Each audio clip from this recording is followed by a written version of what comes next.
The story begins in the Demon King's castle. The ruler of pride, Merlin Lucifer, was quietly sleeping on his throne. His sister Lilith arrives and got excited upon seeing him sleep. She went close, as it's rare to see her brother sleeping, so she wants to take this opportunity to kiss him. And as she was about to kiss him, she gets interrupted by church squad that demands the Demon King to come out and fight them. Lilith gets annoyed at their ruckus, but still leans in for a kiss, but a finger stopped her. Merlin is awake and asks her what is she doing. She tried to bite his finger, but he retracts it in time and flick her head. She was muttering that just a little more and she would have gotten to the lips. Merlin smirked and suddenly pulled her towards him. He said that no one in the world can land a surprise attack on him. Lilith was enjoying this moment, but noises from outside interrupts her mood, so she pulled out a whip and declares that she'll get rid of them. But she was stopped by Merlin, who told her not to lose her temper over some small fries. His smile deepened as he decides that since they came looking for trouble on the last day of his reign, so he will personally send them to the afterlife. Merlin and Lilith then went outside to see the intruders. On the battlefield, Merlin's minions were fighting against the human soldiers and adventurers. Merlin then looked at a silver-haired woman and figured that she's the hero of this generation. She was easily defeating the monsters, but Merlin thought that she is weak. A giant worm appeared and attacked the soldiers, but Hero's Ice Lance destroys the giant monster easily. She announced that she is the 233rd hero Alice Claudia, and she'll defeat the Demon King. Bishop is angry at the useless peasants who are hindering the hero's advance. His assistant said that the peasants are just cannon fodder, and once they all die, the church army will claim victory. However, he's worried about whether the hero can defeat the Demon King. The bishop laughed and said that it's fine. Even if the hero loses to the Demon King, they still have their secret weapon hidden in the skies. Alice noticed that the vanguard squad is overwhelmed by the monsters, so she moves to save them. But suddenly the bishop summoned the weapon that the church has been preparing for 100 years. And to everyone's surprise, a large flying whale appeared in the sky. Even the hero thought, just what kind of horrifying monster is that? The bishop then ordered the whale to attack. This shocked Alice, as this attack will even wipe out the vanguard squad. Merlin heard the sound of the human soldiers shouting that they will not make it. The whale attacked, but to everyone's surprise, Merlin stopped the attack. He announced that he is the only person to decide who lives or dies. Bishop shouted that this is impossible. How could an attack that's even more powerful than the Holy Arcanery be blocked? His assistant said that the Demon King is much more powerful than they imagined, so they should retreat. But the bishop didn't listen and said that the white whale body was made using all kind of metals, and it has been blessed by the goddess. He then ordered White Whale to crush Lucifer with its body. Lucifer laughed and unsheathed his blade to attack the whale. And as the whale attacked Lucifer, he cut it in half. This shocked Bishop and all the soldiers. Even the hero realized that the Demon King Lucifer is extremely powerful. Lucifer then looked at the soldiers and announced that he is the first Demon King and he shall grant glorious deaths to them. Bishop then asked the hero to save them. She dashed toward Lucifer and challenged him to a duel, but Lucifer just smiled and attacked the soldiers. And with just one slash, he killed all the remaining soldiers along with Bishop and his assistant. In front of Lucifer's overwhelming attack, only the unconscious hero remained. And that was how the curtain closed upon the final battle of Demon King Merlin's reign. Merlin Lucifer, he is an otherworlder, who was summoned into this world by the altar. And due to the fact that he was born possessing a huge amount of power, he became the third owner of the first demon palace, the ruler of pride. However, Merlin was also born with a curse. His lifespan shortens, as he suffers from heartaches at every moment of his life. However, every cloud has a silver lining. Merlin possesses a demon sword called Eternum.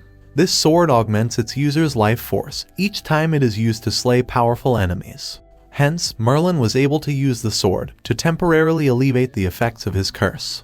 The stronger the enemy, the greater the effects. Hence, Merlin hoped that he would one day meet with the strongest person in the world. Merlin believed that his curse will be lifted the moment he defeats the strongest person in the world. And after killing the church soldiers, he thought that he should head outside, as his services are no longer needed in the demon castle. Lilith was not happy with this decision, as she cried and begged Merlin to not go. Merlin explained that if he continued to stay in the castle, the curse on his heart will kill him, and he doesn't want his sister to see that. Lilith then suggests Merlin to kill her so his lifespan can be extended. But Merlin scolded her and said that there is no way he could do that to his sister.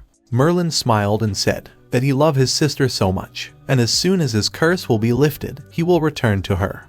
Unable to handle Merlin's words, Lilith agreed to let him go. But she warned him that there are a lot of brazen hussies outside, and if he bewitched by them, then she will kill them all. And after saying his last goodbye, Merlin prepared to leave. But before leaving, he noticed the hero Alice sleeping carelessly. So he decides to take her with him and picked her up. And in front of Lilith's murderous aura, he explained that he is just taking her as a slave so she can help him in the outside world. And after Merlin left, Lilith was happy thinking that he just proposed her. She then decides to complete her bridal training before Merlin returns. Meanwhile, Merlin was carrying Alice on his back. Unconsciously, Alice was remembering about her past. When she was leaving the mountains where she lived, her master told her that she is still not ready for the outer world. But she didn't listen and still left. She easily bought into the words of flattery coming from the bishop and other people. And when Merlin defeated the giant whale, she realized that defeating the demon king was her wishful thinking. Merlin then reached the end of the island and find all the boat destroyed. He put down Alice and went to look for a boat so they can leave the island. After Merlin left, some liquid fell on Alice's face and she woke up.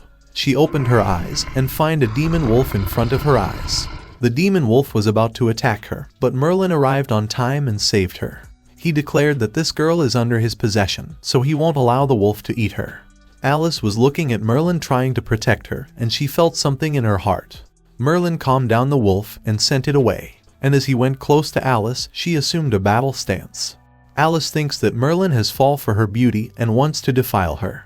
She attacked Merlin with full force, but Merlin stopped her attack with just 2 fingers. He held her chin and told her that from this moment, her body belongs to him. But Alice hit his hand and said that she will never bow her head to an evil being like him. Merlin laughed and replied that he is her kidnapper, so the only option she has is to submit herself to him. He said that once he will have her body, he will do very unreasonable and inhumane things to her. Alice thought that Merlin is going to use her as a breeding sow to raise his demon offspring. She tried to stop him from touching her, but Merlin picked her up and threw her in a boat. Alice put the sword on her neck and warned Merlin to not get close or she will kill herself. Merlin looked at the oar and stepped on it to hit Alice. He was thinking that how did a dumb chick like her become a hero? Alice looked at him with teary eyes and told him to do the things if he is horny, but he can't get violent with her. But Merlin laughed at her and made fun of her flat breasts. He then pointed toward the oars and said that they are going to cross the seas to enter the territory of Great Britain. Alice called him stupid and explained that even with the warships, it took a lot of time and people for them to reach this island. Also, there are a lot of sea creatures in the sea who will kill them in an instant. So that's why it is impossible for 2 of them to take turns rowing across the Strait of Orkney, as they won't make it out alive. Merlin laughed and said that she is misunderstanding something. He said that he already told her that he's going to have her body do some unreasonable and inhumane things, so the only one rowing is she. And as for himself, he will stand in front and enjoy the cool sea breeze. With a dumb look on her face, she shouted. 3 days later, Merlin was still standing at the front, while Alice was muttering as why haven't any of the sea creatures attacked them yet. Merlin told her the reason that a big one is following them, that's why the rest of the small fries are choosing to keep their distance. Suddenly, the sea monster emerged from the bottom of their boat. Alice knows that the monster is called the Overlord of Orkney, and even though Merlin is strong, he won't be able to defeat the Overlord. Merlin then pointed toward the beast and said that isn't the monster just too ugly. He laughed at the monster by saying that for such a thick neck, its head is way too small. This angered the beast as it dashed toward them, but Merlin cut the beast in half with a single strike. He then pulled the cheeks of shocked Alice and ordered her to keep rowing. He said that the monster blood will lure the man-eating sharks, so if she don't want to become shark bait, then she should move quickly. Alice concluded that Merlin is strong on land and even on the ocean, so she could not allow him to arrive in a country of humans. She then asked him why did he left the demon palace. Merlin then told her a made-up reason that he was bored in the castle. Alice asked if he can tell her how did he become this strong. Merlin then revealed his past to her. His mother was the second ruler of people and also known as the Lucifer II. But in the church 197th Campion, she got killed in the battle. He and his sister could only rely on each other, so he decided to become strong and protect his sister. He slew the ancient giant demon in the snowy mountains, battled against the bull-headed sorcerer in the forest, and even fought to the death with the infernal demon. And at last, he killed the demon who was oppressing his sister, and become the new demon king. He then told her to keep rowing, and thinks that it was a right decision to left the palace, as after defeating the monster, his heart eased up a bit. And he also thinks that when he is around with this dumb hero, somehow his heart feels more calm. After traveling for several days, they reached the land, but Merlin was not sure if this is the land of Great Britain. He asked Alice why can't he see any village around here. Alice came out with all her strength and crawled off the boat. She was cursing Merlin to make her row the boat for the entire journey. She promised to take revenge once she learned the ice secret arts from her master. Merlin went close to her and reminded her that she is his slave. And after a bit of torture, Alice shouted that this really is the Great Britain, it's just that this isn't the port. Merlin then said goodbye to her, and as he was leaving, a thought crossed his mind. He thinks that to survive in a human country, he will need money and he don't have a single dime on him. He then turned his head towards Alice with sparkle in his eyes. He remembered that when he was carrying her on his back, he felt a mithril armor on her chest. And if he can get his hand on that armor, he will be able to sell it for a lot of money. He quickly ran towards Alice and said that parting like this breaks his heart, so she can offer him her most precious thing. Alice asked what does he want from her now. Merlin then ordered her to strip, and with her teary eyes, Alice told him that it's her first time, so please be gentle with her. But Merlin took her armor and made fun of her flat chest again. And after taking the armor, he said goodbye to her and left. Left alone in the wasteland, the only thing Alice could do is curse him. A year later, in the outskirts of Wales, Britain, two bandits were hiding on a tree in hope to catch someone. One of the bandits informed his senior that a man is coming, but it looks like he hasn't eaten for days and is wearing rags. His senior looked at the man and laughed while looking at a poster in his hand. He said that looks can be deceiving as he threw the poster away. The man was none other than Merlin, who hasn't eaten for days. The same poster came flying on his face. Merlin checked the poster and realized that he is a wanted criminal for a few dime dashes. He realized that the human world is such a pain, as after he spent all his money, he can't even eat food. Suddenly, he got stopped by the bandits, but he ignored them and tried to leave. But the bandits angrily stopped him and threatened him to leave his valuable behind and run. But Merlin told them to not disturb him or he will kill them both. One of the bandits then decides to show him his skill. He threw an apple in the sky, and the bandit peeled the apple with his sword. Merlin, who hadn't eaten from several days, was waiting for the apple to fall down so he can eat it. The bandit then dashed toward Merlin, but Merlin first catched the apple and then killed the bandit. As soon as his partner died, the other bandit ran to save his life. Suddenly, the dead body of the bandit changed into a goblin. Merlin realized that the goblins are disguising themselves as bandits, so they can fool the Empire's army. But as it's none of his business, Merlin didn't think about it and left. Meanwhile, the other goblin reached its hideout and asked to have an audience with His Majesty. Inside the hideout, his leader asked the goblin about the money. The goblin apologized as he wasn't able to rob anyone. The goblin then explained to his leader that Ragu Senpai was killed by a human. That human didn't even draw his sword, yet killed Senpai.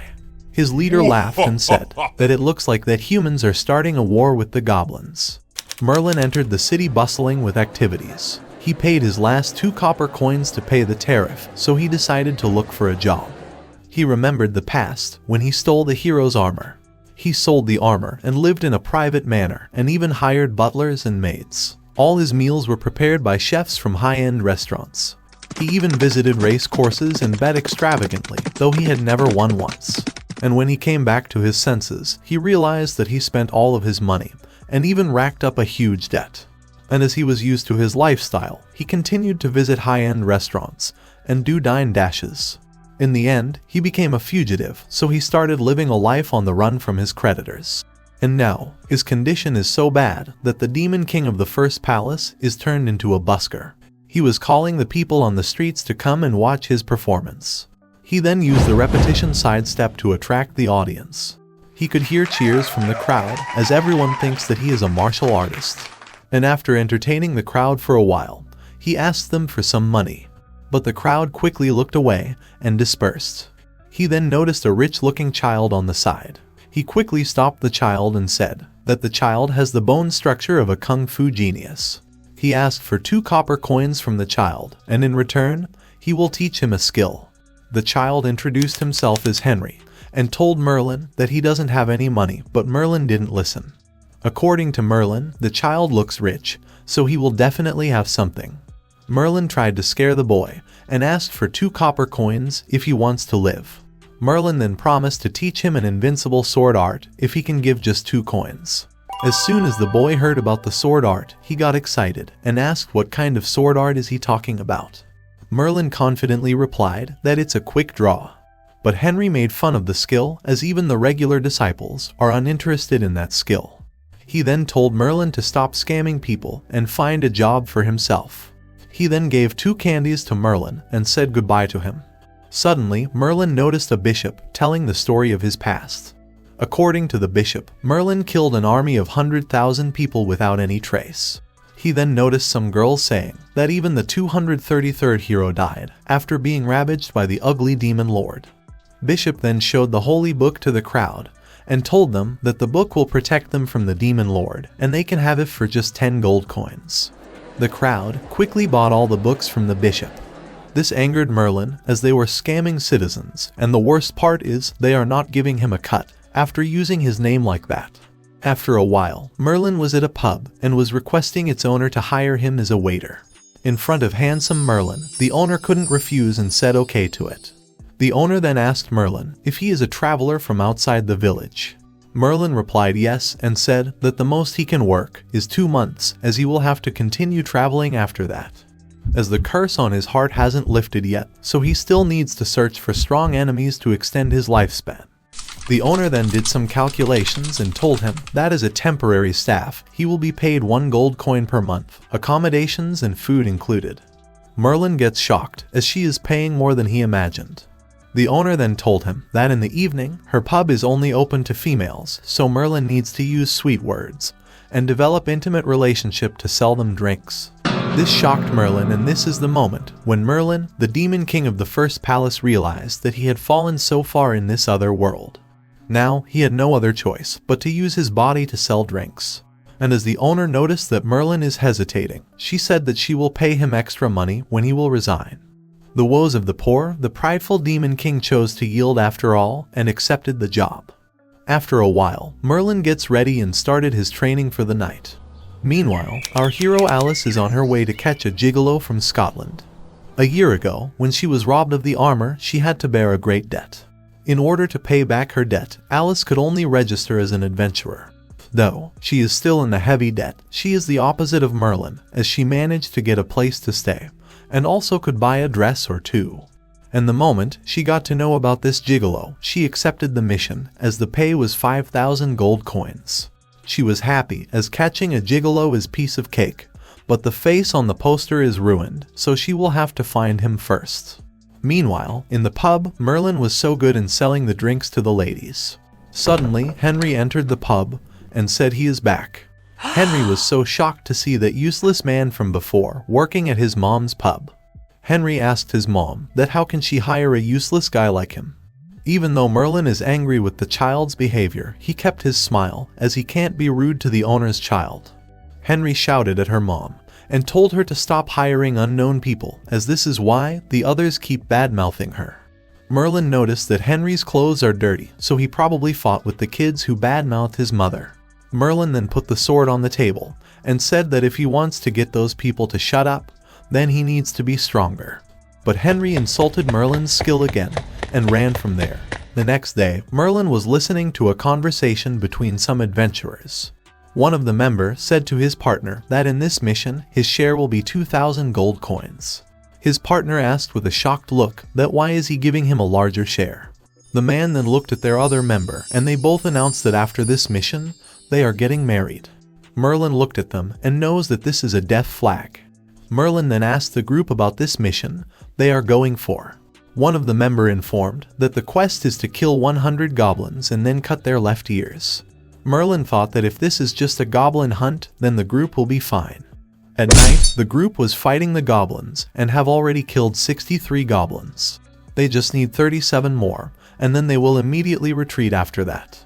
Suddenly, a goblin jumped down from the cliff and killed the group's leader in an instant. A small goblin was sitting on the shoulder of the big one, who introduced himself as the Prime Minister Jeju, a high-rank goblin magician.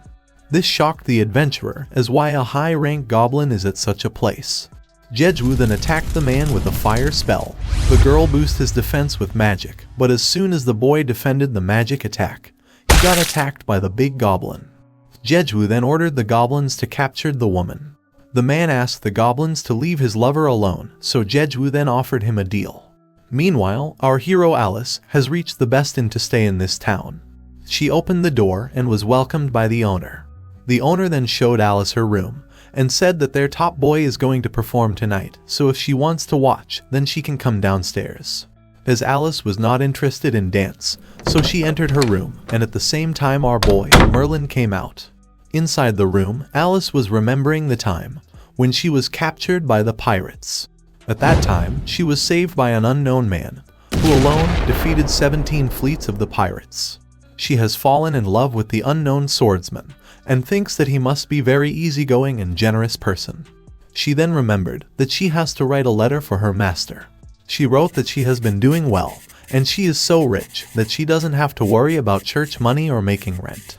She added, she also gotten into a relationship between the Elgin's legendary swordsmaster.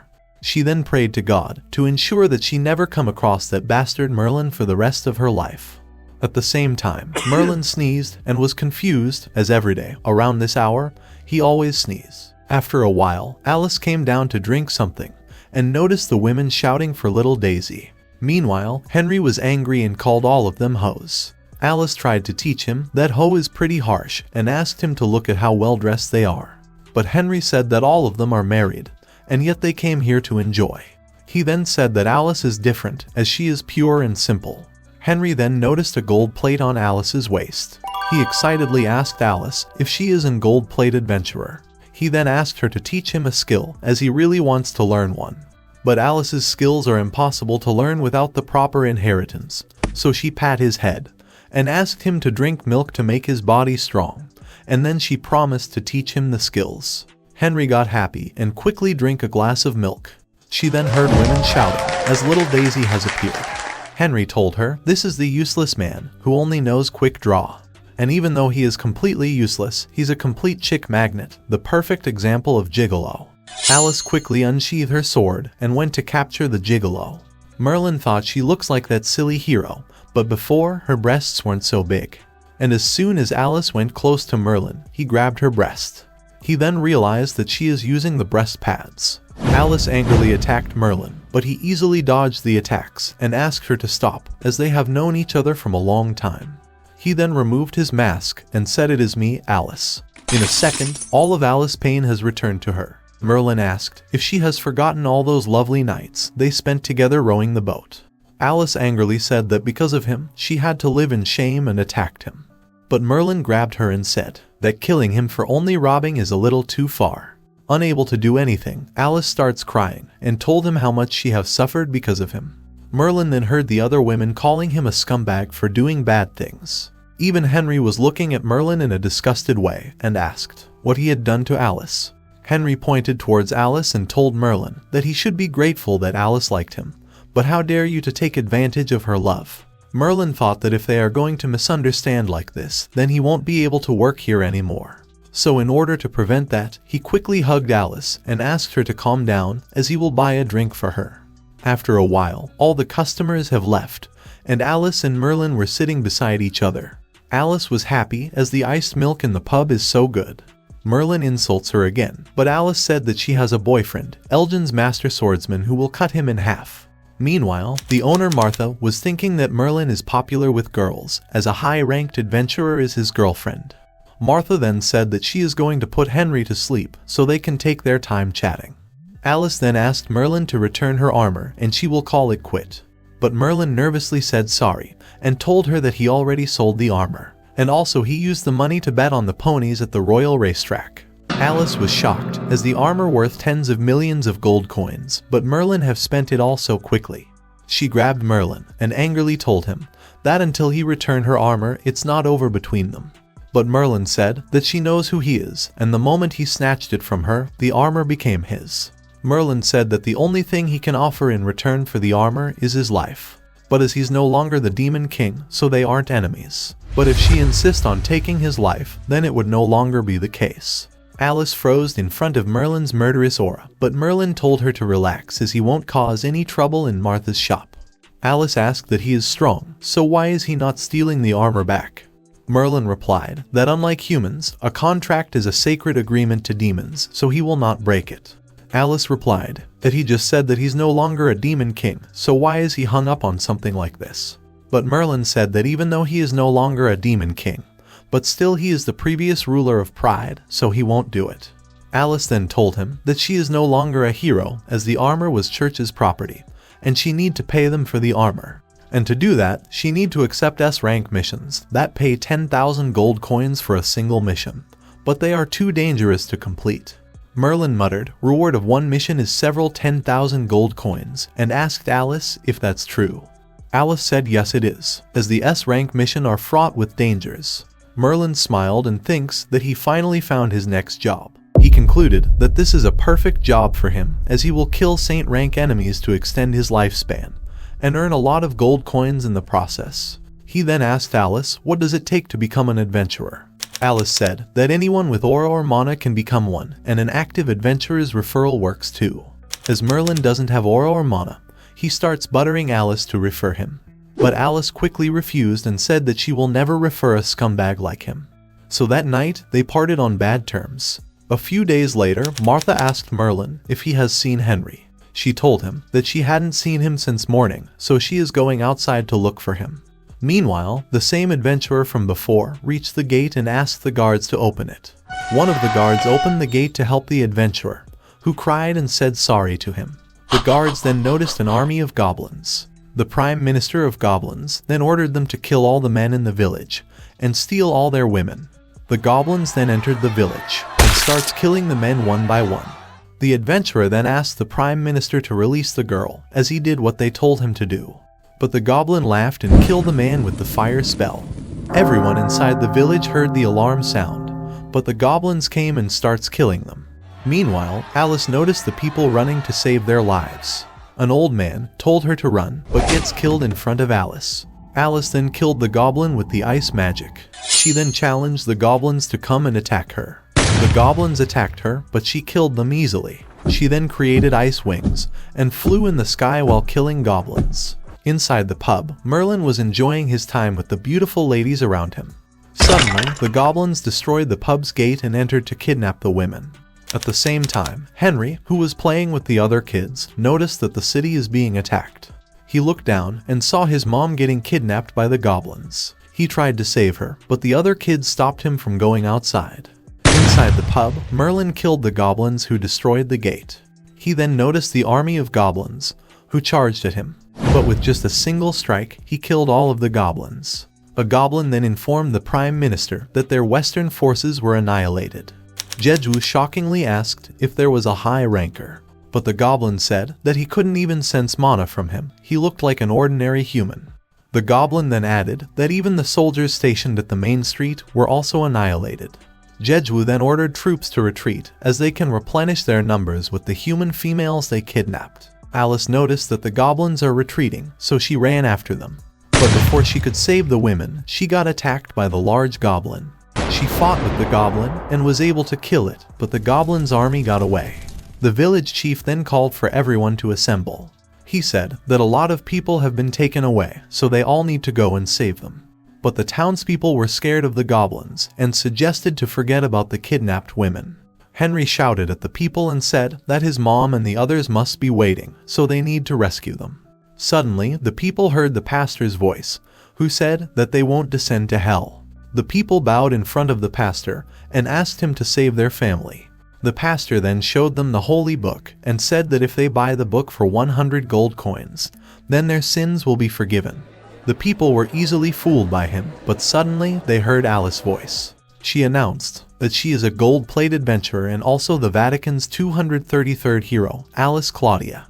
But the pastor insulted Alice and called her a disgrace to the church. Alice unsheathed her sword and told him to pray to the goddess if he believes that she will answer his prayers. The pastor quickly falls to the ground and apologized for fooling people. Alice then gave a speech and was able to motivate the villagers to attack the goblins' hideout.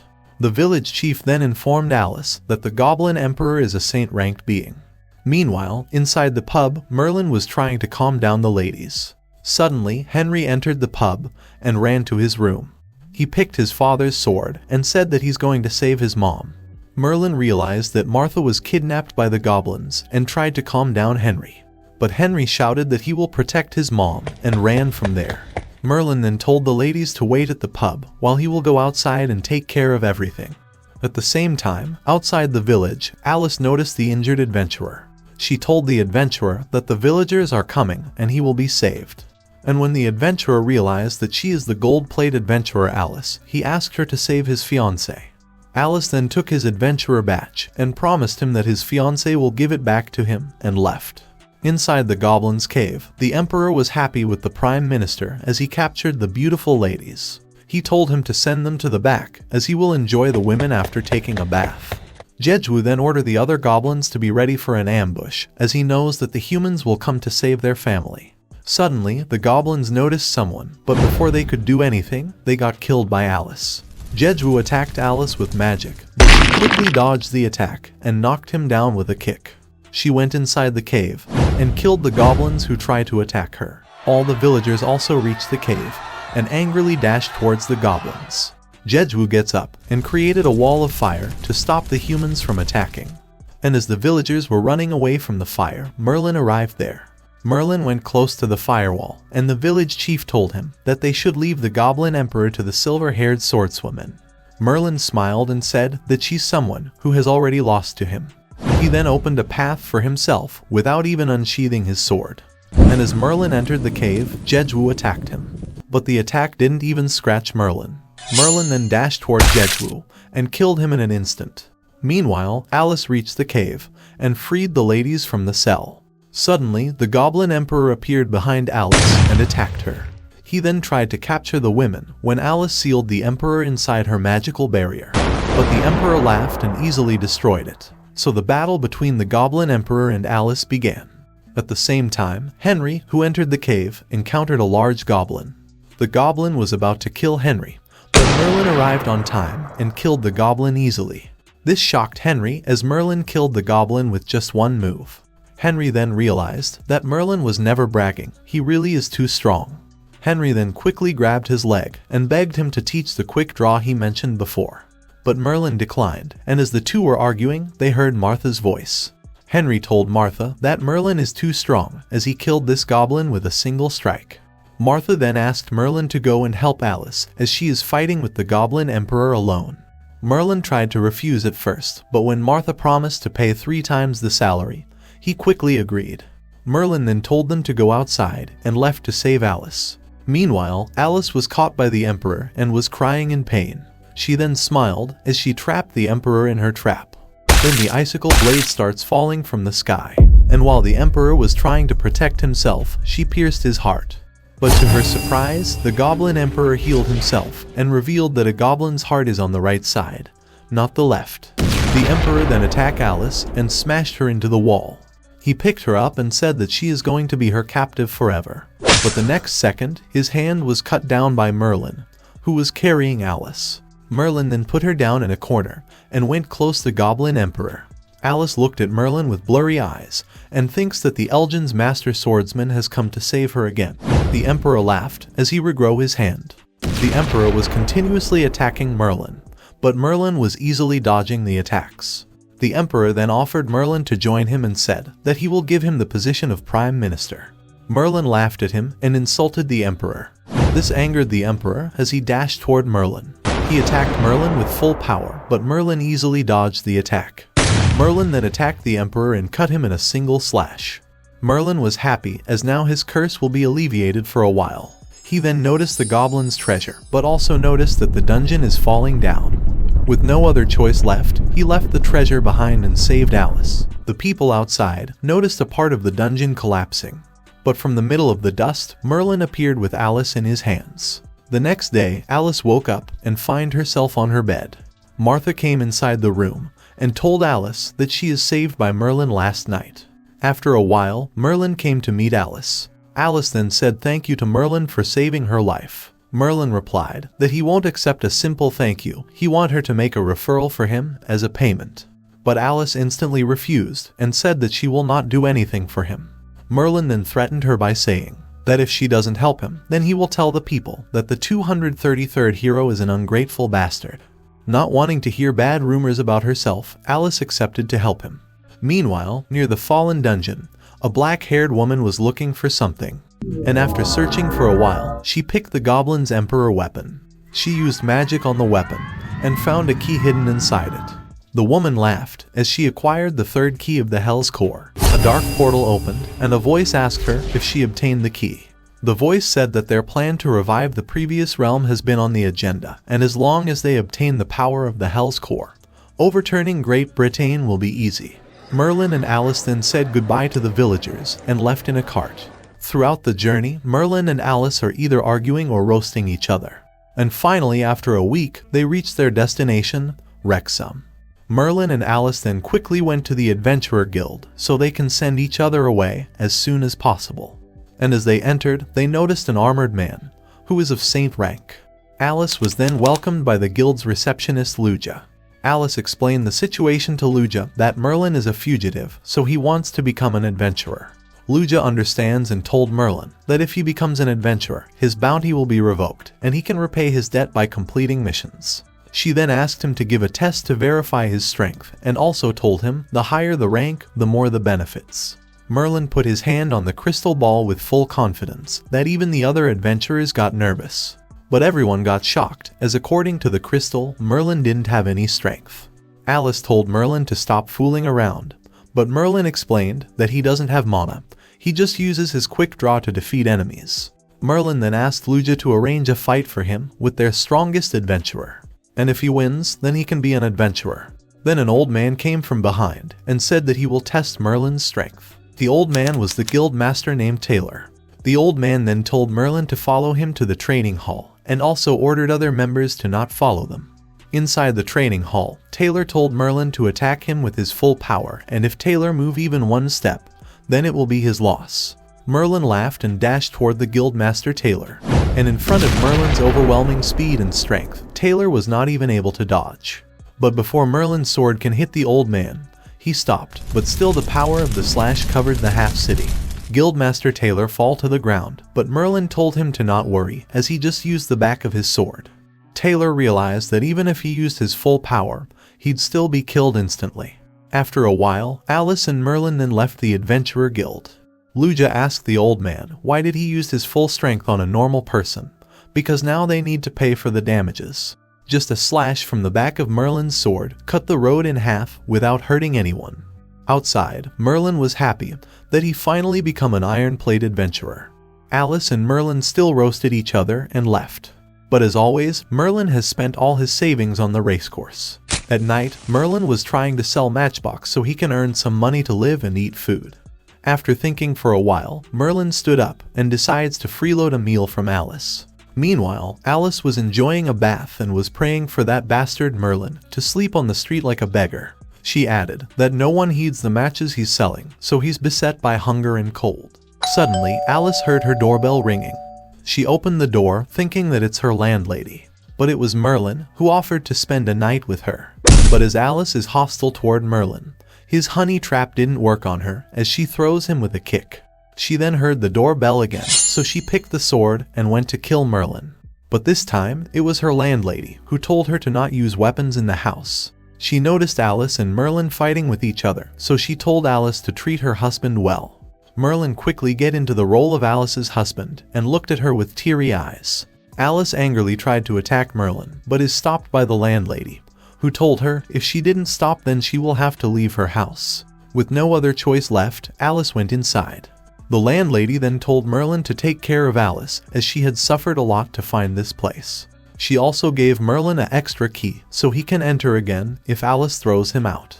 After a while, Alice was shouting at Merlin to forcefully enter her house. but Merlin told her to calm down as he have a great offer for her. He then suggests to rent this house together, and by doing that, they both can save a lot of money. After thinking for a while, Alice agreed to his offer and asked for the rent. But the only thing Merlin had was the racecourse tickets. The next day, Merlin was angry at the horse as he has lost all his money in the race. At the same time, a man named Arnold was trying to impress Alice, but she is not interested in him. But an adventurer told Arnold that Alice has already found someone and pointed toward Merlin. This shocked Arnold, and he angrily challenged Merlin to a duel. He showed an AE rank mission to Merlin and said that whoever completes this mission first will be the right partner for Alice. Claudia explained Alice that some robbers snuck into an underground palace and activated the trap. And now undead kept appearing and are attacking the villages, so they have started to recruit recently. Arnold then told Alice that an Saint rank adventurer named Claude is also joining him, so he asked Alice to team up with them. So Alice agreed, and they quickly stamped the contract. Merlin also wants to go, but Claudia told him that if he wants to go, then he will need to gather 2 more teammates first. Merlin quickly selected the drunk adventurer from before, and the guildmaster Taylor allowed them to go with just 2 members. Merlin was thinking that how can he get a carriage when the drunk man arranged it for him. But the next morning, when the man comes to his senses, he asked Merlin to go back, as the mission is too dangerous. Merlin tried to comfort him, but the man thinks that Merlin is stupid, because he is an iron-plate adventurer. Suddenly, they heard someone coming toward them. A knight came close to them and asked if they know the faster way to Denbighshire. The adventurer told the knight that there is a way, but the path is a bit narrow, so they need to walk for a while, as their carriage is too big for the path. This angered the knight, so he tried to hit him with a whip. But Merlin stopped the whip and threw him down. He told the knight to mind his manners, as not only he is not grateful, but he is showing them his attitude. The adventurer tried to stop Merlin, as the knights are from Duke Rose, who is the most powerful person in entire Wales. The knight got up and challenged Merlin to a duel, but a voice stopped him. A beautiful woman named Cecilia came out of the carriage and scolded the knight Kyle for challenging a weakling. She said that they should not stop when just 2 ants are blocking their way. Cecilia then apologized for her knight's behavior, but Merlin disrespected her and told her to show her chest while apologizing. This angered the knight, but he was again stopped by Cecilia, who said that they should not waste time on a weakling. With no other choice left, the knight and Cecilia left. Meanwhile, Arnold is trying to impress Alice and remembers the time when he met her. One day, he was visiting Elgin City to meet his uncle when he noticed a silver-haired girl defeating a giant boar. And when he saw her heroic moves, he fell in love with her. And to win Alice's heart, he quit his life as a noble and becomes an adventurer. He then talked about the Elgin's master swordsman. Claude interrupted Arnold and asked him about this swordsman. Arnold explained that the Elgin's master swordman defeated 2 Saint rank pirates with a single move. But Claude replied that defeating 2 Saint rank is not a big deal. Even in the Saint rank, there are strong and weak ones. Claude then angrily said that this era is not good, as there are fewer real experts and the royals are really incompetent. Arnold asked if Elgin's master swordsman can't be called a hero, then who in Great Britain can be called a hero? Claude then asked him if he heard about the 4 heroes from the previous realm: the dragon-taming robber Calzona, the twin sword master Zoe and Joey, and the last one is the Tempest warrior Bernard. He's the war machine on the battlefield, who even fight with a dragon in one-on-one fight, and is also the leader of the 4 heroes. The butler then told them to take some rest, as they have traveled for a long time. While going out, Alice said to Claude that the 4 heroes have died, so they should not compare the deceased with the people now. Alice was sitting alone, and was thinking about Merlin, whether the guild allowed him to participate or not. Suddenly, Arnold appeared behind Alice and tried to impress her again. Frustrated, Alice gets up and said that she is going to look for Claude. She went inside the forest and heard a voice saying, "I am offering my soul to revive the previous realm." Suddenly, Claude appeared and was about to kill Alice, but stopped at the last second. He apologized and said that he thought that she is a robber or something. Alice then said that she came to inform him that they are setting out. Before leaving, Claude asked if she heard something, but she quickly denied it. She thinks that Claude is suspicious, and what does he mean by reviving the previous realm? Meanwhile, Cecilia met Arnold and asked what is he doing here. Arnold explained that he is also here to deal with the undead like her, and he also has a Saint rank adventurer with him. Suddenly, the butler shouted Huh? and asked Arnold to look ahead. A herd of flaming rhinos was running toward them at full speed. Kyle quickly ordered the other knights to take positions and protect Lady Cecilia at all costs. Cecilia then cast the Holy Light Arbitration on the knights. The knights was in the position to attack the rhinos, but Claude came in front of them. Kyle told Claude to not stand in front, as they should gather together to withstand the attack. But Claude replied that he will not do something like that, and he killed the herd with a single strike. Arnold then introduced Claude to everyone. But Cecilia tried to buy Claude and promised to pay him double if he joined her. But Claude refused her request and left. Cecilia thinks that Claude is strange, and she also sensed faint dark magic from him. She then ordered Kyle to speed up and said that they will try to reach Denbighshire before midnight. She said that the matter of the undead is her trial, and she must solve it herself, so her father will see her in a new light. Later at night, in the Denbighshire Standing Army camp, the soldiers were having a feast, and said that they will kill all the skeletons tomorrow. Claude told Alice to go and enjoy, as he's going to have some rest. Alice was thinking that if Claude is a major criminal, then it's dangerous to team up with him. As Alice went ahead, she gets shocked and falls down. She thought how Merlin is here already when he set out later than her. Merlin was enjoying a sweet time with some beautiful ladies and was bragging about his quick draw. But Alice went close to them and sent the girls away as she wants to talk to Merlin. She asked Merlin how he managed to arrive here faster than her. Merlin replied that it's all thanks to Hobbs, who take a shortcut with her donkey. Alice angrily shouted at Merlin to use her cute donkey without her permission. Merlin also told her that when he whip its butt, the donkey runs faster than the horse. Hobbs then made fun of Alice's flat chest and get punched by her. She then asked him if he knows anything about this Denbighshire's matter, and Hobbs gave her the information in exchange for some coins. He said that there is a tomb of the Prime Minister from the previous realm, and this Prime Minister was a necromancer, so those skeletons and undead were probably summoned by him. Meanwhile, inside one of a tent, Claude is thinking that it's for the sake of the previous realm. Then later at night, Alice noticed Claude going somewhere, so she decides to follow him. Hobbs also saw Alice going after Claude, but he thinks that it's his imagination. She then noticed Claude entering the underground maze all alone. In the morning, Arnold saw Merlin sleeping with someone and pulled the blanket, thinking it's Alice. Merlin woke up with a body pillow and told Arnold that the blanket is a part of him, so there won't be a next time for Arnold. But Arnold told Merlin that Alice and Claude are missing from the tent. Hobbs said that he noticed Alice going to the tomb at night. Merlin thought that Alice is after the high reward, so he quickly changed and decides to go to the tomb. Hobbs tried to stop Merlin, but he didn't listen and left. Meanwhile, inside the maze, Alice was secretly following Claude and was confused because even though it's his first time in this maze, Claude is not getting lost. Claude then arrived at a gate guarded by some skeletons. The skeletons attacked Claude, but he quickly defeated them and went inside. Inside the room, a high-level skeleton was sitting on a throne and asked Claude who is he. Claude greeted the skeleton by saying, "It's been 400 years, Sir Ian," but Ian didn't know him. Claude then put his sword down and asked if he don't remember the Empire's Tempest Warrior. Ian quickly stood up and said that Bernald died a long time ago. Claude then explained that the 4 heroes were revived by the prince with dark magic, and they are functioning as undead now. Ian asked if the prince is still alive, and if yes, then what is he planning this time? Claude said that they need a stronger power to revive the previous realm, and asked Ian to hand over the key that he is protecting. Ian angrily said that if the previous king didn't make a contract with Satan, none of this would have happened. But Claude replied that to acquire power there is a need to make sacrifices, and asked for the key again.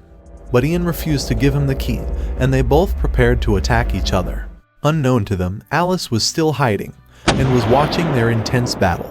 Meanwhile, Merlin was lost inside the maze, and is worried that someone else might take the high reward if he wastes his time here. He then remembered Hobbs' words that the maze has several layers, so in order to save time, he destroyed the floors to go down fast. At the same time, on the second layer of the maze, Cecilia and her knights were fighting with the skeletons. Kyle said that they could die, but Cecilia stopped him and said that they will definitely escape the maze. Suddenly, a skeleton scared Cecilia, and she falls to the ground and lost her staff. And as soon as the holy light disappeared, the skeleton starts approaching the knights. Kyle killed the skeleton who was attacking Cecilia, and she ran to pick her staff. But a high-level skeleton appeared and attacked Cecilia, but she is saved by Kyle. All the other knights got killed by the skeleton, and now only Kyle and Cecilia remained. Kyle asked her to run away, but Cecilia refused to leave him behind. Kyle then attacked with full force and managed to injure the skeleton, but the skeleton pierced him with the spear. The skeleton then threw Kyle on the ground and went close to kill Cecilia, and as it was about to kill her, the roof destroyed and Merlin came down from the hole. Merlin looked at Cecilia and asked what is the daughter of Rose's family doing down here. Cecilia explained that she wanted to prove her powers to her father, so she came down along with her knights, but get assaulted by the strong undeads. Merlin laughed and said that her powers are hers, so she doesn't need to prove it to others. And now, because of her foolishness, her knights died. As Merlin was not interested in helping her, he said goodbye to her. But before he could leave, the high-level skeleton attacked him. With no other choice left, he had to kill the skeleton as it dares to charge at him. Cecilia noticed Merlin's overwhelming power and asked him to rescue them. But Merlin refused and asked why should he help her. Cecilia promised to give him a reward. Merlin thought that she insulted him before, so he should scam her and ask for 5,000 gold coins. He agreed and said that he will help her, but the reward should be. Before he could finish, Cecilia thought that a strong person like him will not be interested in money or fame, so she starts removing her clothes and promised to please him. But Merlin angrily told her to stop, as the only thing he wants is the 5,000 gold coins. Merlin then took out the sword and created a platform for them to stay. He said the undeads can't climb that high, and as he's busy, so he will come back to save them, and left. Meanwhile, Alice was watching the fight and understands why Claude is always talking about the previous realm. She thought that this is bigger than what she can handle, so she should inform the guild master first. Ian insulted Claude and said that his movement has gotten slower. This made Claude angry as he attacked Ian with his skill, but Ian laughed and used his secret arts, the King of Skeletons. And so, a giant magical skeleton appeared. In front of the giant skeleton, Claude used his secret art Tempest mode.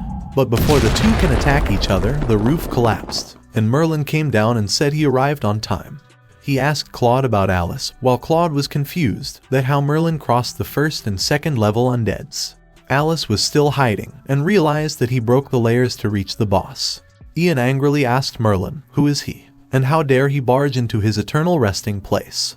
Ian attacked Merlin with magic, but to his surprise, Merlin was unharmed by it. Alice knew that magic doesn't work on Merlin, because in the past, the church had suffered a great loss to his anti-magic. Merlin told Ian that he is a skeleton that's worth 5,000 gold coins, so he should be patient. But Ian used the giant skeleton to attack Merlin, and crushed him with a punch. Claude thought that even he could not take a direct hit from the king skeleton, so Merlin must be finished. But to his surprise, Merlin stopped the punch and was unharmed by it. Ian was confused, as there is no way a person can stop the king's skeleton hammer. Merlin then destroyed the king's skeleton and killed Ian with a single strike. Claude thought that even from the 4 heroes, no one can defeat Merlin, and if he joins their side, then they will achieve their goal. Merlin was happy that he obtained the 5,000 gold coins, and while leaving, he noticed a key on the floor. And in front of Claude's eyes, Merlin picked the key. Claude then asked Merlin to give the key to him, and in return, Claude will give him 200,000 gold coins. Merlin was shocked to know that this key worth 200,000 coins, and he thought to bet everything on the racecourse. But suddenly, he heard Alice's voice. Alice appeared and told Merlin to not give the key to Claude. She explained everything to Merlin, that Claude is an undead, whose plan is to revive the previous realm. And if he wants the key, this means there must be a big secret hidden in it. Merlin thought that the key is for a treasure, and if he can find that treasure, then he will be able to pay all his debt. Claude concluded that in order to ensure the success of the plan, these two must be killed.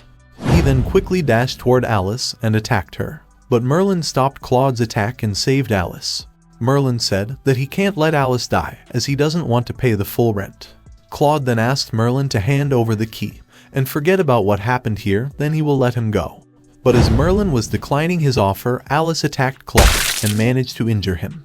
As the holy sword was effective on Claude, so Alice believes that he truly is an undead. Alice then suggests Merlin to work together so they can defeat Claude, but Merlin declined, as he doesn't join hands while fighting someone. Merlin then tells Claude that Alice won't interfere, so now they can have their 1 versus 1 battle. Claude removed his mask and accepted Merlin's challenge. He then awakened his Tempest mode and dashed toward Merlin to attack him. And as Claude was about to strike Merlin, he looked into his eyes and jumped back. As in Tempest mode, Claude's senses are extremely sharp, so he can tell that Merlin is extremely dangerous. Claude said that even though he's scared of Merlin, but this makes him happy because an enemy, on whom he can use his full powers, has appeared. Claude then released his full power and dashed toward Merlin, and after several attacks, he thought that he managed to kill Merlin. But the next second, Merlin swung his sword and slashed Claude. In his last moments, Claude muttered that he killed him, so how? Merlin replied that it was just an afterimage. You are fast but not fast as my sword. Claude then remembered that he was killed before with the same sword and muttered, as expected from the strongest demon Lucifer, and die. Merlin looked at Claude's body and he thought he must have misheard it because he rarely travels, so there's no way someone would know him outside the demon race. Alice then went close to Merlin and tell him that the key might have some secrets, so he need to give it to the country, but Merlin refused. He then offered Alice that since they are acquaintances, they should divide the treasure, but Alice asked how did he know that the key is for a treasure. Merlin then explained Alice that he has a debt of some 1,000 coins, but she has several million on her head, and if she doesn't agree to his offer, then she will be a slave for her entire life. With no other choice left, Alice accepted his proposal, but thinks that she is scammed by Merlin. Merlin then said that there is just one problem. How can they find the key's secret? Alice said that she has a friend who is very knowledgeable, so they can ask her. Suddenly, the two were attacked by the remaining undead, who were attracted by the mana of the key. Merlin then told Alice to not drag him down as they walked toward the undeads. A few moments earlier, the soldiers outside the maze were ready for the battle. Hobbs and Arnold were together, and as soon as the battle begins, they both quickly ran from the battlefield. But before they could escape, they were attacked by the 3-headed skeleton. And as the skeleton was about to kill them, it disappeared in front of their eyes. Not just the skeleton, all the undead vanished, and the soldiers celebrate their victory. Hobbs and Arnold then quickly stood up and praised themselves. After a while, the leader gave 5,000 gold coins to Alice for defeating 2 saint-rank beings and the army of undead. Alice tried to explain that it was Merlin who did all of that, but the leader couldn't believe that an iron-plate adventurer can beat 2 saint ranks. Meanwhile, Hobbs and Arnold were telling Merlin that they defeated the 3-headed undead on their own. The leader then told a messenger to inform the queen that 2 saint ranks individuals from the previous realm had a battle, and when both of them weakened, Alice, a gold-plate adventurer, gave them a final blow, and Merlin, an iron-plate adventurer, has witnessed this. Meanwhile, in another place, a man was cursing Bernard as he was not able to bring the key back. The other members of the 4 heroes were bowing in front of the man and asked the man to calm down as he need to take care of his body. The man then asked Calzona about the investigation of Bernard's death. She explained that Bernard and the necromancer Ian had battled and were weakened when a gold-plate adventurer gave them their final blow. She added that according to her, the key is probably with that adventurer. The man then ordered the other 2 members, Zoe and Joey, to stay and protect the shrine, and ordered Calzona to head to Wrexham and take the key from that adventurer. 2 days later, Luja welcomed Alice and showed her the news of her defeating the 2 saint-rank beings. Merlin then asked Luja to give him his money. She explained that Merlin has earned 6,000 gold coins from the mission, and after deducting their debt, the total is 1,800 gold coins. Merlin and Alice then angrily asked Luja that why did she calculate their debt and reward together.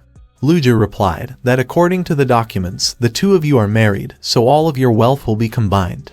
Alice then angrily asked the guild master about the documents.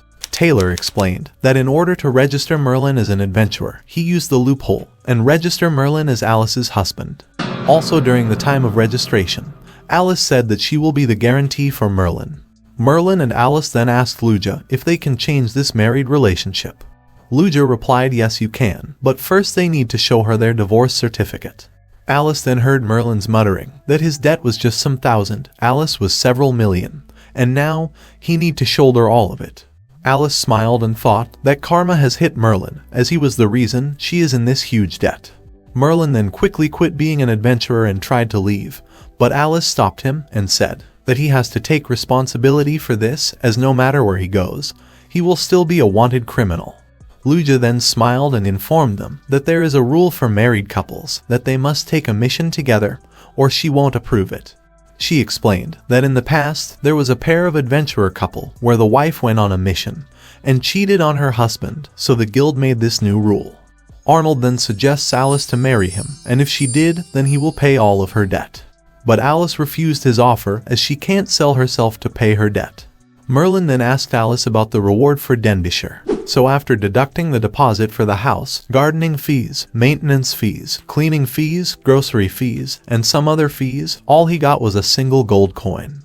This shocked Merlin as he worked for so long and only earned a single coin. Back at home, Alice asked Merlin's thought as now their debt is combined. Merlin said that they should forget about it as they can't finish paying it anyways. But Alice refused and said that there is still a chance as they can take SS or higher rank missions that pay at least 100,000 gold coins. But Merlin was not interested as according to him there isn't any SS rank mission in the guild. Alice then tells Merlin that according to the guild master there was an SSS rank mission 10 years ago and the reward for that mission was 20 million gold coins. And if they can just complete one high level mission, then they don't even have to worry about their living, let alone the debt. Merlin got shocked and realized that leaving the money aside, his real goal of being an adventurer was to defeat strong enemies to increase his lifespan. So he concluded that he has nothing to lose if they can take SSS rank mission and thought that if he used this money to pull out a win in the race, then he can live 7 lives without worrying. He then asked Alice if the SSS rank mission is really hard. Alice replied yes, it is extremely hard, and according to the guild master, the SSS rank mission from 10 years ago has something to do with the giant monster of the North Sea, and none of the Saint rank adventurers could defeat it, so in the end, a hero from the church helped them. She said that he was her senior, the legendary spear hero, and to her surprise, Merlin knows about him. Merlin tell her that his mother fought with the spear hero, and that was the most amazing battle he had seen in his life. Merlin then asked Alice if she knows anything about the spear hero, because he might be able to lift his curse fighting the spear hero. Alice replied that she doesn't know much about him, just that he was a legend, and one of the 10 legendary heroes. This shocked Merlin, as there are 10 people capable of fighting, so they are worth being slayed. But Alice doesn't know about their whereabouts. She said that one day, the bishop was drunk and talked gibberish about how the legendary heroes have all disappeared, and if one of them were here, they could press Merlin Lucifer III on the ground and make him call them daddy. Merlin then takes out the key and asked Alice when will she take him to her friend so they can find the treasure. Alice said that she is currently on a mission, so as soon as she returns, she will take him to her. Then, the next morning, Merlin was reading the newspaper in the toilet, while Alice was begging him to come out, as she can't hold it any longer. And as Merlin came out, he heard the doorbell. He opened the door and find Luja outside the house. She tell Merlin that the two of them need to go with her, as the Redbud Knights from the capital have sent some people to see them. After a while, they reach the guild, where Merlin reminds Alice to not confess anything about the key. The Redbud Knights then entered the guild. Their leader, Brent Chapman, went close to them and introduced himself. He then asked them about the incident and what they know about the 4 heroes and the guardians of the previous realm. Alice tells him that the 2 saint ranks were talking about reviving the previous realm and obtaining a new power. But as she was too far away, so she couldn't hear them clearly. She added that according to Bernard, the person who revived the 4 heroes is the prince from the previous realm, who has lived to now by sucking elves' blood.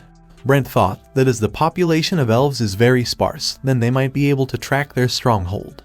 Brent then asked Alice how did she defeat the 2 saint ranks, because even if they are on the verge of death, Alice should not be able to kill them.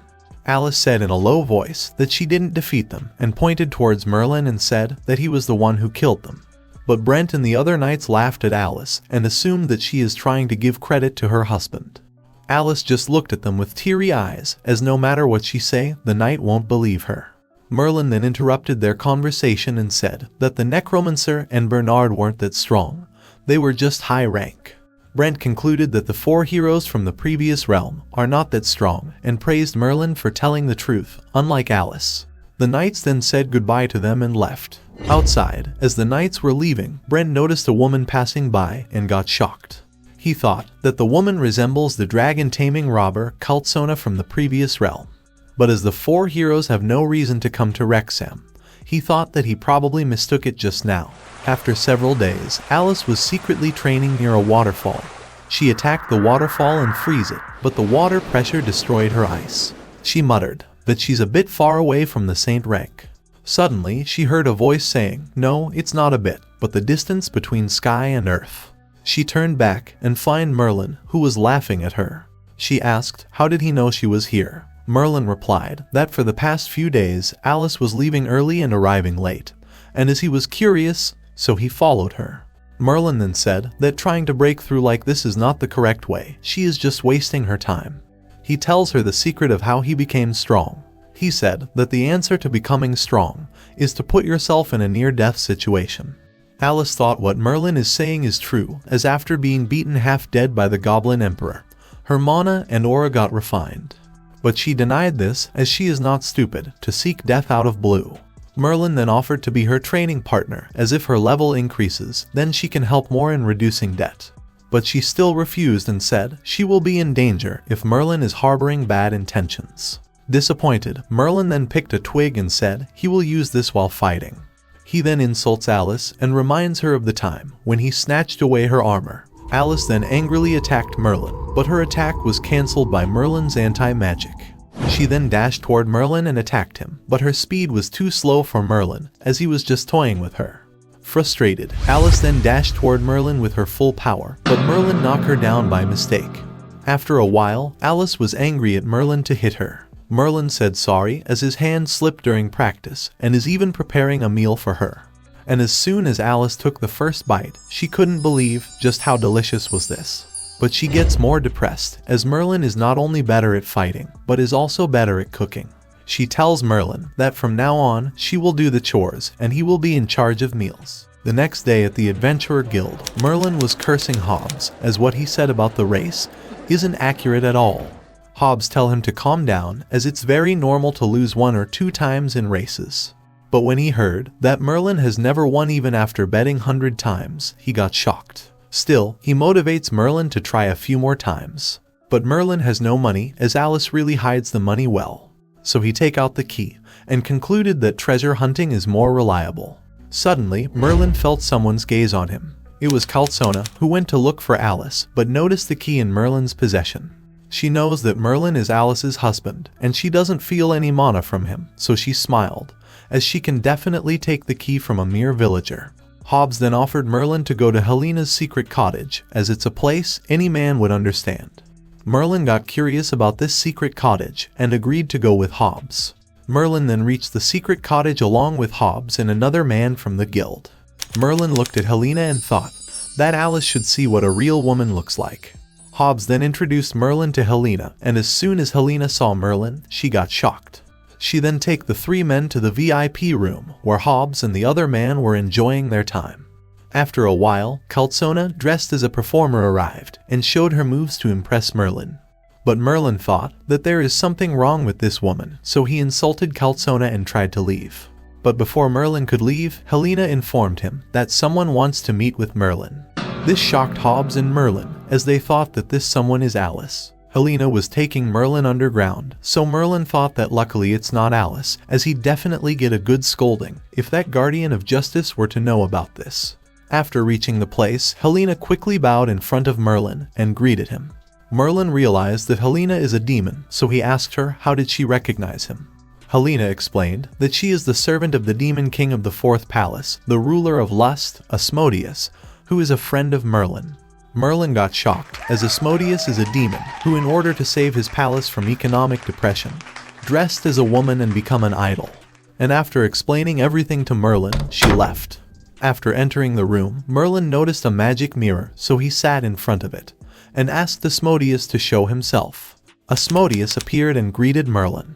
Merlin tried to act smug in front of Asmodeus, but when he revealed how Merlin fall in love with him when they first met, Merlin tells him to stop. Asmodeus informed Merlin that the parliamentary elders are looking for him, as the title of the first Demon King Palace, the ruler of pride, is empty. Merlin asked if Asmodeus just want to say this. Asmodeus then tell him that his subordinates found some traces of Hell's envoys in Great Britain, and as Merlin started a feud with Hell before, so Asmodeus suggested him to be careful. But Merlin tell him to not worry, as if the Lord of Hell, Satan, came, then he will just slay him. After the meeting, Merlin tell Helen to not call him Lucifer, as he's not the demon king anymore. Helen misunderstood his intentions and thought that Merlin is on a secret mission for the demon race. Merlin knew that Helen is misunderstanding him, but he still tried to use her and said that for the sake of the mission, he wants her to pay his debt for him.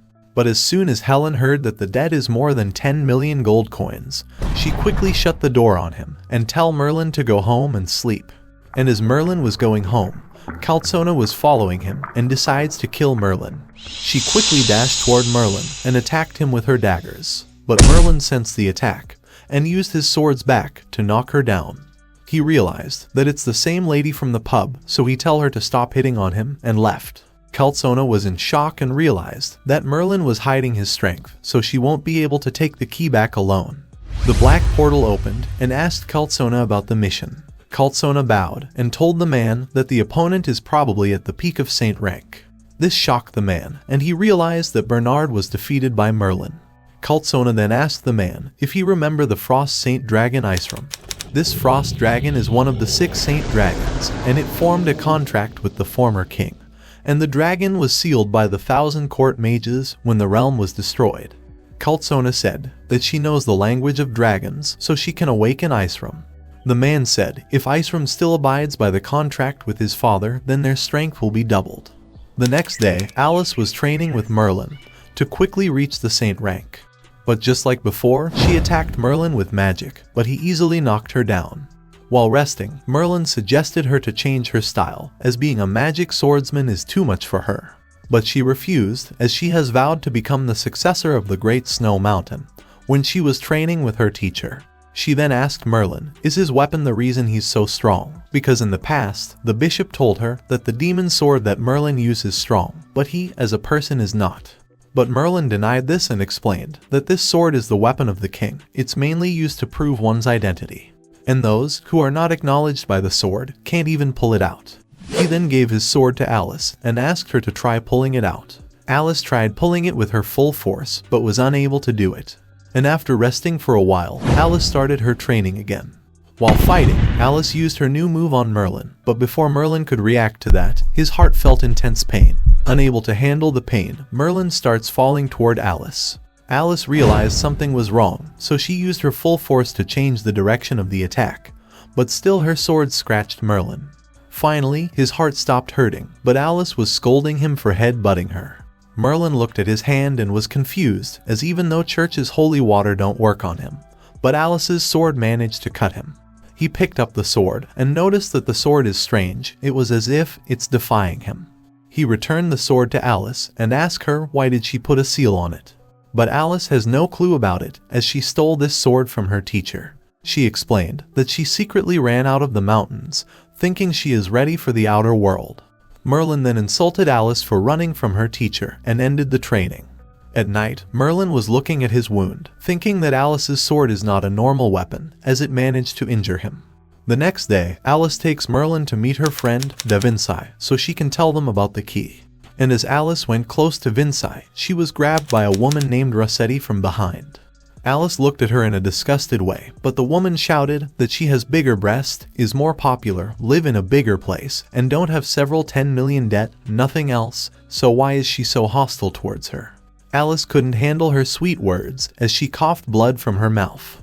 Rossetti then looked at Merlin and asked Alice if he's her husband that everyone is talking about.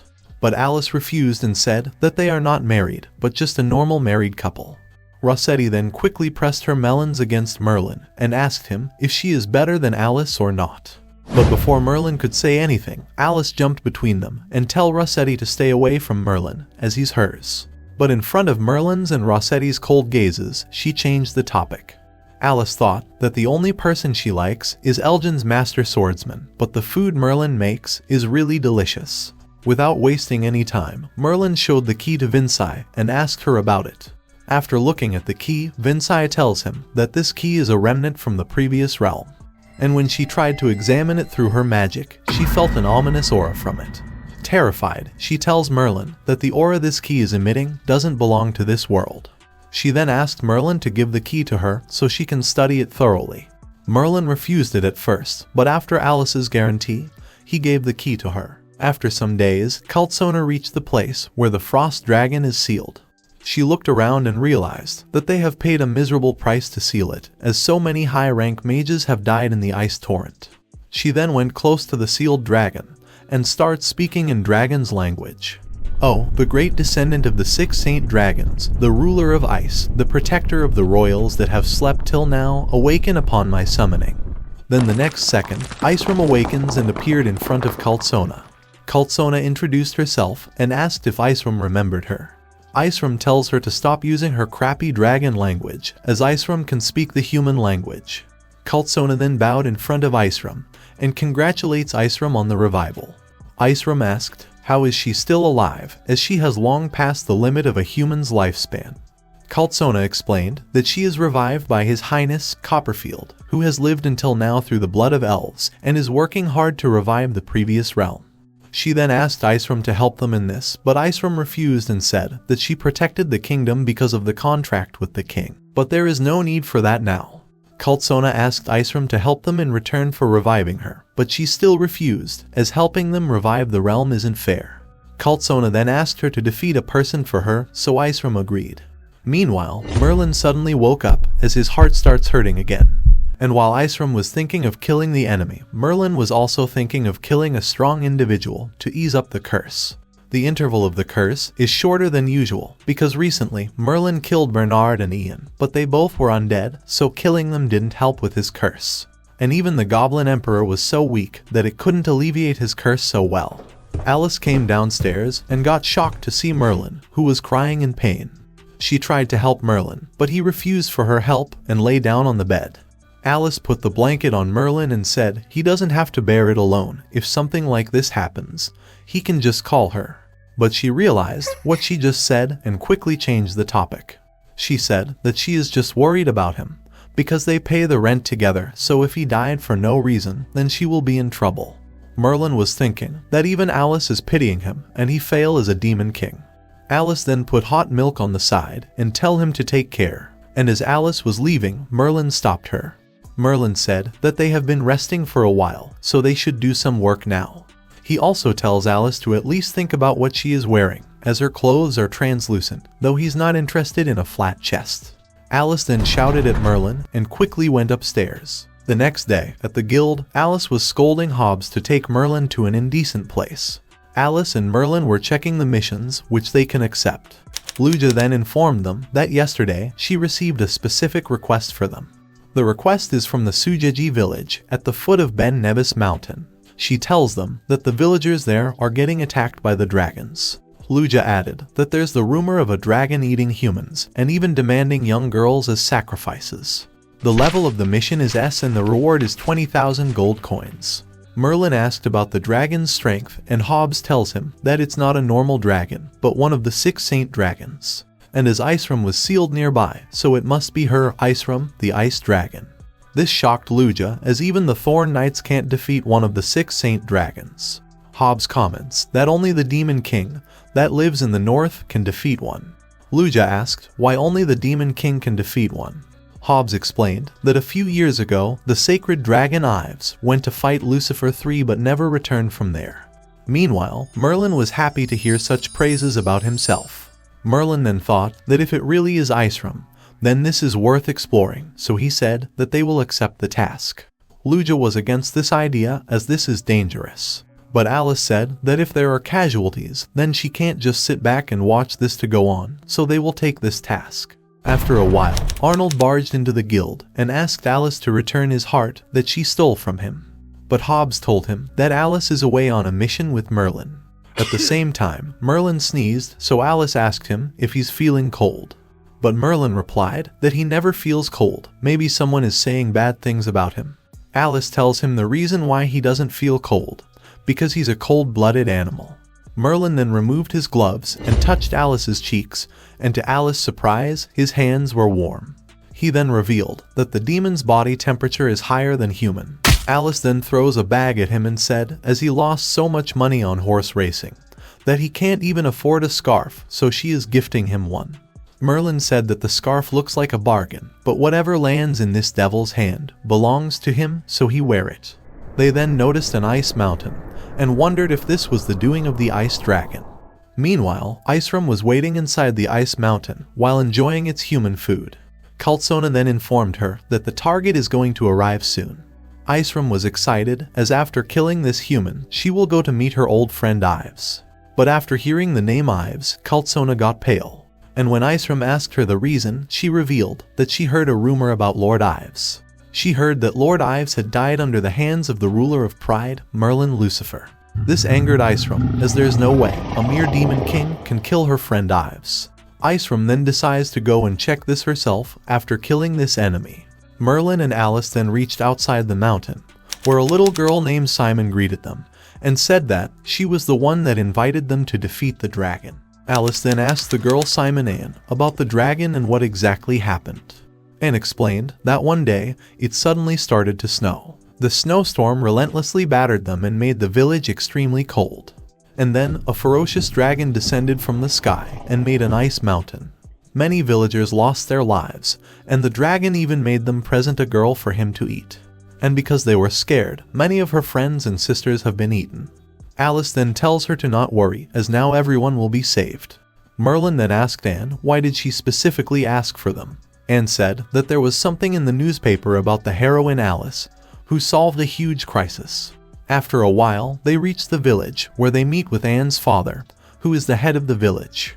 The village head then pointed towards the ice mountain, and tell them that this was created by Iceram, and advised them to head back, as they can't defeat one of the 6 sacred dragons. The elder said that the only option is to negotiate with the dragon, by giving him the girls to eat. But Alice refused to sacrifice any more girls, and decided to break that ice mountain herself. She went close to the ice mountain and attacked it with full power, but the ice was so hard that she could only scratch it. The villagers said that she can't even break the ice, so there is no way they can defeat the dragon. But Alice pointed toward Merlin, and said he can fight the dragon with no problems. She then begged Merlin to break the ice, so the villagers can trust them. Merlin then put his hand on the mountain, and crushed it with a punch. All villagers got shocked, as Merlin easily destroyed the mountain. At the same time, Iceram noticed that someone broke the ice made by her, so she decided to go and check it. Meanwhile, inside the village, Alice and Merlin were enjoying hot springs.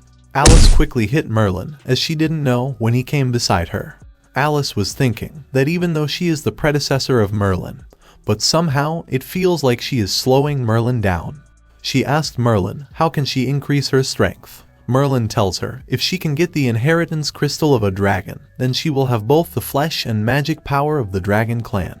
But unfortunately, the probability of the crystal appearing would be less than him winning a horse race. At the same time, Kaltsona was furious to know that Merlin and Alice didn't bring the key with them.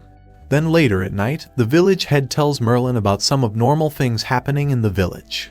He said that before Iceram attacked, the village priest told him that Anne was surrounded by darkness, like she was possessed by a demon. And the next day, the village priest was murdered, and soon after, that Iceram suddenly attacked the village. Merlin thought that there is something wrong with Anne, as even if Alice is famous, a remote village wouldn't know about her. And when Merlin got to know that Simon can't read, he realized that she lied to them. Suddenly, the ground shook and turned into ice as Iceram came to the village. Iceram looked at Alice and asked her about the human named Merlin. Alice was too scared that she couldn't even move, and as Iceram was about to kill Alice, Merlin arrived on time and sent Iceram flying with a punch. Alice looked at Merlin and thought that just now Merlin looked so handsome. Iceram stood up and fired her dragon breath, but Merlin easily blocked the attack. Merlin then went toward Iceram to fight her. The villagers were running to save their lives, and when they were about to be killed by the falling ice, Alice saved them. She knows that Merlin can defeat Iceram, so what's important right now is to help the villagers escape safely. Suddenly, Anne appeared and went close to Alice with a dagger in her hand. Alice noticed something and quickly threw her away with a kick. Alice realized if it weren't for Merlin's training, she couldn't have avoided that attack. Anne stood up as a smile emerged on her face.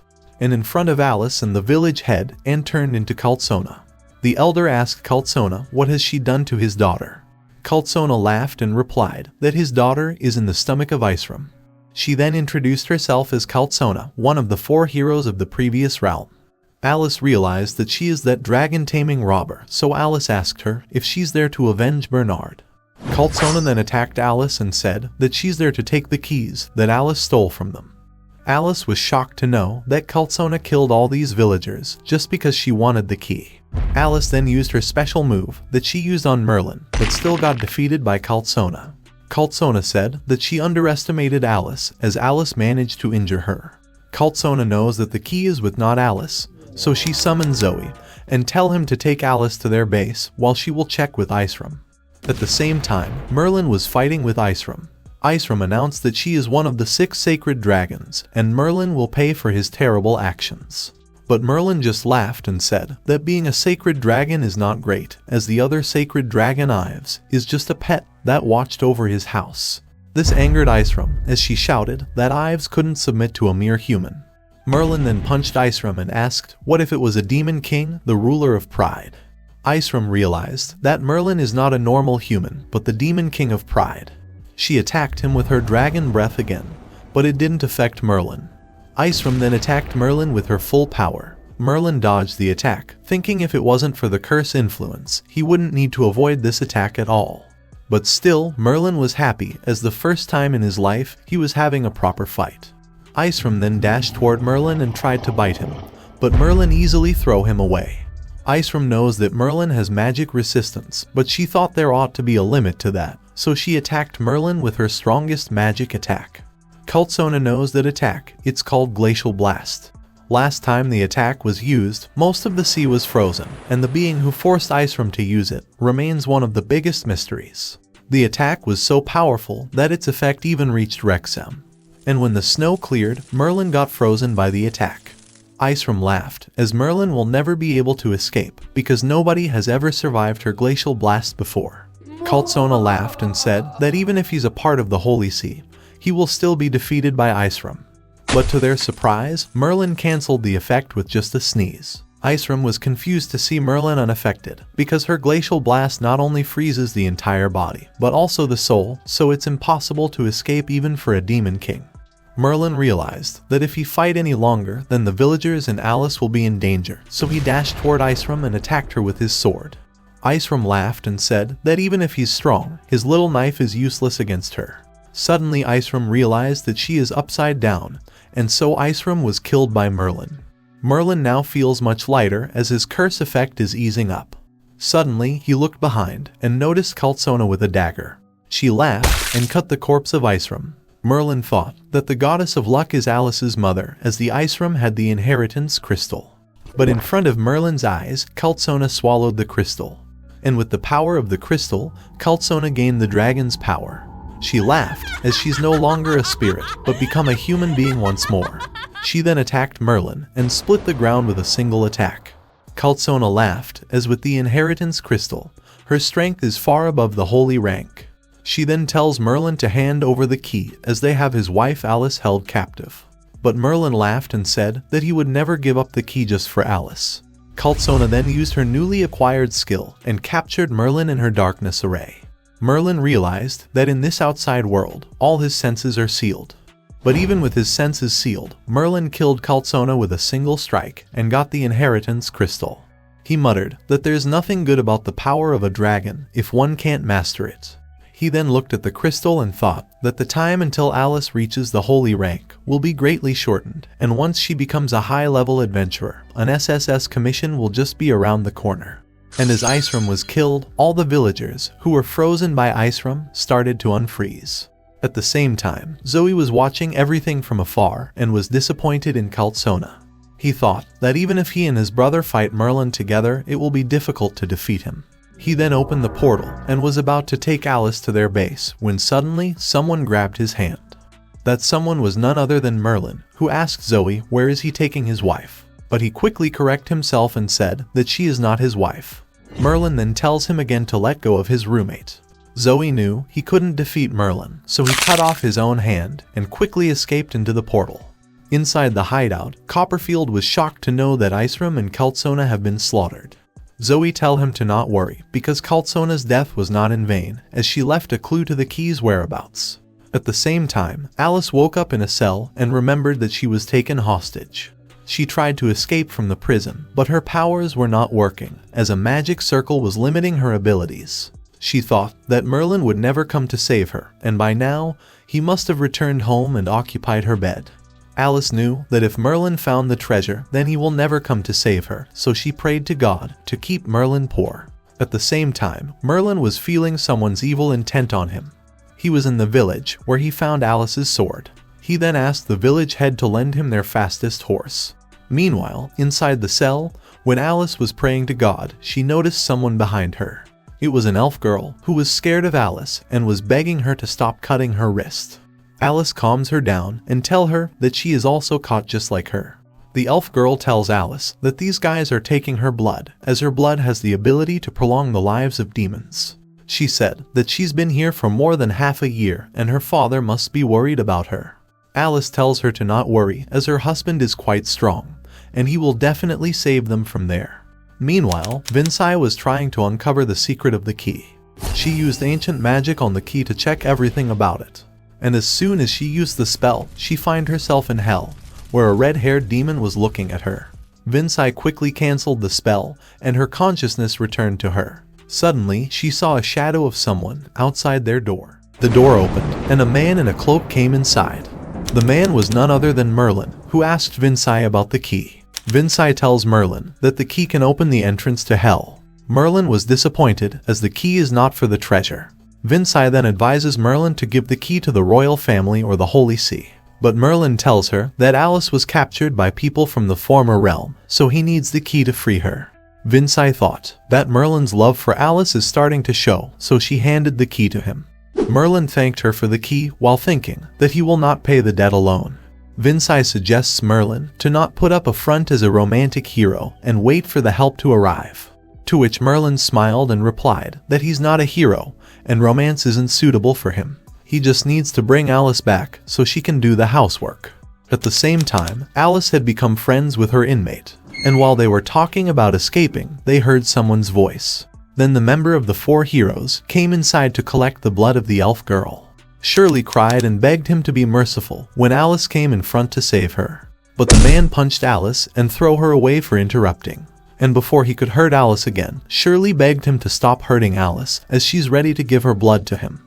Frustrated, Alice only wished to be strong like Merlin. Copperfield drinks the blood and realized that even the elven blood can't maintain his body anymore.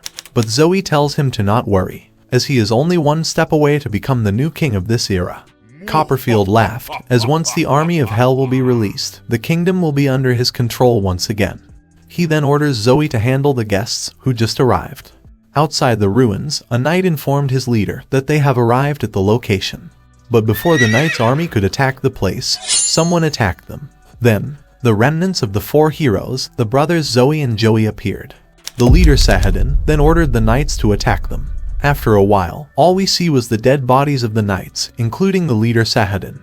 The only one left alive was the same knight from before, who muttered that they miscalculated the enemy's strength. At the same time, Zoe said that his wound is itching, so he's finally here. Merlin arrived and asked Zoe if he's there to welcome him.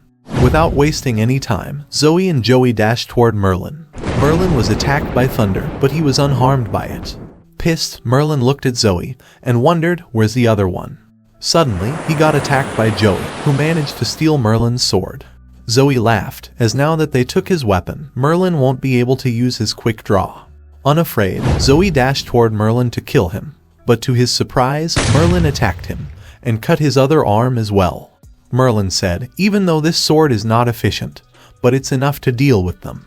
Zoe then used his attack to block Merlin's vision so Joey could kill him. But to their surprise, Merlin broke Joey's sword and killed both brothers with a single strike. The knight was shocked, as even though his leader was killed in seconds, this swordsman was able to kill 2 saint ranks easily. Meanwhile, Copperfield realized that the key is near, as the gate of hell was resonating. At the same time, Alice was shouting at Copperfield for locking them above the lava.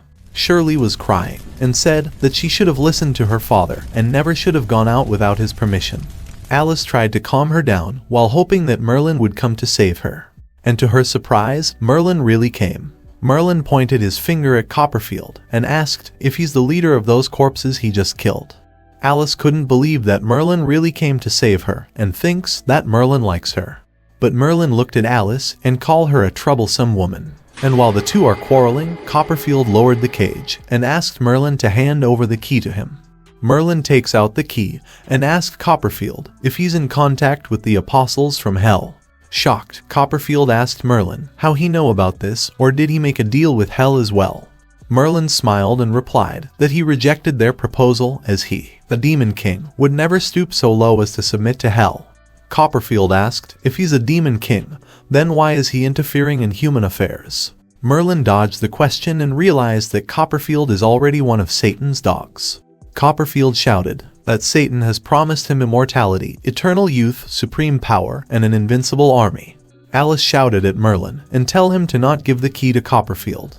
But to her surprise, Merlin gave the key to Copperfield and tell him to do what he wants. Alice starts scolding Merlin for handing over the key this easily when Shirley asked Alice if Merlin is really here to save them. Alice tells her to not worry, as even though Merlin looked like a weakling, but his quick draw is extremely powerful. This disappointed Shirley even more, as the quick draw is a low-level skill that doesn't even require magic. And as Copperfield got the key, he released Alice and Shirley.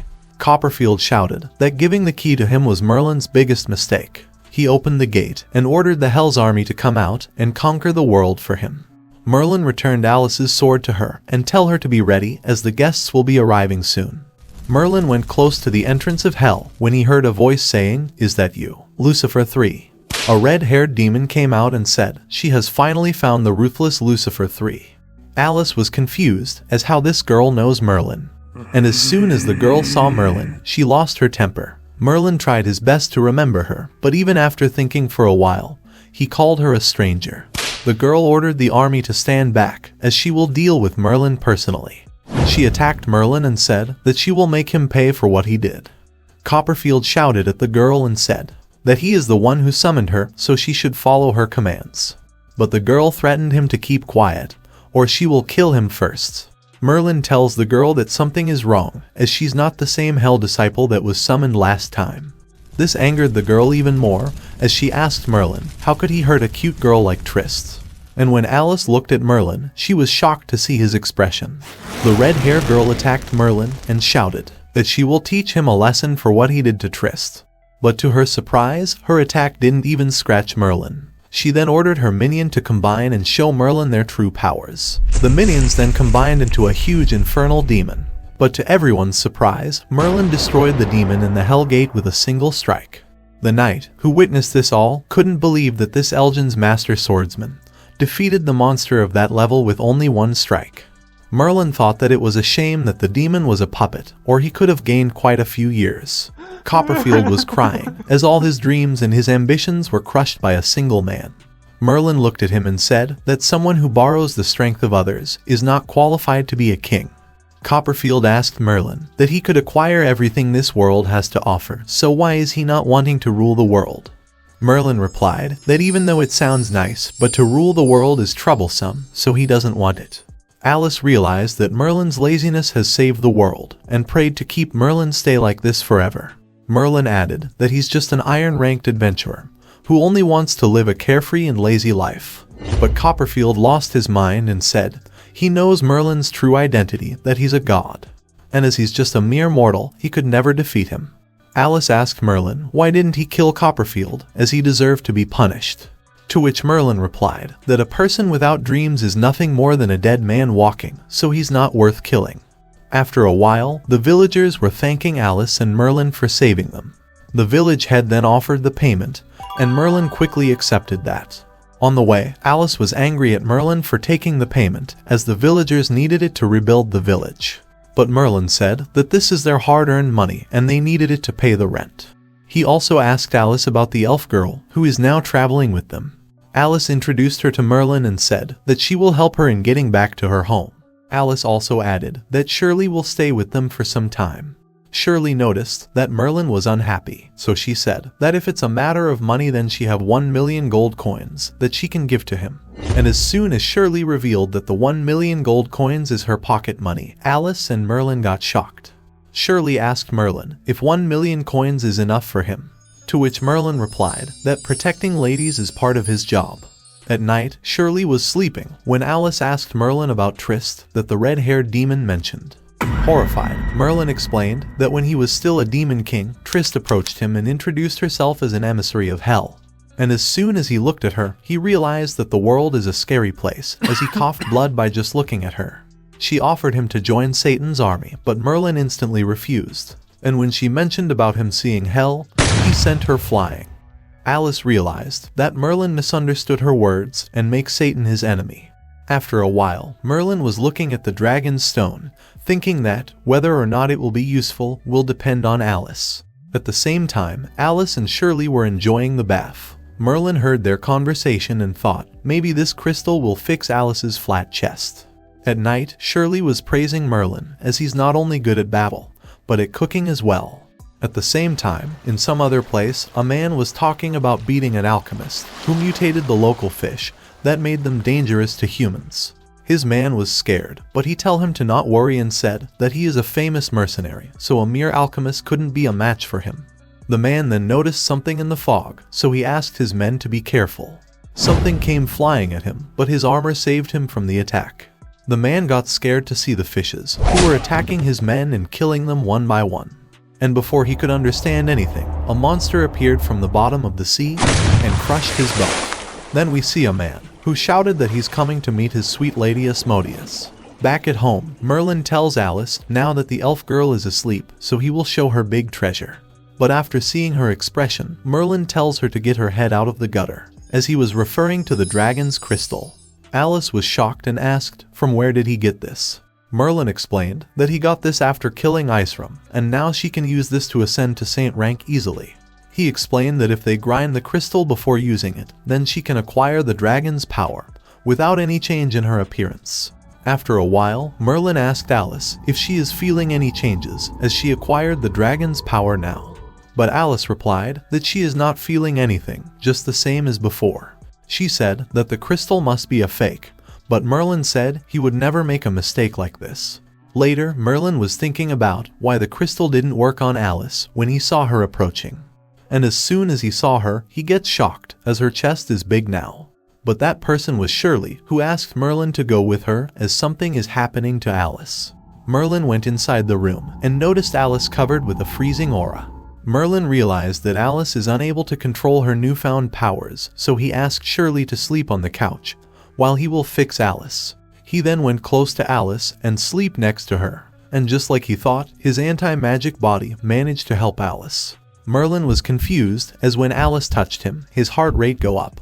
The next day, Alice opened her eyes and find Merlin next to her, who asked if she sleep well. Shirley ran upstairs after hearing a shout and find Alice on top of Merlin. Alice was crying and accused Merlin of taking her innocence and her purity. But Merlin tells her to calm down, as he's just helping her, because her body is unable to keep the dragon's power under control.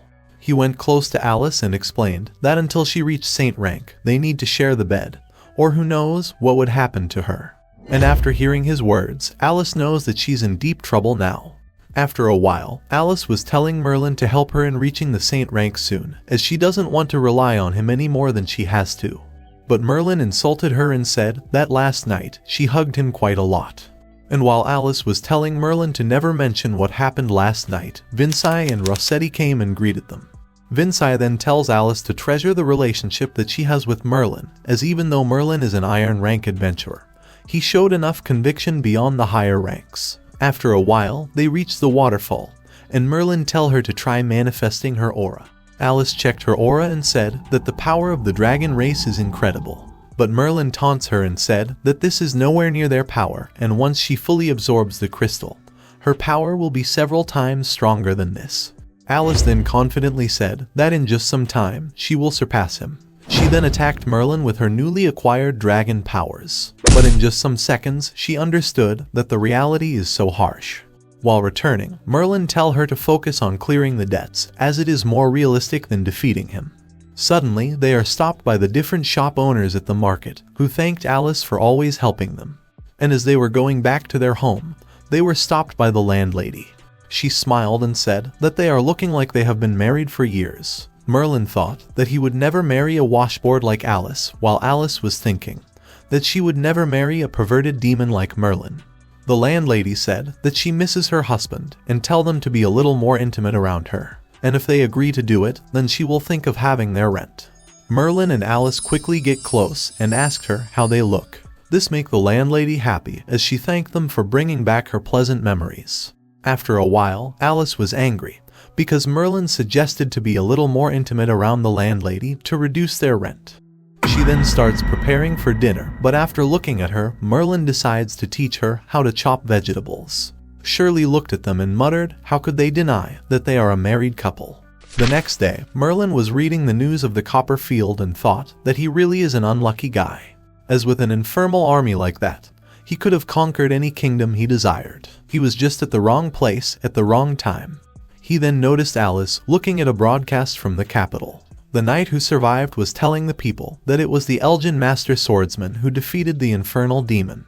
He added that the reason Copperfield lost his sanity was due to the overwhelming power of the Elgin's master swordsman.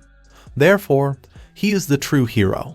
The people start cheering for the swordsman. Alice thought that the people mistook Merlin for the sword master of Elgin, as they look a little similar. While Merlin was depressed, as a previous demon king is now the savior of mankind. Suddenly, the knight was kicked by someone. It was his captain Franklin, who said that they had a chance to make a name for themselves, but he has gone and squandered it. He then took out his sword and attempted to kill the knight, but suddenly a giant eagle appeared in the sky. The eagle landed and a red-haired woman came forward. The knight Chapman quickly bowed and addressed her as Lady Macefield. Franklin said that Chapman went against the orders, so they must punish him. But to his surprise, Macefield slapped him. She asked him if he's trying to drag their queen's name through the mud. Franklin explained that the fame of this swordsman is increasing so much that it's threatening their existence, so they should punish Chapman for helping him as he's a traitor. But Macefield said that it's only thanks to Chapman that they have not lost their honor as knights. And the one who needs to be punished is Franklin, as he tried to claim the work of others and lied to the public. Franklin tried to defend himself, but Macefield tell him to go away, as she will report this incident to Her Majesty herself. She then went close to Chapman and asked if he's alright. She then apologized to the public for the disturbance caused by Franklin, and also showed her gratitude toward the Elgin's master swordsman. But she added that someone who is afraid of making his identity public can't be trusted. She then announced that the Elgin's master swordsman is a wanted criminal, and she will apprehend him on behalf of Great Britain and its citizens. To which Merlin just smiled and thought he would like to see her try. Suddenly, the broadcast device stopped working, and while Alice was trying to fix the device, Hobbs tells Merlin that he's in danger. He said that according to Luja, Alice likes this swordsman, so he's in danger of being cuckolded. Alice went close to them and asked what they are talking about. To which Merlin replied that he's just telling Hobbs about how she kicked him off the bed this morning. Alice shouted, that's because Merlin snuck into her bed in the middle of the night. This conversation was heard by Arnold, as he ran away and said he will never fall in love again. Alice said that she promised to cook for Shirley today, and asked Merlin to look for a suitable job for them. Hobbs asked about Shirley, but Merlin ignored the question, and bribed him to tell him about any jobs around Lydney. Hobbs said that Lydney is home to many strong adventurers, so they usually handle everything themselves. But there was a quest worth 100,000 not long ago. This shocked Merlin, and he asked if the quest is still available. But Hobbs replied that he's out of luck, as a 14-year-old mithril adventurer took it. Hobbs said that the adventurer name is Johnson, and he has the ability to copy any spell he sees. And the scariest thing is that there is no time limit for how long he can keep a copied spell. And once he increases his collection, then he will be invincible. Suddenly, Helena entered the guild and greeted Hobbs and Merlin. She then asked Hobbs if she could borrow Merlin for a little while. And while Merlin was leaving with her, Hobbs muttered that even though he's married, he's still hungry for more. On the way, Merlin asked Helena why Asmodeus wants to meet him. Helena said that she's not sure, but if she had to guess, then it's because of Merlin's secret plan is not going well. Merlin then tells her to not talk about this plan to anyone, but in reality, he was sorry for fooling her. After a while, Merlin reached the place and asked Asmodeus about the matter. Asmodeus said that recently he has been chased around by a passionate human fan. And the problem is that human uses alchemy to alter the human body and produce monsters known as alchemy beasts. It's a mutated life form that is only capable of basic attacks. However, his followers told him that they can feel a greater power within them. So he tried to talk to the alchemist, but in return for giving him his alchemy beasts, he wants to marry him. Merlin said that if he hates the idea that much, then he should just refuse the alchemist. But Asmodeus explained that his fourth demon king's palace is closest to the church and is under constant threat, so he needs to increase his military strength. But Merlin tells him to not worry, as if something happens, he will come and help him. After a while, Merlin was going back to his home, thinking he didn't find any jobs. He reached home and noticed Alice talking to someone. Merlin looked at the woman and asked who is she. Cecilia then introduced herself, and Merlin remembered her from the skeleton incident. Angered by Merlin's behavior, Kyle insulted Merlin, but Cecilia ordered him to stop insulting Merlin, as he's their savior. After talking for a while, Merlin understands that Cecilia wants him to accompany her to an island in Dover Strait to defeat the evil alchemist. She explained that she wants to clear up her past failures within her family, and Merlin is the only one who can help her. She added that she is ready to provide suitable compensation for his services. Merlin smiled and asked if she's thinking of using her body as payment again. Alice quickly grabbed Merlin's collar and said that even though the marriage between them is fake, but still, he should learn to control himself. Shirley was listening to all this and decided to not get involved, so she went and hid upstairs. Merlin's words angered Kyle as he dashed toward Merlin to kill him. But with just a little tap of a spoon, Kyle goes flying and collided into the wall. Cecilia apologized to Merlin for Kyle's behavior, but Merlin tells her to talk about the reward, as he's not interested in anything else. Cecilia said she thought that Lord Merlin is someone who was above petty things, but he's just as greedy as everyone else for money. But still, she offered 300,000 gold coins to Merlin. Merlin quickly agreed to help, but Alice stopped him, as he already promised to take Shirley back to her home that is in Lydney. Merlin thought that getting Shirley home will give them 1 million gold coins, so he refused Cecilia's request and tell her to come back later. But Cecilia said that they will be passing Lydney on their way, so his friend can join them. Merlin quickly accepted her offer, as it will also save their transportation fees. The next day, the group left in the carriage. Cecilia explained that they need to defeat an alchemist who mutated the fish around a village and caused a crisis. Merlin said that according to him, an adventurer named Johnson has already left for the Kent village. This shocked Alice and Cecilia, as Johnson is known as the genius magician of Ireland. At the same time, in Lydney, an elf woman named Samuel was bowing in front of a mirror and said that they are one step closer to their mission. The elf named Ashdal, who was sealed in the mirror, laughed and said that it will be a beautiful scene when they will sacrifice the entire population of Lydney. But Samuel interrupted and said that they will need an elf of royal blood so they can activate the spell. Ashdal knew that the elf king closely guards his children, so their only option is to find his lost daughter, who went missing half a year ago. Samuel then confidently replied that she will bring Princess Shirley to him at all costs. Meanwhile, Shirley was happy, as she will be reaching Lydney tomorrow.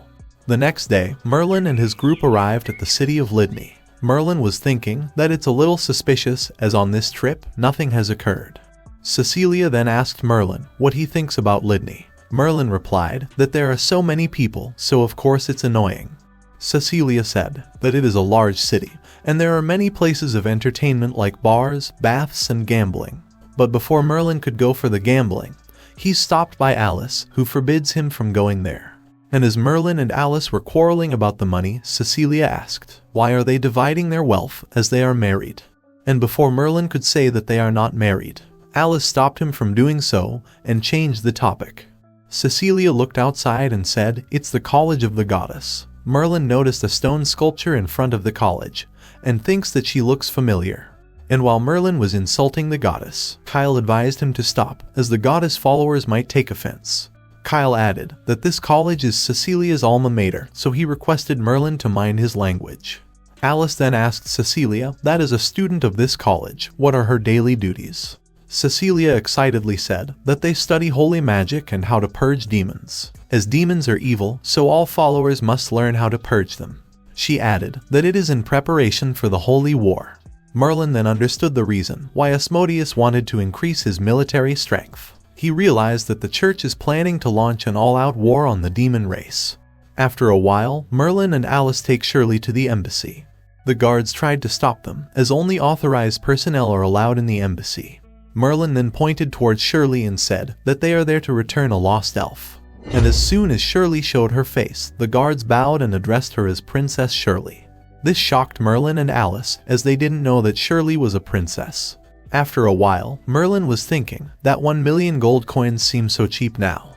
He then suggested Alice to ask for 100 million gold coins from Shirley's father, as he's the king.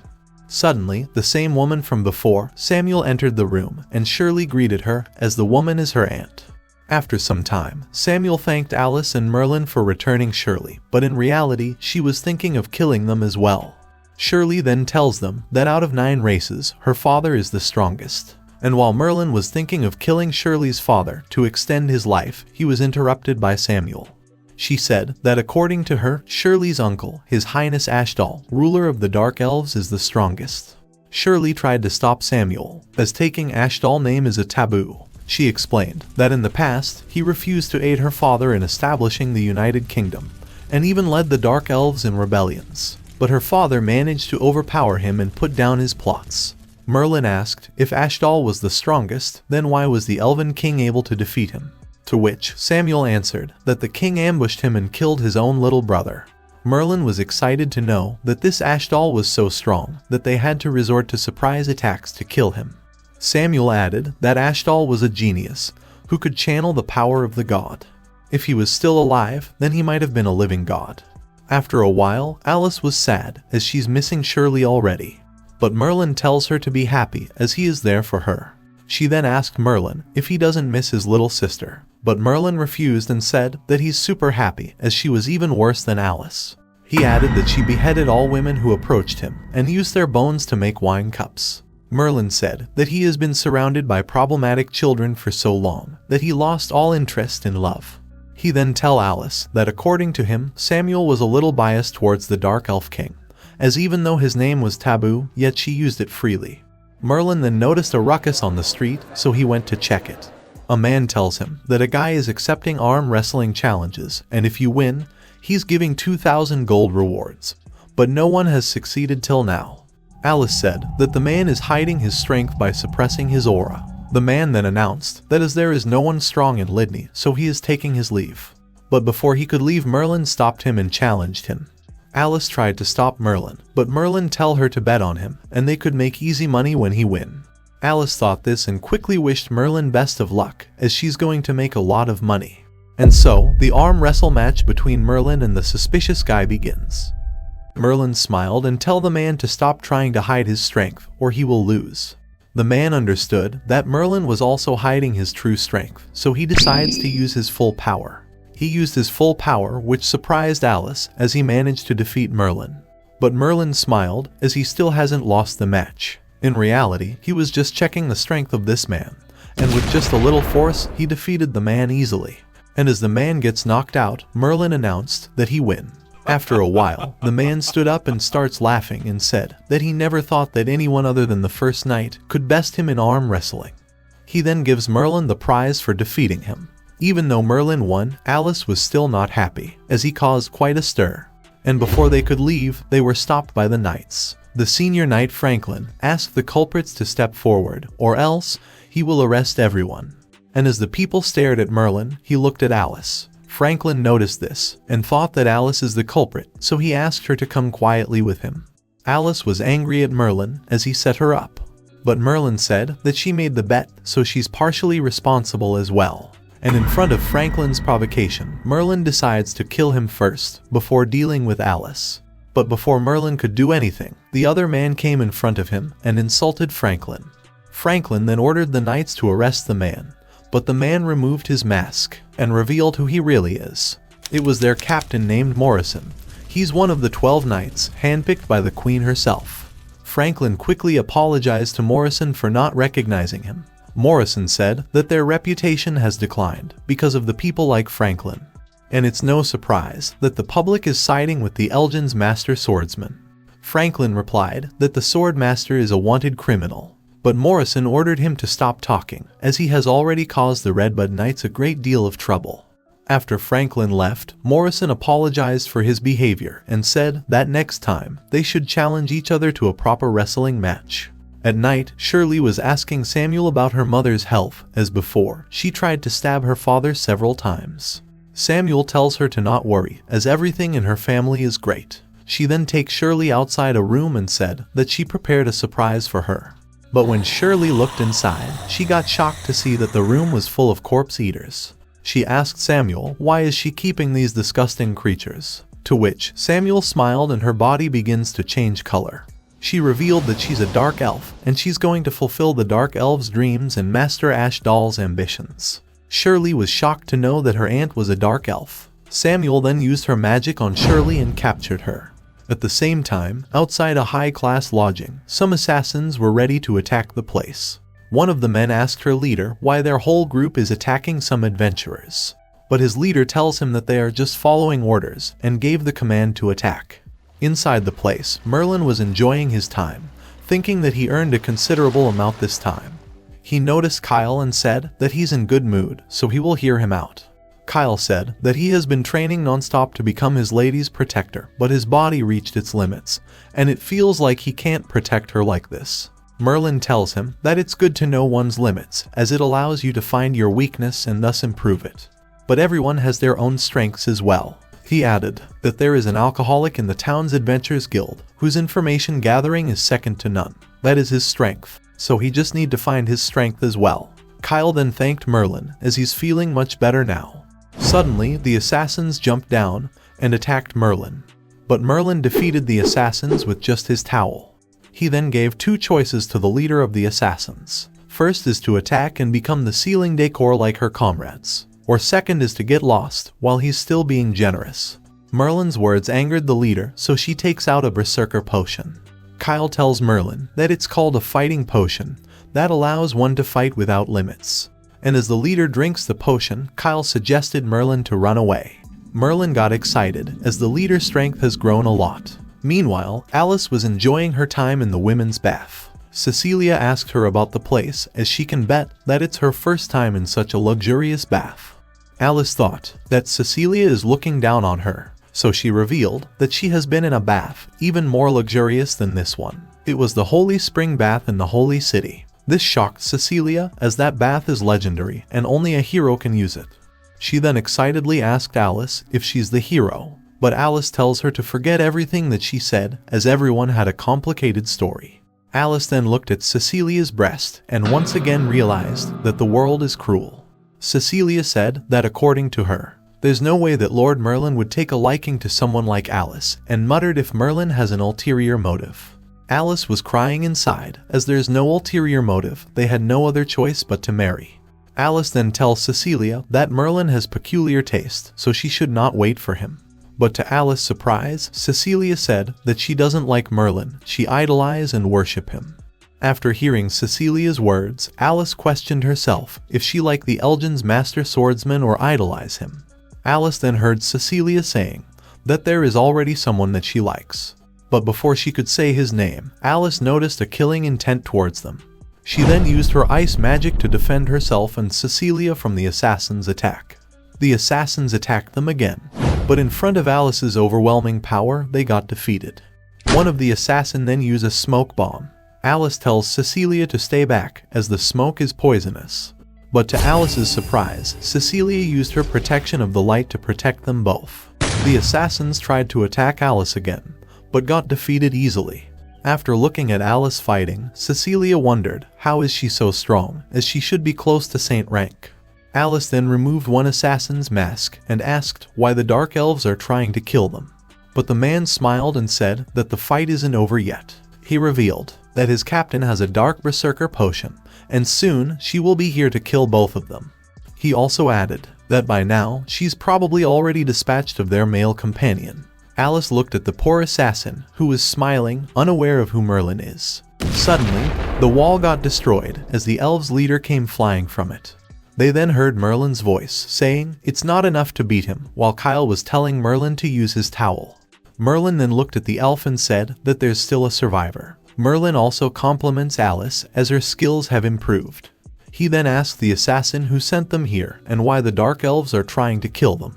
The elf replied that even if Merlin kill him, he will not tell him anything.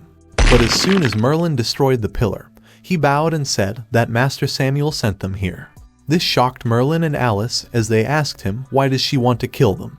But the man swore that they were never told about the reason. Merlin realized something and said that maybe this had something to do with Shirley returning. Alice then tells Merlin to postpone going to the Dover Strait, as they should pay the Elven Embassy a visit first. After a while, inside the Elven Embassy, a man informed Samuel that the assassins they sent were defeated. There was only one survivor. The elf begged Samuel to forgive him and don't feed him to the corpse eater. Samuel told him to be relaxed and explained what exactly happened. The man said, even though the leader drank the Berserker potion, she was killed by the iron-ranked adventurer. He then asked her to show mercy, but Samuel still killed him. She muttered, why would she spare him after such a blatant lie? After all, she only promised not to feed him to the corpse eaters. She then orders Shafran to find an opportunity to kill those two adventurers tomorrow. The next day, Merlin was ready to teach Samuel a lesson, while Alice was trying to stop him from doing anything illegal. She suggested Merlin to sneak in from a side entrance, and then they will find Shirley and take her away from here. Alice closed her eyes and praised herself, saying her plan is foolproof. But when she opened her eyes, she saw the guards on the ground, while Merlin was saying that her plan was troublesome. They went inside the embassy, and Merlin starts beating the elf soldiers. Suddenly, they sensed someone attacking them from behind. And as the attack was about to hit Alice, Merlin saved her. The elf girl was confused, as Merlin was able to cancel her dark magic. Alice angrily asked the girl that even though they returned the princess, why the elves are after their life. The girl smiled and said that the person they returned was not the elven princess, but a nobody. Alice got confused and asked for Shirley's whereabouts, but the girl replied that she doesn't know anyone whose name is Shirley. Merlin then came forward and said to Alice that if she wants to see Shirley, then they need to use force. Suddenly, Merlin was attacked by Shafran, but he blocked the attack easily. Shafran then attacked Merlin with full power, but Merlin was unfazed by his attacks. At the same time, Samuel was in a meeting with the Knight leader Macefield. She was telling Samuel that even though the Queen sent many agents to gather information about Princess whereabouts, but unfortunately, that has yielded no results. And as the two were talking, the gate got destroyed, and Samuel's subordinate came flying from the hole. Macefield remembers the elves as they are responsible for overseeing the security of the embassy. The next second, Merlin came inside and insulted Samuel. Macefield looked at Merlin and thought, his appearance matched the guy that Morrison told her about, an iron-ranked adventurer, who bested him in arm wrestling. Alice came after Merlin and got shocked to see Macefield there. She muttered that this is her first time committing a crime, and she ran into the Redbud Knight. Just how unlucky she is. Macefield then asked Merlin if he's doing crime on embassy grounds, and if yes, then she will have to detain him. Merlin taunted her to try her best, but before they could attack each other, Alice apologized and said that this is a misunderstanding. She pointed at Samuel and said that the ambassador sent assassins to kill them. Merlin tells her to take them to meet Shirley, but Samuel replied that the girl they brought was a lost elf, and she has already boarded a ship that will take her home. She then explained Macefield that these adventurers brought back a lost elf yesterday, but in order to increase their reward, they falsely claimed that she was the princess. But before the situation could go out of hand, Alice apologized to them and take Merlin outside. She explained to Merlin that Macefield directly reports to the Queen, and if he makes a move, then it will be troublesome for them. And while Alice was thinking about how can they save Shirley, she noticed a shop on the street. She quickly purchased a mask from Merlin, and tell him to go and save Shirley as no one will be able to recognize him. At night, Merlin disguised himself and reached outside the embassy. He noticed the corpse eaters and wondered what they are doing there. Suddenly, a magic circle starts forming in the sky. And after looking such a large magic array, Merlin realized that something is wrong with this magic. Some of the Soul Eaters attacked Merlin, but he killed them easily. At the same time, Samuel was using ancient magic to revive her master Ashdal. The elf maid brings Shirley and throws her near the magic circle.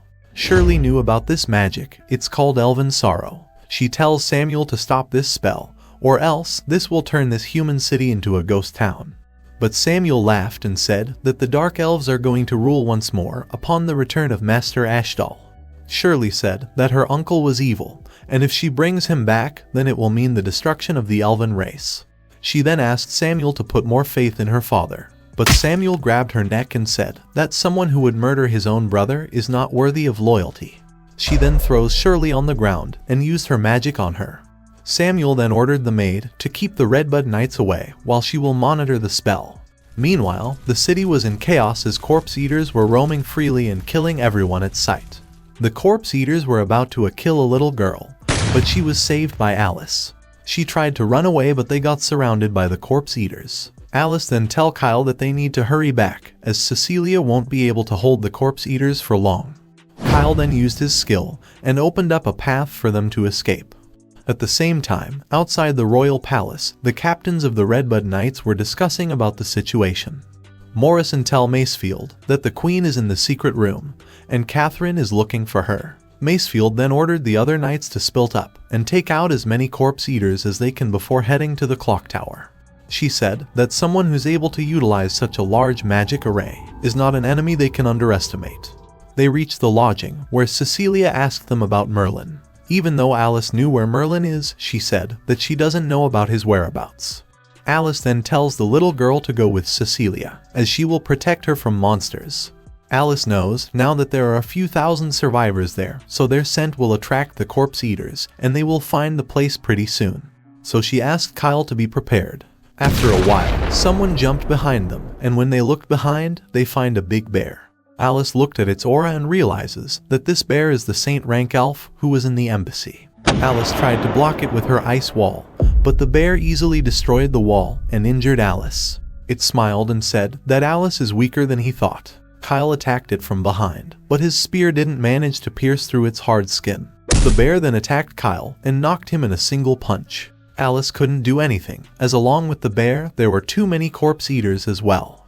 But to her surprise, the bear killed the corpse eaters and said that she's his prey, and it won't let her die this easily. Alice then dashed toward the bear and attacked it with her full power. But the bear easily blocked the attack and caught her. It asked Alice about Merlin's whereabouts, but Alice refused to tell him anything. The bear smiled and gave her two choices. One is to save the survivors that are in the building behind her, and the other is to save her partner. This angered Alice, and suddenly her eye color changed. She used her dragon's power and managed to freeze its arm completely. The bear realized that Alice's attack will kill it, so he quickly cut off its arm. It realized that it would be dangerous to keep Alice alive, so he tried to kill her. But suddenly, the bears felt an enormous pressure and looked behind. An old man appeared and said that he thought it was an ordinary beast, but it turned out to be a dark elf. Alice was confused as to how this old man knew that the bear is a dark elf.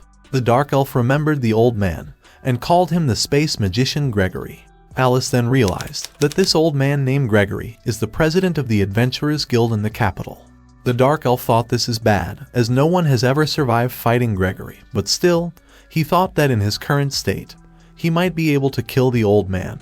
Gregory noticed its killing intent and insulted him for being rude. This angered the dark elf as he released all his power and decides to kill him. Alice gets shocked as its aura even surpassed the Saint Rank. The dark elf then changed its form to a more vicious beast as he walked toward Gregory. He attacked Gregory with his full power, but to his surprise, Gregory was unaffected by his attack. Gregory then opened a portal that started to suck the dark elf.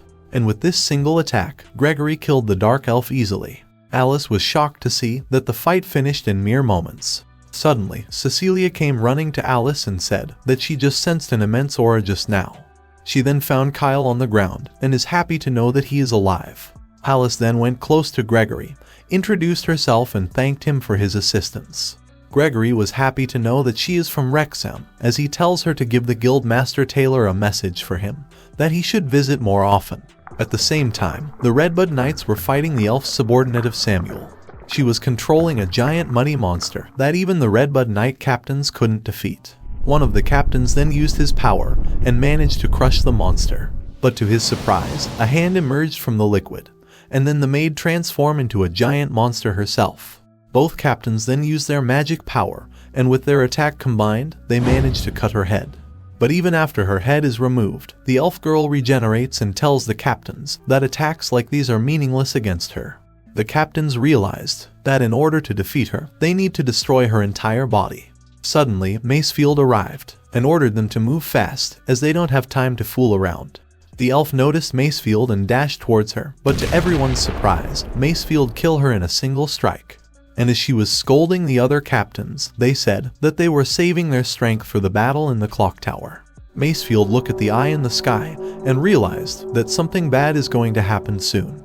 She then ordered the knights to hurry up and gather everyone to attack the clock tower. But before they could leave, the elf girl regenerates herself and said that even if she turned into dust, she would still be able to revive. And as the elf was about to attack Macefield, she noticed someone running toward her. As Merlin was in a hurry, so he cut the elf in half as he ran further. The girl laughed and tried to stop Merlin, but suddenly, her body melted as she just died. And as Macefield looked at Merlin, Chapman shouted that this man was Elgin's master swordsman. Meanwhile, in the clock tower, Samuel's spell was sucking Shirley's soul. Samuel was happy, because soon her master Ashtal will be revived. She also thanked Shirley for giving her spirit in order to revive the glory of the Dark Elves. Suddenly, she looked behind as she sensed someone. It was the famous knight Captain Morrison, who couldn't believe that Samuel was behind all this. He then looked at Princess Shirley and wondered how did she get there. He asked Samuel what she intends to do, but in return, he gets attacked by Samuel. She smiled and said, just because the Redbud Knights are famous, this doesn't mean they are strong. She confidently said that he can't beat her with his current strength. She was continuously attacking Morrison, but he managed to dodge all of her attacks. Morrison then decides to get serious and used his unique skill, Rakshasha, which increased his power and also changed his skin color to red. He then dashed towards Samuel and attacked her with his full power. But to his surprise, Samuel easily blocked his punch and attacked him. But Morrison managed to survive her attack and used Rakshasha Tier 2 to turn himself into an ogre. He then swore to stop Samuel as he dashed toward her. At the same time, Merlin reached outside the clock tower and looked at the top. Meanwhile, Samuel defeated Morrison and spared his life so he can witness the destruction of his country. Helpless, Morrison was begging for someone to arrive and stop Samuel. Suddenly, he heard Merlin's voice, who said that he came to the right place. Merlin looked at Shirley and Morrison, who were not in good shape. He then looked at Samuel and muttered, so she really was a dark elf. Samuel asked for Merlin's identity, and he introduced himself as Elgin's master swordsman. But Samuel just laughed and said that if he is the Elgin's swordmaster, then she is the demon king of the first palace, Lucifer III. In reply, Merlin said that he was originally there to only save Princess Shirley, but now he will kill her too. Morrison looked at Merlin and thought that he stand no chance as Morrison can't sense any magic from him. Samuel created a magic wall and said that if Merlin tried to cross it, then he will be torn into shreds. And as Merlin walked towards the wall, Morrison stopped him as this was a suicide. Samuel then tried to complete the spell by offering the whole city, but suddenly Merlin sent her flying with a punch. Shocked, Samuel wondered how Merlin was able to cross her wall. She then realized that the man inside the clock is the same iron-plate adventurer Merlin. And as the spell was about to complete, so in order to stop Merlin from interfering, she attacked him with her full power. Her attack hit Merlin, but to her surprise, he was unharmed by it. She kept attacking Merlin, but he casually walked toward her and asked how should he get rid of her. And without wasting any time, he cut her in half and killed her. He felt his curse slightly alleviated, so he thought that this trip was worth it. Merlin caught Shirley, who fell from the sky, and realized that her spirit got severely damaged. Before Merlin could leave, Morrison stopped him and asked, with the power he possesses, why does he hide his identity and run from the law? He added that if Merlin agrees to serve Great Britain, then he can convince the Queen to drop all charges against him. But Merlin refused his offer and said that he is not interested. Suddenly, he heard a voice from the sky saying, because of Merlin's foolishness, he is locked in the space between hell and the surface world. and as a punishment, he, Ashdal, hereby sentenced Merlin to death. Merlin thought that this looked like a little different from his usual opponent, so it might be a little troublesome. Suddenly, an attack came from the sky to kill Merlin. Merlin took the attack head-on and said that if he weren't already dead, then he would have killed him personally. Before the portal closes, Ashdal said that he will remember this, and when he resurrects, he will personally kill Merlin. Merlin looked at his hand and realized that it wasn't a magical attack, but something more powerful. He smiled and muttered that there is still hope for removing his curse after all. Suddenly, Macefield along with the other knight captains attacked Merlin, thinking he is the one behind all this. At the same time, the people were all looking at the tower as the sky is back to normal. Merlin said that he's not there to fight, and tell Macefield to take Shirley as it will take a grand magician to help her recover. He then threw Shirley toward Macefield and left. And before the knights could follow him, Morrison stopped them and explained that the whole thing was a civil war between the dark and light elves. He added that the sword master defeated Samuel, who was behind all this, and saved them all. The public was shocked to see the man disappearing, and starts cheering for the Elgin's master swordsman. After a while, in the elite lodging, Alice was putting bandages on her wounds when Merlin showed up. She quickly hid behind the curtains and asked Merlin about Shirley. Merlin explained the whole situation and asked, how did she got hurt? Alice replied that Shafran tried to attack this place and she and Kyle tried to fight him off, but couldn't defeat him, and the president of the Royal Capital Guild saved them. She also added that Gregory was so strong that he might even defeat Merlin. Merlin then offered Alice to lick her wounds as it will help in healing. Alice quickly took the battle stance and thought that Merlin is planning to take advantage of her as she is now injured. At the same time, Cecilia opened the door, who came there to heal Alice. But she gets shocked to see Alice and Merlin trying to make love in this state, so she quickly shut the door. And finally, in front of Alice's shout, Merlin gave up on healing her. The next day, in the royal palace, Macefield informed the other captains that Princess Shirley's condition is now stable. And while the other captains were thinking of dueling against the master swordsman, Morrison tells them to stop their foolishness. He said that even if all the 12 Knights of Redbud were to attack him simultaneously, they still would not be able to scratch him. This shocked the other knight captains, as it is not possible for anyone to be this powerful. Morrison's words angered Macefield, and as she grabbed his collar, she noticed that he was shaking. She clicked her teeth and wondered just how strong is this Elgin's master swordsman. But still, Macefield shouted that no matter how strong this swordsman is, if he threatens this kingdom, then they will treat him as their enemy. But Morrison still advises against fighting him, as this would be disastrous for them.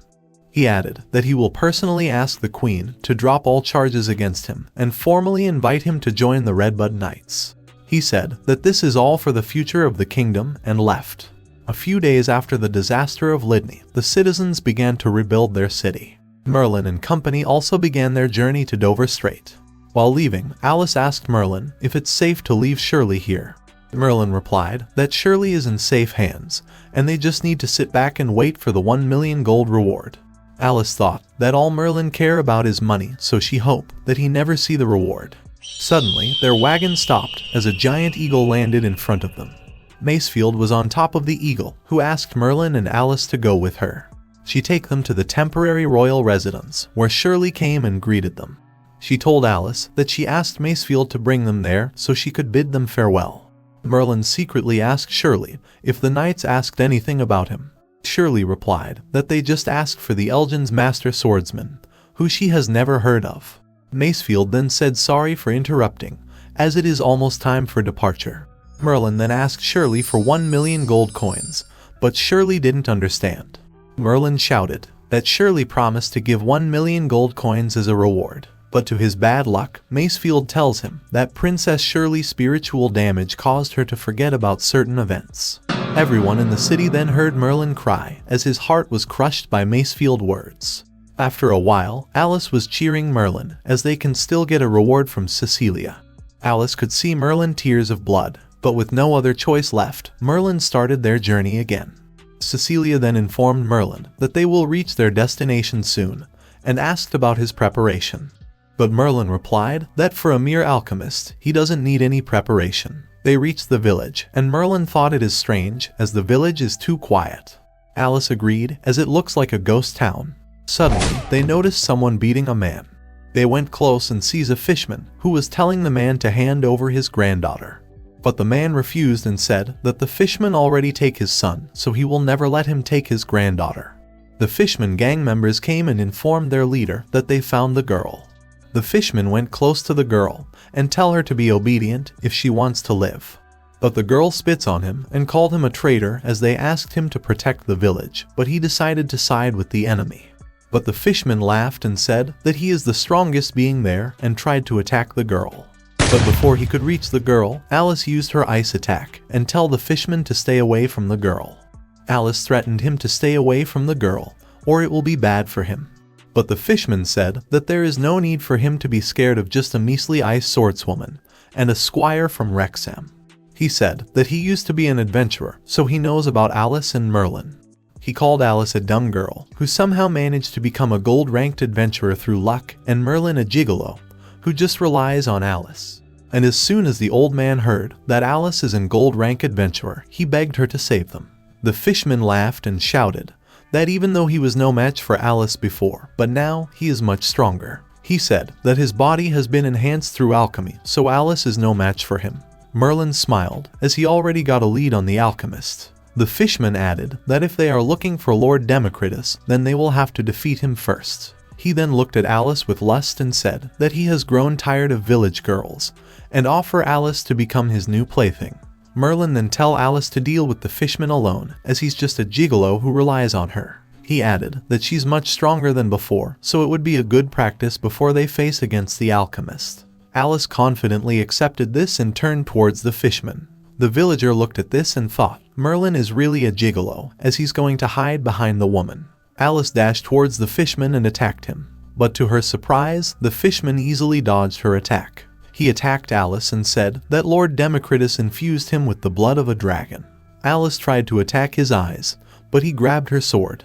But this was all according to Alice's plan, as she managed to freeze him completely. And as soon as the leader got killed, the other members of the group tried to run away with the girl. But before they could run, Merlin stopped them. The members attacked Merlin, thinking they can easily beat an iron-ranked adventurer. But Merlin threw them into the sea and saved the girl. He then looked at the girl and asked what exactly happened in the village. After a while, the man and his daughter were thanking Alice and Merlin for saving them. He said that the fisherman was the strongest adventurer of the village, so they asked him to defeat the alchemist. But the alchemist turned out to be much stronger and captured the adventurer Mark.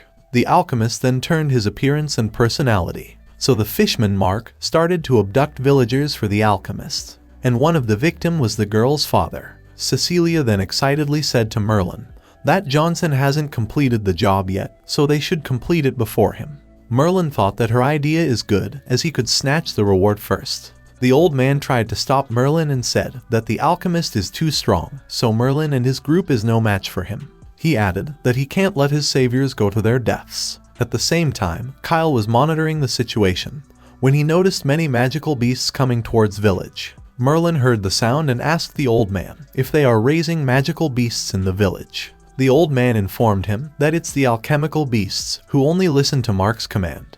But as he is dead now, nothing can stop their rampage. Alice came running and asked Kyle about the situation. She then tells him to be careful, as they can't let the monsters hurt the villagers. The old man asked Merlin if he's not going to help, to which Merlin replied that there's no need for that. He thought, if these are the same alchemist beasts that Asmodeus mentioned, then they seem quite weak to him.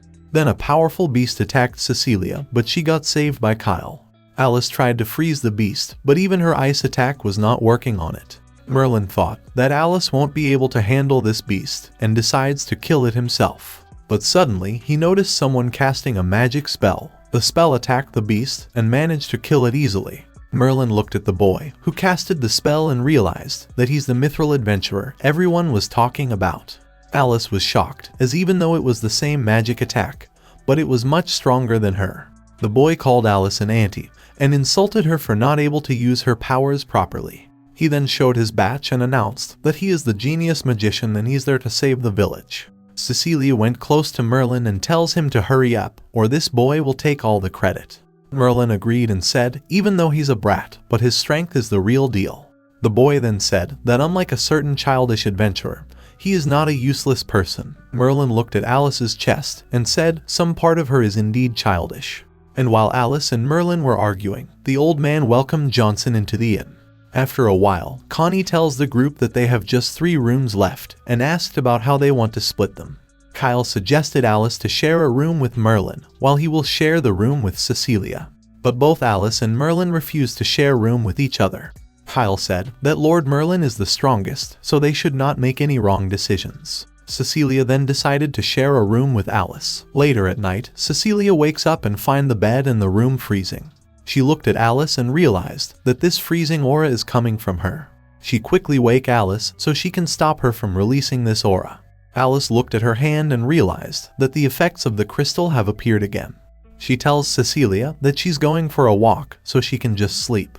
At the same time, the magician was telling someone that he will only take care of the alchemist and will not be bothered with all other troublesome stuffs and shut the door. Outside, Connie was standing, saying that she has no choice but to beg the other adventurer for help. She remembered Kyle saying that Lord Merlin is the strongest, so she decides to go to Merlin next. After a while, someone knocked on Merlin's door. Merlin opened the door and got shocked to see Alice outside his room. He insulted Alice and asked if she is planning on assaulting him in the night. Alice replied in a seductive voice that she just wants to sleep with him. Merlin looked at her and realized that the magic power of the crystal is seeping out again. Alice said that she can't control her powers when she's asleep, and also she doesn't want to worry Cecilia. Merlin was confused as it hasn't been long since the last time, so he asked Alice if recently she used the power of the crystal forcefully. Alice replied that a saint-ranked dark elf attacked her when he went to save Shirley, and to protect herself, she unconsciously frees the arm of her opponent. Merlin flicked her head and called her a stupid. He explained that if she forcefully used the power of the crystal before she attained saint rank, then she will turn into a freak hybrid of the human and dragon race. He said that one is fine, but the more she uses this power, the more she will feel backlash. After a while, Merlin looked at Alice, who was still releasing some aura. He then hugged her from behind, and the raging magical power instantly subsided. Suddenly, they get surprised as someone just knocked on their door again. Alice thought that it's probably Cecilia, as she must be worried for her. Merlin opened the door and gets shocked to see Connie outside his room. She wants Merlin to save her father, who was kidnapped by the alchemist, and in return, she will do anything for him. Merlin covered her with the blanket and said that he would not sully her over something like this, because he has no interest in washboards. Merlin's words were like an arrow to Alice, who was listening to their conversation. Merlin said that they are in a hurry, but if her father will be alive, then he will bring him back and close the door. Connie looked at the door with teary eyes and thanked him before leaving. Merlin lay on the bed and noticed Alice trying to get close to him. He said that she didn't like sleeping with him, so why is she getting closer? Alice replied, that's because he is warm. The next day, Cecilia was thanking Merlin for taking care of Alice last night. Cecilia then told Alice that she saw her entering Merlin's room before she went back. Merlin asked Kyle if they have seen that little brat Johnson. Kyle replied that he and Cecilia were the first ones to arrive, but they haven't seen him yet. Merlin then tell them to ditch Johnson and head off, unaware that Johnson was hiding in their carriage. After a while, the group reached the port. There, the captain of the ship introduced himself as Dennis and welcomed Cecilia and the group. The captain then noticed someone and asked if he is with them too. Alice and Merlin looked behind and find Johnson standing there. He insulted Alice again and asked her if he can join them on their ship. Kyle refused him, saying they are competitors in this matter, but Merlin agreed to take Johnson with them. Alice was worried about Merlin's decision, but Merlin tells her to not worry, as it'd be easy for him to steal candy from a child. After some time, the captain was asking if they are looking for an alchemist named Democritus.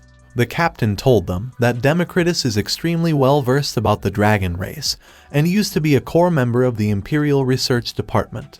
And after he was kicked out because of his inhumane nature, he was contacted by the Dark Adventurer Guild.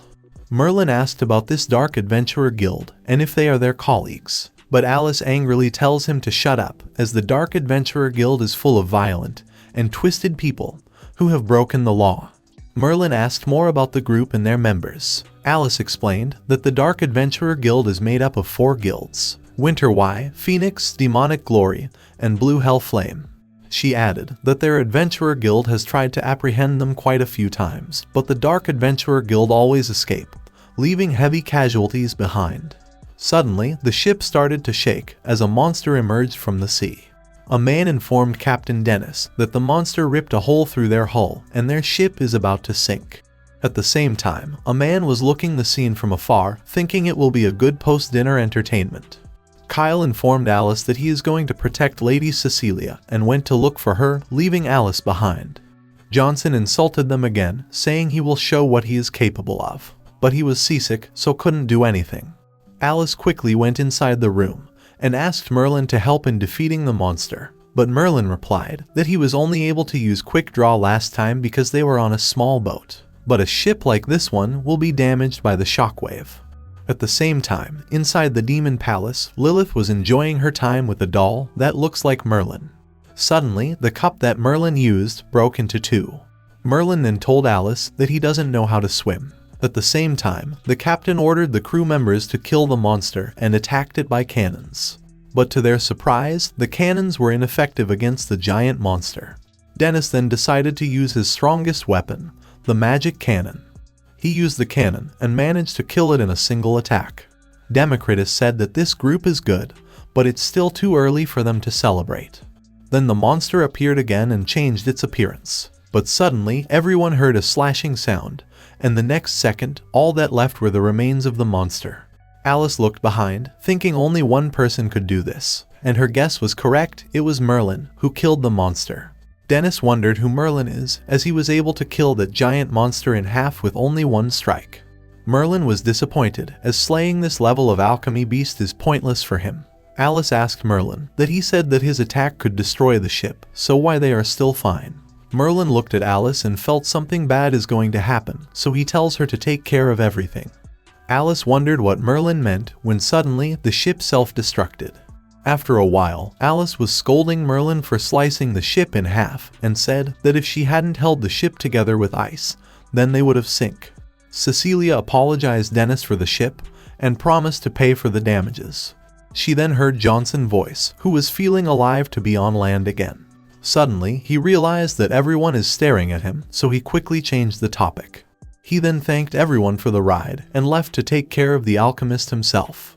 Dennis and his crew decided to stay back to repair the ship. After a while, Merlin's group reached the research facility hidden in the mountain, and Johnson was with them too. Alice was confused, as it's strange, because they haven't met any opposition since they landed. Suddenly everyone stopped, as they heard something running toward them. They then noticed a group of alchemy beasts running toward them. Johnson came in front and said that he will let them witness his splendor. He puts on a ring and tells them to watch how a genius fights. He used his magic spells and managed to kill all the beasts. Alice now understands why everyone calls Johnson a genius, as he managed to use two elements at the same time. Merlin thinks that Johnson is interesting, however, he doesn't like his attitude. Democritus looked at Johnson's attack and thought that he was the one who killed his sea monster.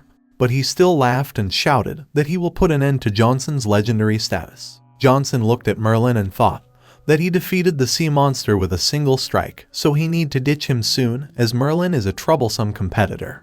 At the same time, Cecilia was worried, as she has a bad feeling. But Alice tells her to stop scaring herself. She said, no matter who the enemy is, Merlin will take care of them. Suddenly, Merlin stepped on something, causing Alice and Cecilia to fall into a trap. Merlin then heard Alice and Cecilia shouting that the water is so cold, and even there are rats. He also noticed that Johnson ran off, so he ordered Kyle to follow him. Kyle was hesitant to leave Cecilia behind, but Merlin tells him to not worry, as Alice was with her. At the same time, Alice and Cecilia were looking for an exit. After walking for a while, they find a passage. As the two were walking inside that passage, they heard a strange scream. They then noticed a giant vulture that was eating a human. Cecilia suggested Alice to run away when Alice noticed something. She noticed some humans who were still alive and was waiting for their death. Alice then created a sword out of ice and attacked the vulture. But the sword had no effect on its hard skin. Alice then told Cecilia that she can't abandon the survivors, and according to her, the only way out of there is through that opening above the bird's nest. Alice dashed towards the vulture and asked Cecilia to cast a shield on her. but Cecilia was too frightened to move, and the bird attacked her. Meanwhile, in some other place, Johnson was circling around and thought that it's because of the alchemist's magic. But in reality, he was just lost, as Democritus was losing his patience, so he decides to help him a little and opened a path for Johnson. Johnson knew this was an invitation for him, but he still entered. At the end of the passage, he finds a Colosseum. Johnson then heard someone saying, "So you are the genius magician." He looked behind and found Democritus standing on the wall. Johnson smiled after looking at the alchemist and attacked him. But to Johnson's surprise, Democritus easily blocked his attack and summoned an alchemy beast. Democritus then called the other beast and introduced them as the two-headed Lion King and the Great Mammoth. He laughed and told Johnson that he also has a steel vulture, and all these beasts were created from Saint-rank dragon blood. Both beasts attacked Johnson, but he used his strongest spells to defeat the beasts. But to his surprise, even his strongest spells couldn't defeat the beasts. The beasts then charged at him, and even though Johnson tried to defend himself using his magic, the beasts managed to injure him. And as Democritus was about to kill Johnson, he heard Merlin's voice saying he's right on time. Merlin smiled and asked Johnson, "How does it feel like to get taught a lesson after ditching them?" He then jumped down and said that it's time to get his rewards. But Johnson sealed Merlin and Kyle inside his holy cage. He said that he is not defeated yet, and he will never allow anyone to steal his prey. Merlin looked at his confidence and realized that Johnson has a trick up his sleeve. Johnson then removed his jacket and showed his full power, but Democritus still laughed and ordered his beasts to attack Johnson. Meanwhile, Alice was in a hard battle with the steel vulture. Alice knew that with her current level, she couldn't defeat the vulture, but still, she couldn't leave the survivors. Cecilia then used her magic and cast a healing and defensive spell on Alice. Alice tried to attack its wings, thinking she will decide this in one strike. But before her attack could reach the vulture, it attacked Alice and managed to knock her down.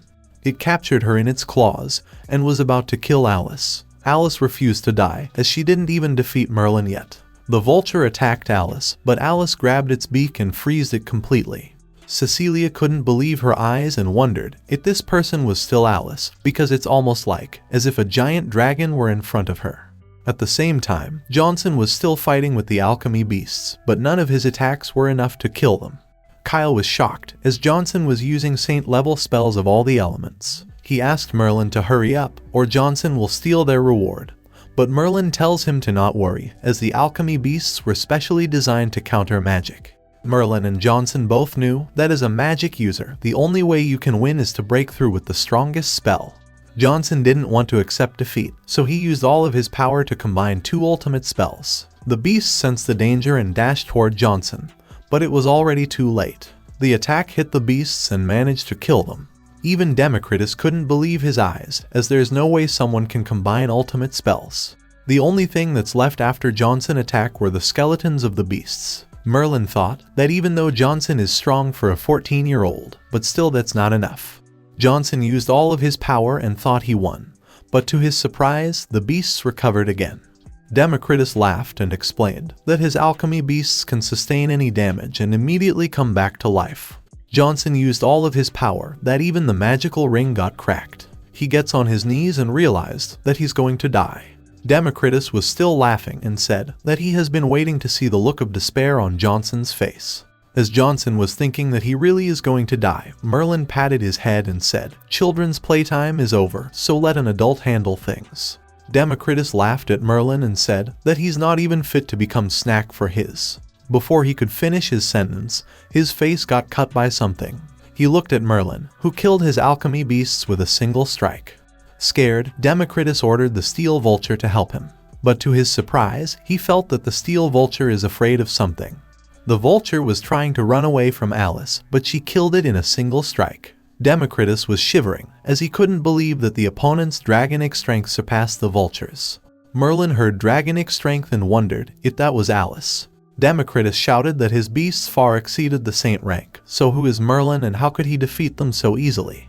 Merlin replied that to show his gratitude for allowing him to kill Democritus, he will tell him. He then announced that he is the demon king of the first demon palace, the ruler of pride, Merlin Lucifer III. At the same time, Cecilia and the other people were celebrating their victory. Suddenly, Alice fell to the ground and her pendant also broke. Meanwhile, Kyle, Johnson, and Democritus were shocked to know about Merlin's true identity. Democritus shouted at Merlin and called him fake, as he doesn't even look like a demon, let alone emit a demonic aura. Kyle asked Merlin to stop making these kinds of jokes, because if the church overheard this, he will receive the death penalty. Merlin sighed, as this world is hopeless. He then introduced himself again as Wrexham's Black Iron Adventurer, the no-regret gambler that always loses. Democritus shouted at him and said that a mere iron adventurer couldn't defeat his alchemy beasts. Angered by Merlin's behavior, Democritus took out his hidden weapon. He tells Merlin that the beasts he defeated were merely present for Lady Asmodeus, but he has an even stronger creation, whose power is unmatched. But after hearing this, Merlin couldn't control his laugh, as Democritus was the same alchemist, who wants to marry Asmodeus. This made Democritus angry, because Merlin was taking Asmodeus' name with disrespect. Merlin tells Democritus that he knows Asmodeus, so his romantic pursuit is pointless. This confused Democritus, as he asked Merlin if Lady Asmodeus is already spoken for. To which, Merlin made a symbol from his hand and said that Asmodeus is the dangler. But Democritus couldn't believe that Lady Asmodeus, whose beauty eclipses all other women, is a male. Merlin said that Asmodeus is a bastard who has fooled countless men, but Democritus was not accepting this and called him a liar. He then blows his whistle, which summoned a coffin, and with just one look, Johnson realized that there's something unimaginable inside that coffin. And after looking what's inside the coffin, Johnson got terrified, as he had seen that face in the ancient text. It's one of the 4 heroes of the previous kingdom. Democritus laughed and shouted that after finding the remains of Calzona and Saint Ice Dragon, he melded the two and created something even stronger than them. Merlin was trying to remember where he has seen that face when Calzona opened her eyes and got angry after taking a look at Merlin. Merlin then remembered that she's the same old lady that he defeated before. She attacked Merlin with lightning speed, but Merlin killed her in an instant. But to his surprise, even after getting killed, she regenerated. Democritus laughed and explained that not only does she possess the power to destroy a nation, but she also has an immortal body. Merlin thought it's a bit interesting, as he might be able to play with her a bit longer. Merlin said that if he can't defeat her with one slash, all he needs to do is just slash twice. And as the Merlin was battling Calzona, Kyle picked up Johnson and ran from there, as they will only be a hindrance to Merlin. At the same time, Dennis and his men arrived and find Cecilia and Alice. Cecilia ordered Dennis to take the villager to safety and explained that Alice needs treatment. She also tells him to pick up Alice's pendant, as she keeps it on her at all times. He picked up the pendant and gets shocked after seeing a symbol on it. He looked at Alice and wondered if she really is the one. Meanwhile, Merlin was fighting Calzona. He killed her several times, but she regenerates every time. Democritus laughed and told Merlin that none of his attacks could kill Calzona. She then attacked Merlin with her full power, but Merlin easily cancelled the attack and destroyed her completely. Everyone outside saw Merlin's attack and gets terrified after looking at its power. Merlin smiled and said that no matter how immortal, it can't come back if it's been turned to ashes. But Democritus still laughed as Calzona started to regenerate again. He then insulted Merlin and said that even though Merlin has a legendary weapon, but it's useless against his alchemy beast. After hearing this, Merlin put his sword back and decides to fight Calzona with his hands. He punched Calzona and thought of using her as a punching bag, and after toying with her for a while, he killed her. And when she was about to regenerate again, Merlin slashed her core. Merlin already knew that every time she resurrected, she used that core as its center. Democritus was in despair as he put everything into creating that core. It's smaller than a speck of dust and even harder than a diamond. Yet, Merlin was able to accurately slice it. Merlin looked at him and said he already told him that he's the demon king of the first demon palace. Democritus asked why Merlin did this to him, as he has never done anything to anger Merlin. To which Merlin replied that even though he never angered him, but his head is worth a lot of money. And as Merlin was about to kill Democritus, he pissed his pants. Merlin paused for a second, but still strike him. But in that 1 second, Democritus managed to substitute his body and escaped. Everyone outside the research facility then noticed that the whole mountain collapsed. Cecilia is worried about Alice and explains everything that happened to Kyle. Merlin also came back and Kyle asked him if he managed to defeat the immortal beast. Merlin replied that even though he killed the beast, but Democritus got away. He then looked at Alice and realized that she used the dragon's power again. But more importantly, he asked Cecilia about the reward as he didn't capture the alchemist. Cecilia said even though the alchemist got away, but he still destroyed the beast and the alchemist's lab, so she will give him 200,000 gold as agreed. Merlin gets happy and thought that after returning the debt and paying the rent, he will bet all the remaining money on Richard to make a huge profit.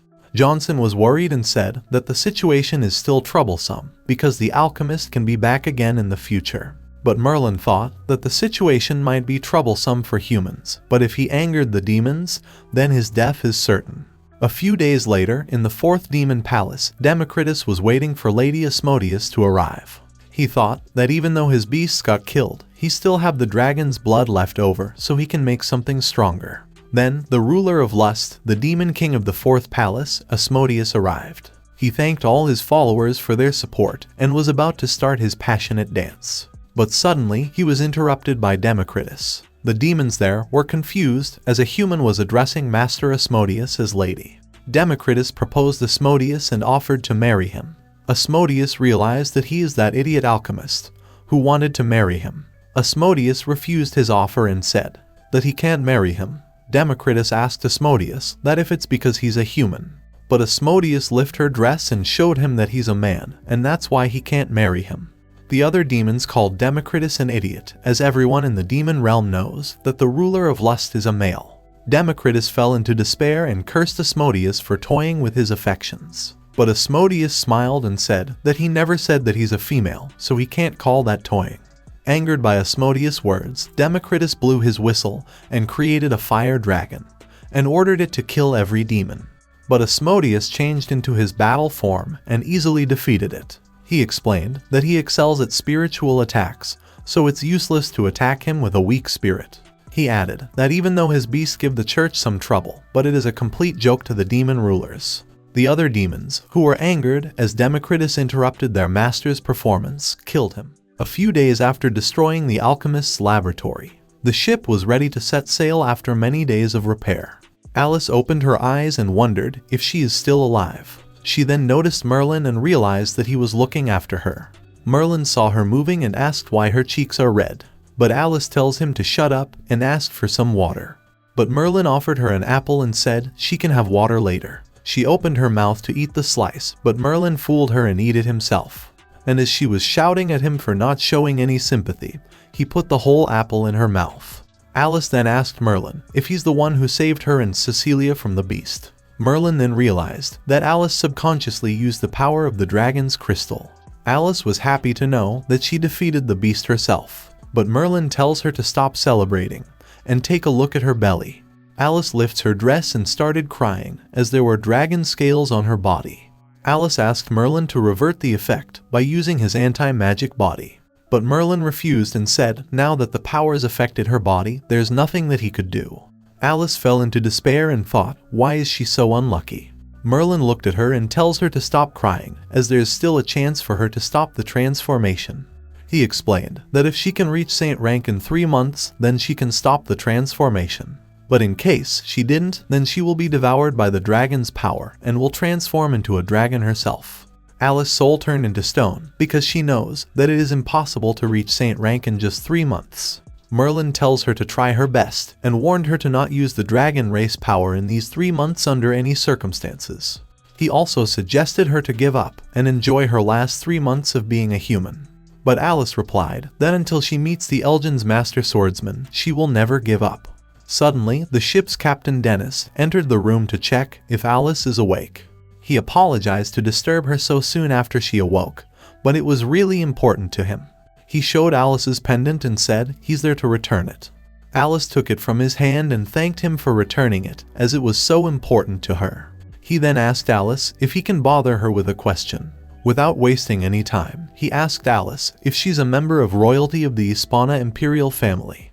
But Alice refused and replied that she's just a commoner. But Dennis explained that the symbol on her pendant is something only the imperial family of Hispana would use.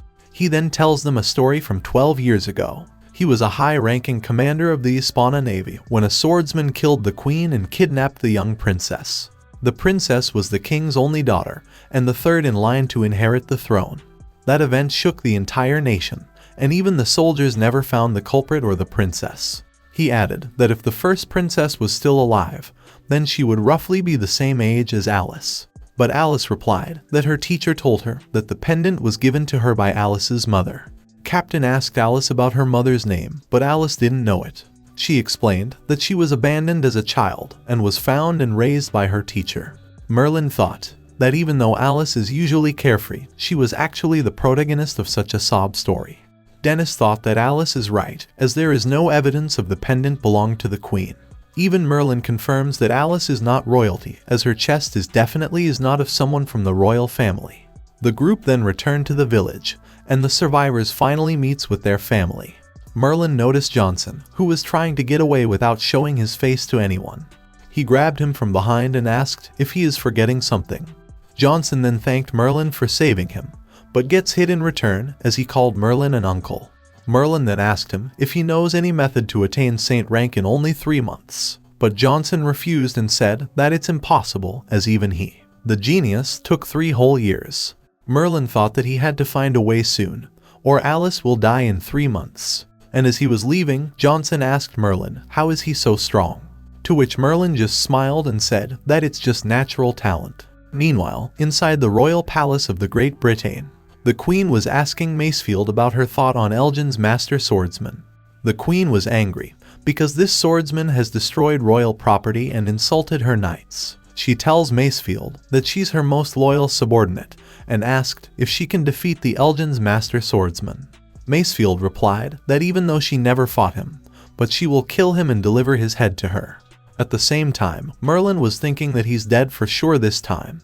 He tells Hobbs that of the 200,000 coins, only 60,000 left after repaying some of the debt, and that vampiric Alice only gave 100 coins to him as his pocket money. Hobbs agreed and said that Merlin is right, as 100 coins do seem quite stingy, but he still motivates him by saying it would be enough for a while. But Merlin revealed it's not, as he already lost those 100 on a horse racing bet, because Richard has screwed him over again. After knowing his side of the story, Hobbs offered him a meal out of pity. Meanwhile, in the palace, Macefield has already left, and the Queen showed her true colors. She tells Franklin that her most loyal subordinate is him, not Macefield. She asked him about his thoughts on this Elgin's master swordsman. Franklin replied that any person who poses a threat to her rule should be eliminated without mercy. The Queen agreed and orders him to eliminate this swordsman before he could harm her empire. She then opened a box in which a strange grimoire was kept. She explained that this grimoire is from the previous realm and has many evil magics written within it. She said that according to her sources, the Dark Guild is looking for a way to revive their guild master, who died 30 years ago. So she ordered him to use any means necessary and made a deal with them to exchange this grimoire in return for Elgin's master swordsman head. Franklin accepted this task and left to find the Dark Adventurer Guild members. The Queen smiled and thought that no matter who wins between the swordsman and the Dark Adventurer Guild, the Imperial family will reap the rewards. Inside the guild, Hobbs was talking about Elgin's master swordsman and his lifestyle. But Merlin tells him to not expect too much, as according to him, he's probably living a life similar to his. But Hobbs insulted Merlin by saying that not everyone shamelessly lives off with their wife's money while unable to raise their voice against her. But Merlin proudly announced that he's a proud man, and just a year ago, Alice was just someone who rowed his boat. And as he was continuously insulting Alice, she heard everything and starts attacking Merlin. And while the two were fighting, Arnold came looking for Alice. But as always, to his bad luck, he gets hit by the table that Alice wanted to hit Merlin from.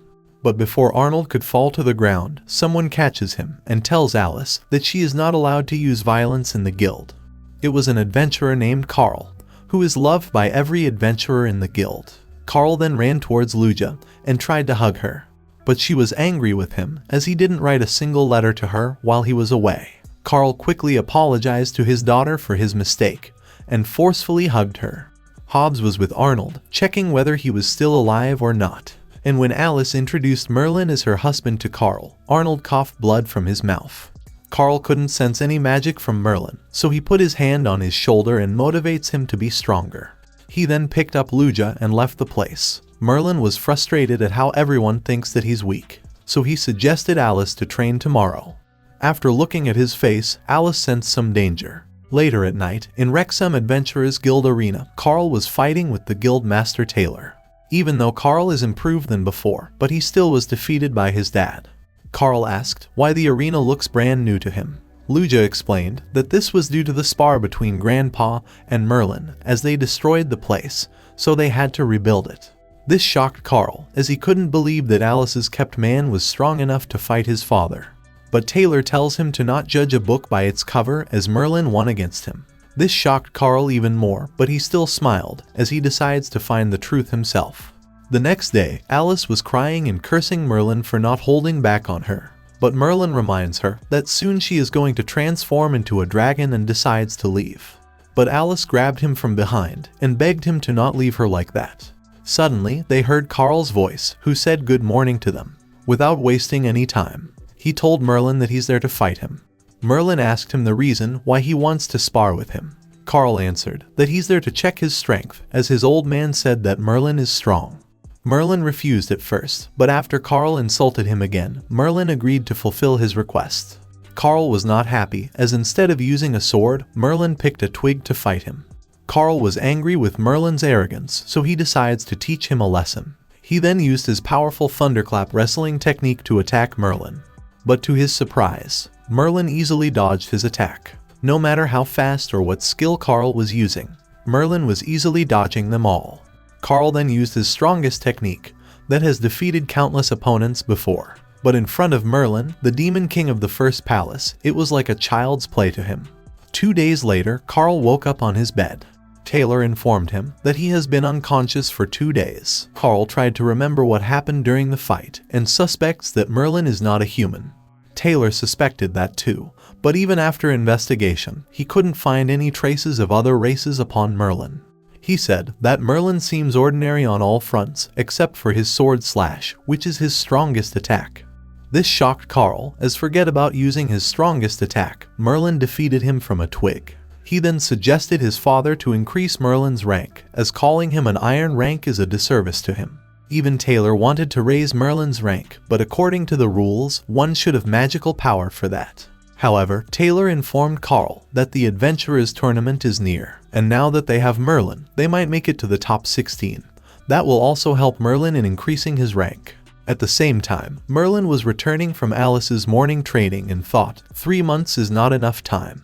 They reached the guild, where Luja warned Alice about someone. But before Alice could understand this, she heard someone's voice calling for her. Alice lets out a sigh after looking at the person. It was Arnold's little sister Jenna, who was angry because Alice hit her brother. Alice apologized for her mistake, so Jenna forgives her. The main reason she came there was to convince Alice into marrying her brother.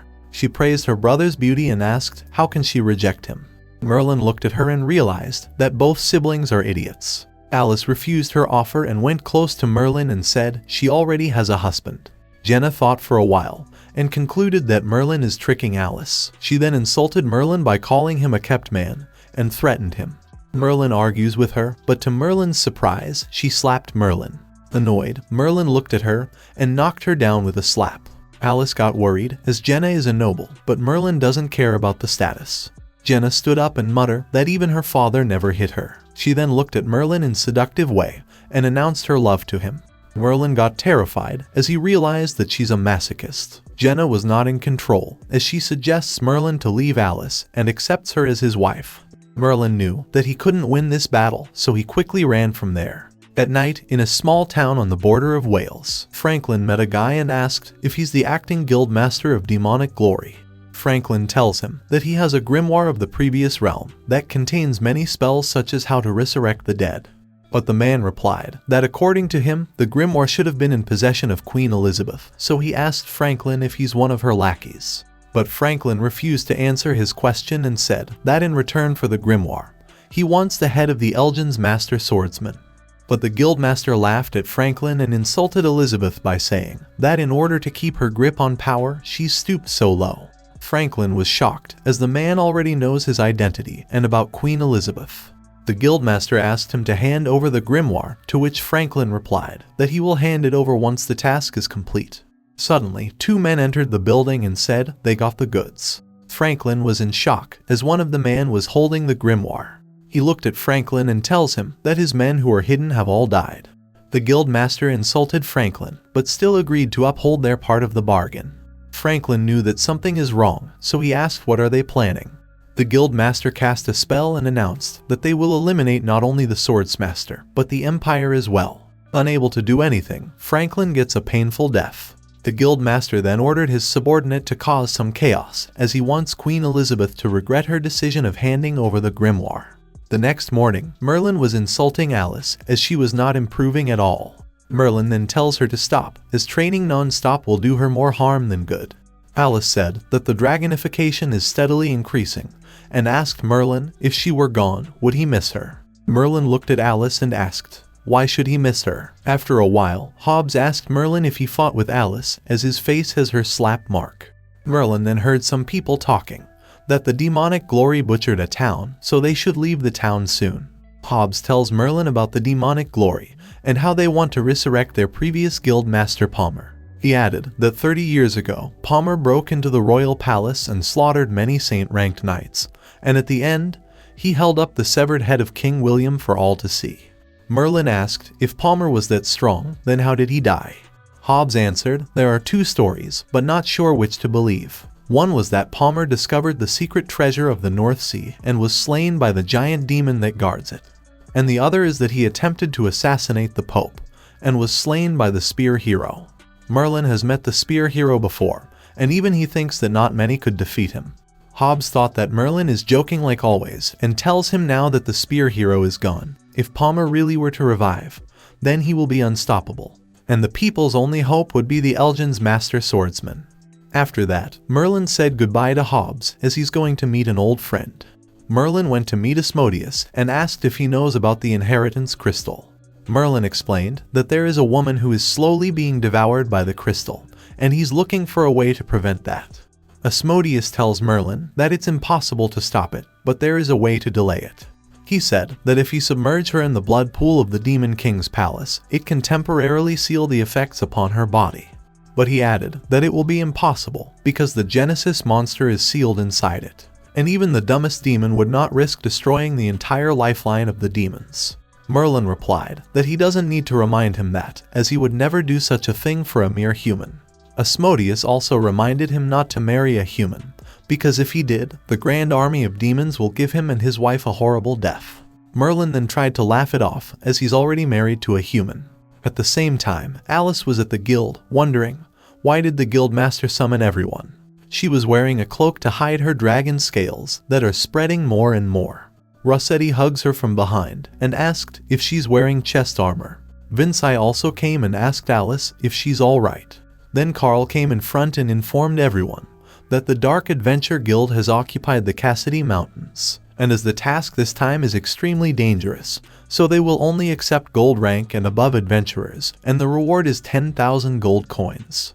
After a while, Alice was about to leave for the quest, but Merlin has still not returned.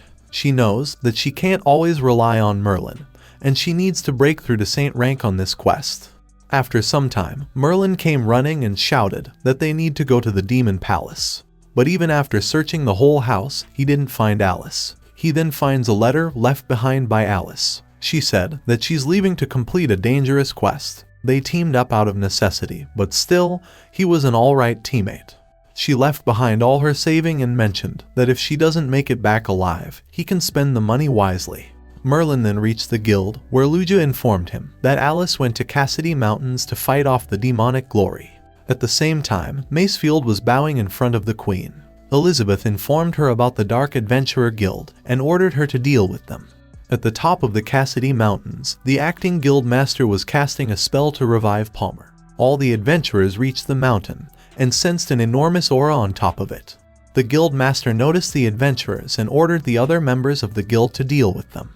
At the same time, Merlin was running toward the mountain, thinking he refused to let Alice die. Carl then ordered Vinci to take over the lead while he will go and stop the ritual. He then used his lighting armor technique and dashed toward the mountain.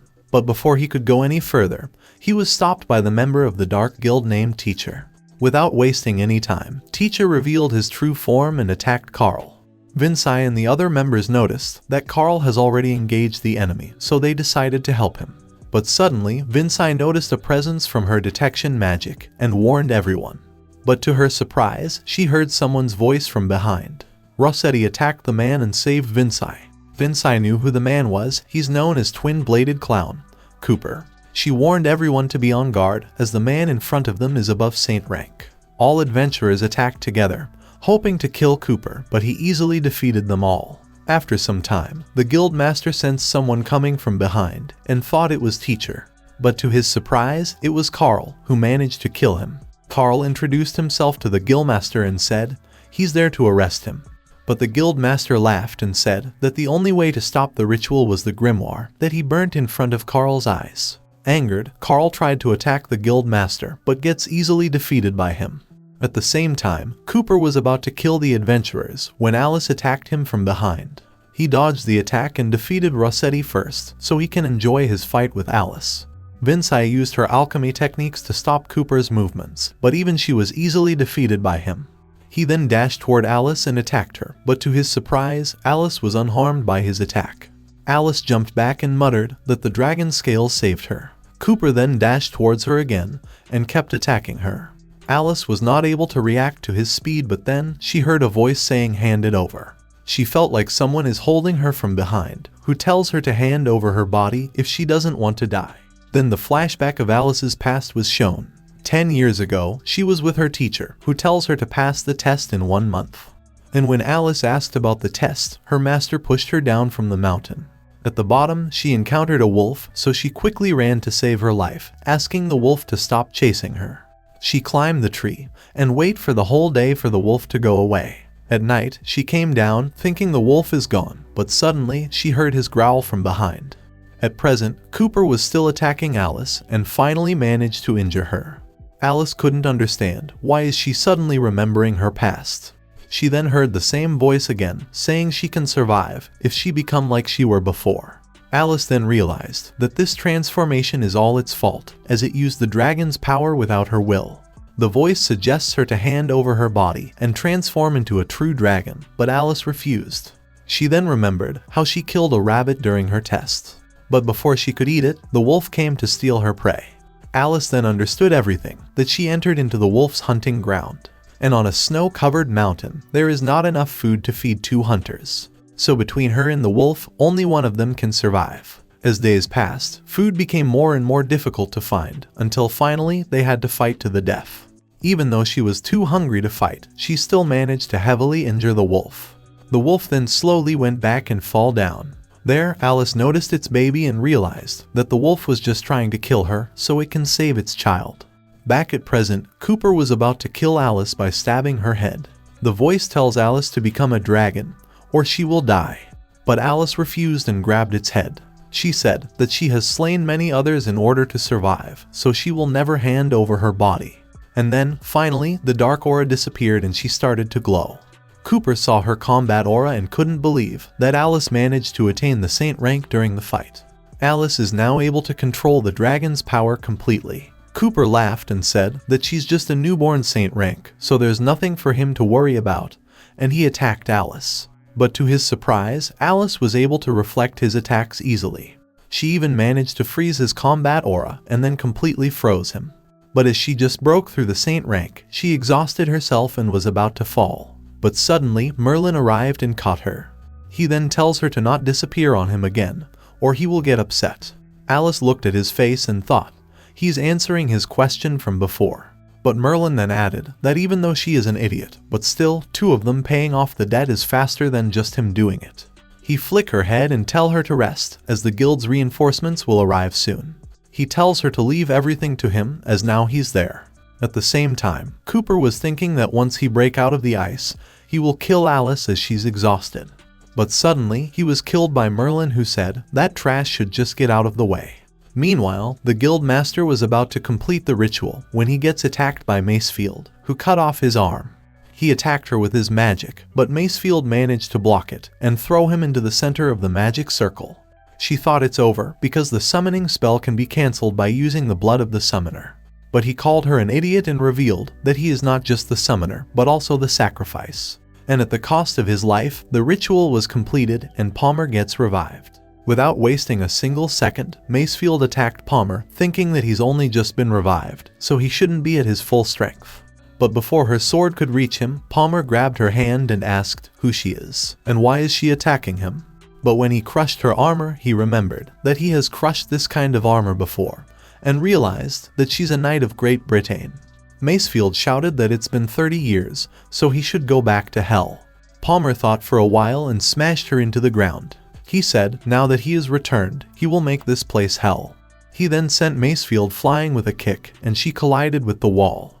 Palmer announced that her death will signify the return of the demonic glory and attacked her.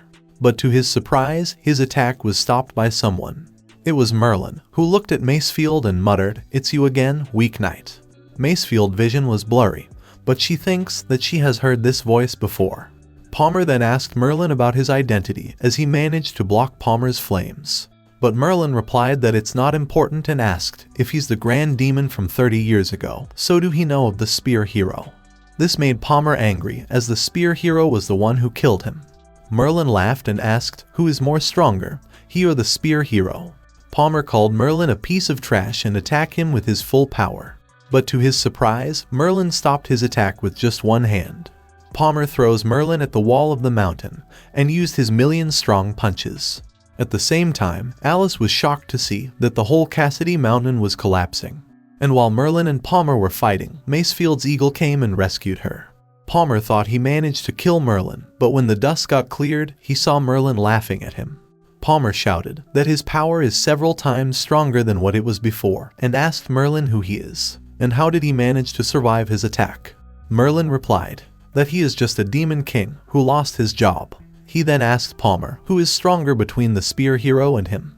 But Palmer didn't answer and said that he also used to be in existence. That would bring terror to the humans, so he's not afraid of a demon king. He then released all his power to kill Merlin.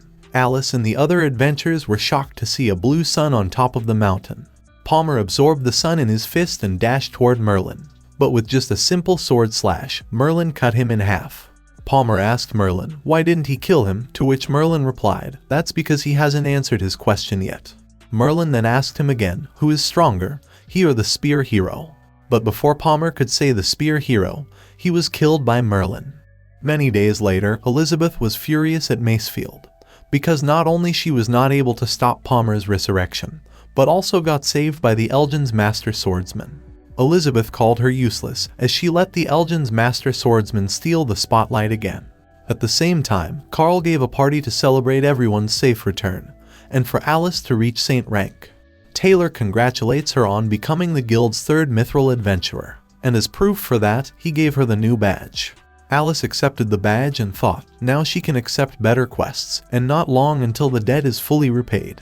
She looked at Merlin, thinking it's all thanks to him.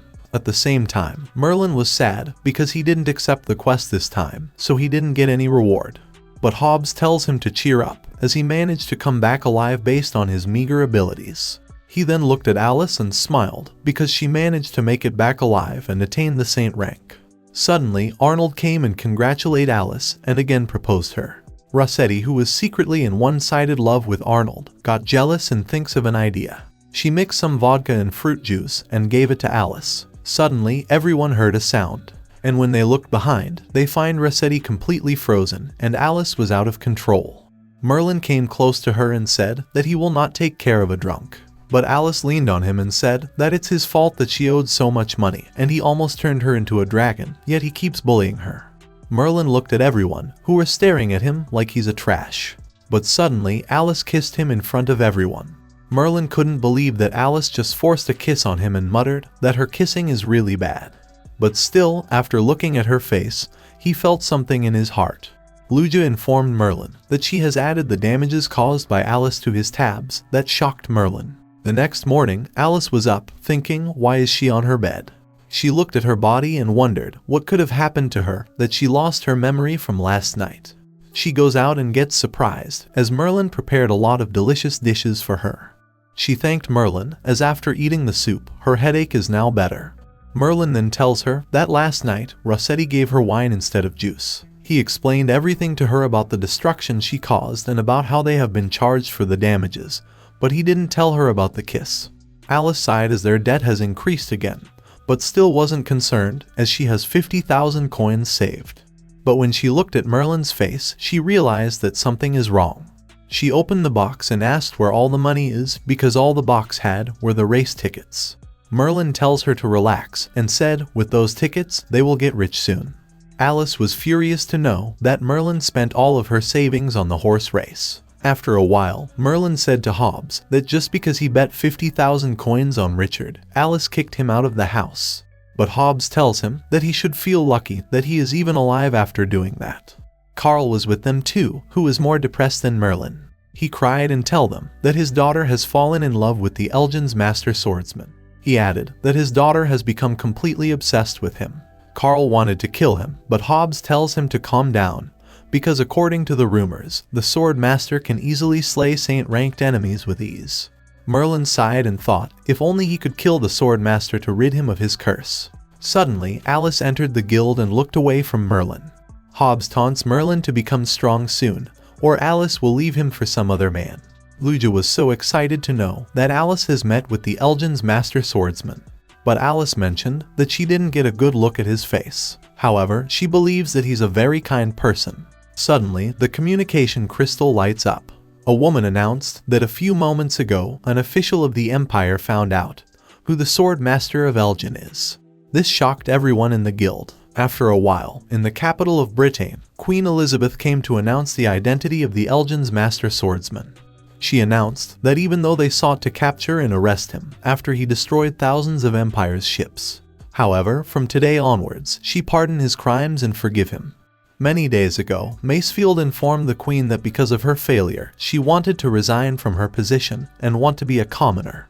She remembered Merlin's words and understands that his power has no limits. But Elizabeth refused to her request and gave her a chance to redeem herself. She ordered her to put on an act as she will forge a new swordsman of Elgin, who belongs to the Empire. Back at present, Hobbs was confused and said that Queen Elizabeth is infamous for ruling with an iron fist, so why is she letting him off that easily? Elizabeth then asked the Elgin's master swordsman to come forward and reveal his identity. A man who looks like the swordsman came forward. He then removed his disguise and announced that he's Luke Offer of the Offer family. The crowd, who were cheering for the swordmaster, suddenly gets silent. Luja, who was in love with him, lost interest instantly. The crowd calls him a fake because there's no way the eldest son of the Offer family is the sword master. Luke then bowed in front of the queen and asked for her permission to prove his identity to the people. He said that he wants to duel the two saint-ranked Redbud Knights. The people who gathered there couldn't believe that he really was challenging two of the Redbud Knights. The 5th Knight Milius and the 11th Knight Winifred came forward to duel against him. Luke announced that he doesn't wish to hurt the knights, so he will be using a wooden sword for the duel. But as soon as the battle started, a blast occurred on the battlefield. And from inside the smoke, both knights came flying and accepted their defeat. The crowd starts cheering for Luke and believe that he truly is the Elgin's master swordsman. Luke then said that the reason why he looks different from everyone's expectations is because, recently, he was placed under a curse that altered his appearance. And once he finds a way to break the curse, he will revert back to his handsome self. After hearing his words, Luja started to love him again. Luke added that no matter how he looks on the outside, he's still the mysterious hero, and he will always be their guardian angel. And while the members of the guild were praising Luke, Alice remembered the scene from the past and imagined that the swordmaster is Merlin. But she denied her imagination and thought she must be seeing Merlin because of the hangover. Merlin said that all he did was blow away 2 Redbud Knights, even his sword slash can do that. Alice replied that even though his sword slash is powerful, but the sword master is still stronger than him. This made Merlin unhappy. Elizabeth then announced that from today onwards, the sword master of Elgin will officially join the Redbud Knights. She added that he will tour the Empire's vast territories so that all its inhabitants can bask in his glory. This made Luja happy as now she will be able to meet him. But Merlin and Carl both were thinking of defeating the Elgin's master swordsman. At the same time, Milius was so angry as he had to play along with that farce. Morrison was also there, wondering why did the queen summon them there. Milius said that it must be to protect that imposter. Morrison suggests Macefield to stop this acting and try to get on good terms with the real sword master. Macefield replied that she already discussed this with the Queen, but she still decided on this course of action. She explained that the imposter is just the first step of her plan. Her real goal is to bait out the real sword master so that the legendary Imperial gold-ranked magician can eliminate him. Morrison gets angry and said that what they are doing is too underhanded. But Macefield tells him to calm down and said they are Her Majesty's knight, so they have to follow her every order. Suddenly, Luke entered and asked how are they feeling after watching his performance earlier. This angered Milius, and he warned him to watch what he says. But Luke went close to him and insulted him, saying that he is the Elgin's master swordsman, so he should watch his tone. Milius was about to kill Luke, but he was stopped by Macefield. Luke said that from tomorrow he's going to start his tour, so he ordered everyone to make sure nothing happens to him or they will suffer severely for it. Meanwhile, in Castle Mountains, a girl was looking for her lover, the demonic Glory Guild Master Swinburne. After searching for a while, all she found was his arm. Angered, she swore to kill his murderer in the most painful way imaginable. After half a month, everything proceeded according to the Queen's plan. The legendary hero of the Empire slowly became widely acknowledged. He reached an unprecedented level of fame. Also, Alice is now able to control the power of the crystal slightly. She thought if she put in a little more effort, she can become independent from that perverted demon king. She then decided to try out her master's move. At the same time, Merlin was on a tree, wondering what that washboard is doing. Alice combined her magic and combat aura and finally did it. She happily tells Merlin that this is a secret technique of the Great Snowy Mountains martial magics. But Merlin insulted her and said only someone weak would be impressed with something so meager. This angered Alice and she challenged him to a duel. And as soon as the battle began, she used her technique to attack Merlin with her magical swords. Merlin was confident and insulted her again, saying she forgot about his magic immunity. But one sword manages to cut his hair, so he quickly cut all the magic swords. Alice gets happy as her attack was not bad, but only to be defeated by Merlin the next second. Merlin glanced at the sword's remnants and thought even his magic immunity wasn't able to negate that attack completely. And while they were returning from the training, Merlin said to Alice that her teacher must have been very strong. Alice agreed and said even though her teacher was abandoned by everyone, she was still her respected teacher. Suddenly, Lugia came running to Alice and tells her that the Elgin's master swordsman is coming to Wrexham next. After a while, everyone in the town gathered to catch a glimpse of the legendary swordsman. Lugia said that even though he's not handsome, he still radiates glory. Macefield was worried because she was not sure if the magician Gregory will be able to defeat the real swordsman or not. At the same time, the magician was thinking of inviting the Elgin's master swordsman to join his guild. The same girl from before angrily looked at Luke and said she finally found him, the one who killed her beloved. Suddenly, Carl appeared in front of Luke and challenged him to a duel. Lugia and Alice were too shocked to see him challenging the sword master. Merlin thought that even though he's weak, he's got guts. Luke was confused and looked at Redbud Knights, but they looked away from him. Luke then said to Carl if he really wants to fight him, then first he must prove himself by defeating the Redbud Knights. Macefield was thinking of a solution to handle the situation, when Morrison came forward and accepted Carl's challenge. Both Carl and Morrison released their aura and dashed toward each other, but before their fists could meet, a black hole appeared in between them. The black hole sucked their aura and stopped the fight. Merlin realized that it's spatial magic and thought it is interesting. Gregory came forward and asked Carl if you want to cause an even bigger ruckus. Everyone got shocked and wondered why is there a legendary magician in their town. The girl clicked her teeth and thought now that Gregory is here, so she will need to find another time to strike. At night, Taylor was thanking Gregory to stop his idiot son Carl. He then asked him why is he helping as a guard after being retired for so long. Gregory replied that he owed the previous emperor a favor, so he is just helping his descendant and it's just a one-time thing. Taylor said that soon his guild will defeat Gregory's guild and become the top guild in the empire. He pointed at the couple and said that those lovebirds are his guild's newcomers. Gregory praised Alice to attain saint rank at such a young age, but he can't sense any magic or combat aura from Merlin and said he seems ordinary. But Taylor laughed and said he'd bet anything that Merlin will soon take his guild to the top.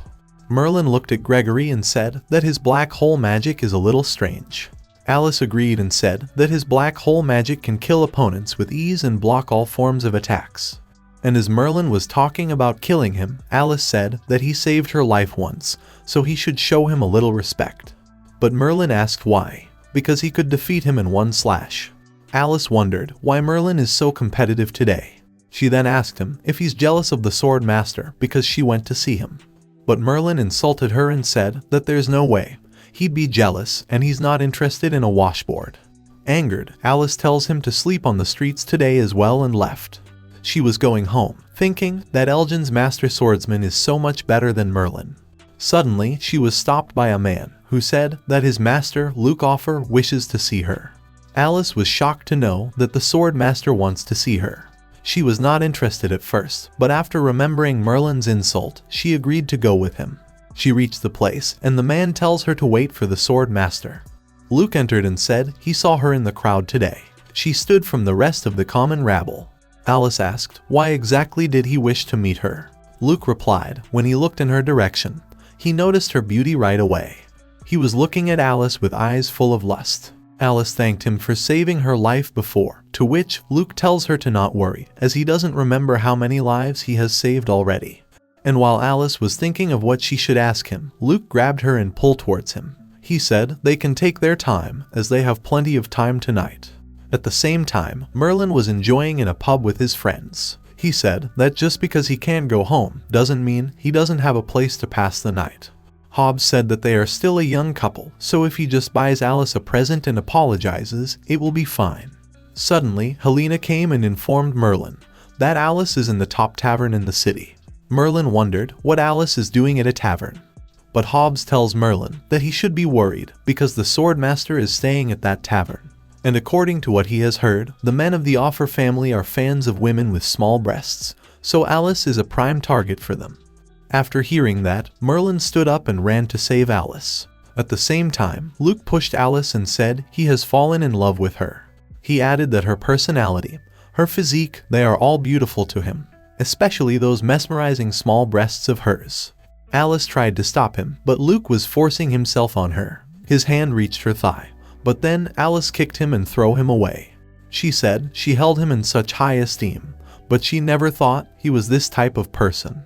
She added that he's a huge disappointment and left. And while she was running back home, she collided with someone and fell to the ground.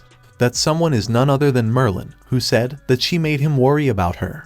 Alice asked, "Why is he there?" To which Merlin replied that he's just strolling. Alice smiled and tells him to go home with her. Meanwhile, Luke was on the ground, crying in pain. He then swore to make Alice pay for humiliating him. He ordered his subordinate to summon the Redbud Knight, but suddenly his subordinate gets killed by someone. The girl came forward and said, "Finally found you, Sword Master." She said that for killing her beloved and ruining the demonic glory, she will kill him. But before she could kill Luke, Macefield came and saved him. The woman quickly used teleportation magic and promised to come back again before leaving.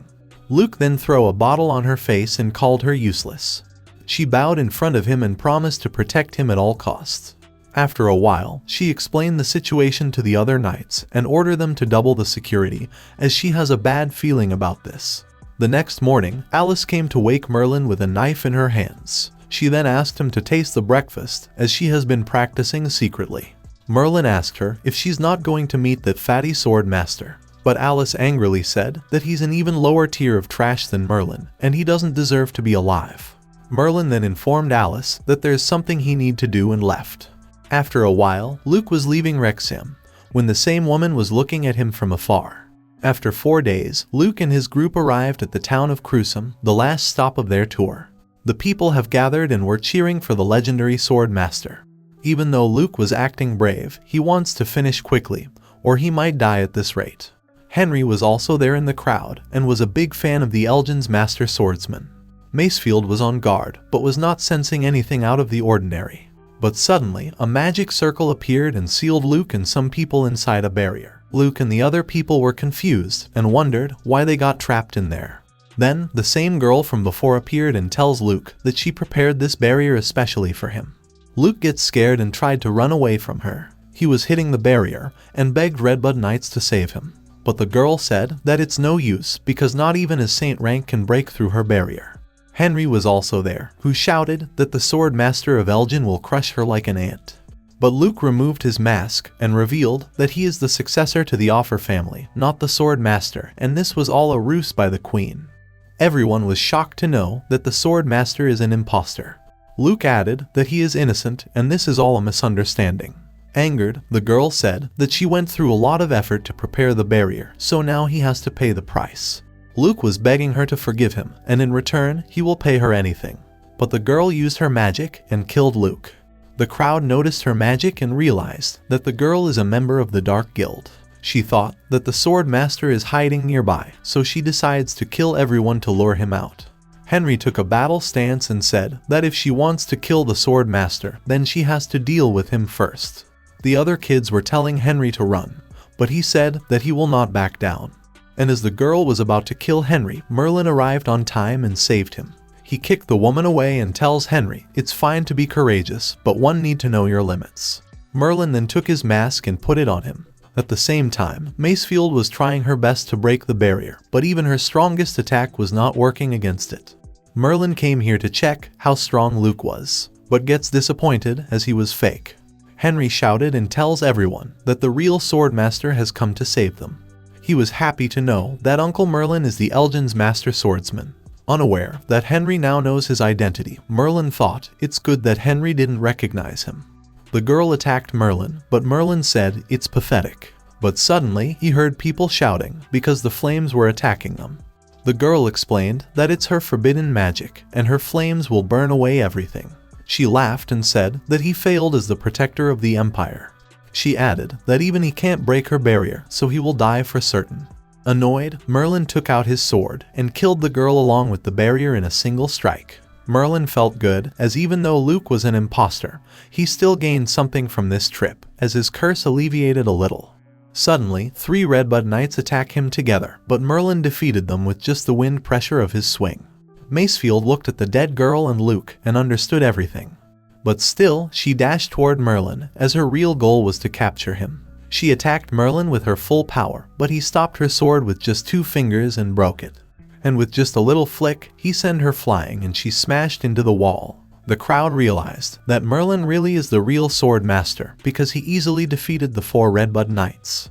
But suddenly, Merlin noticed a man casting magic and realized that it was spatial magic. Gregory came forward and said to break a Saint rank barrier so easily and defeat 4 Saint rank beings means that he really is the real swordmaster. Gregory revealed that his orders were to kill him on the spot, but still he offered Merlin to join his guild. He said that if he joins, then the Empire will no longer pursue him, and he will also have the access to the best training resources. He added now that Merlin saw his black hole magic, so no matter how strong he is. But before he could even finish, Merlin refused to join his guild and said he is not interested in him or his black hole magic. Gregory then decides to teach Merlin a lesson and make a bet with him. He draw a line from his stick and said if Merlin can cross the line in 3 chances, then he will let him go. But in case he fails, then he will have to join his guild. Merlin liked the old man guts and accepted his challenge. Everyone was worried, thinking who will win between the strongest magician and the strongest swordsman. Merlin announced that the old man is the one who asked for a beating, so they can't blame him for hitting an old man. Gregory laughed and said that there is nothing that his black hole magic. Before he could finish, Merlin dashed towards him and crossed the line in a single attempt. He said that he could have spared him, but since Gregory insisted, he has no other choice. Gregory gets scared after seeing Merlin's killing intent and realized that this young man is extraordinary. His years of experience was telling him that if he doesn't use his full strength to defend, then he will die for sure. He tried to stop Merlin from coming any closer, but to his surprise, Merlin easily broke his black holes and was about to kill him. But suddenly, he remembered Alice's words that this old man saved her life, so he just used his back of the sword and sent him flying. He thought that the old man is the saint rank, so he will be fine. Everyone in the crowd were cheering for the sword master, so Merlin decides to leave. A few days later, Merlin reached home, and Alice was scolding him for disappearing for 10 days. He thought that even though that fatty was an imposter, he still can't tell her that he attempted to kill the Elgin's master swordsman again. Merlin then said that he just went to earn a little extra cash to pay back his debts. He also added that since he's a man, so sometimes he liked to fool around a little. Angered, Alice scolded him and called him a pervert, thinking he was with some woman. At the same time, in the palace, the 7th Redbud Knight, Catherine, informed Elizabeth that the Offer family is mobilizing their military. Elizabeth ordered her to send word to all the lords that they are to gather in the palace in 3 days. She also added, "Summon those 4 useless trash, as she wants to see them." After a while, the 4 knights were kneeling in front of their queen. She calls them useless and orders Catherine to arrest all 4 of them. Macefield was shocked by her decision, but before she could even react, Catherine used her magic to stop their movements. The other knights apologized and requested for another chance, and Macefield asked Catherine for the reason. Catherine said, because they didn't protect the Offer child properly, so Lord Offer wants them as compensation. Macefield requested Elizabeth to leave the other knights and punish her for all the failures. But the queen replied that as the first knight, she brought shame upon the empire, so she doesn't have any rights to make demands. She then ordered Catherine to lock them with anti-magic stones and send word to Lord Offer that they apprehended the knights responsible for Luke's death. At the same time, the queen's daughter Michelle saw this and addressed Macefield as Sister Windsor. Then the next day, she snuck into her mother's room, and it's been 4 years since she last entered this room. She wrote a letter and sealed it with the royal seal. She was waiting for her mother to arrive, thinking, how can she save her sister Windsor? She then noticed a pocket watch shining. She picked it up and wondered how is it broken, because this watch was given to her mother by her grandfather. But when she looked at the back of the watch, she gets shocked, as instead of Elizabeth, it said Isabella. Suddenly, the door of the room opened, so she quickly put the watch back. Elizabeth came inside and asked her what is she doing in her chamber. Michelle bowed in front of her mother and asked her to release Sister Windsor, but Elizabeth refused. She said that they have dragged the imperial family's name through the mud, so death is the appropriate punishment for them. Scared, Michelle said okay and left. As she was going back to her room, she thought why Aunt Isabella's name was on the pocket watch. She muttered that anyone who receives the pocket watch in the royal family stops working after death and is buried with its owner, and Isabella is already dead. She then realized that the queen is not her mother but her Aunt Isabella. At the same time, Queen ordered Catherine to keep an eye on Michelle. At night, in Offer family castle, an official was reading the letter sent by the queen that says that his son's culprits has been arrested. But Duke Offer was angry and said that he will have her pay for his son's death with the entire imperial family. His subordinate said that their military is ready to move out, and the 9 saints-ranked professionals are also awaiting his orders to attack the capital. But Duke replied that they can't attack the capital because it's been protected by the lake spirit. He said 20 years ago, he had been appointed Duke, so he followed the previous ruler to the underground lake and saw the magical creature. He was worried because he knows that the spirit is not a being that humans can defeat with mere numbers. But his subordinate tells him to not worry and said that they still have the 4 sword saints as their trump card. And with those 4, there are few that can stand against them. He added that due to the imposter sword master, the people don't trust the imperial family anymore, so it's the perfect time to strike. Duke agreed and said after they give Luke a proper burial, they will make their move on the capital. At the same time, in the capital's prison, Macefield was thinking about the queen and how did she become like this. Before, she was so warm-hearted and kind. She always believed that she would become a perfect ruler to lead them. And as she was in her deep thought, someone came and calls her name. It was Michelle, who tells Macefield that the current queen is not the real one. Macefield remembered that Isabella died 4 years ago, and it was around that time that Elizabeth underwent a huge change to her personality. She muttered, "Then the one who died then." Before she could finish, Michelle stopped her and said she believed that her mother is alive and is hidden somewhere. She then gave the anti-handcuffs and explosion rune stones to Macefield. This shocked Macefield, and she asked what exactly is she planning to do. Michelle replied she has already contacted the Duke of Wales and he has agreed to help her. So she will save her mother, and while leaving, she tells Macefield to save the real Elizabeth in case she failed to do it herself. The next day, outside the Austen family mansion, Merlin and Hobbs were with Arnold. Hobbs tells him to make a name for himself as he's going to the war on Queen's order. Arnold was crying to meet Alice for the last time, and Merlin told him that she left for the guild early in the morning. Suddenly, Alice came running and shouted she finally found him. Arnold thought that Alice came to meet him for the last time, But as always, Alice ignored him and asked Merlin to go with her. She informed him that there are a lot of important guests waiting for him at home. Merlin reached home and Cecilia welcomed him. Merlin realized that the important guest is her, but Cecilia replied that the one who wanted to see him is this girl. Michelle then introduced herself and said she is the first princess of the empire. Cecilia pointed at Merlin and said this is the extremely strong adventurer she was talking about. Michelle tells them that their mission is to protect her and she asked them about their levels. Alice said she is a mithril ranked adventurer, but as soon as Michelle found out that Merlin is a black iron ranked, she lost interest in him. But as Cecilia vouched for Merlin and Alice, the princess explained everything to them. Alice was shocked to know that the current queen is an imposter. Merlin was not interested in this mission, as political struggle sounds so troublesome. But Michelle tells him to shut up and said she needs Miss Alice's help, not his, and she's willing to pay 700,000 gold for the service. Merlin replied that she can't convince him with money and he would not be involved in political struggles. But Alice tells him to shut up as it's 700,000 gold she's offering. Merlin was still not interested, but when Alice angrily asked him, who gambles all her savings, Merlin quickly agreed to help. Cecilia and Alice both said that with Merlin on their side, there's nothing to worry about. The next day, Michelle was so confused because Cecilia and Kyle were treating Merlin like a king. She shouted at them and said the one they should be treating well is not the iron rank adventurer but Lady Alice. She apologized to Alice and asked why did she marry to a trash. But Alice tells her to not worry, as even though Merlin looks like that, he's still very reliable. Merlin then taunts Michelle and asked if she really have 700,000 gold coins. Cecilia calmed them down and assured Merlin that he will get paid for the mission. Michelle angrily said if it weren't for Ms. Alice, she wouldn't even bring him along, as a black iron rank adventurer won't be of any use. Merlin smiled and said if that's the case, then he won't help her if a problem were to arise. A few days later, they reached the front courtyard of the Imperial Palace. Cecilia asked Commander Myron about her father. Myron replied that the Duke is already with Her Majesty at the palace and he has been assigned to keep her safe. Michelle then introduced Alice and the iron-ranked adventurer Merlin. Myron insulted Merlin and said there's no need to inflate their numbers with a small fry.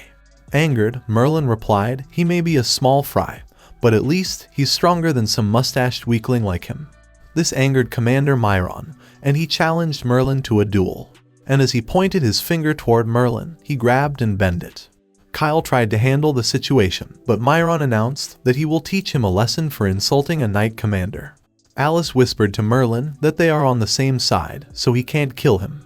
Then Myron attacked Merlin with his full power, but gets knocked down with a single slap. Cecilia apologized to Merlin on behalf of her family knights, and Alice tells her to not worry about it. Michelle saw that Merlin defeated a saint-rank commander with just one slap and realized that Merlin really is as powerful as Cecilia claimed.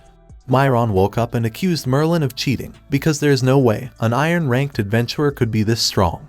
Merlin laughed and said if he has any doubts, then they can go again. But Michelle interrupted and apologized to Merlin for her earlier rudeness. She asked him to continue protecting her along with Alice. Merlin agreed to help as Alice has accepted the request. Michelle then tells Cecilia now that Merlin agreed to help, then she will be safe, so she and Kyle can go back to the night barracks outside the city. Cecilia was hesitant at first, but Michelle explained that if something were to happen, she will still be able to reinforce them in time, so Cecilia agreed to go. At night, Merlin asked Michelle what will happen if Duke Rose sides with the fake queen. But Michelle replied that it's impossible. She explained that Rose's family has been guarding the royal family for many years, and if he confirmed that the queen really is an imposter, then he would never let her bring ruin to the empire. Alice noticed that Michelle is scared and depressed, so she calms her down and said they will protect him at any cost. But still, Merlin has an uneasy feeling about this. At the same time, Duke Wales was bowing in front of the queen and greeted her. Elizabeth asked why he came to meet her instead of reinforcing the front lines. Duke replied he came to meet his daughter Selena, who is a good friend of the princess, so before going to the battlefield, he came to greet the queen. He asked her if she remembered the time when she named his daughter. Elizabeth replied yes, she remembered, and ordered him to go to the northern borders to prepare for the attack. While leaving, Duke thought that his worst fear has been confirmed. The queen really is an imposter. After Duke left, Catherine informed the Queen that something is not right. Because according to her sources, Princess forged a letter for safe passage to find the Duke of Wales, and if she remembers correctly, then the Duke daughter's name is Cecilia. Angered, Elizabeth understood that Duke was here to investigate her. She then ordered Catherine to summon all the Redbud Knights in the palace. Catherine understood her intentions and said, the Duke is a vital pillar that protects the empire, so she can't kill him. But Elizabeth said they are in the same boat, and if she is exposed, then she will take her down too. She ordered her to present the Duke's head before dawn. At the same time, Duke informed Michelle that her doubt was right, the Queen really is an imposter. He said he will lead the Rose family army and take down the imposter, and then Michelle will be the new queen. But Merlin interrupted and said if she really is an imposter, then her assassins are already on their way. He said it would be in her best interest to kill everyone here who knows of her secret. Michelle agreed with Merlin and said she knows of a passage that could lead them out. And as they were running in the secret passage, Merlin sensed someone attacking and saved Michelle and the Duke from getting killed. The one who attacked was the sixth knight, Emmanuel. He called them traitors and attacked them, but Alice and Myron blocked his attack. Alice tells Merlin to take the princess and run, as their main goal is to protect her. Merlin said okay and tells her to not lose before leaving. The knight was about to follow them when Alice released her saint rank aura. Emmanuel finds it interesting and asked how is she using the power of a dragon. And as he was talking, Myron sneaked behind and attacked him. But to his surprise, Emmanuel easily blocked his attack and threw him away. Angered, Emmanuel decides to show them the difference in their powers. At the same time, Merlin managed to get them out of the palace, but is sensing blood nearby. Suddenly, one of Duke's knights came and tells him to leave quickly. But before he could finish, someone killed him in front of them. It was the third Redbud Knight, Dexter. Michelle tells Merlin that the only person stronger than Dexter is the first knight, so he must escape as he has no hope of winning. She said that she only hired him as a mercenary, so there is no need for him to die there. But Merlin pats her head and tells her to relax. He said she just need to have the money ready and leave everything to him. He went close to Dexter and insulted him for being bald. Angered, Dexter attacked him with his full power, but to everyone's surprise, Merlin blocked his attack with just one finger. He then tells the Duke to take the princess and meet with Cecilia outside. Dexter tried to go after them, but Merlin stopped him and asked, where exactly is he going? Dexter realized that Merlin is not an ordinary person and is quite strong. He jumped back and said, indeed Merlin is strong, but he just needs to get serious in order to defeat him. He released all his power and dashed toward Merlin, but Merlin easily dodged his attack. Dexter then used the forbidden technique in order to kill Merlin along with the traitors. But even after his strongest attack, Merlin killed him in a single strike. Merlin thought of not charging the princess extra as the curse seems to have receded slightly. Merlin realized there aren't any strong opponents around, so he decides to check on Alice as he was having an uneasy feeling. At the same time, Alice and Myron were having a hard time fighting Emmanuel. Emmanuel then mentioned that he's not the only one sent there to kill the Duke, there are other Redbud Knights as well. They then noticed a large amount of power and Emmanuel tells them to relax as that was probably Dexter, who just killed the Duke and the others.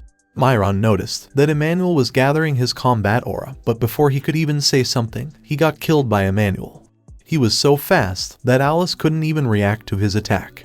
Emmanuel then dashed towards Alice and attacked her. He thought it is over, but when he looked at his arm, it was completely frozen. He couldn't believe that Alice managed to encounter his attack, and to his surprise, Alice transformed into a half-dragon. He then attacked her again, but Alice easily blocked all his attacks and dashed toward him. She attacked him and managed to cut one of his arms, but still she jumped back as Emmanuel's attack was even more powerful than before. Emmanuel mentioned that his left hand is 10 times faster than his right, and even Macefield can't afford to be distracted while he's in this form. Alice still couldn't control the crystal's powers completely, so she knows that she can't keep her form for long. She then decides to use the saint rank magic that her master taught her before. Then they both dash toward each other. Emmanuel attacked first, but Alice dodged the attack and killed him with her new attack. She managed to kill Emmanuel, but all her magic power has been depleted. Suddenly, she heard someone saying, she's not bad to be able to defeat Emmanuel. It was the fourth knight, Hamel, who came to kill her. Without wasting any time, Hamel used her strongest skill on Alice. Suddenly, Alice finds herself in her illusion magic, and then the giant monster of the North Sea appeared. Alice thought it's an illusion magic, but still, the monster's attacks were hitting her. Hamel laughed and explained, this is her greatest move, the nightmare prison, and she can control everything in this false world.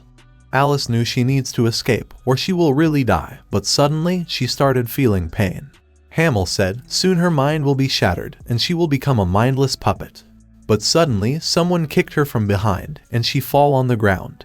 It was none other than Merlin, who asked Alice if she's alright. Hamel shouted it's impossible, because as soon as Merlin stepped into the mist, he should have fallen into the illusion of the giant monster. But Merlin asked what giant monster, because all he could see was her dancing and shouting from the roof. Hamel was confused, because her illusion magic is effective on everyone, so she used her magic and crushed Merlin. But to her surprise, Merlin was unaffected by her attack. Merlin realized she's a magician and explained that he's immune to magic and crushed her magic ball. But Hamel was still smiling and said, even though he's immune to magic, they still have Dexter, their strongest warrior. But Merlin tells her that the bald guy was so annoying, so he killed him. Hamel shouted, she is the fourth knight, and if he hurt her, then the Redbud Knights will hunt him down. But Merlin replied, he's not interested in killing them, but since she hurt one of his, then she deserved to die, and killed her. Merlin then wrapped his jacket around Alice and picked her up. He tells her that she can run if the situation is bad, because she doesn't have to turn into such a sorry state. After a while, in the Duke Rose army encampment, Michelle was happy to see Merlin and Alice. Cecilia offered to heal Alice as she was hurt. But Merlin tells her there's no need of healing magic, as she just needs some rest and a private tent. Inside the tent, Alice was disappointed in herself and said, if she was only a bit stronger, then Myron wouldn't have died. Merlin saw her crying, so he pats her head and said, she is not useless. He added that she blocked 2 Redbud Knights and managed to save the lives of the Duke and Princess. At the same time, Queen was shocked to know that all of the Redbud Knights got killed. Catherine said, the Duke of Wales has very powerful guards, and his army is currently assembling outside the city.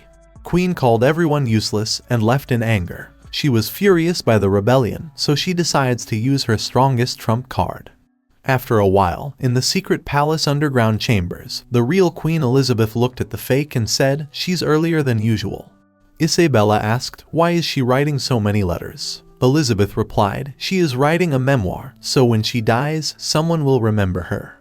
But Isabella interrupted and said, she is now the current queen, so no one will ever remember her.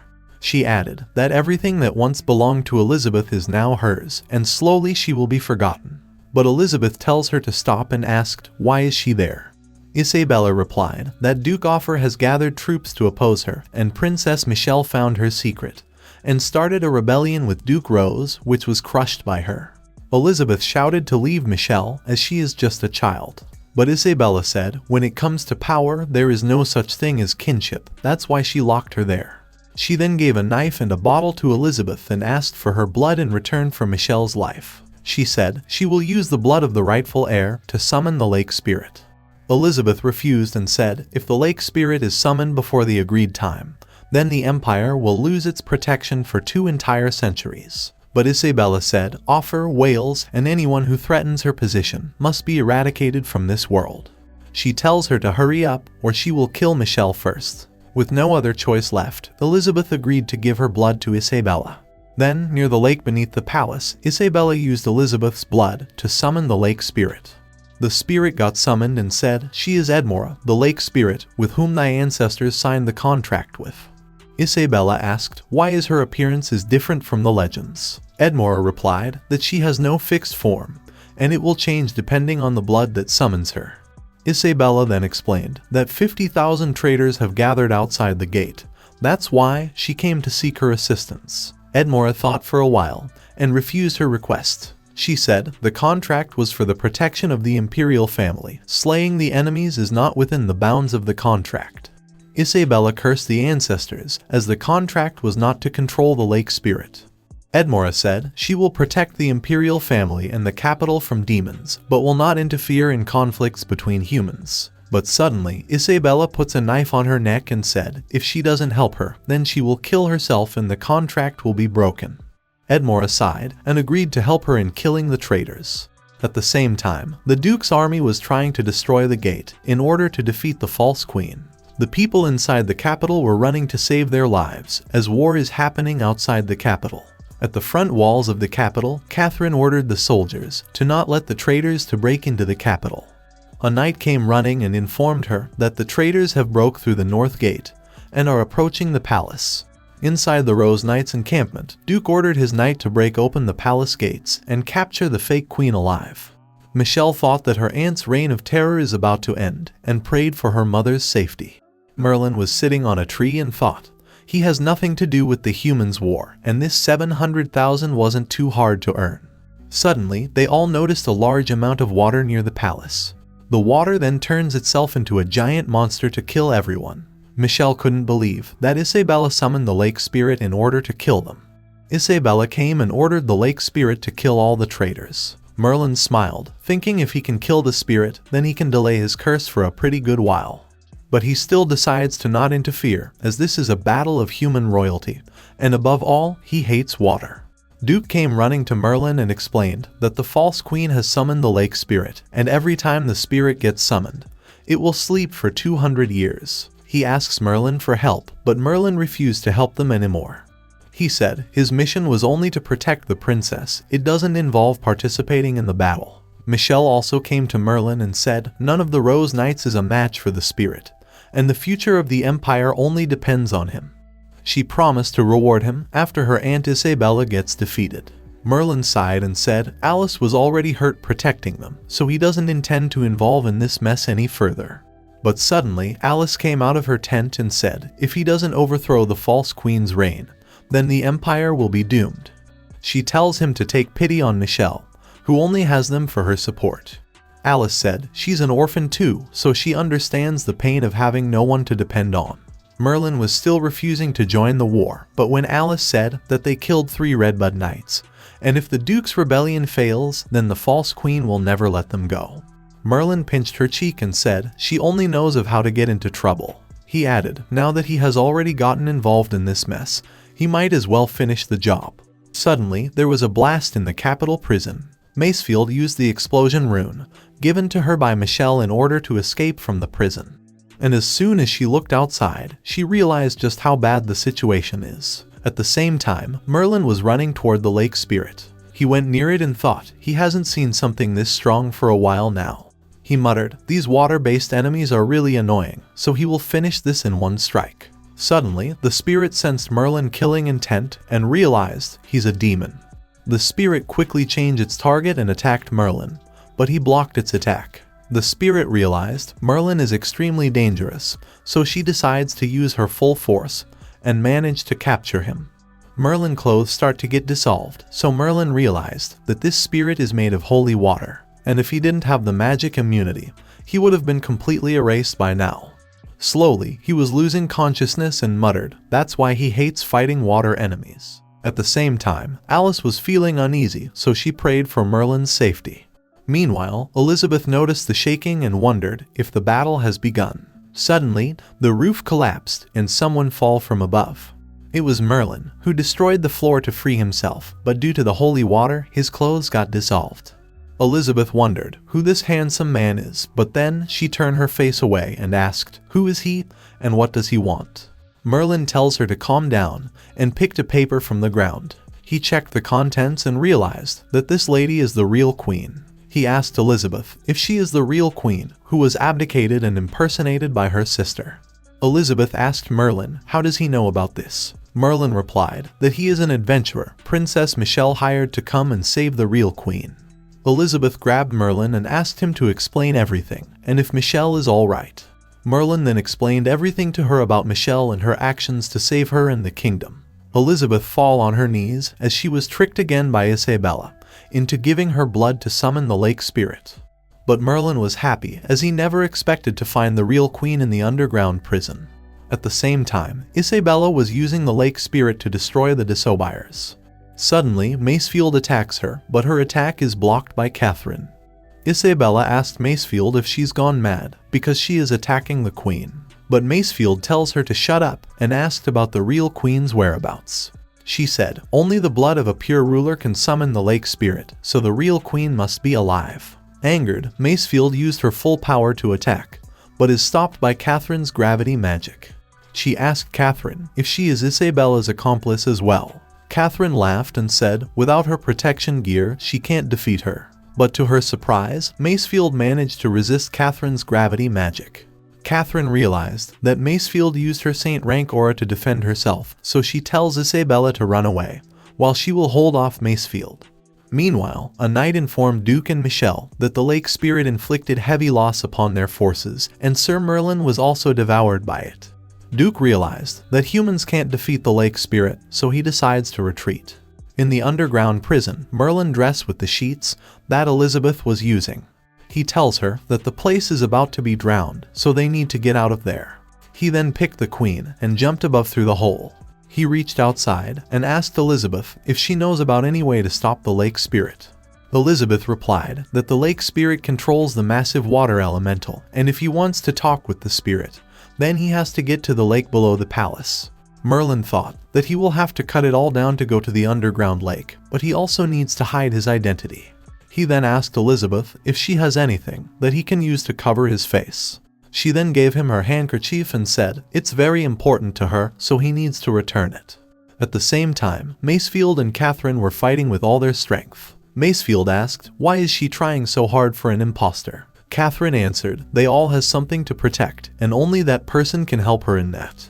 They then decide to finish each other with all their strength. But before Catherine could attack Macefield, someone stepped on her and threw her on the ground. That someone was none other than Merlin, who shouted that he's there to take his revenge. The spirit detected him again and attacked him with its full power. But this time, Merlin didn't do the same mistake and used his sword slash on the water monster and killed it. In the underground lake, the spirit lose all her power and muttered she shouldn't have awoken before 200 years before disappearing. Merlin destroyed the whole palace along with the water monster, but still wasn't worried because he managed to protect his identity. Macefield saw Merlin and wondered what the sword master of Elgin is doing there. But then Elizabeth said her name and asked if she is Windsor. Macefield took a battle stance and asked about the real queen whereabouts. But then Elizabeth hugged her and thanked God for keeping her safe. Macefield realized the person hugging her is none other than her sister Elizabeth. A knight informed Duke and the princess that after a massive explosion at the palace, the lake spirit vanished. Michelle shouted, that means Sir Merlin has succeeded. Merlin then came back and said he had done what he promised. He added it was a troublesome opponent, and he really put his life on the line this time. Michelle then thanked Merlin for defeating the lake spirit and saving the empire. But Merlin replied, if she really wants to thank someone, then go and find that dumb girl Alice, who made him go.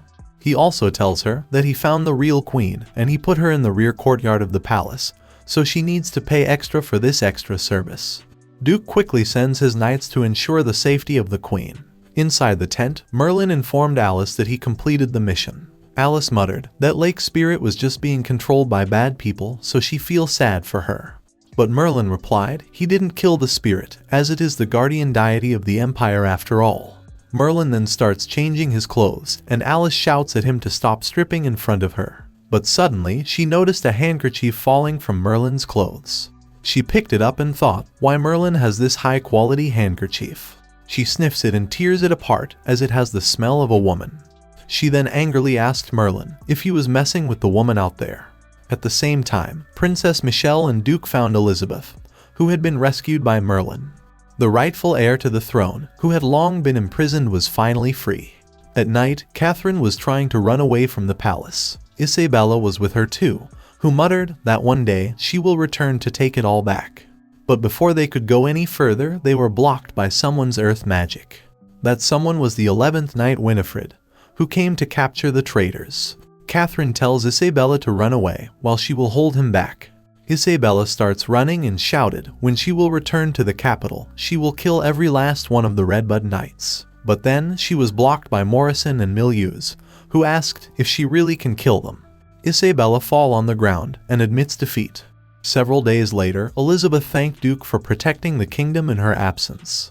Duke replied it was all thanks to Princess Michelle, who saw through Isabella's plans. Elizabeth praised Michelle for her decisions and promised to give her everything that she couldn't do in the past few years. Michelle then asked if she can have some money. She explained that she hired Miss Alice and Sir Merlin to rescue her, and she promised to give them a reward.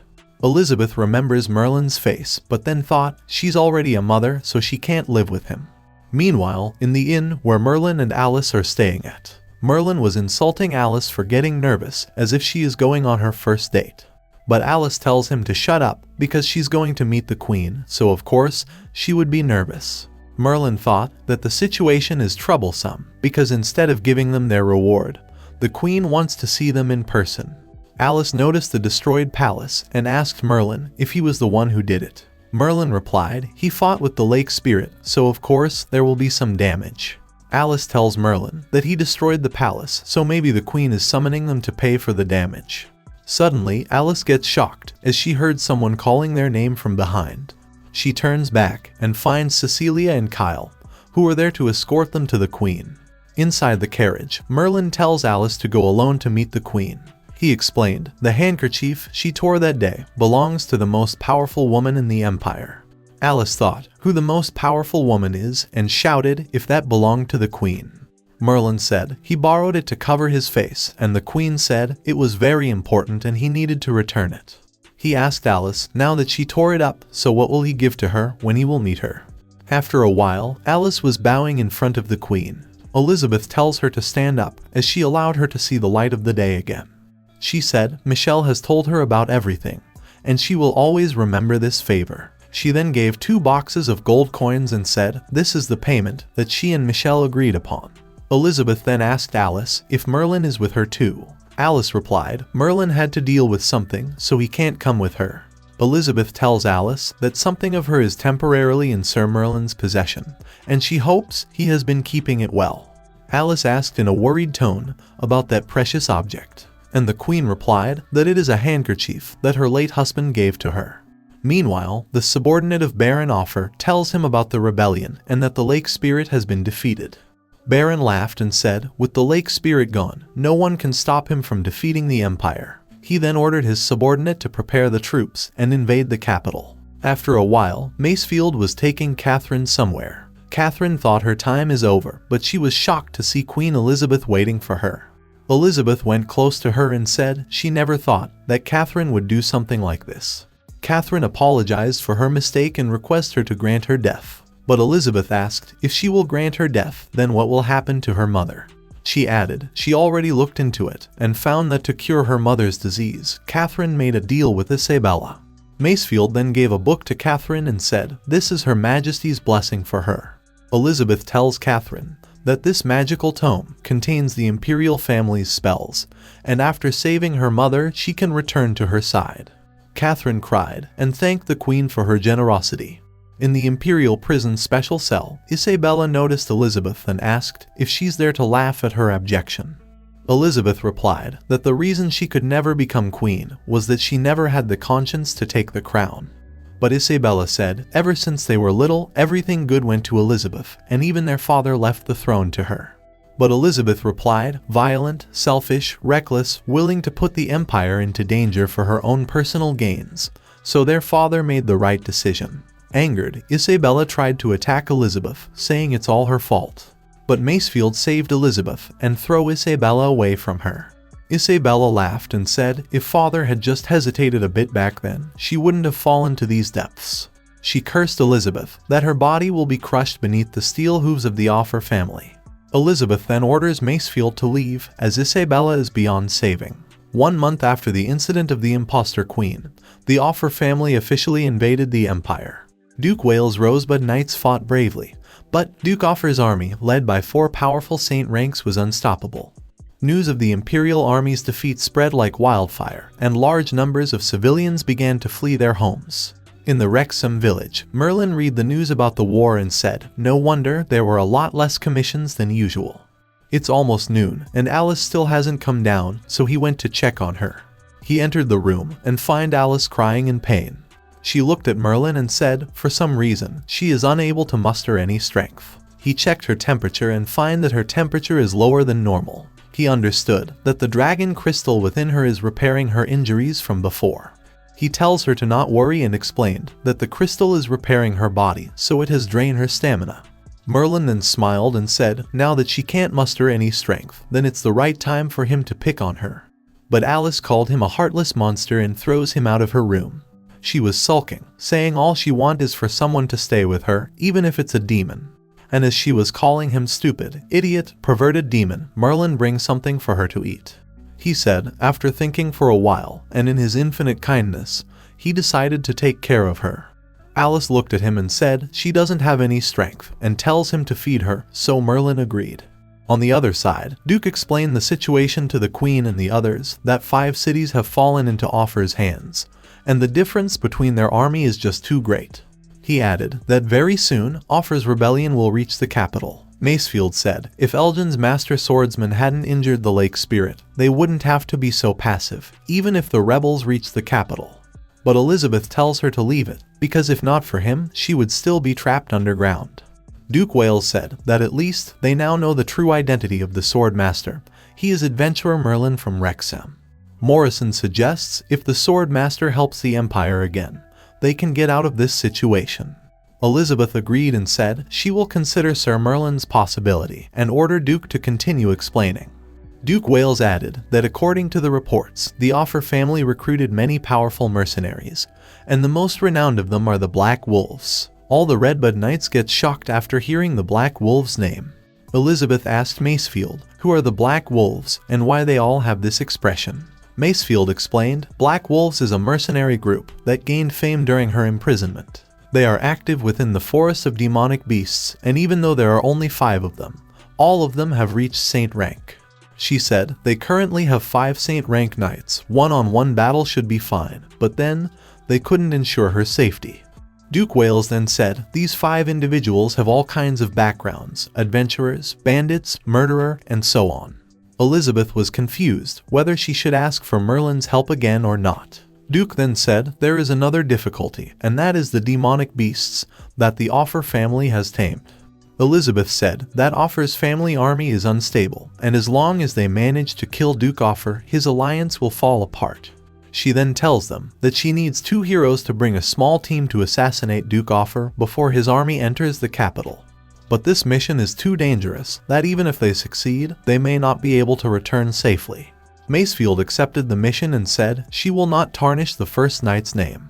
But Catherine interrupted and said her mission should be to protect Her Majesty, and she should be the one to go for killing the Duke. But Milieu said that dying can't atone for betraying Her Majesty, and an assassination stage belongs to him, and is not fit for a woman. He added that the fastest knight was Emmanuel, but now that he's dead, then he is the second fastest after him. Winifred agreed and said he too will join Milieu's, as they are childhood friends, and for a 2-man team, no one is more fitting than the 2 of them. The Queen agreed and requested them to come back alive, to which they both agreed. The next morning, Alice woke up and is now fully recovered. Alice thought it was nice to have Merlin take care of her these past few days, and living with him might not be a bad thing. But she shook her head and muttered, he's a demon, so she never know what he might do next. She went down and found Merlin sleeping on the couch. She then went close to him for a kiss, thinking she should reward him for taking care of her and that he won't notice.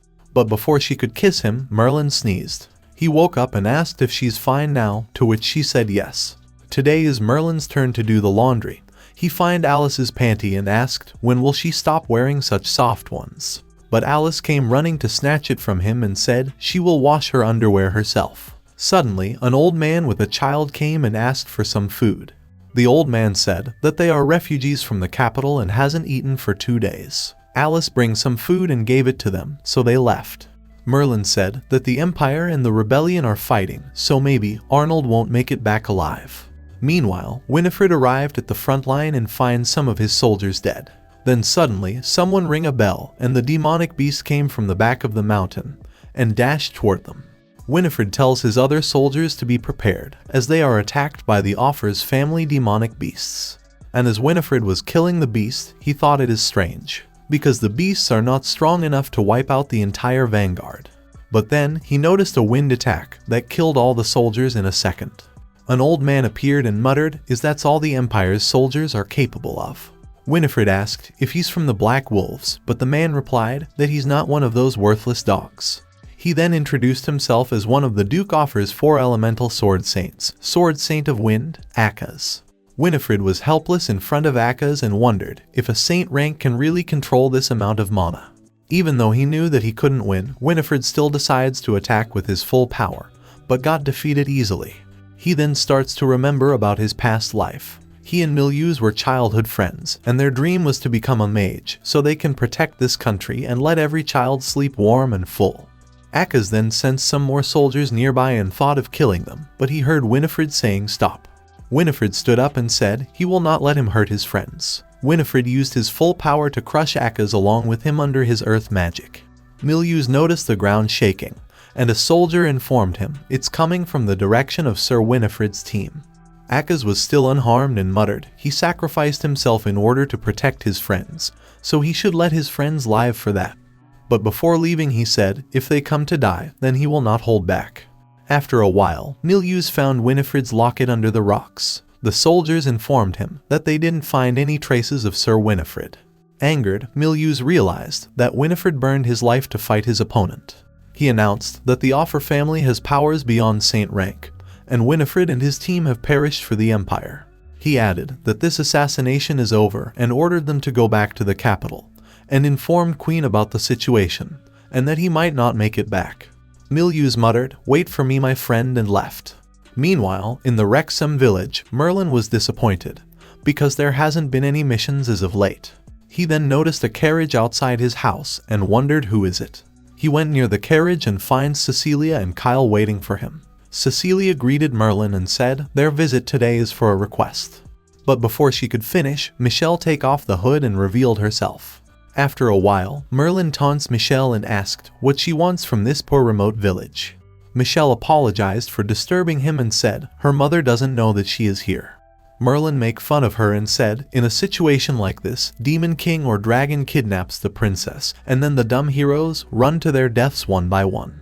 Michelle was not responding to his taunts and asked if she can request another mission.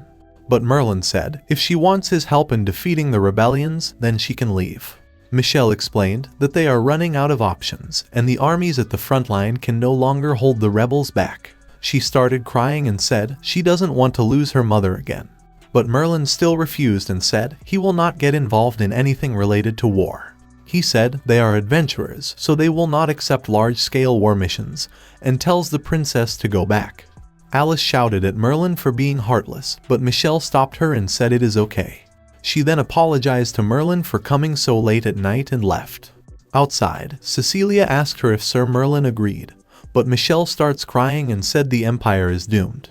Kyle said there's nothing they can do about this because the destruction of the Empire won't affect the adventurers much. Cecilia said Sir Merlin's temper is strange, but she firmly believes that he is not a heartless person. Otherwise, they would have died a long time ago. Inside the house, Alice was scolding Merlin for having no heart because he can help the princess, but he is not. Merlin replied, from the current situation, the Empire could not give them any money, so why he should help them. But Alice still tried to convince him in helping the Empire. Merlin stood up and said no wonder she liked dealing with these things, because he forgot that she used to be a hero. Alice replied, yes, and that she also forgot too that he is a demon king, a threat to human society. Merlin laughed and replied, yes, he is a demon king, so he's not going to help humans. He said, things gained easily are not treasured. That's humanity's flaw, but the Empire won't be destroyed, because someone will act. Confused, Alice asked who that someone is, to which Merlin replied that the Empire still has a great hero, the Sword Master of Elgin. Then the next day, in a city captured by Offer Rebellion, Duke Offer was happy to know that the assassin sent to kill him is now dead. He praised his subordinate Gabriel to anticipate the Queen's move. He also thanked his old friends for providing assistance and promised that after he become the new emperor, their rewards won't be lacking. His old friends are none other than the 4 sword saints of fire, earth, water, and wind. Gabriel said it was all thanks to the sword saint of wind, who easily killed the assassination team sent by the Queen. Sword Saint of Water said that no one can stop them, as they have even fought against the king of the demons before. And as the Duke was enjoying and thanking all of them, someone destroyed the roof and jumped down. Duke recognized the man and shouted, "He's the sixth knight Milius." Milius picked a cup and said he should also join in on the toast to victory. Gabriel laughed and said he came to die, because they have the 4 elemental sword saints on their side. They said if he wants to harm the Duke, then he will need to ask permission from their swords first. But Milius taunts them by calling them actors, who aren't beautiful. All 4 knights attacked Milius together but got shocked after realizing that it was just an afterimage. Milius sneaked behind and dashed toward Duke to kill him. But to his surprise, his attack was blocked by the defensive magic. Duke laughed and said, "So the strongest defensive rune indeed can block even a saint rank attack." Milius said, "But that will only protect him once," and tried to attack him again. But then suddenly, his arm got cut by Akka's, and then all the other masters also attacked him. Duke laughed and shouted, "It's what he deserved." But to everyone's surprise, Milius grabbed a sword from his mouth and jumped towards the Duke. But before he could kill him, Gabriel pushed the Duke and managed to save his life. Even in his dying moments, Milius muttered he failed, as he was aiming for the heart not the hand. Several days later, the Queen was shocked to know that both Milius and Winifred died. She realized her mistake and said her naivety killed them. Then Duke Rose informed Elizabeth that Offa's army is about to attack the capital, to which she replied that she has a plan. At night, in the Duke Offa's encampment, Duke Offa ordered Gabriel to contact the Black Wolves group that has infiltrated the capital, that he want them to bring him the Queen's head. After a while, Queen announced that she will ask the Sword Master of Elgin for help, as it's their last option to win. Suddenly, Macefield noticed a magical attack directed towards the Queen. But the attack got blocked by Catherine's defensive magic, and Morrison cancelled the attack. Macefield realized an attack that needs both Morrison and Catherine to block, then the assassin is a saint rank. Macefield went to check outside and finds all the knights dead. Outside, the members of the Black Wolves were wondering if the Queen and her knights died from that attack. They then noticed someone dashing toward them. A man tried to block her, but to his surprise, she destroyed his shield with a single slash. Another member informed her that while they will stall her, their comrades will kill the Queen. At the same time, Catherine and Morrison were taking Elizabeth to a safe location. But then suddenly, Morrison noticed an arrow charging at the Queen, so he destroyed it. But to his surprise, the arrow managed to injure his hand. Duke realized that there are other assassins, so the earlier attack was to make them split their forces. Meanwhile, Macefield tried to go back to the Queen's side, but couldn't. Every time she defeats the members, someone heals them completely. The old man laughed and said, between the 3 of them, they have a warrior, a mage, and a warlock, so she's a no match for him. But suddenly, the old man gets shocked, because he couldn't sense his other member aura anymore. Even his last member aura stopped, so the old man wondered if there is any more opponent on the level of the first knight. The man from before was shouting at his teammate to heal him quickly, but then someone jumped at the man. After the impact, all that's left was the dead body of the man. He was killed by the second Redbud Knight Seth. And when the dust got cleared, Seth apologized to Macefield for being late. Macefield gets happy and shouted his name with excitement. The other members of the Black Wolves shouted that the second knight went missing many years ago, and decides to run. But before they could escape, they were stopped by Seth and Macefield.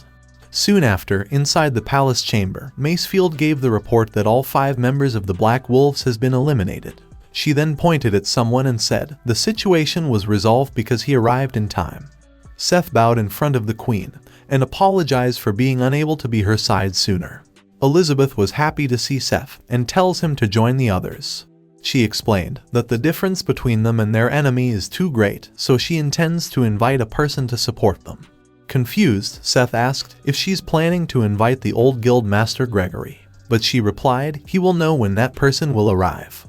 In the Wrexham village, Merlin was complaining about Alice's temper to Hobbs. He then asked him if there will be any effect on them by this new ruler.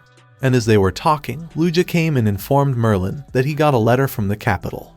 Merlin was going back home, thinking maybe that royal princess asked for his help again. He entered the house, and Alice called him the cold-hearted demon. Merlin tried to calm her down, but she threw him out and said he needs to stay out today. Merlin was reading the letter in which the Queen was proposing a deal to him. Merlin thought it is troublesome and decides to not go, but when he read that she will provide him 3 million gold coins, he quickly agreed. He sneaks into the bedroom, kissed Alice and said watch the house for a few days, and he will be back soon. Alice woke up and looked around and thought Merlin was there a bit earlier. After a while, the queen was inside her room, thinking she really failed as the good ruler of the country. She thought, no matter how strong Merlin is, but he might never participate in the doomed war. But then she noticed someone and asked who he is. And to her surprise, it was Merlin, who greeted her and said, "Long time no see, your majesty." Meanwhile, in the Offer encampment, Duke was angry because the Black Wolves got defeated easily. Gabriel tried to calm him down, saying they still have the 4 elemental sword saints. But Duke ordered him to send the command to move out, as he wants to slaughter them as quickly as possible. At the front line, the soldiers inform Duke Rose that the Offer's rebels have reached the capital. Duke tells Elizabeth about the situation and suggests her to move quickly, or it will be too late. Seth asked for the Queen's permission to go and deal with the elemental sword saints. Catherine whispered to Morrison that she is sensing some ominous aura from Seth. Elizabeth replied that she knows it's dangerous, but they need to wait for someone. And then, to everyone's surprise, Merlin entered the hall dressed like a warrior. Everyone gets shocked to know that the Sword Master of Elgin is joining the war. Macefield called him a bastard and asked why is he there, but Elizabeth calmed her down. Elizabeth came forward and announced that from now on, the Sword Master of Elgin will be their most reliable ally. Seth said he knows the Elgin's master swordsman is strong, but he will not help him in the battle against the rebellion. But Merlin insulted him and said he wants him to just stand back and cheer for him. Angered by Merlin's words, Seth challenged him to a duel. Elizabeth tried to stop Seth, but he apologized in advance and dashed toward Merlin to test his strength. He attacked Merlin with his full power, but to his surprise, Merlin stopped his spear with just 2 fingers. He then picked Seth along with his spear and threw him out of the window. Merlin jumped outside and asked if he admits defeat. But Seth refused to lose and decides to use his secret move. Merlin looked at Seth and gets shocked to see him releasing the aura of the demons. Seth merged with an armor that was releasing the aura of demons. Seth then dashed towards Merlin, shouting he will show him his true power. Merlin muttered he never thought he would see it here, and if it has to do something with demons, then he can't just ignore it. And as Seth was coming closer, Merlin noticed his spear on the ground, and when Seth come in range, Merlin used it to attack him. Confused, Seth wondered why his face armor got destroyed, because he has fused with it completely. He was still in the air when Merlin jumped and punched him. Seth gets collided with the ground and thought if it's really possible for a human to achieve that much power. Suddenly, the armor unfused itself and went close to Merlin. Shocked, Seth noticed his armor bowing in front of Merlin. The armor used telepathy and greeted Merlin. Merlin realized that a living being's soul is combined with the armor, so he asked if Maimon is the one who made it, to which the armor replied, correct. Seth shouted at the armor to come back to him, but it doesn't listen to him anymore. Angered, Seth asked Merlin what did he do, and how can he control his armor. But Merlin looked at him in anger and asked from where he got this armor. Scared, Seth replied he finds it on an island in the Black Sea. The armor then addressed Merlin as a glorious ruler of pride, and asked to become Merlin's most loyal servant. Merlin clicked his teeth and said he never want to touch anything that guy made. Merlin then destroyed the armor, but it gets attached to Seth again. Merlin went close to him and said he's a fool who thought that he was its master. Merlin tells him that his armor can let him acquire power quickly, but it will devour his blood and potential too. And this is why his body is becoming weaker and weaker, and no matter how hard he try, he can't get any stronger.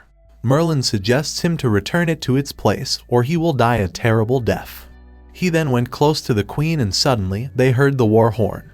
Merlin tells Elizabeth to not worry, as he's going to take out all of the rebellion at once, and reminded her of their agreement. Before leaving, he tells her to let the defenders outside retreat, as he alone is enough. Macefield was angered by Merlin's behavior with the queen, but Elizabeth tells her to calm down. But in reality, she was worried about the agreement Merlin mentioned. Last night, when Merlin came to meet her, he tells her that 3 million isn't enough to deal with all the rebels. Elizabeth worriedly asked how much he wants in return for his help. Merlin tells her that Alice lost the church's mithril armor, so they are in a lot of debt. So as an exchange, he wants her to repay the debt for them. This shocked the queen, as she shouted, repay it all.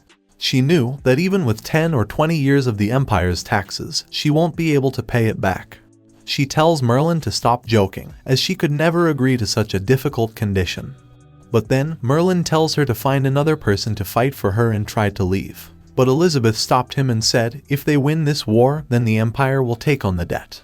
Merlin gets happy after hearing it, but Elizabeth then adds one more condition to it. She tells him to never reveal his identity and that from now on, he will be the royal family's trump card, the legendary sword master of Elgin. At present, Merlin was happy because he too never wanted to reveal his identity, and so he's just a master at pretending to be the sword master of Elgin. Meanwhile, on Alice's side, she found Merlin's letter saying he's going to find a rich woman to pay their expenses and he will be back in some days. Angered, she tore the letter into pieces, shouting, "Die and never come back." But she still decides to find him, thinking, who knows whether he's telling the truth or just packed up and ran. She went to the guild, thinking Hobbs should know about his whereabouts. But as soon as she entered the guild, she gets shocked to see many adventurers gathered together. She asked Luja why so many people suddenly gathered in the guild. Luja tells her that the Empire and the Offer family are about to start fighting, so there are more missions and adventurers than ever. Alice gets worried for Princess Michelle and decides to leave. Luja asked where she was going, to which she replied, to the capital. Meanwhile, at the front line of Offer army, a soldier informed the Saints that the Rose Knights defending the capital has retreated. Saint of Water was confused why they retreated, but the Sword Saint of Fire laughed and said maybe they got scared and are coming to surrender. Sword Saint of Earth said it's too late for the surrender because Duke Offer has given his order to kill Elizabeth after they break into the capital. But the soldier interrupted that the people from the capital are coming towards their army. Confused, Sword Saint of Wind asked about the numbers, and they all were shocked to learn that there is only one enemy. Sword Saint of Fire said it's just a trick. Elizabeth must have gone mad with fear, so he ordered the soldier to blast that fool to dust. The soldiers prepared thunder-like cannons and fired at Merlin. Duke noticed the attack and shouted that Duke Offer has gone mad because he's firing so many Saint rank magic at once. Merlin looked at the sky and realized that it's magic, but it doesn't really matter to him. Before the attacks could even reach him, he dissipated them all. He laughed and said they do make good fireworks for his entry. Sword Saint of Earth was shocked to see him canceling their cannon's attack, and Sword Saint of Water decides to go and kill him, but is stopped by Sword Saint of Fire. Akaz said, though the Empire has lost the protection of the Lake Spirit, but they must have a few more aces. But after the soldier report, they all get shocked to know that it was the Sword Master of Elgin, who's rumored to be able to kill Saint ranks, and is hailed as hero by many people of the Empire. Sword Saint of Water thought it's risky to fight a legendary hero, so he decides to let the beast from the chaotic forest test him. Merlin realized that they are trying to get a feel of his power to come up with a counter, so he decides to play with them a little. The demonic beast's army dashed toward Merlin, but he too rushed towards and then starts killing them. The Queen and the Redbud Knights were shocked to see him jumping at the whole army completely unfazed. And in just some seconds, he killed the entire army. The enemy soldiers get scared after witnessing Merlin's strength and lost the will to fight him. The Sword Saints were also shocked to see him defeating the whole army like it's nothing, and realized that he is still hiding something. Then the Sword Saint of Water shouted that the sword that man is using, it's the Lord of Pride's weapon. The others get confused, but he said he could never mistake it, that's Eternum. Akaz said the weapon represents the Lord of Pride, so why is it held by a human? At the same time, Merlin was laughing, saying, cutting vegetables at home feels better than this. He then noticed the 4 Sword Saints coming and said, so you are here. They all landed at the same time and stared at his sword. Sword Saint of Fire asked why a demon king's weapon is in his hands. Merlin praised him for recognizing the king's weapon and realized that they have interacted with a demon king before. He revealed he has it because it belongs to him. But Akaz refused to believe his nonsense and said that's the sword he stole from the Lucifer II. But Merlin laughed and said there's no need to steal because Lucifer II was his mother. They all realized their aura but still could believe his words and said he doesn't have a trace of demonic energy. Merlin replied that they don't have to believe him as they are going to be killed soon. Angered, they shouted that they were peerless within the Empire 100 years ago and all who stand in their way will die. They all then attacked Merlin at the same time. Merlin blocked the Water Saint attack first and kicked him away, and then punched the Fire Saint, who tried to attack him from behind. Then the Earth Saint and Wind Saint gets also punched, so they all jumped back. Morrison noticed this and shouted that Elgin's master swordsman just defeated 4 opponents beyond Saint rank in an instant. Merlin taunts them by saying, "You old men have good spirit, just not accurate." Angered, they all released their full power and combined their attacks to defeat Merlin. Their attacks formed a tornado that was enough to destroy the whole capital. Akka shouted and said, forcing them to use this ultimate move, "He really is powerful, but no one can possibly survive this attack." Merlin smiled and remembered this combo that they just used. The other saints get shocked as they noticed Merlin using a stance they remember from earlier. Elizabeth muttered that the tornado was, but before she could finish, Macefield said, "No, the space was cut apart." The saints fall to the ground and the fire saint said, "It's the attack that Lucifer II used to break their formation." They then heard Merlin asking, "Are they going to use teleportation magic to run away again?" Water Saint muttered, "So he knows about that too," and asked Merlin if he really is Lucifer II's son. Merlin smiled and said, "Yes, he is Lucifer III." The others were shocked to know that Merlin is Lucifer III. Akaz asked if he really is a demon king, then why is he out of the demon's territory? Merlin laughed and said he got fired by the council, so technically he is not a demon king anymore, which shocked them. They all then removed their clothes and showed Merlin their scars, which were left on them by his mother, Lucifer II. Earth Saint starts to transform and said, "All these years, the pain from these scars follows them wherever they go." Fire Saint angrily said that he will pay for his mother's actions. Merlin laughed and replied, his mother surpassed Saint rank with a far difference, so they never could have defeated her in their life. Water Saint called him stupid and said, they are no longer who they used to be. They entered the chaotic sea and found the true ruler of this world, the King of Chaos. Merlin laughed at King of Chaos and asked, who the hell is he? Angered, the Fire Saint and Water Saint shouted, they will not tolerate disrespect to their master, who gave them the power to defeat even a demon king. But Merlin called them dogs of the king, and insulted their master again. The other three then also start to transform and said, killing him will be as simple as crushing a bug.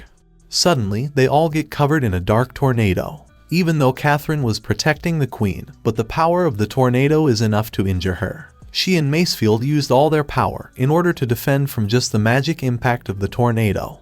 Macefield couldn't believe its power and muttered, could it be the legendary Grand Rank? Merlin gave a disgusted look to the transformed saints and asked, what kind of gross monster is this? Water Saint laughed and said, it's not monster, but just a glorious evolution.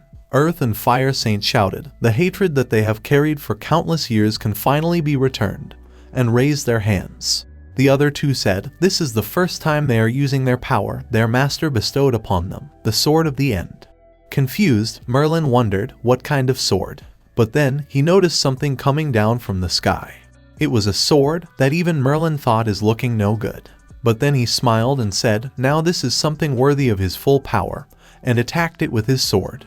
Alice was on her way to the capital when she noticed a huge magical impact. Seth and Morrison quickly went to Queen's side and gave their all to defend the Queen from the impact. The remaining soldiers and even the people in the capital were running away to save their lives. After the dust gets cleared, the saints laughed and said, he became dust, and they finally got their revenge. Akaz laughed and shouted, even a demon king is no match for them. But then, they all heard Merlin's voice from above, saying, is that so?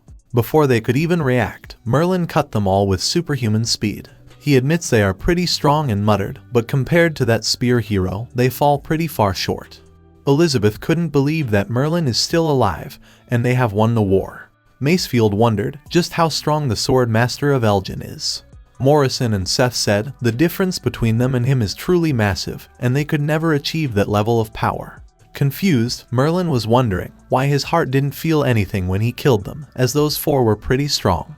But then, suddenly, some kind of bug comes out of their bodies. The four strange-looking bugs then attacked Merlin, but he cuts them all. He muttered, so these disgusting things are the so-called blessing of the King of Chaos. But he knows this is not blessing, these bugs were just controlling them to become slaves. At the same time, Gabriel informed the Duke that the 4 sword saints got killed by the Elgin's master swordsman.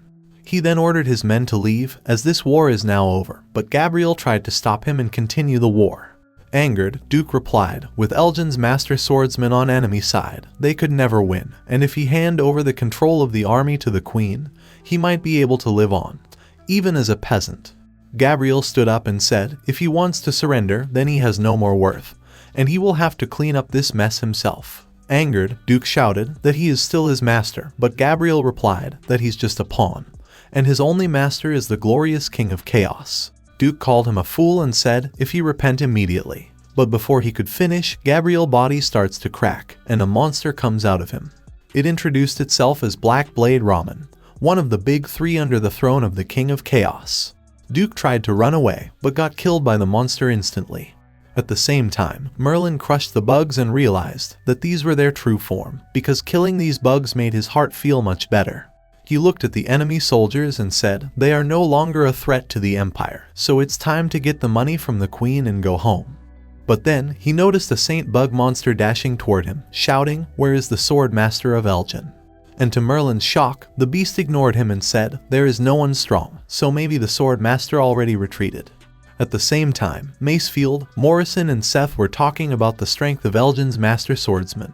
But then, they heard the soldiers shouting, "A monster is attacking." Ramen shouted and asked for the man who defeated the 4 sword saints. Macefield shouted what that thing is and ordered the other knights to attack. Ramen called them insects and asked about Elgin's master swordsman's whereabouts. Morrison and Seth wondered if the sword master left. Macefield then asked Ramen who is he and why is he invading the capital. Ramen replied, the instant he set foot upon this ground, it belonged to his people, and tells them to surrender and offer their water and soil to the glorious King of Chaos. Morrison quickly transformed into his Rakshasa form and dashed toward Ramen. He then grabbed Morrison's head and smashed him on the ground, and in an instant, Morrison lost all his strength. Seth concluded this is not the time to hesitate, and used his demonic armor. He and Macefield then dashed toward Ramen and attacked him. But to their shock, their strongest attacks just scratched Ramen. Ramen said they are just a little stronger than the one before and sent them flying with a punch. They both collided on the wall, and Seth muttered that Ramen just absorbed their auras. And to their surprise, Ramen got bigger. He explained that the Chaos Tribe has the ability to devour auras and magic, which means the stronger the opponent's aura, the stronger they become. He said, even though he didn't find the Sword Master, but killing the human queen is more important than finding him. Inside the palace, Catherine and Duke Rose were with Elizabeth. Suddenly, the wall of the palace gets destroyed, and Ramen entered and said he finally found the Queen of Humans. Queen and others were shocked to see a giant monster in front of them. Ramen said, before he killed them all, he has one question from them, that he didn't meet anyone powerful on the way here, so how did they defeat the Sword Saints? Duke gets shocked and muttered, did the Sword Master broke the agreement, to which Elizabeth said, it's impossible. Catherine said she will hold off the monster, and tells Elizabeth to run away. She used all her power into her gravity magic to stop Ramen, but to her surprise, he grabbed her and absorbed all her mana. He throws her on the ground and attempts to kill the queen, but is blocked by the combined magic of all the knights. But with just one attack, Ramen defeated all and was about to kill Elizabeth when he heard someone calling him a stick bug. Angered, he turned to look, but get punched by Merlin. Merlin apologized to Queen for coming late and said, now everything is okay. Ramen asked Merlin if he is the Sword Master of Elgin. Merlin replied yes and said he is the first person who ignored him, so he wants to have a little chat with him. Ramen said he didn't feel any aura or mana from him, so he couldn't believe that this kind of person killed the 4 sword saints. Merlin laughed at him and asked if he is the boss of those 4 bugs. Angered, Ramen introduced himself as one of the big 3 under the King of Chaos and said humans are just livestock in his eyes. He then grabbed Merlin to absorb his power, but to his surprise, he didn't find even a little mana in Merlin. Merlin smiled and cut off his arm in an instant. Ramen tried to attack Merlin, but got cut in a second. In his dying moments, he muttered, if Merlin kills him, then his king will not show mercy, and his kind will crush all opposition and avenge. But before he could even finish, Merlin crushed his head. He said he doesn't care who the King of Chaos is, but he will wait for him. Several days later, Elizabeth thanked Merlin for helping her in defeating the Duke Offer's army. Merlin tells her to not worry, as he's getting paid after all. Elizabeth then asked Macefield to step out for a bit, as she wants to talk to the Sword Master in private. After Macefield left, Elizabeth bowed in front of Merlin and thanked him again for saving the capital. Merlin said there is no need for her to do this, she just need to uphold her side of the bargain. Elizabeth replied she will uphold their agreement, but before that she has a condition. This angered Merlin as he asked if she is going back on her words. He tells her if he can save the country, then he has the power to destroy it as well. Elizabeth replied she knows this, and this condition is not a difficult one. He just need to put on the mask for the people. She explained, though the war is won, the damage caused by her sister has resulted in people distrust towards the royal family. But she gave an idea, creating a hero for the people is the best way. But the difference is, hers was fake, and he is the true sword master of Elgin. Merlin thought the misunderstanding is getting worse, because he too is fake, and he asked her, what if he declined? Elizabeth smiled and said, even though she is a queen, but if the empire collapses due to instability, then she will be unable to give him his payment. Merlin realized he has been tricked, so he agreed to accept her condition. Everyone in the country heard the news of Elizabeth's achievements and how she managed to win an impossible battle. She then announced to the public that their hero, the sword master of Elgin, is going to tour around the country. Everyone in the capital started cheering for their hero. Alice was in the crowd, thinking why there are so many people. She then heard some women saying they are going to meet the real swordsman, who defeated a whole army on his own. This shocked Alice, and she thought, if that man defeated the entire rebel army, then he really can be the real swordsman. The palace gates opened, and the crowd started running toward the palace. Alice looked at Merlin and muttered, so he is the real sword master of Elgin. Even though Merlin was greeting the people, but in reality, he was not happy with this fake sword master thing. He then noticed Alice in the crowd and wondered, what is she doing there? Alice thought the sword master is looking at her, but then all other women shouted that he's looking at them, and run towards him. Merlin managed to get away from the crowd and noticed Alice. He then grabbed Alice's hand and ran away from there. Alice then thanked Merlin for saving her before and addressed him as Elgin's master swordsman. Merlin realized that Alice didn't recognize him, so an evil smile emerged on his face. He said, long time no see Miss Alice, that shocked Alice because he knows her name. Merlin added, he knows everything about her, that she has been searching for him and became a mithril rank adventurer with her own power. He then pushed her against the wall and asked if she likes him. He held her chin and said he has been watching her for a while and attempt to kiss her. But to his surprise, Alice slapped him and pushed him away. She said sorry to him and accepted that she had a crush on him, but also revealed that she has someone she likes now and left. Merlin gets confused to know that she didn't like the sword master and wonders who she likes. Meanwhile, on an island in the Dark Sea, a demon informed his queen that the prince has been banished by the council and now appears to be wandering on human lands. That queen is none other than Lucifer II, Merlin's mother, who said it's all according to her plan. She added, to combat the coming catastrophe, she must reach for the power of the gods. And as for Merlin, if he can take back his throne, then it proves that his power has been approved by the other lords. She stood up and said she always believed that her son is the best, be it now or before. A month later, the sword master of Elgin's wide tour was over. The queen announced him as a knight of the empire, who would continue to protect the country. After the tour, the people's faith in the empire grew considerably. In Wrexham village, Merlin was outside his house, thinking Alice is probably going to explode, as he disappeared for a month. Inside, Alice was worried, thinking he still isn't back yet. Suddenly, the door opened and Merlin shouted he's back, thinking making a big sound will distract her. He called her a washboard, and she quietly stood up from her seat. And to Merlin's surprise, she called him childish, and tells him to wash his hands as dinner is ready. Confused, Merlin thought it's a lot different from what he expected. Alice was happy that he finally came and thought, he still has a heart. They both were sitting quietly, and this atmosphere is kind of awkward for Merlin, so he decides to find a topic to talk about. He asked if she is not interested in knowing where he was for a month, to which Alice replied she doesn't care. She said she's not interested in his private life as the empire was on the verge of collapse, but he still had the time to pick up women.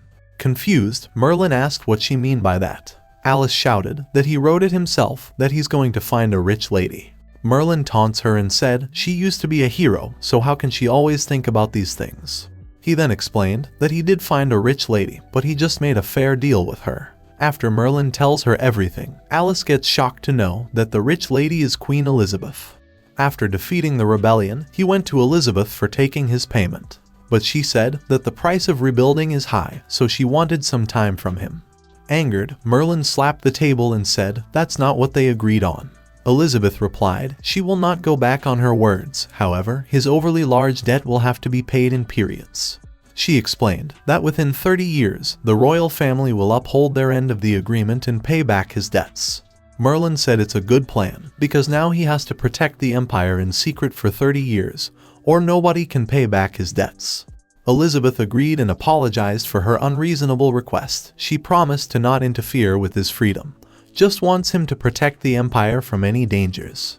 At present, Alice asked if he agreed, to which Merlin replied yes, because they still have weakness in her hands. He added he could have asked her to pay up, but in the end, it's Alice's fault that he couldn't.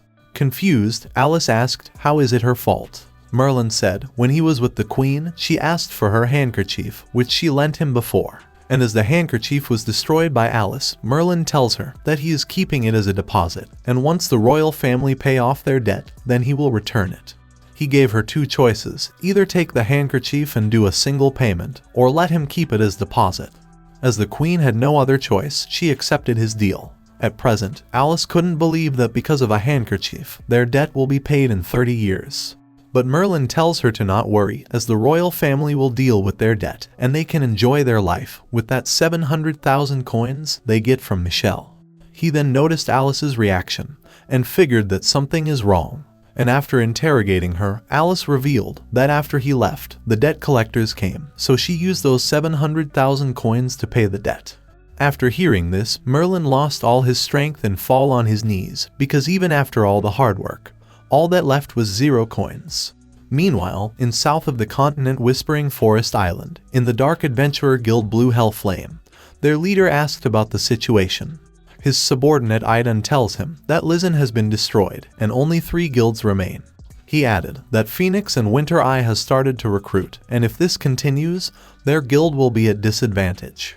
Their fighter Lori interrupted and said Winter Eye should not be a problem because they are their allies. But their archer Osvid said Winter Eye can't be trusted, and if Phoenix has the strength, they would have moved against them a long time ago.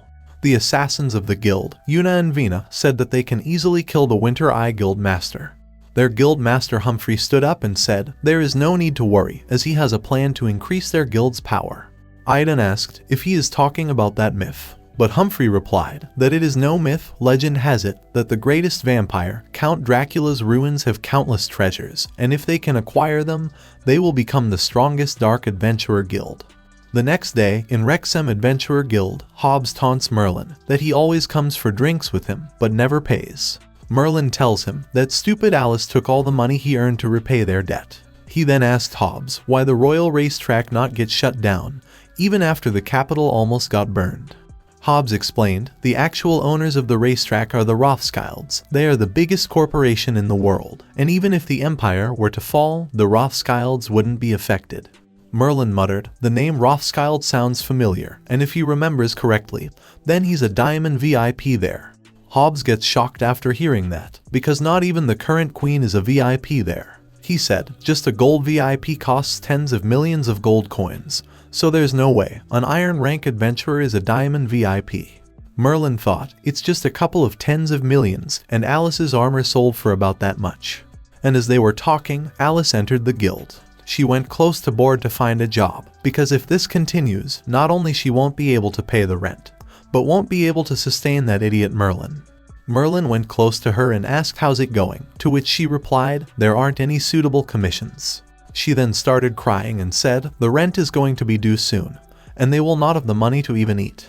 Suddenly, they all heard someone saying, long time no see everybody. The one who enters is none other than Arnold, who managed to come back alive from the war. And just as always, he went close to Alice and starts trying to impress her. Alice grabbed Merlin and said they are going home because there are too many flies here. But before she could leave, Arnold stopped her and said he has something important to tell her. He gets serious and tells her that his father, the leader of the Austen family, want to give her a mission.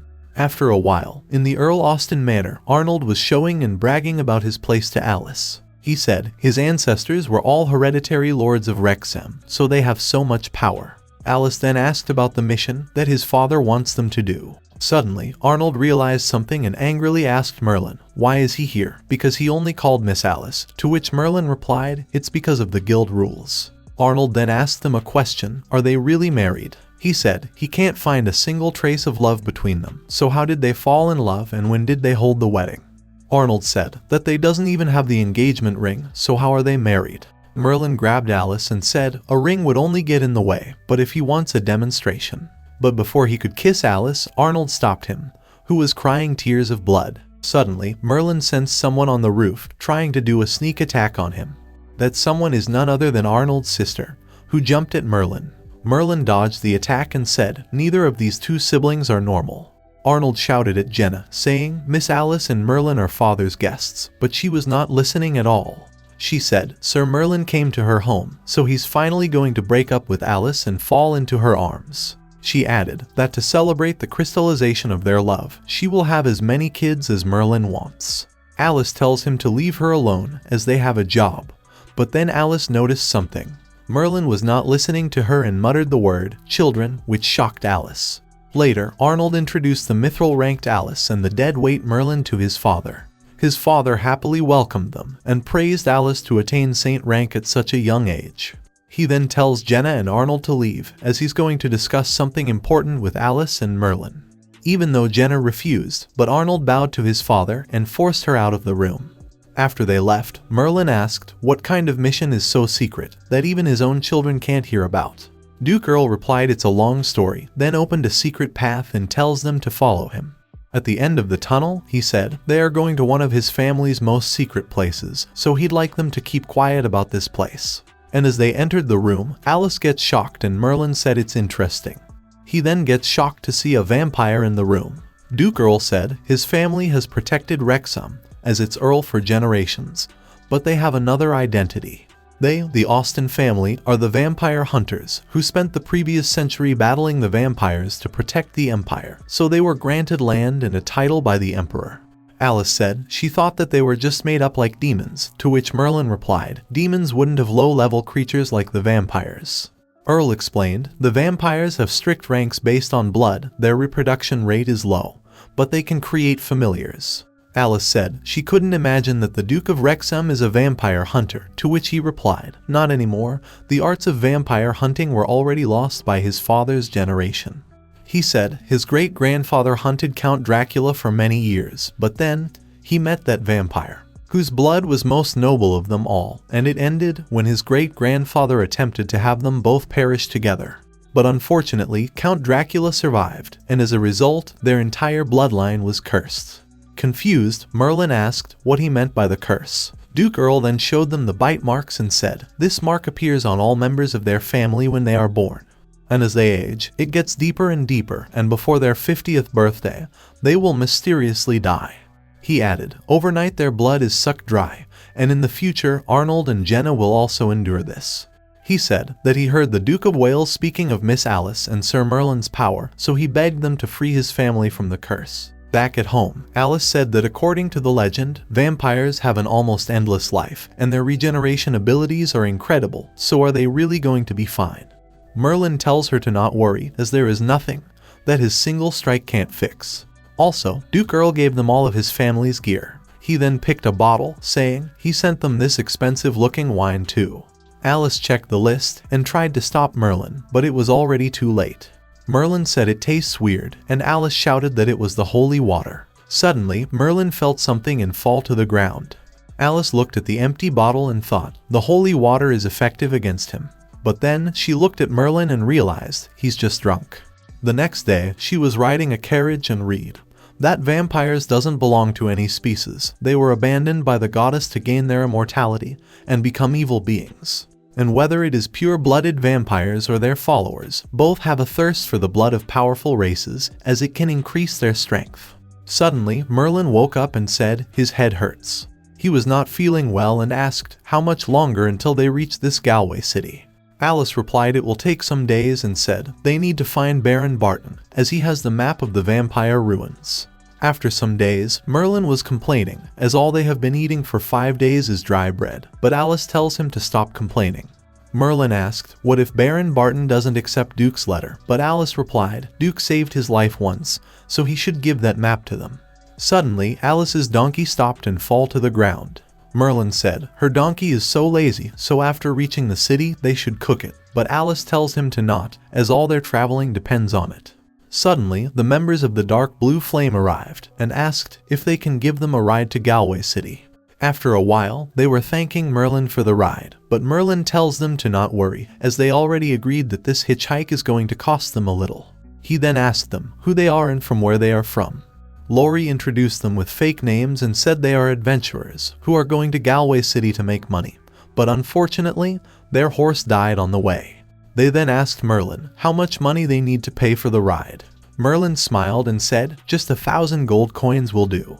Shocked, they shouted that 1,000 coins could get them a pure blood horse carriage, and all Merlin got there is a donkey carriage. And 1,000 for a rickety donkey carriage is so expensive, that angered the donkey. Merlin tells them if they don't like the carriage, then they can just get out. Angered, Aidan shouted at Merlin, but Laurie tells him to calm down and whispered that the mission comes first. They then agreed to pay 1,000 coins, which made Merlin happy. They then asked Merlin what they intend to do at Galway City. Merlin replied that they are going to meet Baron Barton, which shocked them. Laurie asked why are they looking for Baron Barton, but Merlin refused to tell him anymore as he is not his mother. Laurie then apologized for asking too much and then noticed a mithril-ranked adventure badge on their luggage. Merlin said it's not his and pointed at Alice, saying it's hers as she is a saint rank. Laurie and Aidan get worried because they were thinking of killing Alice and Merlin after reaching, but now they can't act rashly. Laurie knows that the biggest problem is Merlin, as even though he doesn't have any mana, but his senses are telling him that he's the most dangerous one. Suddenly, someone gave them a hand and asked for a ride to Galway City. And to Alice and Merlin's surprise, that someone is the genius magician Johnson. After a while, Merlin asked Johnson how did he show up here, did he lost again? Johnson shouted that he's not lost, he's an adventurer from Galway City. Laurie and Aidan recognized Johnson, that he's the genius adventurer, copy magician Johnson. They wondered why Johnson is acting so respectfully to Merlin and realized that Merlin is hiding something, so they can't act rashly. Alice called him Little Johnson and asked if he is returning from a mission.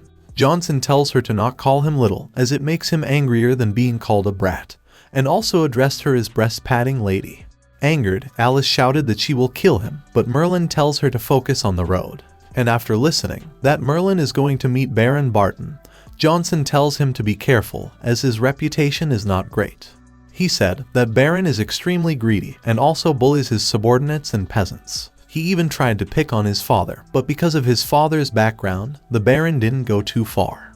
Merlin tells him to relax and said they have just some business with him, they are not going to get any closer to him than that.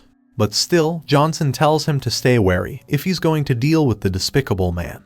And finally, the group reached Galway City. Laurie and Aidan thanked Merlin, but he asked them to pay up the agreed amount first. Shocked, they muttered, so he really was serious, and gave him the money. Before leaving, Laurie said that they will meet again, to which Merlin smiled and said he will see. Aidan asked Laurie why he gave him the money, to which Laurie smiled and said, let them have it for now, as they will be dead in a few days. Johnson thanked Merlin and asked if he would like to stay at their guild, to which Merlin replied he still have some things to do. Johnson said when he was dealing with the alchemist, they helped him a lot, so his dad always wanted to find a chance to thank you. Alice smiled and said it's okay, but Johnson tells her to shut up, as Merlin is the one who helped him. He is just including her out of politeness. Angered, Alice shouted that even though he has a cute face, but his tongue is so toxic, but Merlin tells her to calm down, as he is just a kid. Merlin said he will find him after they are done with their mission. And after saying goodbye, Johnson left in a good mood. After a while, in the Baron estate, a butler asked some guys who they are. Laurie then used the secret code and the butler welcomed them. Inside, he introduced himself as Steve, and he is the one who revealed the vampire's ruins to the Dark Adventure Guild. The butler said his hate for Baron is carved into his bones, and he wishes only for him to die. That's why he came upon them. He added, if they can send that bastard Baron to hell, then he will help them acquire the map of vampire ruins. The butler also revealed that the Baron has an extremely powerful saint-rank bodyguard protecting him, but Aidan tells him to not worry as they can easily kill that bodyguard. They said they are members of the Blue Hell Flame, so killing a normal saint rank is nothing to them. And as they were talking, someone knocked on the door and the butler thought that the Baron has returned. The butler then opened the door and found two unknown people. Alice explained that they are adventurers from Wrexham and they have some important business with Baron Barton. The butler informed them that the Baron is not there and in addition, an appointment or a letter of recommendation is required to meet the Baron. Alice said they do have the written letter by Earl Austen and gave it to him. Laurie and Aidan heard about Earl Austen and realized that they are there for the Dracula's remains too. Aidan whispered that the butler's hatred for Baron is real, so they should agree to kill Baron Barton for him. Laurie replied that the boss said to not leave any traces behind, so everyone in Galway City has to die, and with the alchemical weapons, they will deal with these adventurers as well. After giving the letter, Alice tells the butler to inform the Baron that they will be back in a day or two. The butler bowed and said he will convey the message to the Baron. And after they left, the butler destroyed the letter, saying, "Earl Austen, you saved the Baron's life before, but you won't be able to do it again." At night, Merlin suggested to find an inn to stay, but Alice replied that they don't have enough money to stay for a long time. Merlin said that they just earned 1,000 gold coins, but Alice tells him to not use that, as it's their rent and living fees for the next few months. Then suddenly, Merlin remembers that someone said that he was going to repay them. After a while, Johnson was looking at them, saying so he actually did see them later. Merlin said that this afternoon he wanted to repay them, so here is his chance. So Johnson agreed to take them to his house. And after looking at Johnson's big house, Merlin shouted it's so huge and asked if Johnson is rich. But Johnson replied it's just old ancestral home and opened the door. After looking inside, Alice muttered that even Vinci will be surprised by all this books collection. Johnson said his father will be home later tonight, so he will take them to a room. But Alice requested him to give them separate rooms, to which he asked if they are married, then why did they want separate rooms? After a while, Johnson's father returned and was at the dinner table with them. He introduced himself as Leica Johnson, the guild master of Galway City. Leica then lowered his head and thanked Alice and Merlin for saving his son. He said Johnson is his only child, and if anything were to happen to him, he would not be able to face his ancestors. Alice said if he is that worried about him, then why not have him quit adventuring and pick a safer job? Leica replied their family has produced powerful mages for generations, but not many members worked hard, and they fell to where they are today, and Johnson is the most talented child in their family. Johnson said that his greatest wish is to restore their family's grace, and famous adventurers can gain wealth and fame quickly. Alice thought he is so young, but he has to bear the hopes of his family and understood why he hates being called a kid so much. After dinner, Johnson went to sleep, as he has a rule to be in bed by 9. Merlin was happy, saying after 5 days of eating dry bread, he finally got to eat something good. Leica then asked Merlin that according to Johnson, his power can slay monsters with extreme regeneration, to which Merlin replied yes. Leica said it's hard to believe, and if it wasn't Johnson telling him about it, he would have thought it a joke. Merlin replied that according to him, those monsters were okay, just enough to make him a little serious. But Leica said that Merlin doesn't have any mana, so defeating the monsters that even Johnson couldn't defeat is really impressive, and it means that Sir Merlin is really strong. Confused, Merlin tells him to get to the point, and what does he wants to know? Leica sighed and said that according to him, Sir Merlin is not a human, which shocked both of them. Alice thought that Merlin's identity as a demon king has been revealed. Merlin was in shock, thinking he doesn't have a single trace of demon on him, not even an aura. Merlin realized that Johnson's father is not simple as he seems. He muttered he knew that his identity as a demon couldn't be hidden forever, so he said, correct, actually he is the first. But before he could even finish, Leica interrupted and said he knows that Lord Merlin is a divine scion. Confused, Alice asked Merlin what is a divine scion. Merlin said why is she asking him that, as he never heard of it either. Leica said calling divine scions gods isn't an exaggeration. In simpler terms, they are the offsprings of gods. Legend has it that gods and lesser species have birthed offspring, who don't need the training to inherit the power of gods, and are born with divine strength. Leica excitedly said it's exactly like Sir Merlin, incredible power without relying on mana or aura. Merlin wanted to deny it, but after looking at Leica's sparkling eyes, he said he's not sure, but if he says so, then it can be true. Merlin thought to get through it, otherwise it will be bad if Leica keeps asking questions. Alice took a sigh of relief, thinking, it's good that Merlin's identity as a demon king wasn't revealed. They both started laughing and didn't even consider Leica's words at all. Leica believes that Sir Merlin's ancestor could have been a god, and his incredible strength comes from his father or mother, and according to him, there's a greater chance that it's from Merlin's father. Merlin thought that he and his sister were born from his mother using her succubus properties, and with his mom's personality, he can't imagine a man getting close to her. Leica grabbed some book about the ages of God, and Merlin realized that this old man will just keep going. Alice asked Merlin if he really is a god's descendant, to which Merlin denied and said, this old man's mind is just running away. Alice then leaves Merlin alone with the old man, who wants to keep going about the age of gods. Later at night, Alice was relaxing in the bathhouse while Merlin was still listening to all that rubbish. At the same time, Laurie and Aidan arrived outside Leica's house to find Merlin and Alice. They were thinking of killing them, as they will never expect someone to assault them at night. Laurie said if their goal is also the vampire treasure map, then they had to be eliminated. Meanwhile, Merlin was still listening about the gods, and then Leica offered him his handwritten version of his translation. Merlin read that in the age of gods, the gods were brutal and tyrannical. Many races lived in fear and danger, but then a human claiming to be a demon appeared and slaughtered gods and personally cut down the world tree. Suddenly, a thought crossed his mind as the story seemed similar to his situation. At the same time, Alice noticed someone blow out the candle, so she went to check it. Laurie was hiding in the shadow, thinking that according to the intel, Alice recently reached Saint rank, so he should kill her first. Meanwhile, Merlin thought if what this book says is true, then it proves that several ages ago, someone had a similar experience as him. Suddenly, the house started to shake, which shocked everyone. Merlin sensed the draconic aura and realized that Alice is fighting with someone. Outside, Laurie was injured, thinking if Alice is a new saint rank, then what's wrong with her pressure? He attacked Alice, but she managed to block it, but then Aidan came from above and attacked her. Alice gets injured and said, so there was another one. She then noticed Merlin and tells him that there are 2 saint ranks, so don't let them get away, and collapsed on the ground.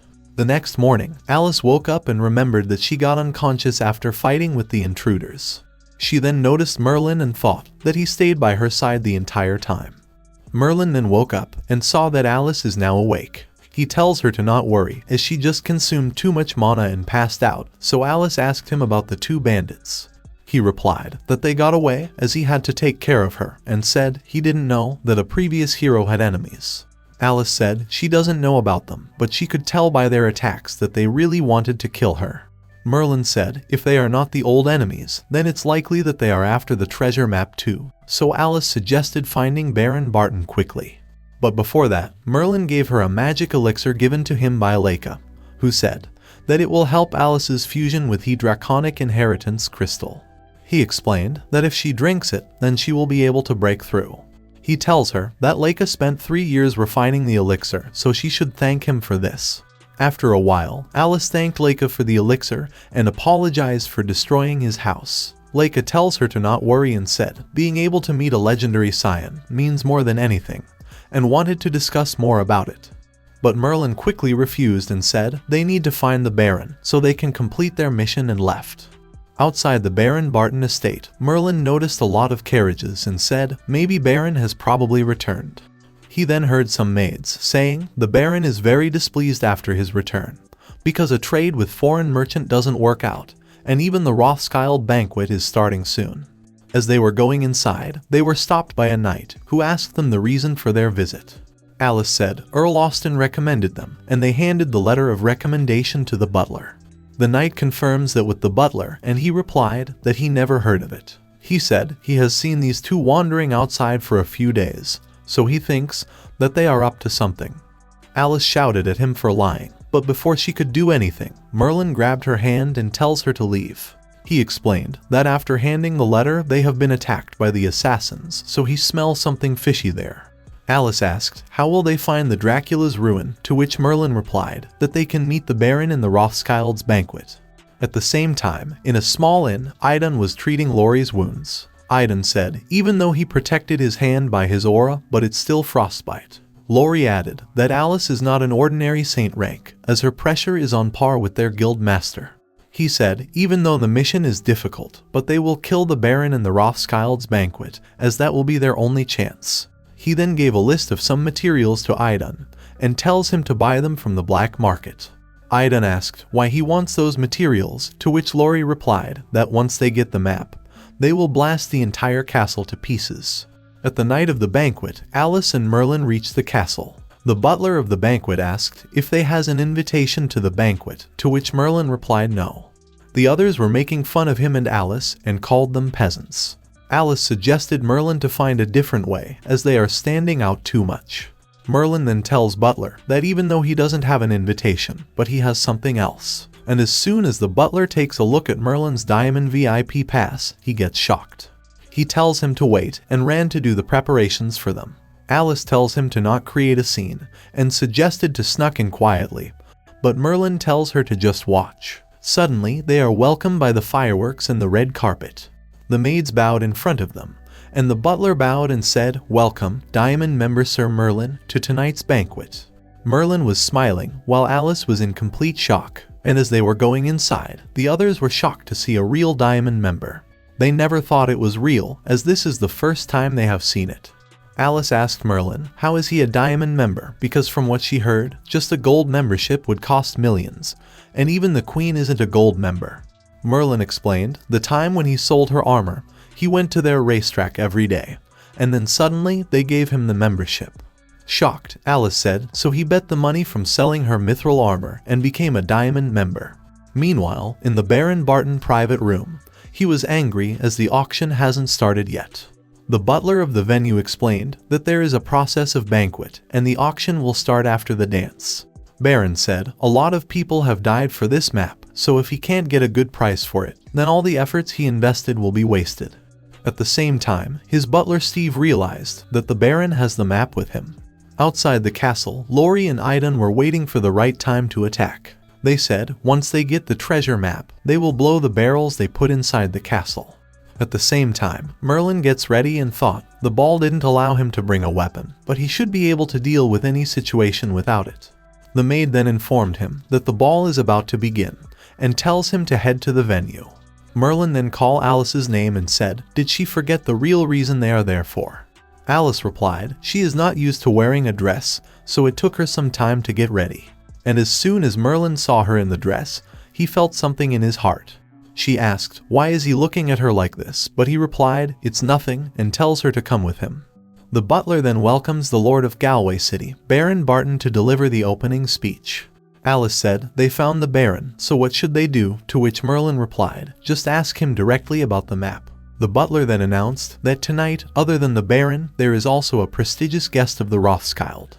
He tells the people to welcome a Diamond member of the Rothschild, Sir Merlin, with a round of applause. They all started clapping, and tells Merlin to start off the night with the first dance. Merlin muttered, he hate getting attention, but now there is nothing that they can do. Alice said she doesn't know how to dance, but Merlin tells her to not worry and ask for her hand. He said that she just need to pretend like the others don't exist, and he will handle the rest. While dancing, Alice thought that Merlin is so good at this, so he must have danced with many women before. Merlin looked at her and said, this is actually his first time. To which Alice looked at him with love. But then Merlin completes that it's his first time seeing someone so bad at dancing, as she just kept stepping on his foot. Meanwhile, Baron was impatient and tells the butler to start the auction soon. The butler informed him that the one who had the first dance is a Diamond member, so he couldn't stop him. Baron smiled and thought he didn't think there would be such a rich person, and if he can sell the map to him, then he will have struck big. Outside, Merlin and Alice are looking for the Baron, who just vanished after giving the speech. Merlin then smells something in the air, and he tells Alice to wait for him as he is going to the washroom. While walking in the corridor, he was thinking that there is a light smell of gunpowder in the castle, and he had a bad feeling about this. At the same time, Alice was in the balcony alone. Baron noticed her and realized that she is the woman who was dancing with the Diamond member, so he can get some useful information out of her. He approached Alice and greeted her. Alice gets shocked to see Baron and said she has some things to ask of him. She explained that she is an adventurer from Wrexham, and Earl Austen sent them to find him as they need Dracula's map. Baron thought that Alice is not that tycoon's woman, but just a bodyguard. He addressed Earl Austen as Big Brother and asked her for the proof. She explained that she gave the letter to his butler, but not only did he hide it, but also shooed them away. Baron smiled and said if she doesn't have the proof, then he can sell it to her for 10 million gold coins, to which she said she doesn't have that much money. Baron laughed and said he is not a demon either, which made Alice happy. He then went close to her and said if she can raise the price for him in the auction, then he won't treat her badly. Baron said that even though he doesn't have as much money as that guy Merlin, but he has a lot of power. He then tried to touch Alice's butt and said, as opposed to serving those types of upstarts, serving a noble like him would be more. But before he could even finish, he started shouting, as his hand froze completely. Alice looked at him in anger and said Merlin is no upstart, and announced that he's her husband. Scared, Baron thought he didn't expect her to have a such strong background. He quickly apologized to Alice and asked for forgiveness for his lack of manners. He begged her to not report his impolite actions to the Rothschild. Alice said as long as he hand over the map, she won't tell the Rothschilds about what just happened. Baron agreed and said the treasure map is in his room, and promised to hand it over after the banquet, so Alice let him go. While running, he was thinking of teaching Alice a lesson, and that he will never hand over the map. He opened the door in anger and ordered Petron to get his men. But suddenly, he gets shocked to see two men waiting for him. He looked around and saw Petron and his men all dead. The two men introduces themselves and said they are from the Dark Adventurer Guild, Blue Hell Flame. Scared, Baron fall to the ground after hearing the name, Blue Hell Flame. Laurie tells Baron to hand over the treasure map for Dracula's ruins. Baron said okay in a trembling voice and gave the map to him. Laurie said it fits the boss's half, so it must be real. He then looked at Baron and said, other than the map, someone bought his life already, so he has to die. At the same time, Alice was looking for Merlin, when she noticed two men jumping out from the castle. She thought those guys looked like the assassins from before and realized that something is wrong. Meanwhile, Merlin found the barrels in the basement of the castle, but it was already too late, as he had no time left. Suddenly, there was a huge explosion in the castle, which made Alice and the others fall to the ground. Alice then tear her dress to run faster, as she needs to find Baron quickly. While running, she heard the maid saying, the Baron is on the 3rd floor, in the room at the end of the hallway. Alice quickly ran to check on the Baron, but finds him and his bodyguards dead. She realized that the intruders are not there for a simple robbery, they are there for the treasure map. Suddenly, she noticed that the whole castle is collapsing from the impact. The people were running to save their lives, as the castle is going to collapse. Alice thought that those assassins must have not escaped very far, so if she chased after them now. But then, she heard people shouting for help, so she went to save them. Some people were about to die, but Alice arrived on time and saved them. She said that she will hold the castle together and tells them to escape. And as she thought that all the survivors are out of danger, she noticed some dust in the air and suddenly, her magic stopped working. Outside, the people shouted that the ice mage hasn't escaped yet, and then the whole castle collapsed. Aidan and Laurie were watching everything from afar, and Aidan commented that no matter how strong those adventurers are, they don't stand a chance against their anti-magic dust. But Laurie then bring out something and said this is a rare opportunity for him to try this thing out. Shocked, Aidan asked why did he bring that, as it's an overkill to use it. Laurie replied that he has a feeling that those two adventurers are more than they appear, and the anti-magic dust and the gunpowder is not enough to deal with them. And just as he predicted, Merlin and Alice both survived the collapse. Alice then tells Merlin that she saw those assassins from before, and they steal the map after killing the Baron. Aidan looked through the telescope and couldn't believe that Merlin and Alice are still alive. Laurie said he knew this would happen, so he is going to use this magic weapon now. He then used the magical spear and throw it toward them, thinking it will kill them easily. And as Alice and Merlin were talking, Merlin sensed the danger approaching them. The impact of the spear is so powerful that even Johnson and Leica could sense the magic power from afar. Inside that huge magic explosion, Alice saw Merlin trying to stop the spear. Confused, Merlin couldn't believe that even his magic immunity can't completely nullify the magic spear. He realized that he can't block it, so he used his full power to return the spear in Laurie and Aidan's direction. Alice looked at Merlin and thought, this is the first time she has seen him like this. At the same time, Laurie was telling Aidan to secure the map, or the boss will have their heads if they lose it. But suddenly, Laurie noticed the spear charging at them, But before he could even say anything to Aidan, the spear crossed them and hit the mountain behind them. Aidan wondered what happened and why the magic weapon come flying back. But then he gets shocked as all he finds was Laurie's leg on the ground.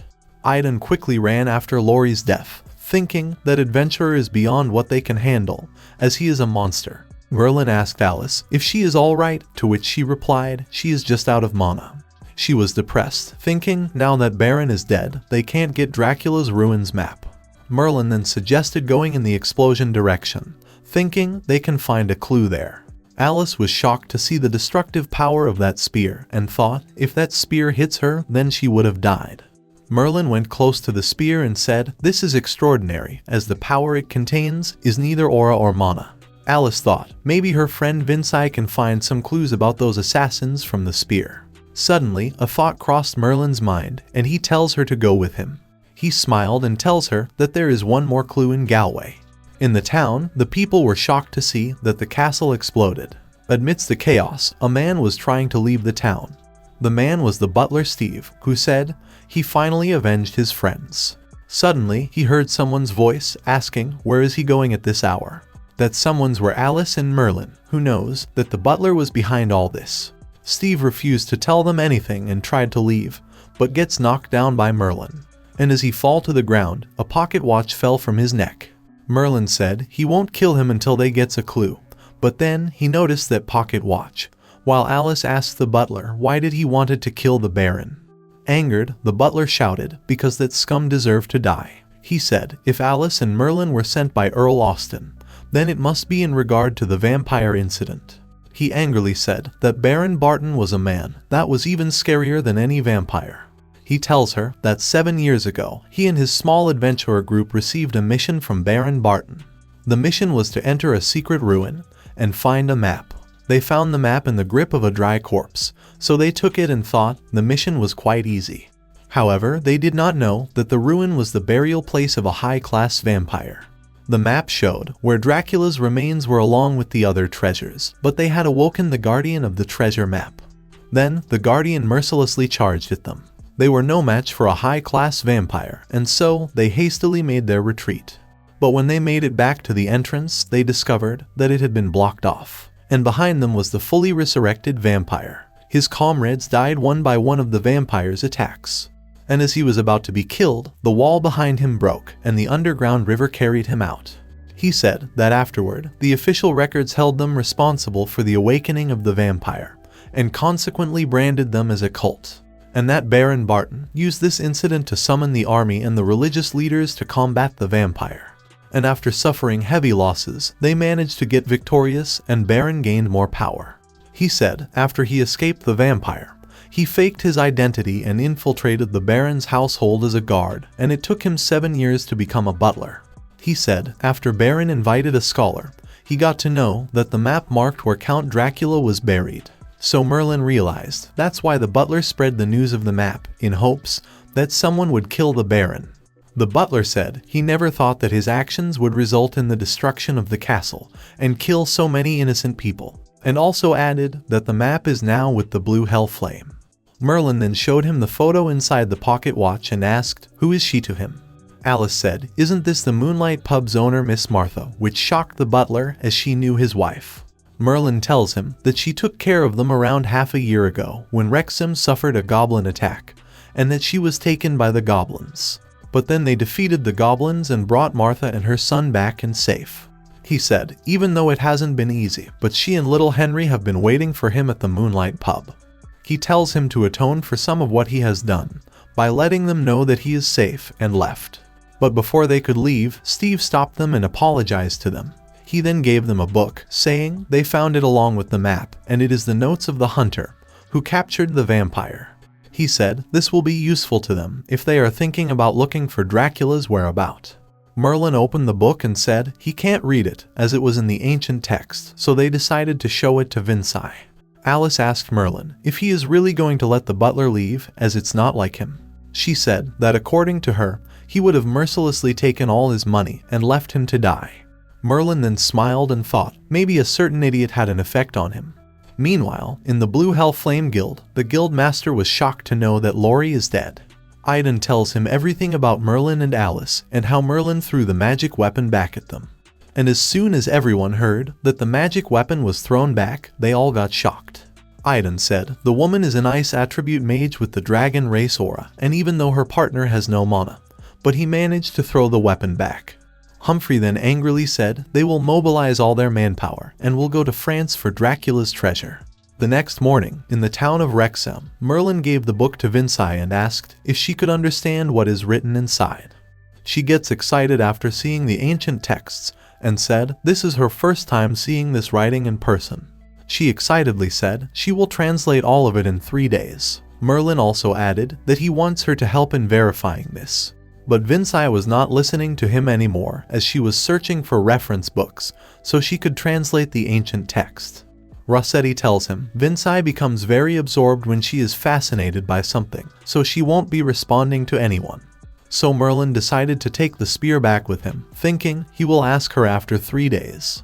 Meanwhile, in the 4th Demon Palace, Asmodeus was enjoying his time when a subordinate of his informed him that there is a magic message for him. And when she said that it's from a demon king, he excitedly thought that it's Merlin. But to his surprise, it was the 7th demon king Beelzebub. Disappointed, Asmodeus asked him the reason for contacting him. Beelzebub, who is a Siskin, starts crying and said his sister has been kidnapped by some lowly humans, so he needs Asmodeus' help in finding her. He added that according to his subordinates' reports, his sister has been taken to France. Asmodeus said he can't help him as he doesn't have any subordinates in France, but Beelzebub replied that he can ask that Lucifer, who was fired and decided to mingle with the humans. He knew that Asmodeus is close with Lucifer, so if he asked him for help, then he won't refuse. He promised to owe Asmodeus a favor if he can help him with this. Then later at night, Merlin wondered why is it suddenly so cold. He went to check on Alice and found her training secretly. Alice thought that after using that magic elixir, she become more accustomed to the dragon's power, so she need to hasten her improvement. Merlin smiled and decides to not bother her, as Alice was giving it her all. He was laying on the couch, thinking if only he could continue living this kind of peaceful life. But he shook his head and stopped thinking about it. The next day, Hobbs asked him, weren't he going to buy him a drink after he returned from Galway? But Merlin tells him to forget it, as the person they were looking for died, and the castle was blown up, so they had nothing to show for their effort. But Hobbs starts laughing and tells him to not worry and said he will buy him a drink today as well. He said that he made quite a profit from horse race gambling these few days. He also added that during the days Merlin was in Galway, Richard had been winning all the races, which shocked Merlin. He then asked Hobbs to lend him some money and promised to pay him back with interest after he win. After a while, Merlin went to the racetrack, thinking it's finally time to earn some big money. And just as always, he lost all his bets again. And as he was returning after betting, Helena came and informed him that there is an urgent matter. After a while, Merlin asked Asmodeus about the reason for calling him. Asmodeus said even though he called him here, but the one who needs help is actually Beelzebub. After hearing everything, Merlin got to know that after having an argument, Beelzebub's sister left in anger and got kidnapped by humans. Merlin said even though he was her teacher for a while, but this situation has nothing to do with him. But Asmodeus replied if he doesn't help, then he will tell everyone about how Merlin thought he was a girl and tried to propose to him. Angered, Merlin said he will kill him for sure. He added that the council already fired him, so he doesn't care about his reputation anymore.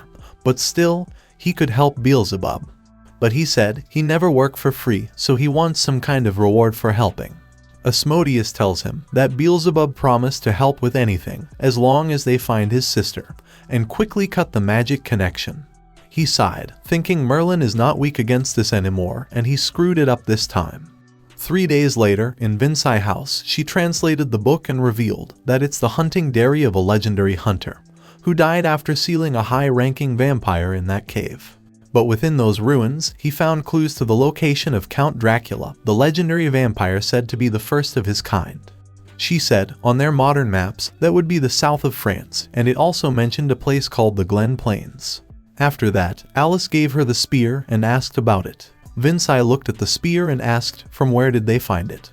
Alice explained, the members of the Dark Adventurer Guild attacked them with it, and it almost destroyed a castle.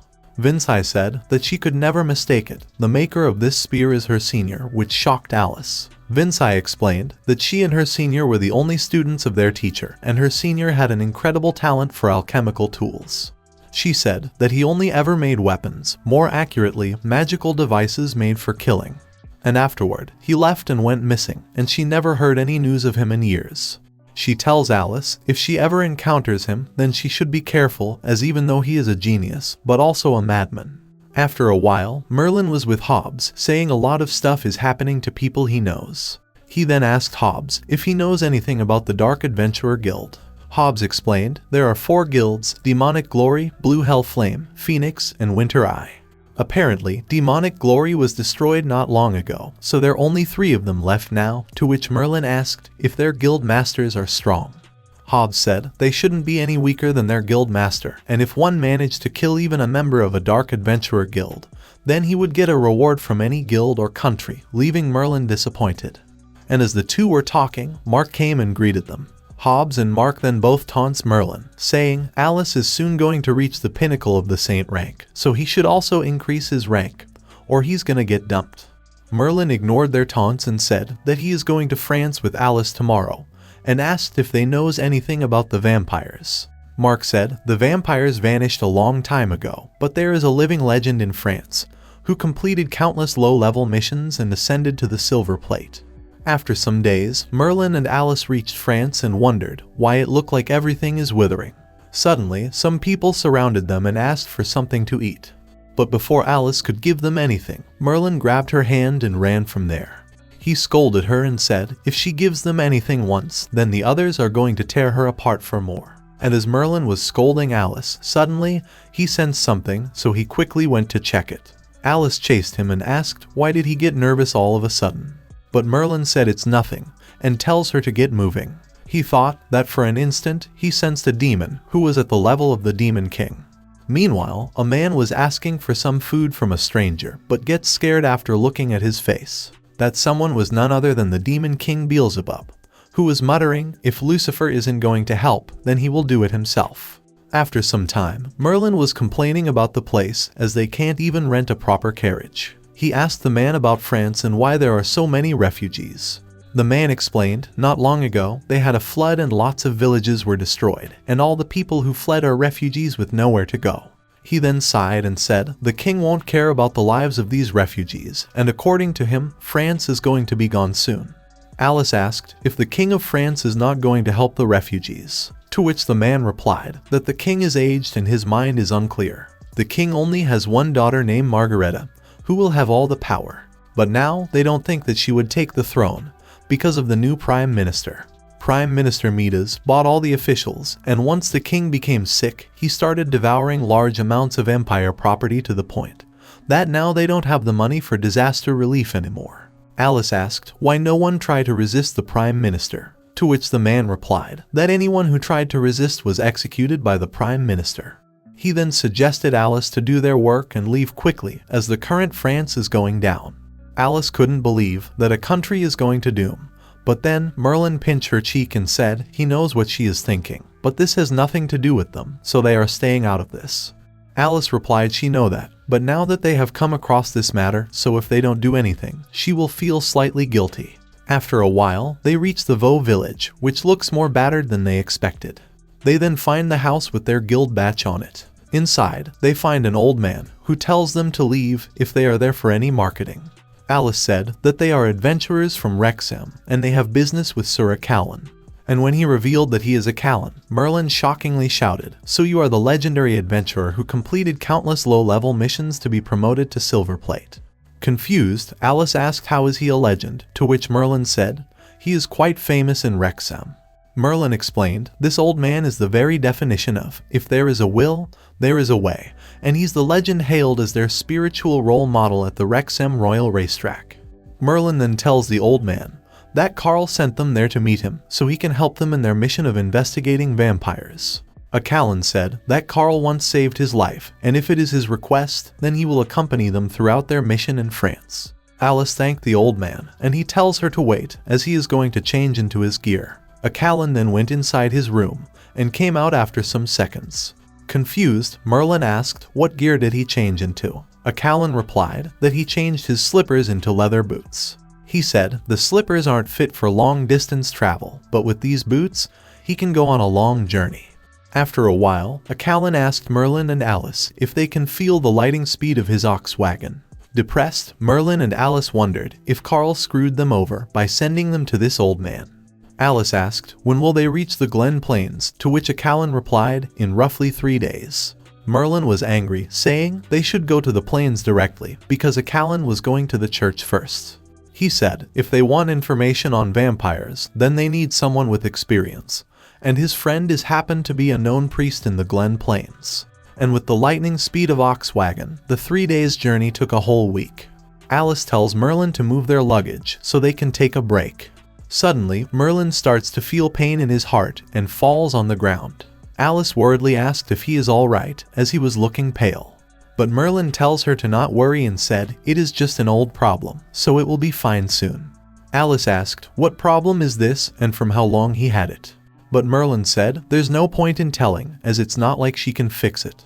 Alice helped Merlin to get up, saying there is no need for him to bear it himself, but Merlin said he doesn't need her pity, and starts walking. Merlin thought, according to his previous experiences, he has a week left, and if you don't kill someone strong in 7 days, then he might actually die. Alice then tells him that she is a hero blessed by the goddess of light, so as long as he's by her side, then he will be fine. Confused, Merlin wondered what she meant, so she said that an evil creature like him feels sick whenever he goes near a church. Merlin realized that she is mistaken, but before he could explain, Alice grabbed his hand and starts walking. Merlin sighed, thinking she is such an idiot, but still followed her. They then went inside, and Callan tells them that he explained the whole situation to his friend Brun.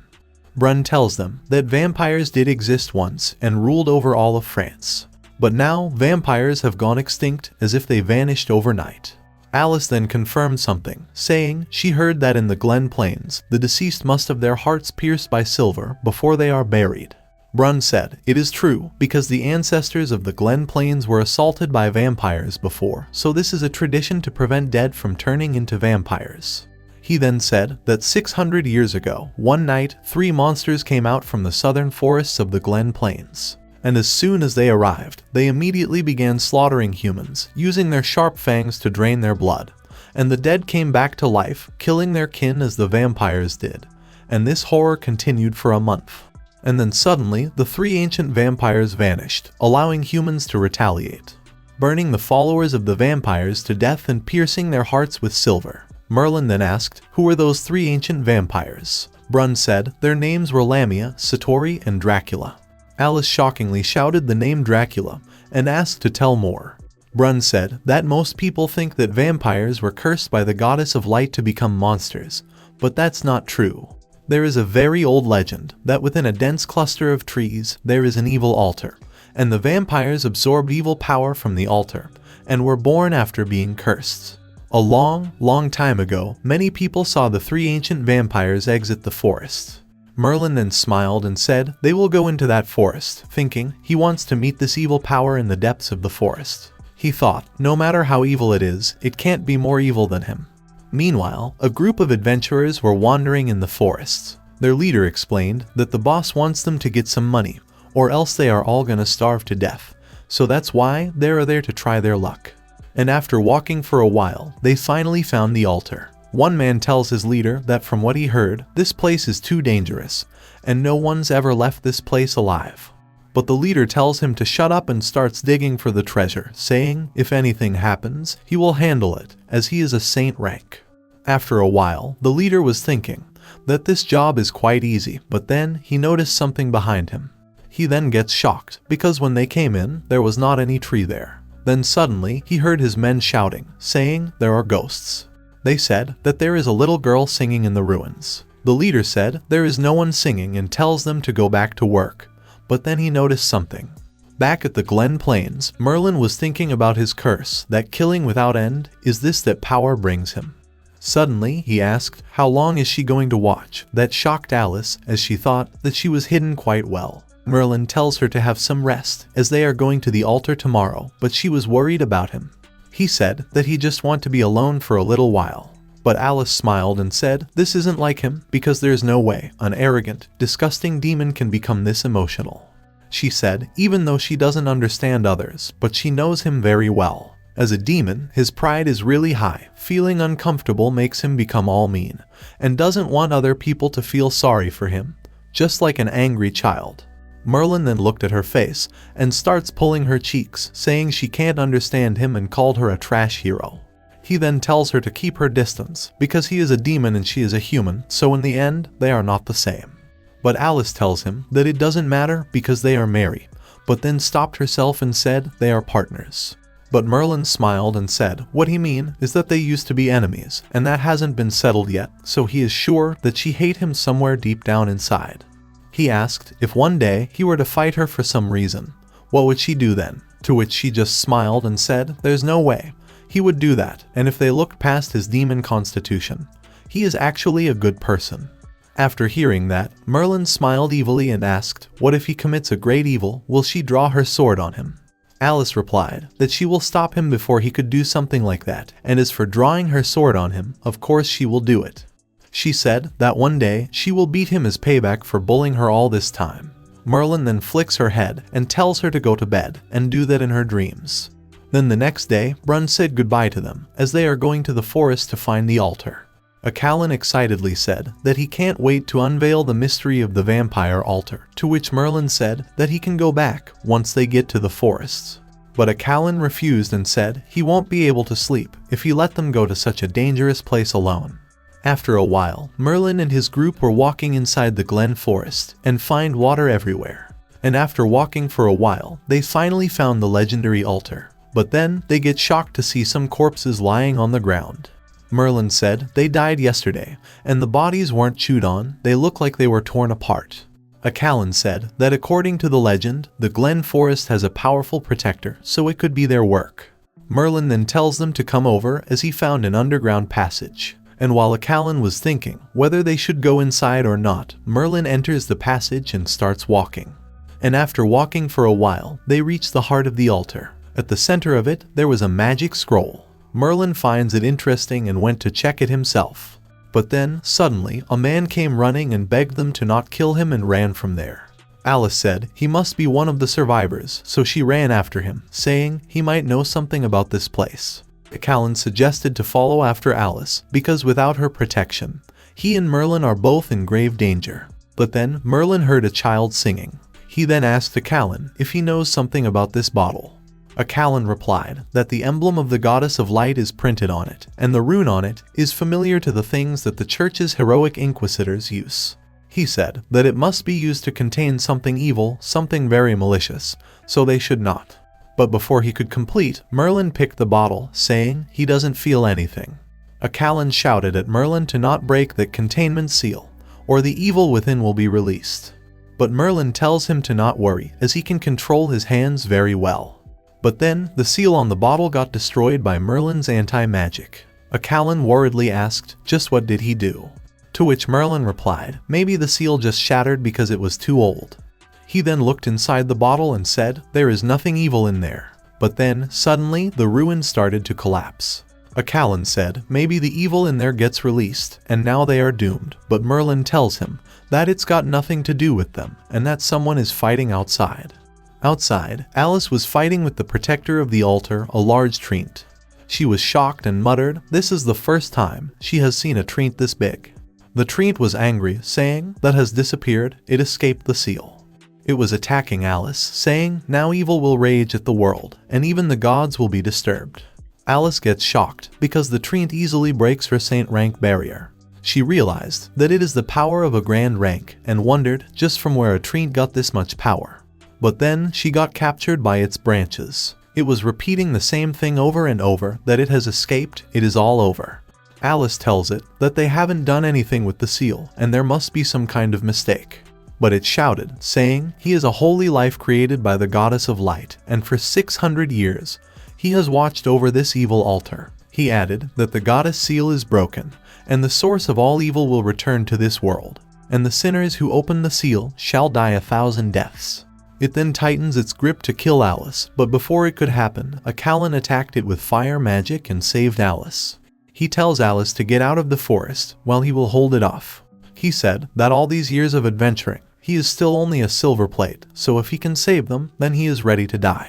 He shouted that sacrificing oneself for his allies is the greatest honor of an adventurer. He then attacked the treant with his full power, but gets shocked because the treant was unharmed by his attack. The treant then attacked a Callan and sent him flying. But then Merlin grabbed him and saved him from getting collapsed with the wall. A Callan tells Merlin to run, but Merlin said even though he is an iron-plate adventurer, he is quite strong. He thought he was wondering where to find a powerful creature, but here it's delivered itself to his doorstep. The treant called him a sinner and attacked Merlin. Merlin was about to attack, while Alice shouted at him to stop and not kill the treant. But Merlin didn't listen and killed the treant, and in its dying moments, it muttered, "I am sorry, goddess." After killing it, Merlin felt a little better and said this treant wasn't bad. At the same time, a Callan was shocked to see that Merlin killed the treant in a single strike. Merlin then helped Alice to get up, and she asked why didn't he listen to her and kill the treant, because it was the guardian of this altar, so he knew the secrets of the vampires. She asked if he is alright, because this is the first time she felt such killing intent from him. Merlin answered if he didn't do something, a Callan was going to die, and she couldn't beat it either. A Callan then asked Merlin who is he, because in all his years of adventuring, that treant was the strongest monster he ever met. But Merlin killed it in a single strike. Alice tells him that Merlin is stronger than a mithril plate adventurer, so a Callan apologized to him because he held him in less regard before. But Merlin tells him to not worry and said his action just now gained his respect, which made a Callan happy. Then in the afternoon, Merlin did the bandaging to Alice, saying it fits her. Brun said, to have even a mithril plate adventurer injured like this, was the altar truly so dangerous? The Callan replied, that altar had a treant protecting it, its size was like the titans of the legend, and if not for Merlin's strength, they all would have died. Brun then tell them about the bottle, there wasn't anything strange in it. Alice said that according to the treant, something evil is sealed inside, that would endanger the world if it were to let out. Merlin said that it's an exaggeration, because there was nothing when he opened it. Shocked, Alice realized why the treant wanted to kill her and starts scolding Merlin. Brun was looking at the bottle with a strange expression, so a Callan asked if he found something. To which Brun replied that the crest on this bottle is similar to the one in the legend of Cain and Abel. Confused, Alice stopped hitting Merlin and asked, what is the legend of Cain and Abel? Brun said that according to the legend, after the twilight of the gods, the goddess of light became the only divinity in heaven. And due to her loneliness, she decided to create two people to accompany her. These were the brothers Cain and Abel. They used to be very close, and to repay the goddess for creating them, they would offer gifts to their mother on every autumn harvest. But as time went on, Cain found that the goddess of light preferred the livestock his brother offered, and in a fit of jealousy, he killed his brother. And for murdering his kin, Cain was punished by the goddess and sealed within a sacred bottle, and he was cursed by immortality and bloodlust to always be tormented by hunger and lust. Alice muttered the words immortality, bloodlust, and asked, why does that sound like vampires? To which Brun said that Cain is the true ancestor. He said Cain is not lowly as the vampires, but is an evil god. According to the church's records, after Cain was sealed, he was thrown into the world, and a holy tree from heaven was sent to prevent curious humans from approaching the evil Cain. Suddenly, they all went silent and realized the treant Merlin killed was the holy tree from the legend. At the same time, the guy who survived before was hiding on a cliff to save his life. He thinks about Merlin, who killed that treant in one strike, and gets scared. He was losing his mind because he cannot stay there, and if he returned to his boss, he will kill him. But then he noticed a young girl who was looking at the sky. 3 days after battling the holy tree, Merlin went to check if Alice's injuries are healed now. But she threw him out of the room as she was in middle of changing her bandages. After a while, they were going downstairs and Merlin tells her that a Callan came back from an investigation. A Callan explained that after asking in the neighboring cities, he found that France was once assaulted by vampires, but no other related information can be found. A Callan then asked them if their goal is to find vampires so that they can find Dracula's ruins, to which Alice replied yes. A Callan said then their direction is in the wrong direction. He thinks that they should be using vampires' characteristics as clues. He explained that vampires feed on fresh blood, and if they go for a long time without blood, even the true ancestor would be in danger. So he suggested to start with looking for missing people. He said that to survive, the vampires have to drink blood, so they may kidnap and keep humans captive so that they can maintain a steady source of food. Merlin agreed, saying if France really does have vampires, then they have to eat so they can find slave traders or human traffickers, as compared to kidnapping. Buying slaves is safer. Callan then said that he knows a place where every year young women tend to mysteriously disappear. He explained that most slave traders in all France gather there, and so it's called the City of Slaves, Avignon. At the same time, some goons was hitting their captured men. One of them then looked at the girls and said, "There's a few good ones among this batch, so the boss is going to get a big sum of money off this." His boss was at the top of a building, thinking, after they sell this batch, they will be free for quite a while. One of his subordinates said that letting the refugees in was the Lord's orders, so won't selling them will displease him. But the boss laughed and said, even the Lord has to follow the laws of the empire. He is a master of the slave market. Then why should that woman be allowed to point fingers? He said that damned woman forced him to open the gates of Avignon to accept refugees, and because of that, his slave market has become a temporary point. He added that it's better to turn them all into slaves and let the empire save on relief funds. Suddenly, a man arrived and asked if he is the manager of the slave trade. He said that is the manager of the biggest slave market in France. He must know a lot. The boss asked the man, who is he, and how dare he talk to him like that? The boss guard grabbed his shoulder and tells him to go away, as this is no place for him. But Beelzebub laughed and said, a mere human is daring to run his mouth at him, it's very brave. Suddenly, flies came out of Beelzebub's cloak and started eating the guard.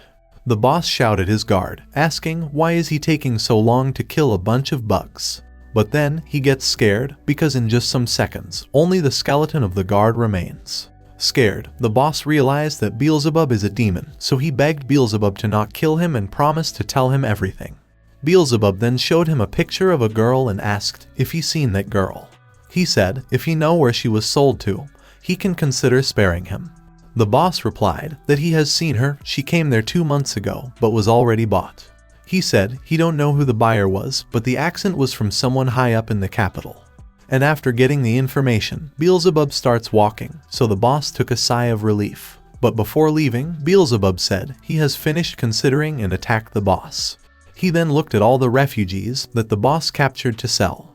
After a while, some knights came running to the place and find all the people dead. Their leader, Jean, muttered, instantly devouring live humans into nothing but bones. It's exactly like the case in Montal. She angrily said, the scent of blood in the air hasn't faded yet, so that demon hasn't gone far. She then ordered her knights to go after him and said, this is a human territory, not the breeding ground of demons. At the same time, Beelzebub was walking, saying, that can count as a meal and he can hold on for a while longer. And as he was thinking about saving his sister, someone attacked him from behind. He dodged the attack and said, he doesn't have time to play with the church's dogs. The one who attacked him was Jean and her group, who came there to kill him. She then picked her spear and attacked him with full force, but to everyone's surprise, Beelzebub stopped her spear with just one hand. He said, she is the strongest dog here, and asked for her name. But she angrily replied that a man-eating demon has no right to know her name, and jumped back. Beelzebub said, even though he eat humans, but the smell of human blood on her spear isn't weak either. She tells him to shut up and said, they hunt only evil, heathens especially are black sheep lured by the devils, so killing them is protecting justice. She shouted, don't treat her like she is one of his kind, because he is a demon, who commits only evils, so they are not the same. But Beelzebub laughed and said, him killing 10,000 people is not different than her killing one. They all are executioners there, so don't try to make her cause sound pretty. Jean tells her men to not listen to his words and ordered them to attack the demon. Beelzebub sighed, saying he doesn't want to waste his energy after getting a meal, but getting ties up there is also a waste of time. So he decided to play with them a little. 2 days later, Merlin wakes up and Callan said that they are almost at Avignon. Alice was sleep-talking, saying she is not a washboard, so Merlin wake her up. They reach the city and find it completely ruined. Merlin said that he thought they are finally going to find a proper city, to which Callan said it's strange, because it was fine when he came last time. Alice saw some gaps on the walls and said, "It looks like some huge creature took a bite out of it." They realized that there was a battle, as there's signs of fighting everywhere. Merlin smiled, thinking, there is someone pretty strong in the city, so if he can kill him, it will stop his curse for a good time. After a while, they reached the middle of the city and starts to look for an inn to stay at. And while they were eating, Merlin heard some people saying that 5 heretic inquisitors went after the demon behind the Montuil incident, but 3 died and 2 were injured. They said that demon not just go on a rampage, but also killed a lot of people in the outer city of Avignon, and said even Jean herself is badly injured. After hearing the name Jean, Alice thought about something. After hearing all that, Alice whispered to Merlin if his identity as a demon is revealed, to which Merlin said it's impossible, because they were always together, and they never fight any heretic inquisitors. But still, Merlin said it's strange, because demons almost never appear in human territory, and exiled demons were stripped of their power, and couldn't possibly win against humans. But Merlin then remembered that he did detect a demon back at the harbor, and a high-level one at that. Suddenly, Jean and the other knight entered the inn, and everyone saw just how badly she is injured. Alice then shouted her name, and Jean asked, what is she doing there? She heard that after the failed raid, Alice left the church and became an adventurer. The knight beside Jean asked about the failed raid and wondered who Alice is. Jean revealed, Alice is the one who led an army of 100,000 strong to raid the first demon castle 2 years ago, but was wiped out by Lucifer III. She then taunts her and calls her the weakest hero in history.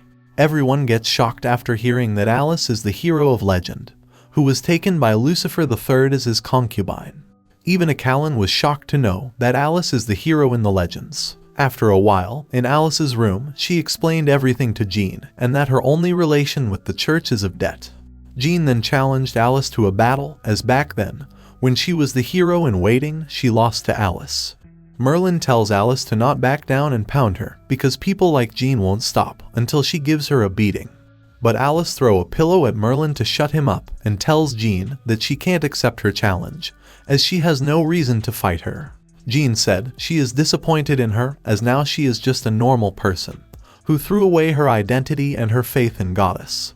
And before leaving, Jean revealed that she is currently hunting a powerful demon. She said that demon is extremely powerful, so if she meet it, she should run, otherwise, the wounds she will get will be worse than her.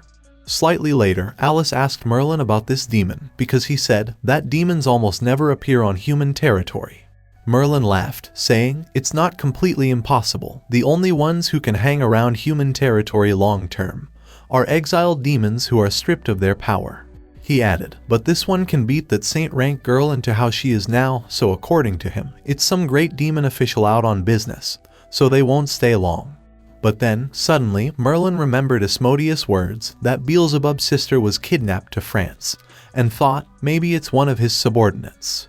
But then he thought maybe that's Super Siskin himself, but he shook his head, saying if he came himself, then this city would have been ground to dust. Alice then asked Merlin how they should start their investigation of the vampires, so Merlin suggested to ask Sir Callan to put in some effort.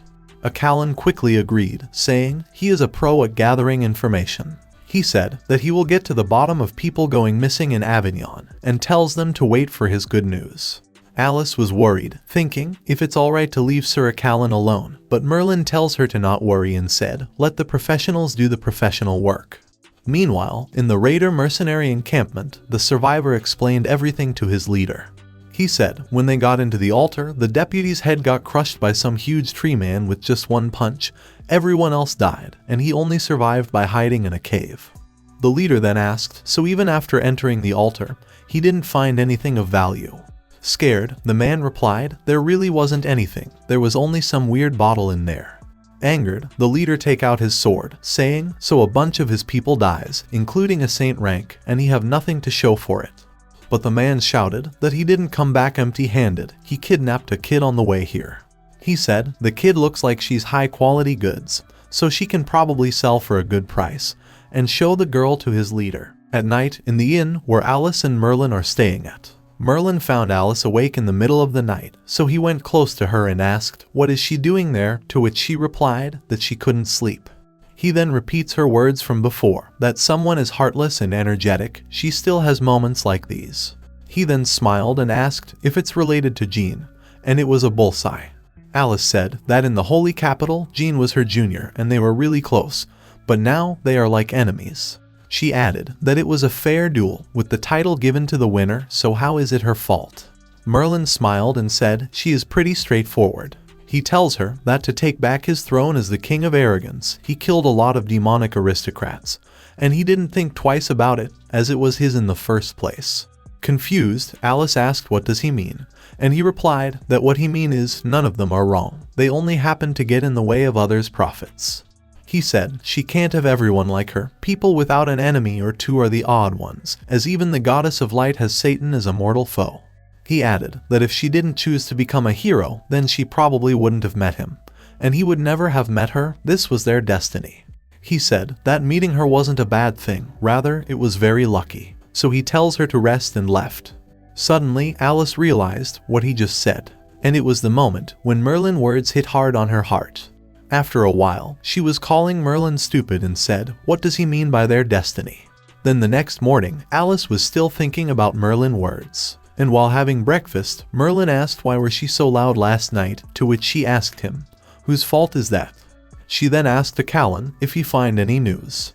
A Callan said, information on vampires is incredibly hard to find, but he has a major lead. Recently, many of the refugees' daughters vanished mysteriously, and that all happened at night.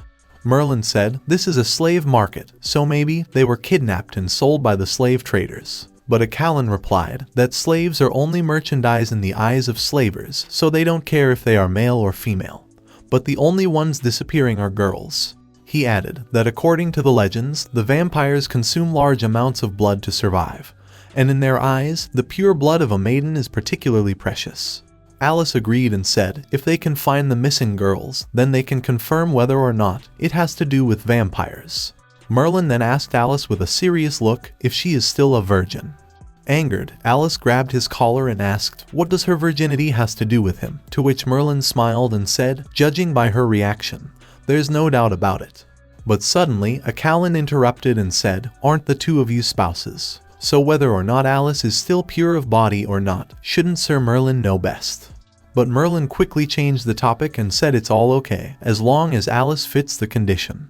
Confused, Alice thought about Merlin saying all okay and realized that he is thinking of having her the bait to lure out the kidnapper. Merlin smiled evilly and said they will have to rely on pure adventurer Miss Alice. Then the same night, Alice disguised herself and was walking alone in the streets. A Callan and Merlin was hiding afar and were waiting for someone to attack Alice.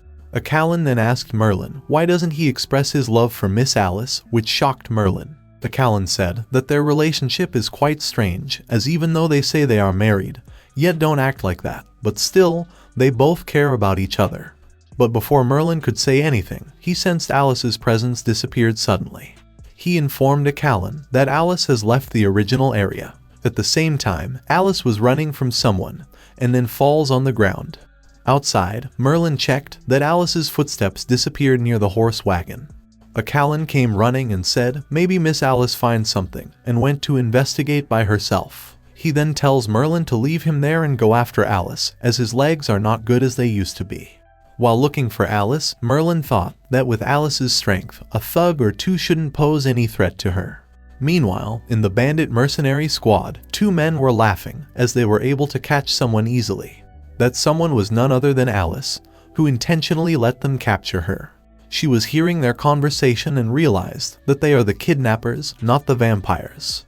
Their leader then came and praised the men for another catch. He gets happy and said after they sell this girl, plus that little girl from before, then they will be rich again. The leader then noticed something and asked his men, how did they catch her, because Alice doesn't look like a little girl to him. One of the men replied that they waited all night to get her and said, even though she looks older, but she is definitely a virgin, he can tell by the way she walks. Alice was angry by their conversation and thought, once she get all the information out of them, she will teach them a lesson. The leader replied that they did well, but then he attacked Alice with his sword. But as the leader expected, Alice managed to dodge his strike. He smiled and said, this woman let them catch her on purpose. Now that Alice is exposed, she attacked the leader, saying she will get everything out of them after tying them up. The other two men got froze, but Alice's attack did not affect the leader. The leader dashed toward Alice, saying he is a saint rank 2, and it will be the last day of her life. Alice tried to summon her holy sword, but it was too far away from her. At the same time, Merlin was still looking for Alice, but then Alice's sword starts to shake. Alice was fighting the leader barehanded, and when he attacked her with his sword, she grabbed it and used her ice magic on it. She said, compared to Merlin's stick, his sword is quite too slow, and managed to freeze the leader as well. She then remembers those men saying that there was another girl locked up there, so she decides to take a look. But as she was leaving, someone attacked her from behind and managed to injure her. She falls on the ground and starts crying in pain. She realized it was fire magic and wondered where did it come from.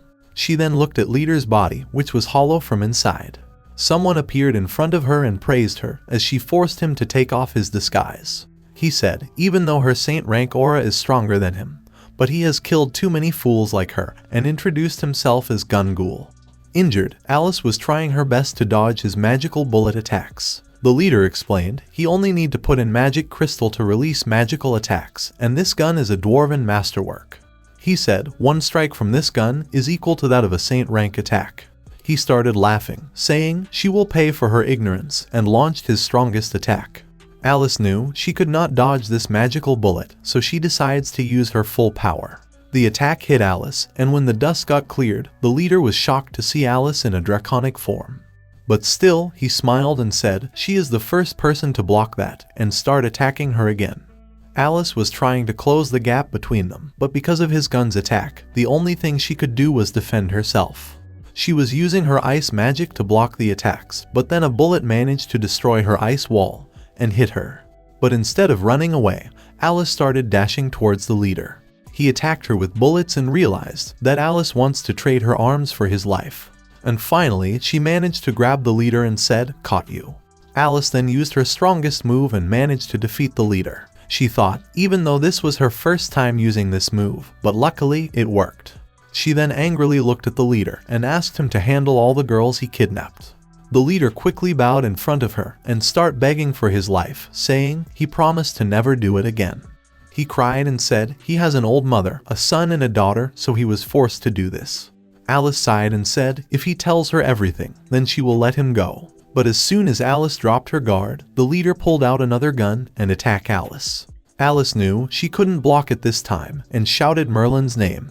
And before the attack could kill Alice, Merlin arrived in time and said he is here. Alice gets happy after seeing him. She then asked him why did he get there so late, because he said that he will be watching her. Merlin replied he just took a little nap and she was gone. He then gave her sword back to her. He said it was thanks to this thing that he was able to find her position, because the closer he got, the harder it shook in his hand. Alice hugged her sword, thinking it saved her, but then she realized that the reason why she couldn't summon it before was because Merlin was holding it. The leader, who was blown away from the blast, looked at Alice, who is now hitting Merlin, saying it was too hard to fight empty-handed. Alice then looked behind and noticed the leader shooting at them once again. She warned Merlin, saying that bullet is. But before she could even finish, Merlin reached the leader and blocked the bullet with just his finger.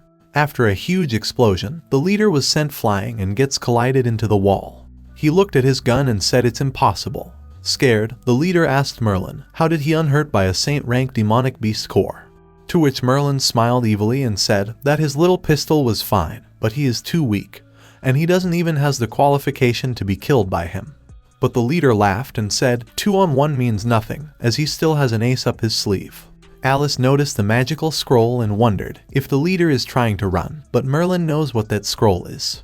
The leader then opened the scroll and used his blood to summon a demon. He explained that this is a summoning scroll that cost him a lot of money, but with that, he can summon a powerful demon. Alice saw the large magic circle and realized it really is a high-level demon summoning scroll. And Merlin asked the leader if he really think that he can enslave a demon. The leader replied that the demon summoned by this scroll will absolutely listen to his commands. Merlin sensed the powerful demonic aura and said, "You really summoned someone strong, but compared to him."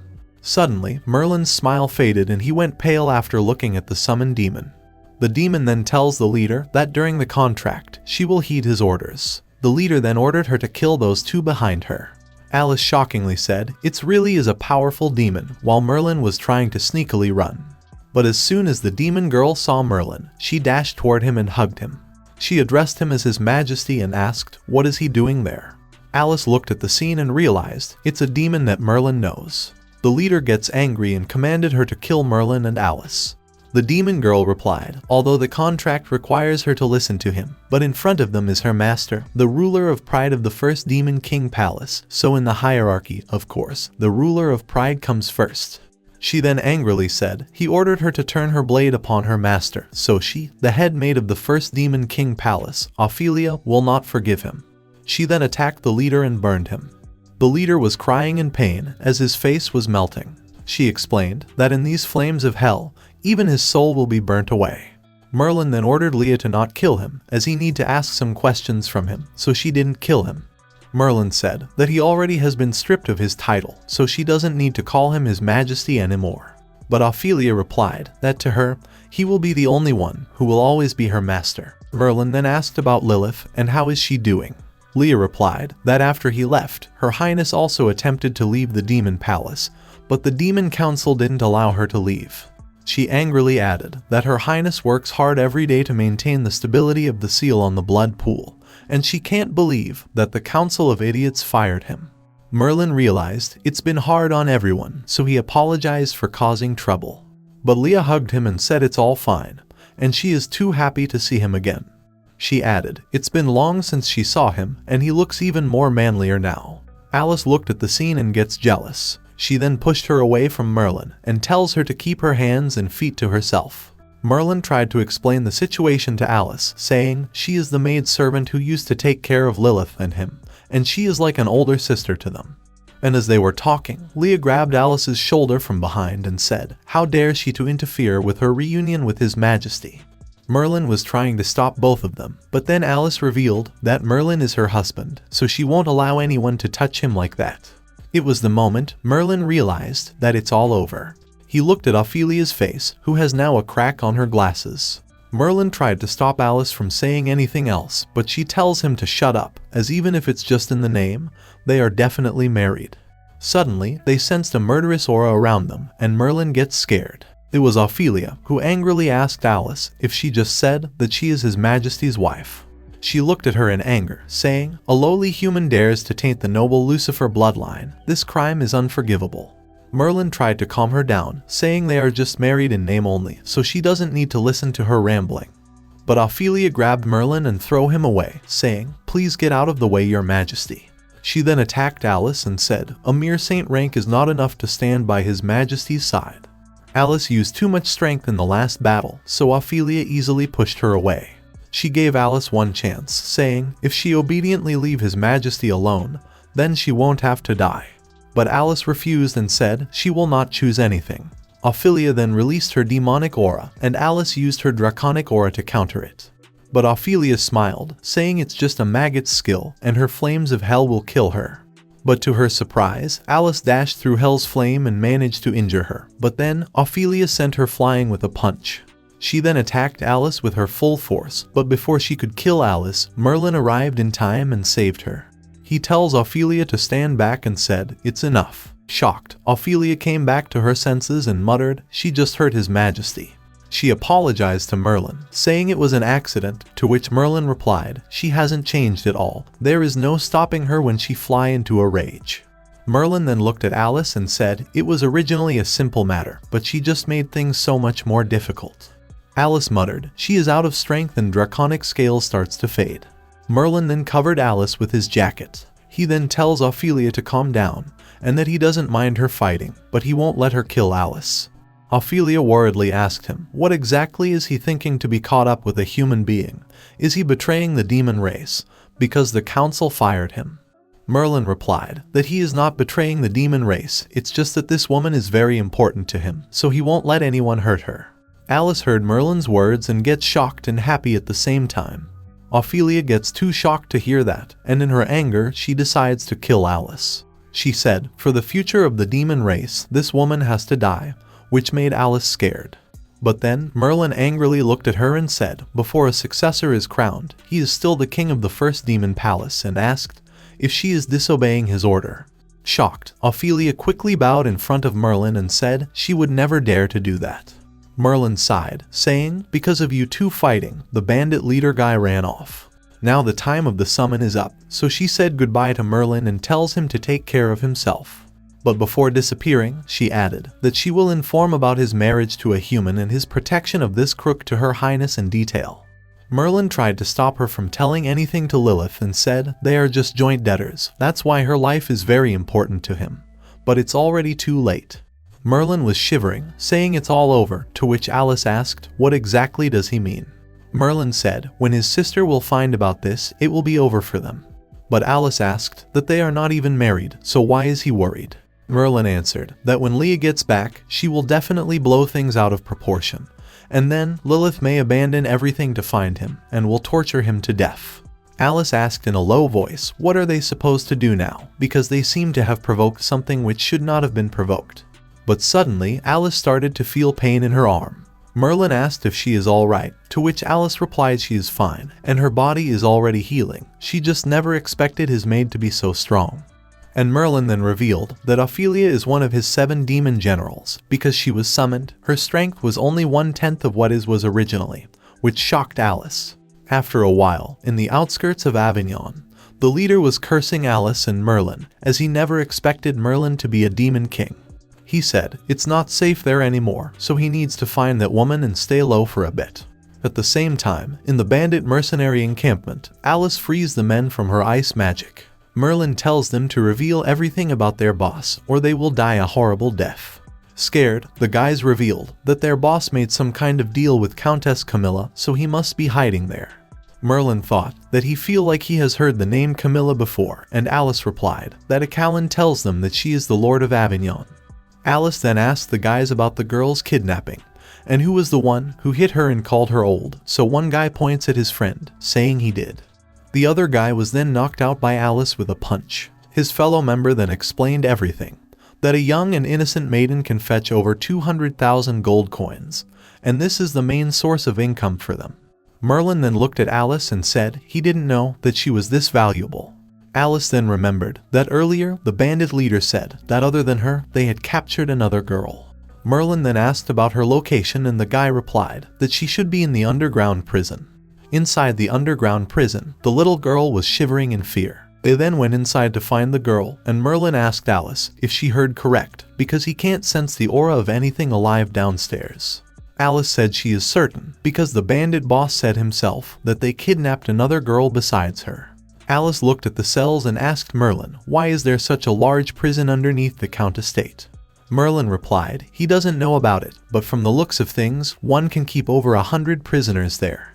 Alice then talks about the Count Carmilla, as she is the only lead they have. Merlin replied, there is something wrong with her, and they must get to the bottom of this to find out the truth. But the problem is that they can't investigate the nobility. Alice asked him if provoking the wrong people hurts their standing. Then what are they supposed to do? To which Merlin tells her that her problem is that she is too upright about things. He said if they sneak into the Count mansion and turn the place upside down, then it will be obvious if she has any link with the vampires. Suddenly, Alice heard someone and tells Merlin to follow her. Merlin thought it strange, as he hasn't felt the presence of anyone alive. They then opened a cell and find a young girl who was shivering in fear. Alice gets angry and said, those bastards even went after a girl this young. Merlin knew something is wrong, because he can't feel the presence of someone alive from the girl. And above all, there's a murky aura of death around her, but then he thought, maybe her presence is so weak, because she's too young. Alice tried to calm down the girl and said that they will take her outside into somewhere safe. Then the girl started crying and hugged Alice, and called her mama, which shocked Alice and Merlin. Meanwhile, in Avignon Count's castle, a young girl was lying down and had teeth marks on her neck. The Count Carmilla wiped the blood from her face and said, a virgin's blood really is the best. She then tells her servant, Lawrence, that in a few days he needs to take 100 virgin girls to the capital, and personally hand them over to Prime Minister Midas. But Lawrence said that they have taken great pains to gather those girls, to which Carmilla replied that it is just a small price to pay for the vampire race. She said, Lord Midas is an ancient vampire, who served her father since the beginning, and his efforts were not in vain, because he soon is going to release their father. She smiled evilly, saying, after several millennia, their days of suffocating in the darkness will soon be over, and what awaits them is unending revelry batched in fresh blood. Lawrence then informed her that Dick Turpin has come to meet her. Carmilla muttered that this is not the time for delivery and realized that something happened with the bandit mercenaries. She went to meet him and asked him the reason for leaving his den and coming there this late at night. Turpin shouted, saying, "It's a disaster. His whole mercenary group has been destroyed." Shocked, she asked what happened to his face, and hasn't the guards always turned a blind eye to his activities? Turpin said that it wasn't guards, but two adventurers, and from their accent, they should be from Britain. Carmilla asked, with his strength as a saint rank, and with that dwarf-made gun, who could reduce him to this state? Turpin answered that one can't even call him a man. He is a demon kin from the swamps of death, the master of the first demon palace, Lucifer III. Carmilla gets angry and said, the one who live in the swamps of death, who repelled multiple invasion from the church. That young demon king Lucifer III, how could he appear in human lands? Turpin explained that he spent a great fortune to buy a demon summoning scroll, and it summoned a great demon from the first demon palace, but that demon addressed that man as his majesty. Turpin said, other than Lucifer III, who else could be addressed as such? Carmilla clicked her teeth and shockingly said, so there is another one. She thought about that demon, who beat the Inquisitors a few days ago, and now another demon king has appeared. She gets worried and muttered what she can do to take on that Lucifer III. But then, Turpin said, even if they cannot touch Lucifer, but they can act against his wife. Confused, she confirmed if Lucifer really has a wife. Turpin swore it on his life, and also revealed that his wife is a human. She smiled evilly, thinking, for that almighty demon king to fall in love with a human, and even marry her, then this is a golden opportunity. Then later at night, Acalon said to Merlin, although last night he did say Sir Merlin to express his love to Miss Alice, but having a child is too hasty. Merlin tells him to stop, because it's impossible to have a child this big in just a single night. He explained that they found that child in the dungeon of the mercenary group, and she can be an important lead. Meanwhile, Alice was taking care of the girl and tried to explain that she is not her mother. But the girl hugged Alice and promised that she won't bully her little sister anymore, so don't leave her again. Alice looked at her crying and comforted her, saying she was just joking, because there's no way Mama would not want her. The girl gets happy and hugs Alice in joy. Merlin was spying on the girl, thinking he still can't feel any living presence from her. He then shook his head and tried to leave, but then he heard Acalon saying, so Sir Merlin is quite fond of children. But Merlin tried to lie, saying there's nothing more he hates than children, so there's no way he could be fond of them. Merlin then tells Acalon about the whole situation, that the Lord of Avignon is connected with the bandit group. Shocked, Acalon couldn't believe that the famous Count Carmilla has secret dealing with human traffickers. He said, the suspect is a noble and Lord of Avignon, so to offend her is equal to offending the whole of France, and if something goes wrong, then even the guild would find it difficult to help them. Inside the room, the girl asked Alice if the Lord is a bad person and if she is going to fight them. Alice answered she could be a bad person, and if she really is, then of course Mama will go and fight her. But the girl said she don't want her to fight the bad guys because then Mama will be in danger. But Alice tells her to not worry and said her Mama is very strong. Alice and Merlin were thinking the same thing, that they must continue their investigation to find out whether Count Carmilla really is the mastermind pulling the strings or not. The girl then fall asleep and suddenly, Alice heard Merlin saying he came to see how things are going over here. Alice goes out and tells him to talk outside as the girl just fell asleep. Merlin asked Alice about the girl because they can't look for her forever. Alice said she knows that, but this girl really is pitiful. She got abandoned by her parents and even lose her memory, so she felt sorry for her. Merlin asked Alice if she can't find her parents, then will she send her to an orphanage, to which Alice instantly refused, saying if the girl goes to an orphanage, then she won't be able to eat well. Alice added that the girl now calls her mother, so if she send her away, then she will definitely think that she has been abandoned by her parents again. Merlin suggested her to adopt the child then, as she seemed to be quite taken up with being a mother as if she's her own flesh and blood. But Alice said there's no way she is enjoying being a mother, to which Merlin replied she seemed quite happy to him. Alice said she never thought of adopting her as their current situation isn't suited to adopting a child. But Merlin pinched her cheek and said she can do whatever she wants, as it's just another mouth to feed, so if she wants her, then just take her.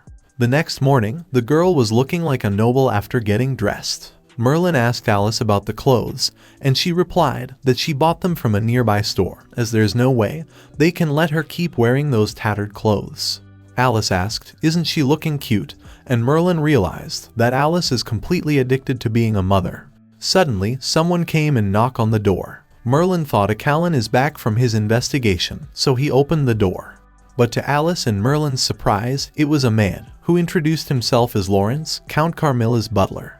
He gave them a letter, saying his master wants to thank them for destroying that band of human traffickers, so she invited them to join her at a banquet. After a while, Merlin was holding the letter and said they only just destroyed the trafficking ring last night, and today they get called on, so this lord is sure well informed. Alice asked what they should do, because they originally wanted to sneak in, but now she have invited them herself. Merlin said that it's even better than sneaking in, so they should go and see what this countess is up to. Then later at night, in Count's estate, she said she is quite surprised, as she never thought that the adventurers who destroyed the mercenary group is such a young couple. Alice replied she could say the same about her ladyship, as she is so youthful. Merlin added, and quite big, better than any other he has seen. But before he could finish, Alice punched him in the face. She tells him to read the atmosphere, so Merlin said he was talking about the estate. Carmilla then thanked them again for destroying the mercenary group. She explained that Dick Turpin's mercenary group was one of the factors that destabilized Avignon's safety, and with them having a saint rank, there was no way for her troops to deal with them. She then ordered his butler to bring Merlin and Alice a reward. Lawrence then gave a voucher to Merlin, saying this is worth 500,000 gold coins. Alice gets shocked by that, and Merlin's eyes sparkled, as this was the main course he was waiting for. Carmilla then tells them to return to Britain, and as for what happens afterward, she will use her full power to handle things herself. Angered, Alice stood up and asked what if they refuse. Carmilla replied that this is France, and she is the Lord of Avignon, so her word is the law there. She said many officials in the empire secretly support mercenary groups, so the trade of humans is nothing new, and if they insist on interfering with her territory's internal politics, then she will use the empire's laws to deal with them. Alice angrily asked if she is threatening them, but then Merlin picked up the voucher. He said since this is a favor from the countess, then they shall gladly take it. Shocked, Alice asked him if 500,000 is enough to lose their credibility in front of Count Austin, to which Merlin replied that credibility doesn't pay bills, and he doubted that Count Austin would be able to fork out 500,000.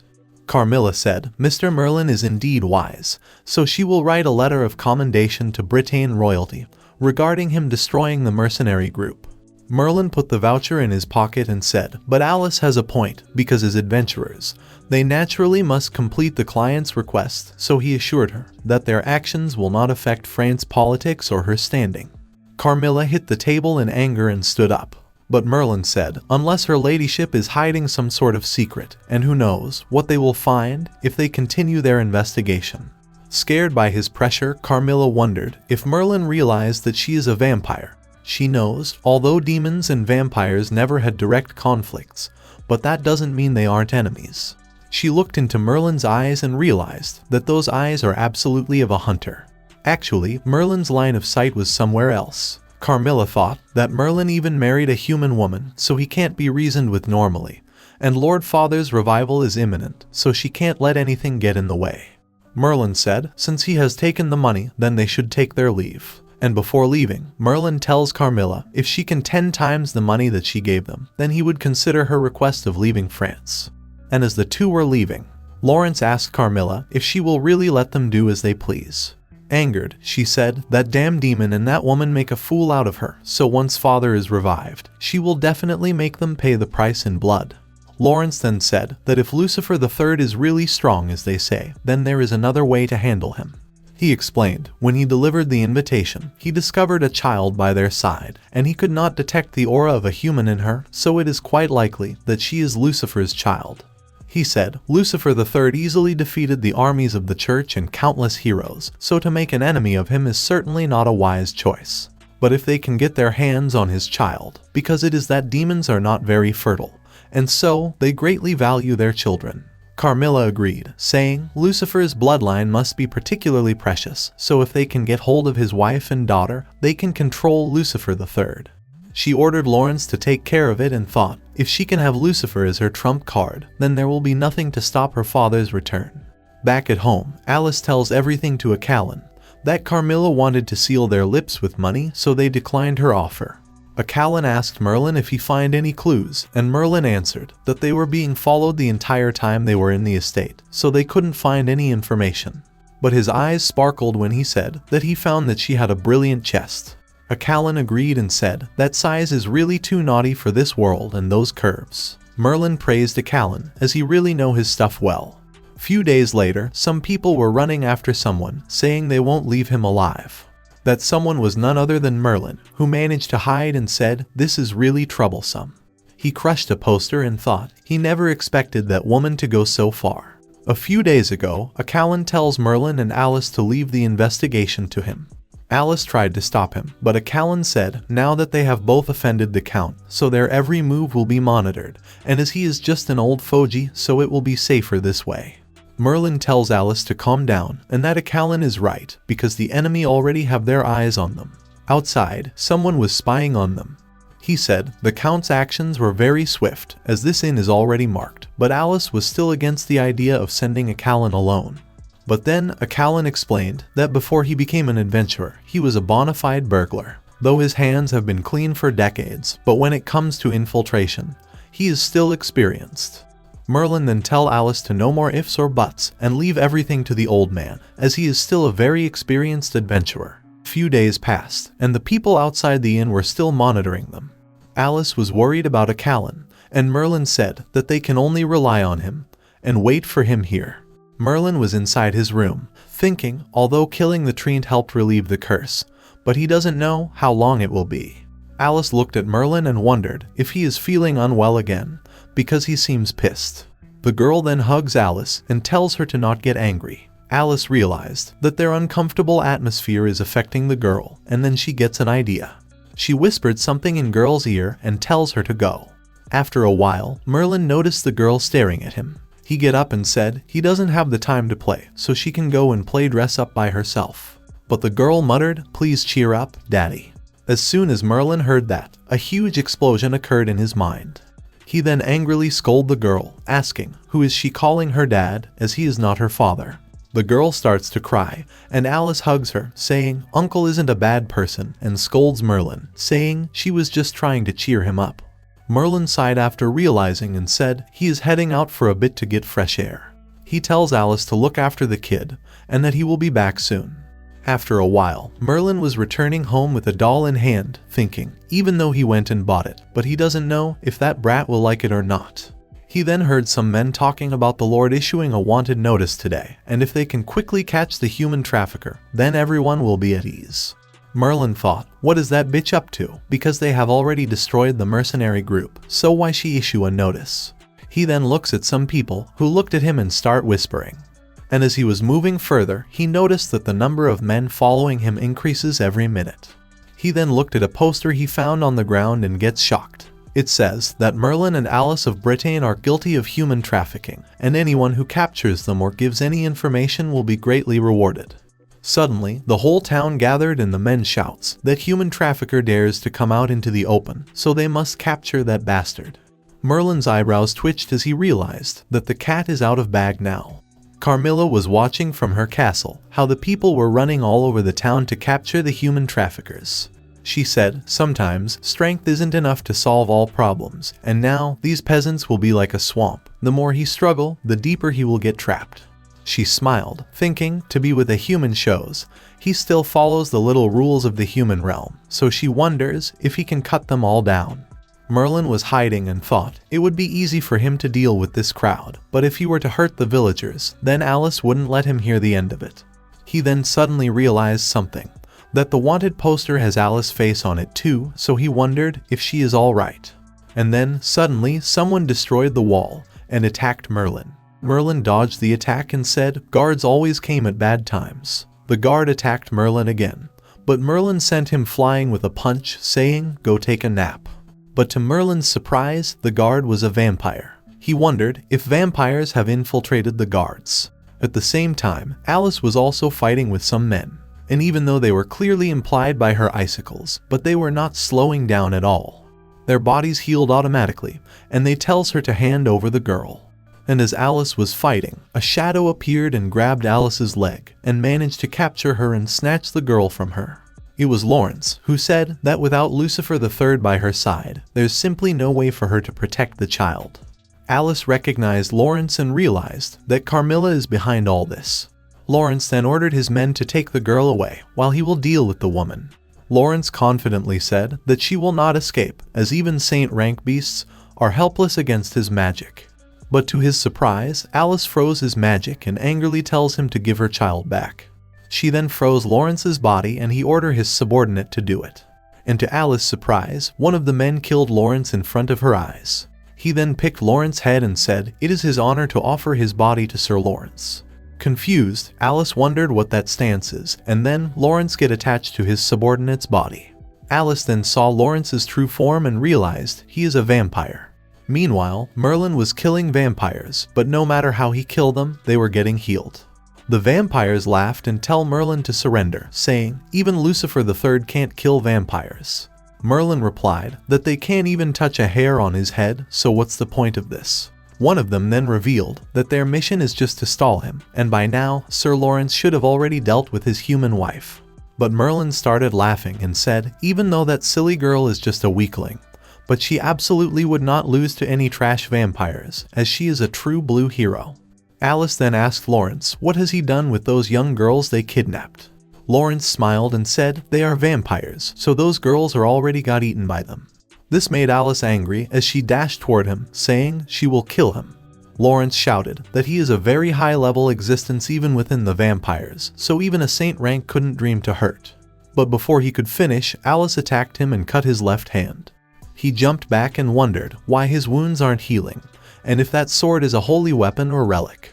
He asked Alice who exactly is she, and how she have that sword. Alice replied she is the 233rd hero, Alice Claudia. At the same time, the vampires who were fighting Merlin asked, how can a hero marry a demon king? Merlin replied, it's a bit complicated, but this reminds him that after they arrived in France, Alice tells him to keep something with him. There was a brooch on Merlin's collar that has a cross shape. The vampires started laughing, saying they can't believe that the noble lord of the first demon palace is carrying a toy with him. But then Merlin smiled and the cross transformed into a sword. Shocked, the vampires shouted, how can a demon have a demon-banishing sword? Merlin said, let's see if Arnold's heirloom is good or not. He dashed toward them and killed them all in a second. And after getting cut by the cross sword, their bodies burned and turned into dust. Merlin looked at the sword, thinking, this toy is really effective against vampires. Furthermore, it doesn't need mana to be used. But then, a thought crossed his mind, why does a demon-banishing sword is not rejecting him? At the same time, Lawrence tried to run away, saying that their information was wrong, as they never expected Alice to be a hero. He said he must immediately inform Lady Carmilla, but then Alice appeared and asked, where is he going? She then cut his other half as well, and Lawrence falls on the ground. There were two men who noticed something fell on the road, so they decided to take a look. Alice tried to warn them, saying it's dangerous, but before she could reach them, their life got sucked out of them. Lawrence said it's his lucky day, as just when he was in trouble, 2 blood bags delivered themselves to him, and as long as he have blood, he can continuously regenerate. Alice thought she still hasn't fully recovered from her last battle, so she can't use her dragon's power to fight Lawrence. Lawrence said he got careless last time, but she won't get any more chances, and then he ran from there. But before Alice could follow him, the villagers arrived, so Alice warned them about the vampires. But then, they call her a human trafficker from the wanted poster. Confused, Alice wondered, what is this about the wanted poster and human trafficker? The villagers then start throwing stones at her, saying they want their daughters back. Alice realized that the villagers won't listen to anything with their rage, and that vampire is still somewhere nearby, so she need to find him quickly or everyone will be in danger. She starts looking for Lawrence and finds a girl sucked out of her blood. And then, suddenly, Lawrence came from behind the wall. But before Alice could attack him, she noticed a baby in his hands, and he threw the baby away. Alice quickly jumped and catch the baby, and then got attacked by Lawrence. Even though she was injured, she tried to stop baby from crying, saying his big sister will protect him. Lawrence then appeared behind her and said if she didn't save the human cub, then she could have easily killed him. Alice released her aura, but Lawrence tells her to stop, as there's no way the infant will survive her aura. And as soon as she cancelled it, Lawrence captured her in his magic. He tells her to not escape the bindings, or she will end up killing that infant. He then revealed that their plan was to use her and her daughter as hostages against Lucifer III, but now, after seeing her power, he must turn her into one of their thralls. Lawrence then grabbed her from behind and bite her, but then his whole body got pierced by her ice magic. Lawrence realized that Alice used her own blood as a medium to freeze his insides. Alice said now he won't escape and cut Lawrence in half and his body gets burned. Alice then lose her strength and was about to fall down. But at the last second, Merlin arrived and caught her. Merlin looked at her, saying he only disappeared for a moment, so how did she pick up another child? Alice then tells Merlin to hurry up, because the girl child has been captured by the vampires, and then she fainted. After a while, some villagers heard a baby crying. They then find the baby and wondered why is a baby left on the roadside. They thought maybe those two kidnappers dumped it here and start looking for them again. At the same time, Merlin was running with Alice on his back. Alice then opened her eyes and asked Merlin about the baby. Merlin tells her to not worry as he sent the baby to a safe place. He then asked her what happened because those vampires should not be a problem for her. Alice replied that Lawrence used the little baby as a shield, so she couldn't use her full power on him. Merlin sighed, saying she always keep making a mess of herself because she always worry about things like that, so she should change her hero temperament. But he whispered that this stupidity of hers is what he likes. Alice asked him, is he bad-mouthing her, to which he said, it's nothing. She then asked Merlin, what should they do as the baby has been captured because of their affairs? Merlin replied, it's simple, they will just take back what was taken from them. At the same time, Callan managed to sneak into Carmilla's mansion. He found a box in her room and his robber instinct was telling him that something important is inside the box. He opened the box and found some letters inside. The contents of the letters were that Lord Father will awaken soon and the Scarlet Moon will hover the land once again. He gets shocked to know that Carmilla and the Prime Minister Midas, who sent the letters, are both vampires, and he wants her to send a large number of humans as sacrifices so they can revive their father. Callan quickly escaped the room, thinking if what written in the letters is true, then this would be terrifying. He realized that the entirety of France is under the vampires' control, so he must hurry back and tell Merlin and Alice about it. But as he was running, he heard a girl crying, so he stopped. Inside, a vampire informed Carmilla that they have set up the barrier in the castle, just as she said. She then asked him if the child he is holding is of Lucifer III. The vampire replied yes and said that woman was protecting her the whole time. The girl was crying, but Carmilla tells her to stop as her mama will come very soon. She smiled, thinking it's just as Lawrence has said, she can't feel any human presence from this girl, so she must be mixed between a demon and a human. Her true nature revealed and she said she really wants to have a taste of her blood. Callan was secretly watching them, thinking this child was brought back by Merlin and Alice, so why is she there? He thought maybe Merlin and Alice got killed by the vampires, as it was impossible to confront the vampires who have controlled France. He thought he is now old, so he should go back and enjoy his retirement life, and that child has nothing to do with him. But then he jumped inside the window and attacked Carmilla with an arrow, but she easily stopped the arrow with just 2 fingers. She thought Callan was just an ordinary scoundrel, but after looking at the silver arrow, she figured that he knows about her identity as a vampire. She hit Callan with his own arrow and said, he is too weak. She then ordered his subordinates to kill the old man, as his body doesn't even have the right to become food. Callan smiled in his dying moments and said, he knew this is how he will end up when someone like him tries to be the hero. But before the vampires could kill Callan, they get killed by someone. That someone were Merlin and Alice, who tells Carmilla to return the child to them. Merlin praised Callan, saying he was very impressive just now. Alice shouted at Carmilla to return the child, but Merlin tells her to calm down. He said even though they have come to her doors, yet she still looks confident, so he is afraid that she is well prepared for them. Merlin said he has been confused since the beginning. As the Lord, she has many ways to deal with them, yet she waited until he and Alice were separated. So he now understands that her goal was to capture the child to threaten them. Carmilla agreed, saying she is not dumb to fight a monster that can easily cut down the church's army of 10,000 soldiers. She said now that his weakness is in her hands, she will use the child to make them her obedient puppets. Merlin tells her to give it up and said that the child isn't theirs, they just happened to pick her up when they destroyed her human trafficking group.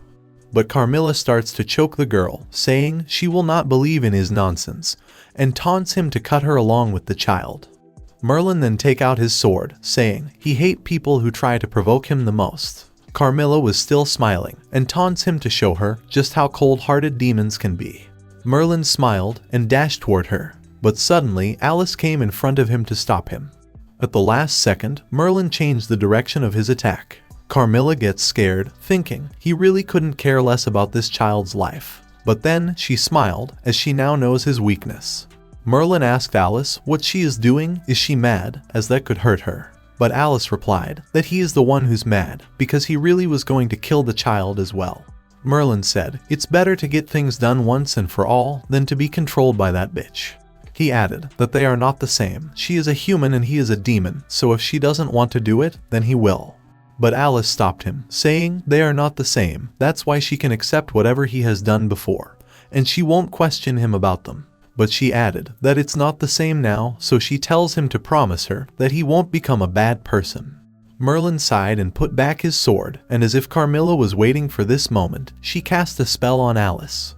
Merlin realized it's a teleportation magic and tried to grab Alice's hand, but she got teleported in front of his eyes. He then heard Carmilla saying that he is a demon beyond expectations, as not only did he marry a human, but he is more worried about lowly human than his own child.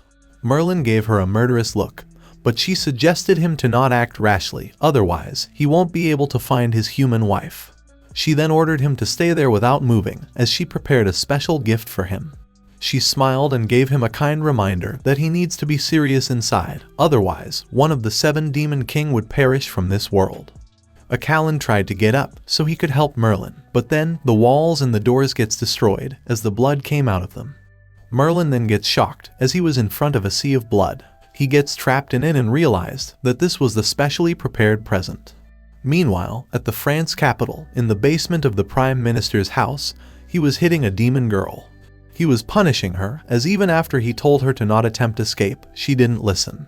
The girl was none other than the demon lord Beelzebub's sister, Melinda. Midas went close to her and said she is a pure demon that he bought with a lot of money, and she is more precious than any pure humans, as she is going to be the Lord Father's sacrifice. Melinda muttered that if this goes on, then her brother will come and go insane, and as a result, many people will die, and the entire country will be covered in blood. Midas smiled and asked who exactly is his brother, to which Melinda replied that he is someone that Midas is no match for. But Midas laughed and said just what kind of amazing brother can have a little demon sister without any mana, and as for lying, she needs to be punished. After a while, he ordered his servant to keep a close look on Melinda and also ordered him to starve her for 3 days first. He then asked about Carmilla, that did she send the promised slaves. His servant replied not yet, as they asked for too many slaves, so he is afraid that even Lady Carmilla is having a tough time. Midas ordered him to contact her again and tells her to hasten up and captured all the refugees of Avignon. The servant replied that he will contact her and added that the situation is grim right now, so he doesn't think that Lady Carmilla might be able to help. But Midas smiled and tells him to not worry, as Carmilla's strength is second to only him, and even he can't compare to her in some places, which shocked the servant. Midas explained that Carmilla has high attainments for magic, and she has reached the level to create the Bloody Moon Swamp, and the servant shockingly asked, isn't that a folk legend? Midas said it's a very dangerous place where magic beasts gather, and 1,000 years ago, she refined the entire Bloody Moon Swamp into a world composed of mana, and it is also her strongest magic. He said that the current Bloody Moon Swamp is a desert as far as the eye can see. He added that a few hundred years ago, the Tempest Saint Dragon attacked Avignon, and it was a big trouble to the entire empire and even the church. The servant interrupted and said that the Tempest Saint Dragon suddenly disappeared at that time, and Midas revealed that it was shut in the Bloody Moon Swamp by Carmilla. He said that even a saint dragon can't escape from the Bloody Moon Swamp, so no one else can resist that magic. Meanwhile, in the Bloody Swamp, Acalon dragged Merlin out of the blood and saved his life. Acalon taunts Merlin, saying even though he is so strong, but he don't know how to swim. Acalon then checks the surrounding, thinking where exactly they are, but then he gets shocked as he noticed a giant dragon's skeleton. He then looked at the red color moon and shouted that this place is the legendary Blood Swamp, and Merlin asked about it. Acalon explained that the Bloody Moon Swamp was once in the Empire of France. It was equally infamous with Great Britain Dark Forest, but this swamp was disappeared from the France. Merlin smiled and said, so this is a small independent world, and he never thought that big boob countess could pull it off. Acalon then tells Merlin to leave him there and think of a way to leave the place, as if this is really the Bloody Moon Swamp, then he will only be a burden to him. Suddenly, a herd of magical beasts appeared and surrounded them. They all attack them in unison, and Acalon shouts at Merlin to run, but Merlin tells him that there is no need to panic. And to Acalon's surprise, Merlin killed all the magical beasts with a single sword strike. He then looked at the old man and tells him to not worry, as he is very strong. Meanwhile, Alice was teleported to some strange location, so she muttered, where exactly is this place? Suddenly, she heard Carmilla's voice saying it's her backyard. She ordered Alice to follow her every command or she will kill the child. Carmilla said that she never taken a lowly human like her seriously from the beginning, but she still have a use. Alice replied that if she is planning to use her to control Merlin, then she is wrong, because Merlin could care less about her, and he is so cold-hearted that he will sweep away everything that's blocking him. Carmilla smiled and asked if she is sure, because that's not what he did just now. Carmilla said that Lucifer could even kill her without a care of his own child, but she tells Alice that she must be very important to him, as he stopped because of her. Carmilla then ordered her to throw the sword away, as that holy presence was making her feel disgusted. And to save the child's life, Alice unwillingly throws her sword away. And as soon as she did that, Carmilla used her magic and pierced her leg. Alice falls on her knees, and Carmilla tells her to scream in pain. She then continuously whips Alice while the child was calling her name. Alice thought if she retaliate, then Carmilla will hurt the baby, but she know that if this goes on, then she will be in trouble. At the same time, in the Bloody Moon Swamp, Merlin said no matter how much beasts he cut down, they just keep appearing. And Acalon replied that according to the history books, there are millions of beasts in there. Acalon added that some beasts are even stronger than the saint rank of humans. That's why this place was classified as one of the 4 great forbidden grounds in the continent. Merlin was crying inside, thinking if this was not a world made of mana, then these piles of magic beasts could alleviate his curse for a long time. He kept killing the beasts while thinking of a way to leave the place soon. Suddenly, the ground starts shaking, and Merlin asked Acalon about it. Acalon then points at the skeleton dragon from before, who just starts moving. And when Merlin looked at the dragon, he saw some crack in the sky and thought that those were not there before. Merlin then realized something and attacked the dragon. The dragon gets killed and Merlin's sword slash then goes further and destroyed the moon itself. And as soon as the moon gets destroyed, the whole place vanished and they returned to the real world. Merlin then tells Acalon that this was just a small world formed by mana, so it has a limit to how much energy it could hold. And then suddenly, Merlin sensed something and gets serious. A strong blizzard then hits them, and Merlin realized that Alice is nearby, as this was her dragon's power. And then, to Merlin's surprise, a giant dragon formed in the sky. While Merlin was in the bloody swamp, Alice was being tortured by Carmilla. Alice was trying to find a chance to take back the baby when Carmilla drops her guard. She taunts Carmilla, saying she will never work for evil beings like her. But Carmilla laughed and said, but she has already married Lucifer III, that notorious great demon.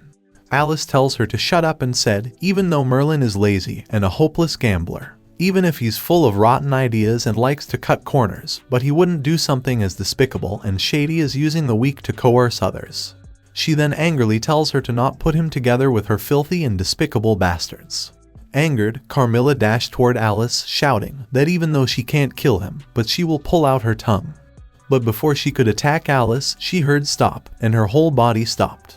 She remembered this feeling, as this was the hierarchy suppression. Confused, she looked at the child and wondered, how can she suppress her actions just through words? As the only one that can suppress her with words is Lord Father. She gets scared and wondered if the girl is one of the other two primogenitors from the same era as Lord Father. The girls then looked into her eyes with murderous intent and tells her to stop bully her mama. Carmilla gets scared and asked, how the hell is she? But then Alice reached her and sent her flying with a punch. And as soon as Alice hold the girl, the suppression on Carmilla disappeared, so she wondered, just what the hell is that brat? Alice then tells the baby to go and hide, as she has some scores to settle with that bad lady. After the girl hides, Alice tells Carmilla to be ready, as this is where she will die for threatening her with the child. Carmilla sensed her dragon's aura and said, even if she has the dragon's power, but it doesn't matter. She said, even the legendary Saint Dragon has died in her hands, so a woman who obtained the power from wherever can't even compare to the real Saint Dragon. Alice dashed toward her, saying her sword is enough to deal with her, as it is the nemesis for the vampires. But to Alice's surprise, Carmilla easily dodged her attack and grabbed her hand. Alice felt her power disappearing and Carmilla revealed that she can directly absorb her life force as long as she is touching her. Alice then freed herself from Carmilla's grip and jumped back to create some distance. But Carmilla's wings came out and she dashed toward Alice and grabbed her neck and started sucking her life again. Alice was slowly losing consciousness, but then she managed to freeze her arm and broke it. Alice's body then starts to glow, and she starts transforming into a dragon. Carmilla realized that Alice isn't just using the Saint Dragon's power, but she actually transformed into one. And she never heard of that before. She starts running, realizing that Alice has become a real Saint Dragon. The girl was about to blow away by the pressure, but Merlin arrived and picked her up. Merlin then gave the girl to a Callan and tells him to take care of her, and looked at Alice. Carmilla knew that she can't defeat Alice like this, so she too transformed into a giant bat. She shouted that for forcing her into using this form, she will kill Alice. They both battled for a while in the sky, but then Alice threw her on the ground. And before Carmilla could get up, Alice pushed her down with her claw, and then launched her ice breath. A Callan tells Merlin to stop the blizzard, or they won't survive. Merlin realized that something is off with Alice, as no matter how compatible she is with the dragon's crystal, she should still be able to control it.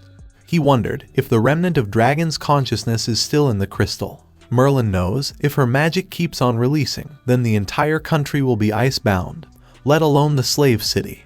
Merlin thought if Alice were to know that she killed an entire country, then she will probably commit suicide from the guilt, so he decided to stop her at any cost.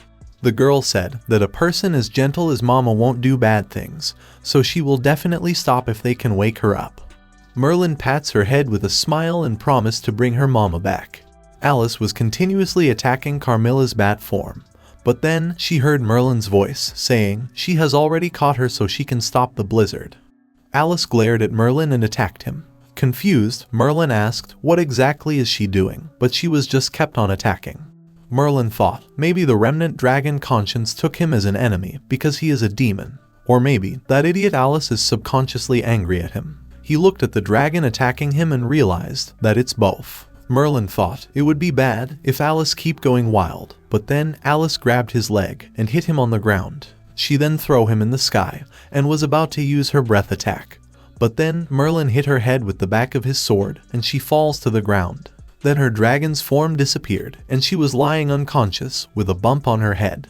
At the same time, Carmilla was trying to escape, saying not only she messed up with Alice, but also on Merlin, as he managed to break her bloody moon swamp. She was saying of telling this all to Lord Midas, otherwise they will be the obstacles to reviving Lord Father. But then she heard Merlin's voice asking where exactly is she going. He then stared at her and said he has some scores to settle with her. Scared, Carmilla tells him to stop, as demons and vampires have never been enemies. She apologized for offending him all this time, and promised to pay any price he wants. But Merlin just asked one thing, that if these are her last words. Scared, Carmilla said that he can't kill her, as she is a noble third-generation vampire, and if he did, then there will be a war between the demons and vampires. She said Lord Father will be revived soon, so if the two species can work together. But before she could even finish, Merlin pierced her heart with the demon-banishing sword and killed her. In her dying moments, she said that he will become the sinner of demons, and Lord Father and Lord Midas will avenge her. but Merlin noticed her getting burned and asked, "What do the demons and vampires going to war have to do with him?" He said that the vampires are more than welcome to avenge her anytime, as it will save him the trouble of finding them. After some time, in France's palaces underground, Midas was in front of a coffin and said, "Just a little longer, Lord Father." He said that they are almost finished with preparing the sacrifice, and the day he awakens is the day they, the thrall of blood, will conquer the world.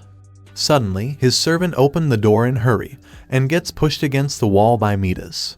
Midas said that no one is allowed to disturb Lord Father's rest, and if he can't give him a reasonable explanation. But before he could even finish, the servant said that Lady Carmilla is now dead. He said that one of the 4 blood crystals on the altar has shattered, and it was of Lady Carmilla, which shocked Midas.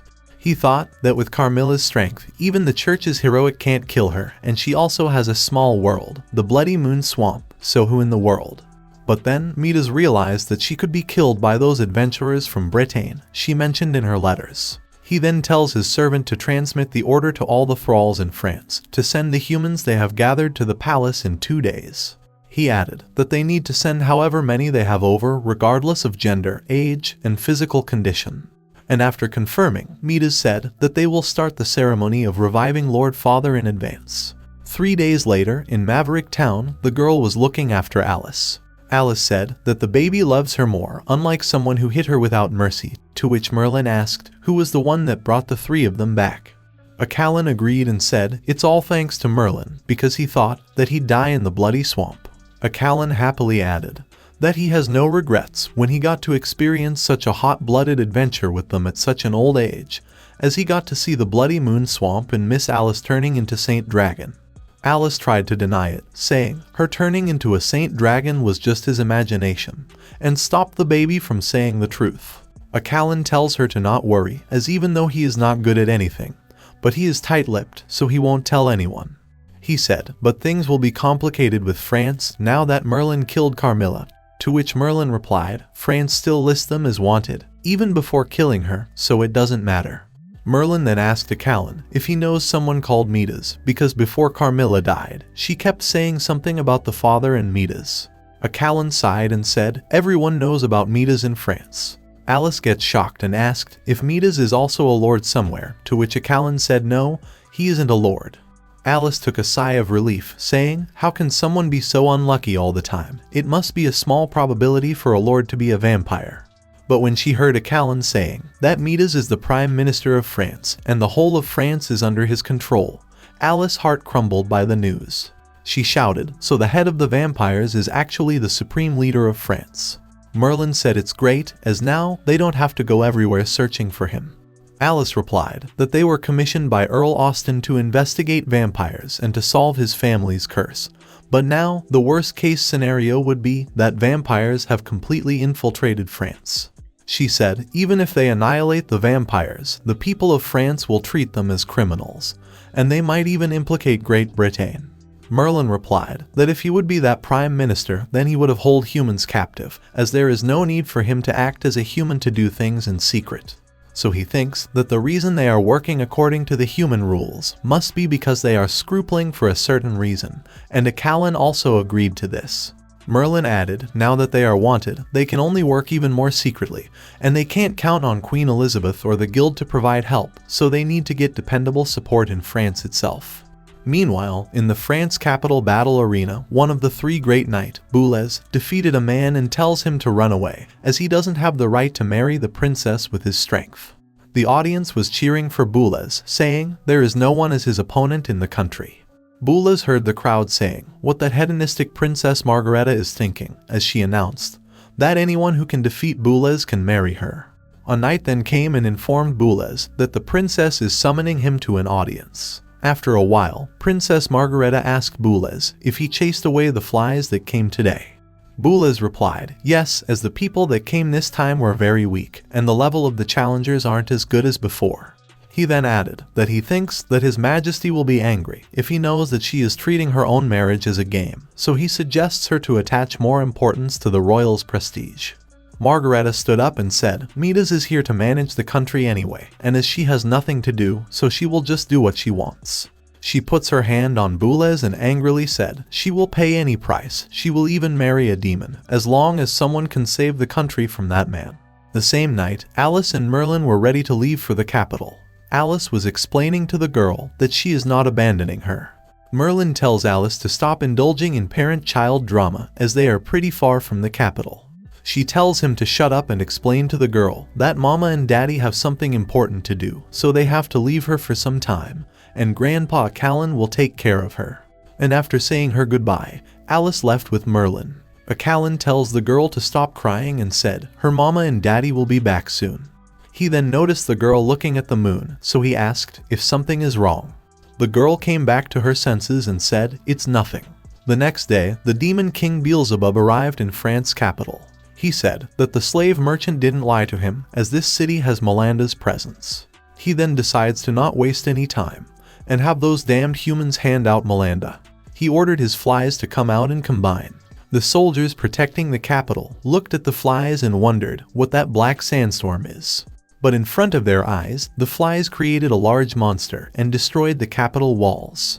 The knight and the people were running from the monster to save their lives. The princess noticed the monster and ordered Boulez to handle it. After he left, she wondered if this monster attacking the capital is some kind of Midas conspiracy. At the same time, in the underground palace, Midas sensed the strong wave of mana and wondered what is going on. He thought that Lord Father will revive soon, so hope no mishap will happen. The monster created by Beelzebub was destroying the houses one by one. But then, Boulez charged at the monster and cut its arm, then charged again and managed to defeat it. Boulez thought that the strength of this monster isn't ordinary, so he wondered just from where it came from. But then, he sensed someone behind him and attacked, but is easily blocked by Beelzebub. Beelzebub said, as expected of the capital of human empire, there are some genuinely strong people here. He then attacked Boulez and defeated him instantly. The others couldn't believe that one of the 3 strongest knights of the empire got defeated with just one move. Beelzebub then flew in the sky and announced that he is the monarch of the 7th Demon King Palace, and now everyone in the capital are his hostages. He gave them 3 days to hand over his sister, or he will send everyone in this city to hell.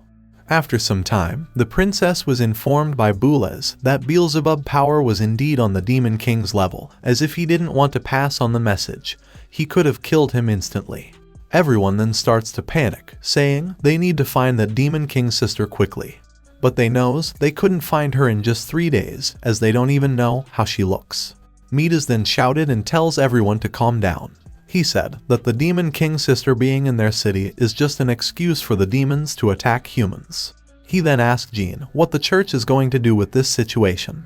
Jean replied that they have gathered an army of 3,000, and the 500 heretic inquisitors will also assist in exterminating the devil. Midas then bowed in front of the princess and said that they have 10,000 soldiers defending the city, so they might be able to defeat Beelzebub with church's help. Margareta thought something and then announced that the fate of France depends on this war, so she will release Bartolocca and will also allow Midas to deploy the 20 legendary magic cannons. Everyone gets shocked after hearing the legendary cannons and Bartolocca name, and thought maybe with them they can kill Beelzebub. Boulez tells the princess that the 20 magic cannons are the lifeline of France, to which she replied, there is no need for having so many magic cannons if France is gone. She said that her father trusts the prime minister, so she believes that he can defeat their enemy and protect the country. Midas confidently replied that even if the 7 demon kings were to assemble, they would not stand a chance before the ancient magic cannons, let alone one demon king of gluttony. Everyone gets excited and said France will never compromise against evil like the demons. After the meeting, Boulez asked Margareta if she really is going to bring out the magic cannons. He said that they are the top secret of the royals, as they are the weapons of mass destruction, and whether they win or lose the war, Midas will be in control of them. Margareta replied that she doesn't have any other choice, and she believed that even with the help of church and those magic cannons, it will still be hard for Midas to defeat the demon king of gluttony. She said that judging from Midas' reaction, the appearance of the demon king was beyond his expectations, so this war has shown her some hope. She added that the appearance of the Demon King might be a chance, and she is doing this all for the future of France. After a while, in the basement of the Prime Minister's home, He excitedly said to Melinda that a little demon like her is actually the sister of the demon king Beelzebub. She said that her brother has come in search of her, so if he let her go, then she won't tell him about what happened before and will make him go back with her. But Midas then starts laughing and said, if Beelzebub wants to massacre, then so be it, because it has nothing to do with the vampires. He added that all humans are just a part of Lord Father's resurrection plan, so the more chaotic the better. And also, if Beelzebub didn't hesitate to leave the demon's territory just to search for her, that means she is very important to him. He then scared her by saying that she is the most important pawn that he has right now. After a while, his servant informed him that the church army has been incorporated, and the princess has invited him tonight to lift the restrictions on the magic cannons. Midas gets happy and said all the pawns that could be used in the capital have now gathered. His servant then worriedly asked him if he really is going to fight the demon, because Lord Father is probably the only one who can fight the demon king Beelzebub. Midas called him a fool and said he never said that he is going to fight Beelzebub. He then ordered his servant to inform all the thralls in the city to evacuate the humans they hold captive to the remains in the outskirts. He smiled and said that Beelzebub's sister is with him and Beelzebub's target is France, so that has nothing to do with them vampires, and the current situation is the most favorable to them. He looked at the people outside, who were making a racket, and said, it's best if the humans will go into an all-out war with the demons, because it will buy them more time. At the same time, in a certain town, some men were trying to capture Merlin, saying now their clients are not just limited to girls. Merlin killed them instantly and said they are so weak that he didn't even feel anything. He sighed, thinking he wanted to put up for the night here, but this place is a thieves' lair. He noticed that there aren't any people in the town, so he realized that they have been kidnapped. He then remembered those men's words and wondered what did they mean by isn't limited to young girls now. Suddenly, Alice came running with the villagers and said she found them from the warehouse outside the village. Merlin then tells the villagers that he already dealt with the human traffickers, so they can tell him everything. An old man explained that those mercenaries suddenly intruded into their place a few days ago and killed the ones that rebel against them, and he heard that they were going to send them all to the capital. Merlin wondered if there is something happened in the capital, and Alice suggested him to go faster. At the same time, Beelzebub was saying just a bit more, and then he will save his sister. Midas was thinking that he is at an advantage, while Margareta thought that an opportunity to save the kingdom will come. After a while, in the Cathedral of Aubrion, Jean was bowing in front of the Cardinal Scott. She said that she couldn't exterminate Beelzebub before, which led to him besieging the city today, so she will accept her punishment. Cardinal Scott asked her when did she start believing in the Goddess of Light. Jean replied that her parents are sincere followers, and she was baptized at the age of 3, and has been devoted servant of the Goddess of Light. Scott said that is why he is amazed by her sincerity to the goddess, and this is also the reason why he stood his ground and supported her to become the chief executive of the heroic inquisitors. Jean replied in a low voice that she failed to live up to his expectations. But Scott tells her to not be discouraged, as the Goddess of Light, Maria, is with them, and as long as their belief in justice doesn't waver, they will be able to exterminate all the evil spirits. Jean then asked him if he didn't call her so late at night to punish, then what could it be? Scott replied that he called her there because he wants to give her a present on behalf of the benevolent goddess. He then tells her to follow him and said only sincere children like her deserve to have it. While walking, he asked her if she knows about the history of the Cathedral Aubrion. He said even if she don't know much, but she must have heard of the hero of Spear when she was training in the Vatican City. Jean replied yes, as he is one of the 10 legendary heroes of the church, the 10 people who can influence the world, and he is the great hero who killed the powerful Lucifer II. Scott said that the Cathedral of Aubrion is named after the hero of Spear. He is an orphan raised by the church, and Aubrion became a hero revered by others there, and was crowned with the title Hero of Spear. He added that the reward he will be giving her is related to this legendary hero. After walking for a while, they reached the treasury, and he said normally no one is allowed there except him, but this is a special circumstance, so she can come with him. He said there is only one treasure that is stored in this treasury, and it is one of the most precious treasures of the entire church. The Scarlet Enchantress. Shocked, Jean said, so this is the Holy Spear, the hero of Spear Aubrion used. Scott explained that according to the legends, the Holy Spear is a massacring divine artifact forged by an ore that fell from a meteorite and from the blood of millions of demons. He added that weapons usually fall under two levels, normal and rare. But this spear is in existence that far exceeds rare weapons and is a pseudo-divine artifact. He said that this spear also has a special ability called blood sacrifice, where two people can offer themselves as sacrifice and integrate their own powers into the spear. Thus, the holder's strength will surge in a short period of time and become invincible. He tells her that during all these years, two old heretic inquisitors poured their powers into it before they died. He then gave the spear to Jean so she can kill the demon king Beelzebub, just like Aubryan killed Lucifer II.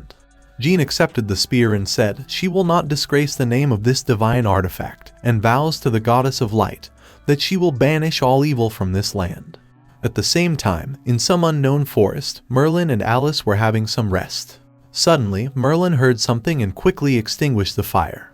He then wakes Alice and tells her that he heard sounds of metal colliding with each other, and after checking, they found a heavily armed carriage with some strange men riding it. Suddenly, a vampire shouted and alerted the others that there is the smell of humans nearby. Merlin smiled and said, "So the clues have come themselves," and came out of hiding. The vampires dashed towards Alice, saying she has the smell of a pure maiden, so they will add her to the animals they are transporting. But Alice instantly kills the vampires, and they burn to dust. The remaining one shockingly said it's a holy weapon and realized that they are the adventurers who killed Lady Carmilla. He then used some magic, and Merlin quickly snatched Alice's sword and killed the vampire.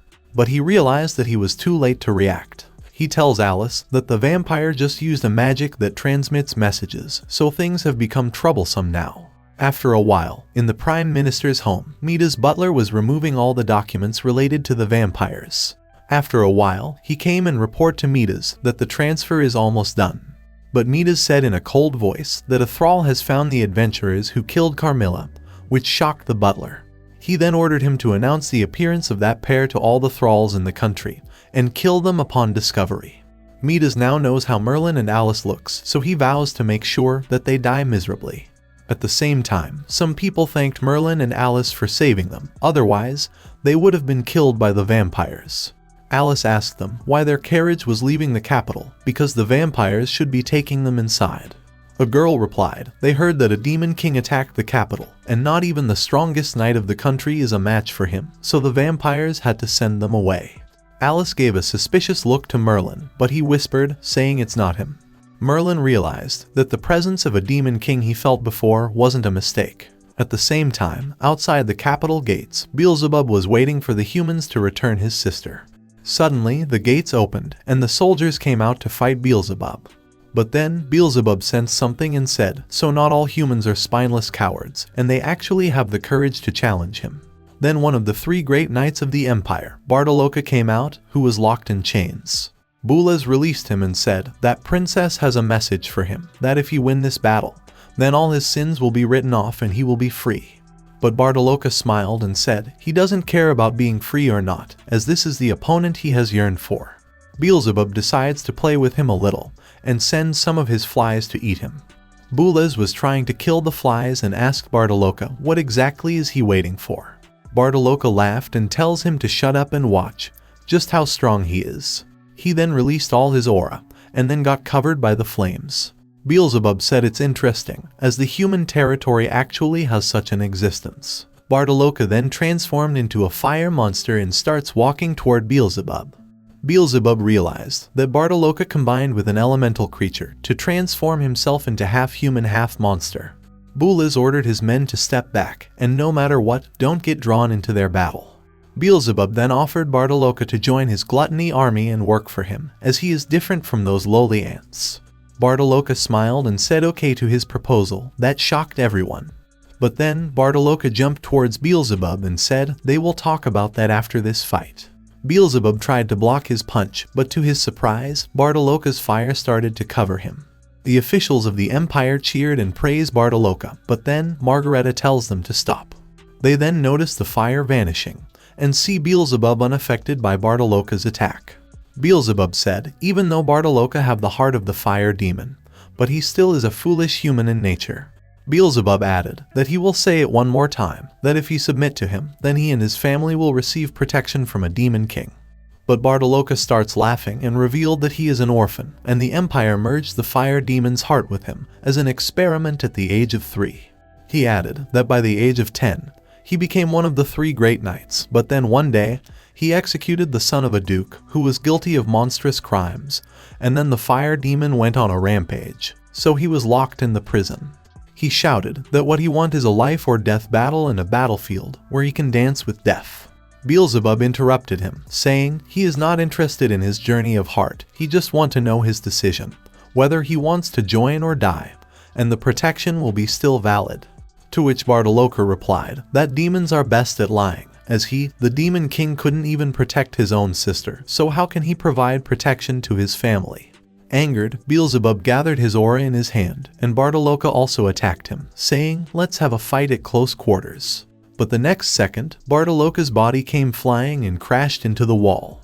Margareta clenched her teeth, saying, "So this is the strength of a demon king." Beelzebub called himself childish, as he got serious because of a provocation from an ant. But then, he noticed someone attacking him and dodged the attack. But to his surprise, the attack manages to injure him. The attacker was none other than Jean, the reserve for the 233rd hero of the Cathedral of Aubrion. Everyone gets happy as Jean managed to injure Beelzebub and thought they still have hope. Beelzebub tells Jean that she isn't that strong, but the spear she has is pretty good. Jean shouted that if this spear can kill Lucifer II, then it can also kill him. Beelzebub replied, "So that is the weapon of the spear hero, but it's too bad that she is weak compared to the hero of spear." She then attacked Beelzebub again, and to his surprise, she was able to match his speed.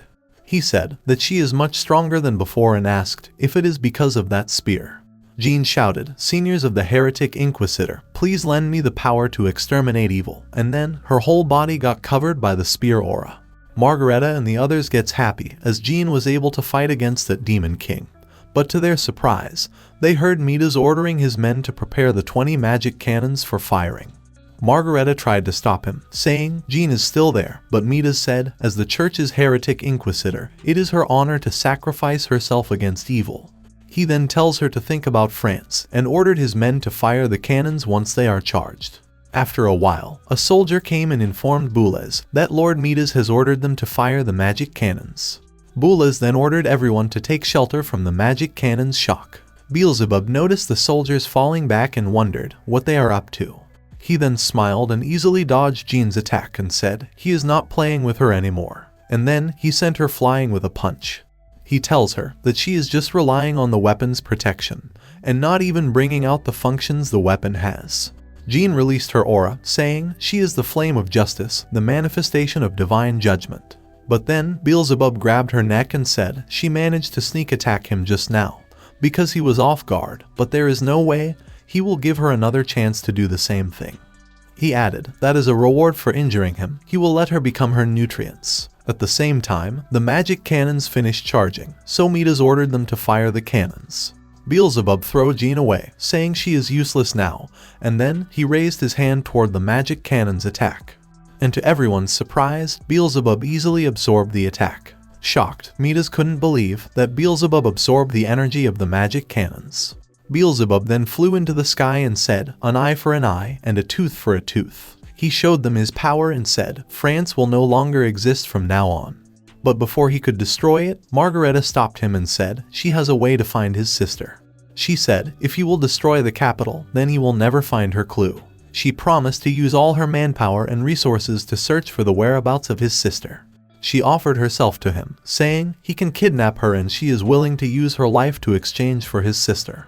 Beelzebub asked, who is she and what makes her equal to his sister? Margareta revealed that she is the Princess of France, the only heir to the throne, so if he kidnaps her, then he will be in control of the future of France. Beelzebub finds her suggestion interesting, so he kidnaps her and tells everyone to return his sister in 3 days. And if in 3 days he didn't get his sister back, then he will purge the entire France, and will kill all the humans until he find his sister. And in front of Boulez's eyes, Beelzebub took the princess away. At the same time, Alice was telling Merlin to go faster, because if Midas is really a vampire, then the reason he is catching humans without restraint is definitely for their blood. She said if he managed to resurrect Count Dracula, then France would be doomed. But Merlin tells her to calm down and said she is a hero. Alice replied it doesn't matter because she heard that high-ranking vampires aren't afraid of silver and sunlight, so she is having a bad feeling about it. Merlin and Alice arrived at the capital 2 days later, and what welcomes them was the devastated land after the Great War. They noticed the refugees, who were scared out of their wits and were trying to escape from the capital. Alice said, why does France feel like it just had a national war, or if Dracula is resurrected? Merlin thought, this presence, the diluted rain, it all felt kind of familiar. They entered the capital and finds it strange that not even a single soldier was protecting the gate. Alice then looked at someone and gets shocked. That someone was Jean, who was sitting like a beggar in a corner. Alice quickly went close to her and asked, what in the world happened, and why did she become like this? Jean muttered Alice's name and started crying. After a little while, Alice and Merlin were shocked to know that the rumored demon that attacked France was Beelzebub, the demon king of gluttony. Jean tells them that in order to avoid a massacre, Her Highness voluntarily became his hostage and was taken away. Merlin couldn't believe that Siskin seriously came to the human country to search for his sister. Jean then added that she lost utterly, and she is not his opponent, even with this divine artifact. And as soon as Merlin saw the spear, he stood up and shockingly asked just from where she got that thing. Jean explained that His Eminence gave her this spear's hero weapon to stop the Demon King, but she still failed. Alice gets shocked and realized that Merlin's mother was killed by this spear. Merlin then let out a sigh and asked her, who is in charge of the capital? Is it Prime Minister Midas? To which Jean replied that it's being managed by Sir Boulez, one of the top 3 knights, and as for Midas, he was scared out of his wits by the Demon King of Gluttony and fled that very moment, saying they can't hand out his sister tomorrow. Jean then requested Alice to go to the cathedral with her. Jean said not only she is a part of the church, but also the only hero that survived after being sent on a punitive expedition against the Demon King, so she is their only hope. Alice glanced at Merlin, so he tells her to do what she wants. After a while, Scott was shocked to see Alice as he remembered her. He explained everything to Alice and said it will take time for the reinforcements to arrive. Alice said that the Cathedral of Aubrion is directly subordinate to the Pope. There should be an elite troop here, so why would they sit and wait for death? Scott replied that after Beelzebub kidnapped Her Highness, they organized an army to rescue the princess, but those soldiers were all killed. He said that as the 233 hero, who had led an army against Lucifer III, she should know the strength of the 7 demon kings better than anyone else. But then, Scott suddenly get on his knees and said, he, Cardinal Scott of the Vatican City Church, earnestly requests the 233 hero to lend them a hand. He said he knows his request is too much, but would she please do it for the sake of all the people of France? Before Alice could say anything, Merlin interrupted. He asked the cardinal, didn't the church discriminate against Alice very much before, and now he is putting her on a pedestal as a hero to make her throw her life for him. He said she is just a saint noob, so he is just trying to get her killed, right? But then Alice stopped Merlin from saying further and accepted Scott's request. She vows in the name of Hero that she will stall for time until the church's reinforcements arrive. Jean gets happy and Merlin called her an idiot. Even though Scott thanked Alice, but in reality he was happy as Alice successfully fell into his trap. The same night, Jean informed Scott that the lodging for Alice and her husband has been arranged. Scott then tells her to transmit his order to all the members defending the Cathedral of Aubrion, that once the 233 hero leaves the city, they will withdraw from the capital of France. Shocked, Jean asked, what does he mean by that? She said, aren't they going to wait for the reinforcements from the Vatican City so they can support Alice and defeat Beelzebub? Scott replied that the Vatican City won't send reinforcements. He knew from the beginning that France was doomed the moment Beelzebub targeted it. He said that the church has taken over the money and valuables Midas left behind, so it's time for them to leave this goddamn place. Jean shouted, but then Alice would be fighting Beelzebub alone, that's just sending her to die. Scott replied that she is the rising star of the church, while Alice is a traitor, and this is the chance that the benevolent goddess has given the traitor to wash off her sins. He tells her to not think too much about it, and left. The same night, Merlin tells Alice that she just let such a great chance slip away, which confused Alice. He said that fighting Beelzebub is a big thing, so she could have negotiated with them, and have the church remit their debt even half would be good. He then calls her an idiot for volunteering and asked if she can even defeat Beelzebub. Alice replied that even if she can't, she still has Merlin, but he refused, saying he is not a tool of her. Alice said that he can't weigh everything with money, as Beelzebub is one of the 7 demon kings, the evil existence within the demons, so who knows what he could do to France. Merlin made her remember that he is also a demon king, but Alice shouted and said he is not the same. She said she will always stay by his side and keep an eye on him. She swears that she won't let him do anything evil. Merlin replied that a demon's life is very long, and once she die in some decades, he might loot a country and massacre a city for fun on a whim. Alice said she doesn't care after she die, but as long as she is alive, she won't let him do evil deeds. The next day, everyone in the capital were talking about Alice, the 233 hero, who is going to deal with the demon king of gluttony. Though she heard them saying she was utterly defeated by Lucifer III, so do they really have to entrust their lives to someone like her? Boulez and Scott then tell Alice that Beelzebub is waiting for them to hand over his sister at Mount Orin. Alice tells everyone to not worry, as she is going to do her best. She then looked at Jean and asked if she is alright, as she looks like she has something on her mind. But before Jean could say anything, Scott tells her to let Alice go, as they have something important to do. Scott said to Alice that once the reinforcements will arrive, they will come to support her. The Empire Knights then cheered for her and prayed for her triumphant return. And while leaving, Merlin judged by Scott's reaction that there is no reinforcements whatsoever, and this idiot got sold out again. At the same time, in Mount Orin, Beelzebub tells Margareta that it's been 3 days and no one has sent his sister over. He smiled evilly and said if he don't see his sister before the sun sets, he will eat her and then engulf the entire country of France. Margareta grits her teeth, thinking why Boulez and the others haven't found his sister yet. She then decides to think of a way to stall for time. She stood up and asked Beelzebub if he is interested in female humans. She said that she heard the homeland of demons is especially barren and hard to live in, so if he marry her, then France would be his second home. Angered, Beelzebub grabbed her neck and said there is no one more beautiful than his sister in the world, so she can't seduce him with her cheap body.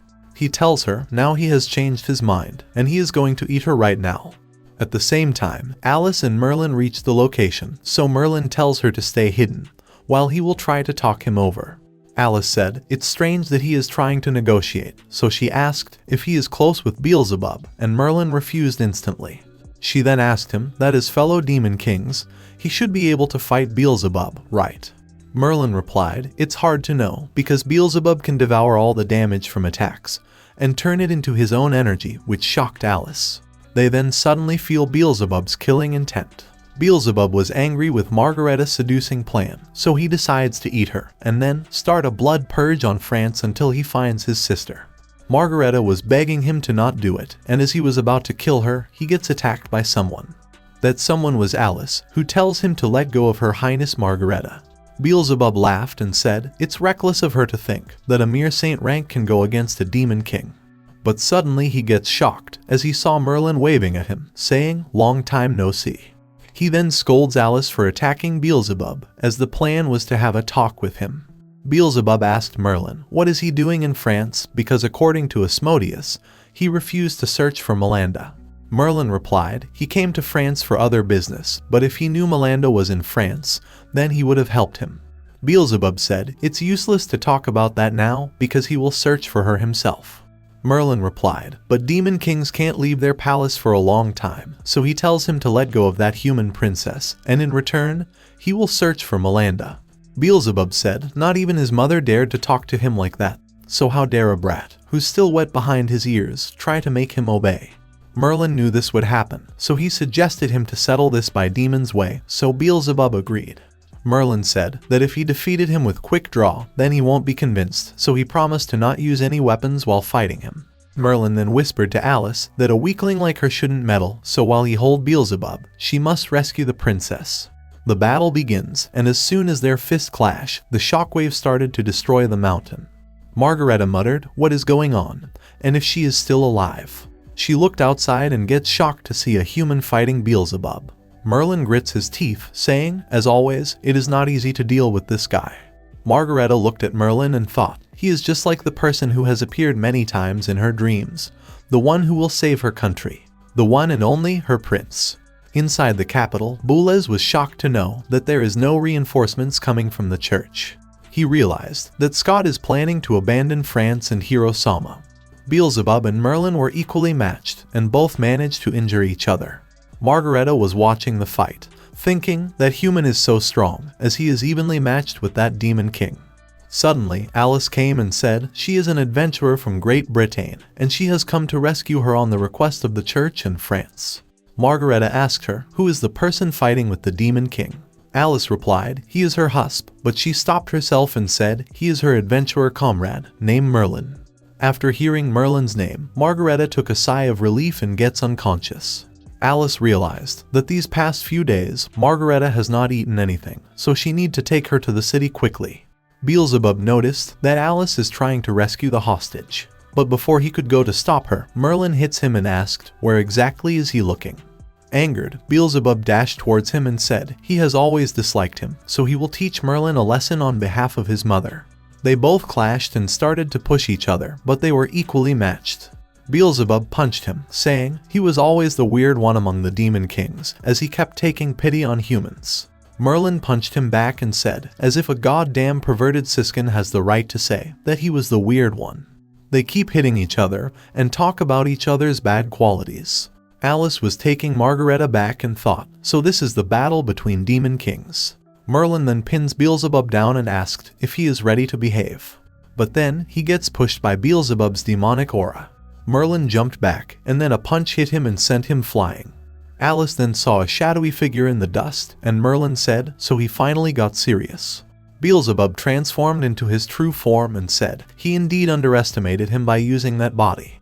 He then starts walking toward Merlin and said, don't disappoint now.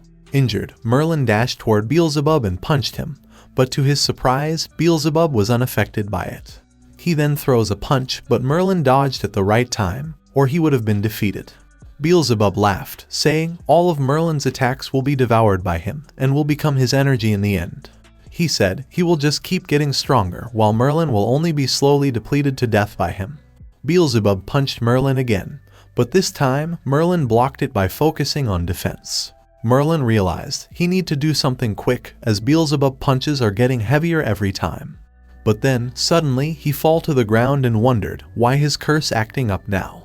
Beelzebub then picked up Merlin and said he has become weaker because he stayed with humans for too long. But Merlin laughed and said now that he uses this form, so he would be in a weak state for a long time, so he won't be able to get in his way. Angered, Beelzebub tightened his grip and said he will break all his limbs and dump him at the council. He added that if he subdued a demon king, who has secret ties with humans, then he would have accomplished something, even if he left the demon palace without permission. But then, suddenly, Alice attacked Beelzebub and managed to free Merlin. Beelzebub was shocked to see that Alice managed to cut his arm in his battle form. Angered, he noticed Alice leaving with Merlin, so he attacked her from behind. He said if he also take her head back, the woman who made Lucifer fall from grace, then. But before he could attack Alice again, he heard Merlin's voice saying, where exactly is he going? Merlin said it's really so much trouble to subdue him on the premise of not killing him, so he should just kill him. Beelzebub gets scared after seeing Merlin's killing intent and wondered why did he suddenly. He then saw Merlin attacking him, so he said as long as he transformed the energy he absorbed. But before he could finish, Merlin sent him flying with a punch. Beelzebub used all his energy of defending, but even after that, he gets defeated. Alice couldn't believe that Merlin actually punched through the mountain. She saw the large hole in the mountain and asked Merlin if he killed Beelzebub. But then, Merlin gets unconscious and falls to the ground.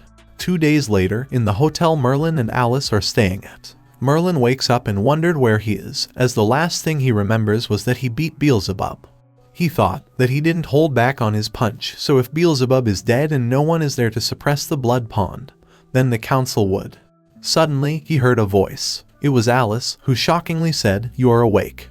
She quickly jumped at him and hugged him. She said he has been sleeping for 2 whole days, and she was too worried for him. Merlin apologized, but then Alice realized what just happened, so she quickly pushed him away. Merlin tells her that it was very dumb of her to intervene between their battle, but still, he thanked her for saving him. But then he smiled and called her dumb, saying, "She is so weak, so was she trying to get herself killed by interfering?" He then asked about the princess. Alice replied that both of them were unconscious, but still she managed to bring them back and sent the princess back to the palace.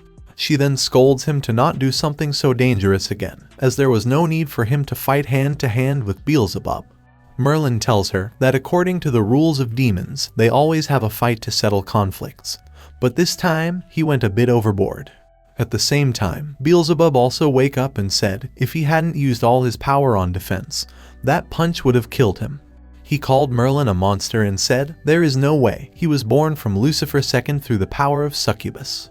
He then remembers Merlin's mother words, that her son will be a hero of the gods' era and correct the world. Beelzebub then start walking, saying it will take a very long time for him to recover his power. Meanwhile, in the Cathedral of Aubrey, Jean was shocked to know that Alice defeated the Demon King of Gluttony.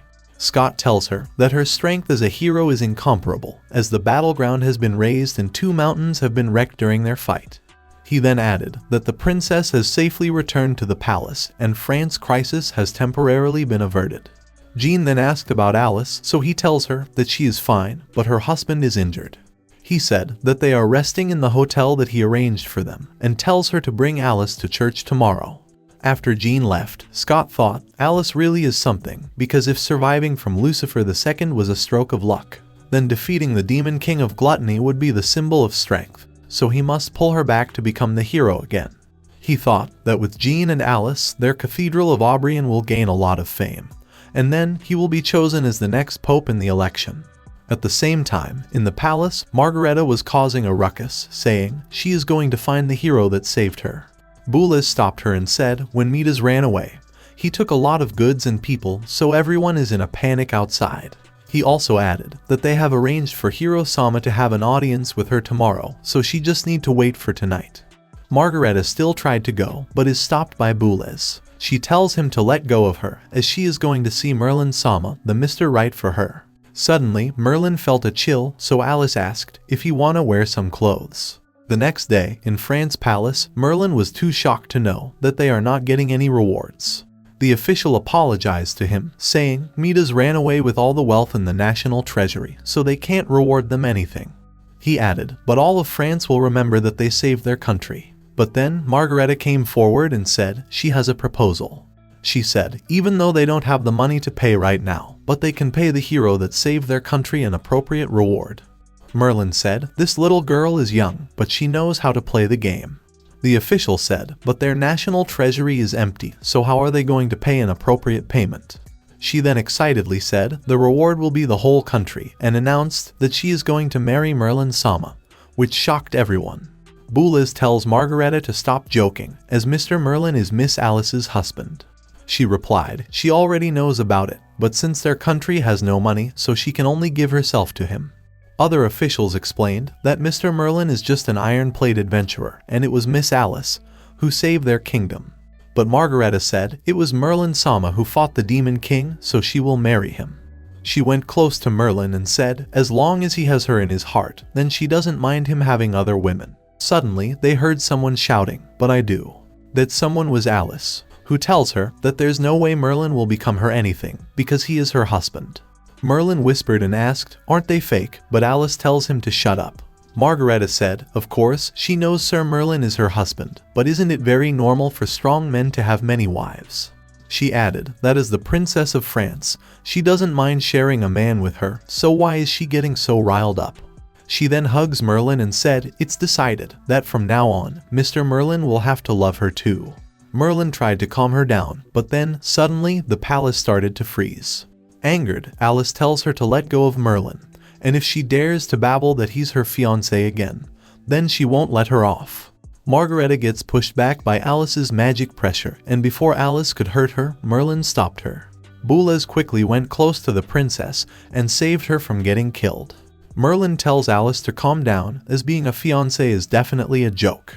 Jobless bowed in front of Alice and said her highness likes to tease others, so please don't bother herself with the likes of her, as she is just joking. He added, although they can't bring out a reward, but they will give the royal family's best villa for them to stay.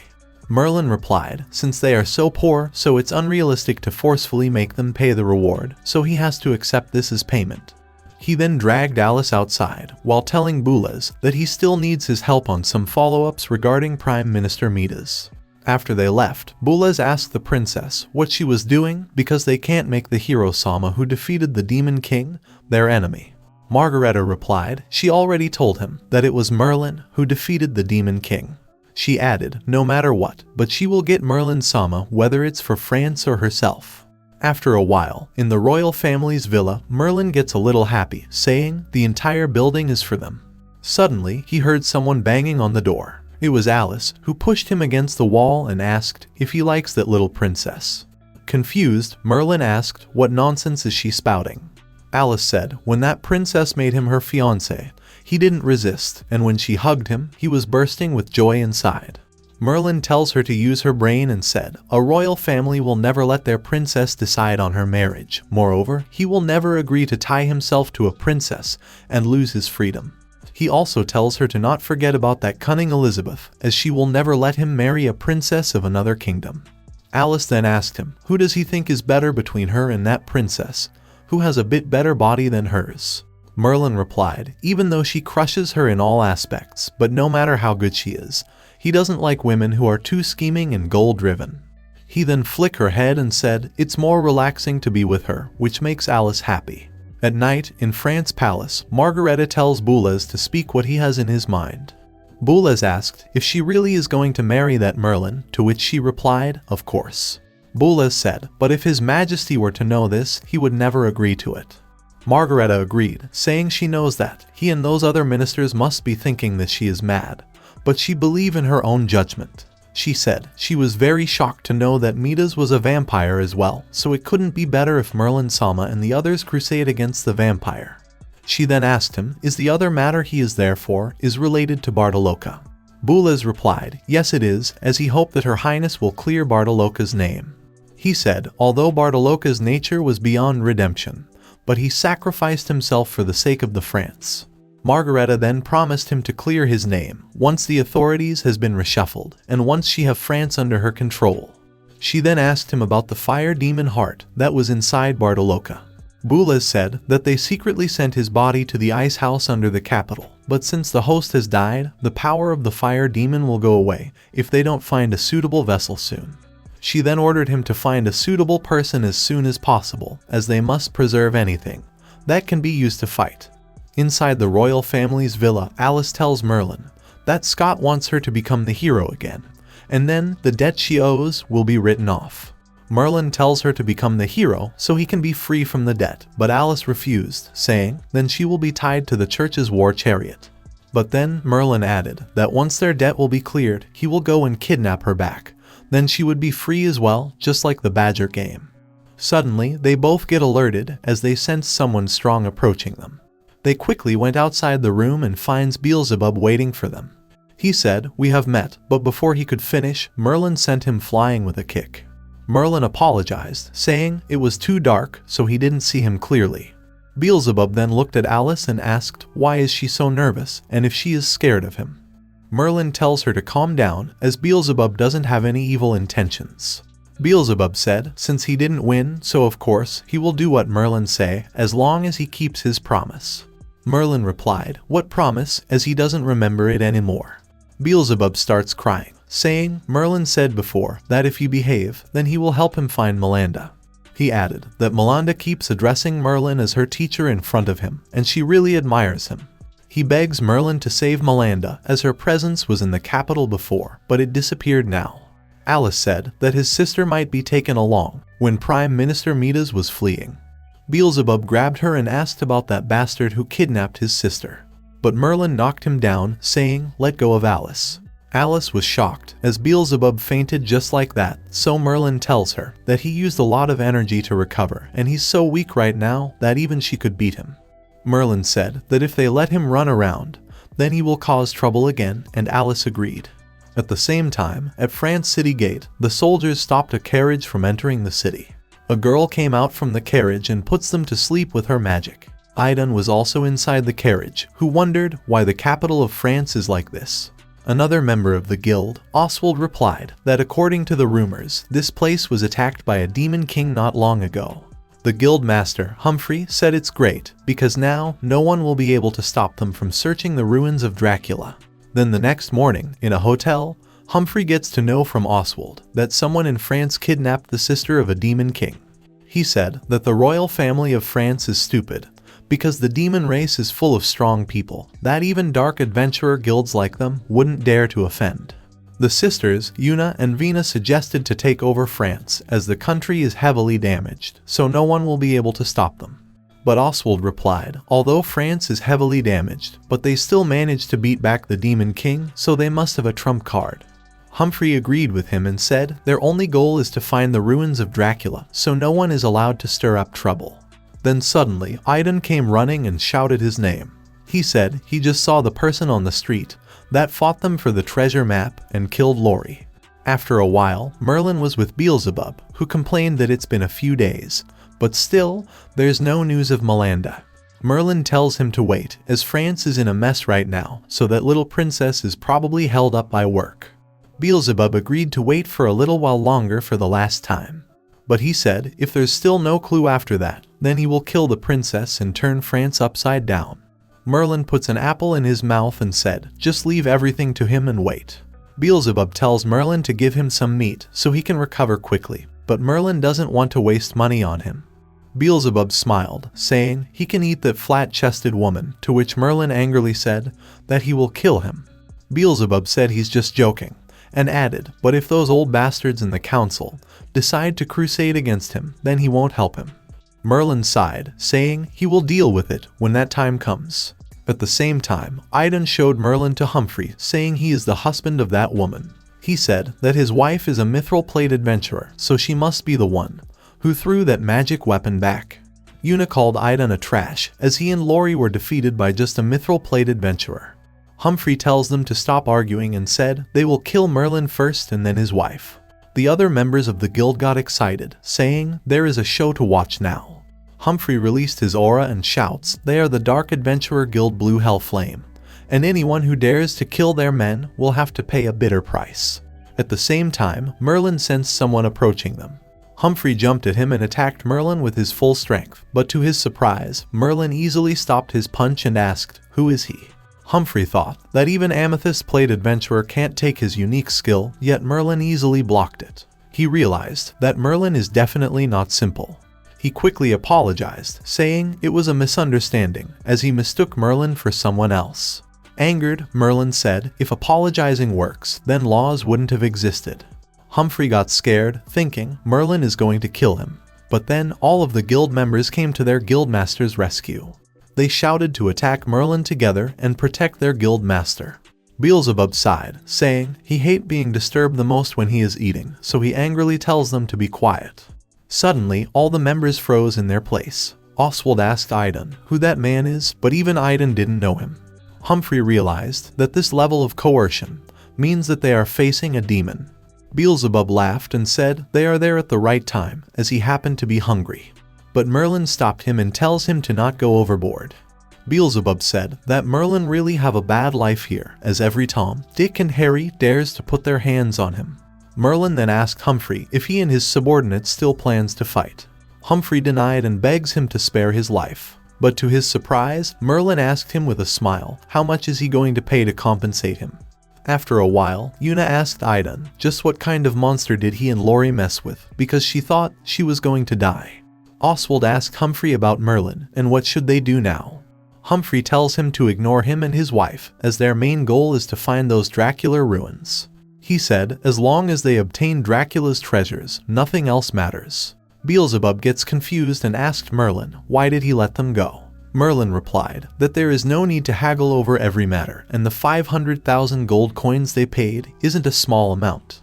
He then gave that note to Beelzebub, saying he will be able to exchange this for 500,000 gold coins in any bank of the human world.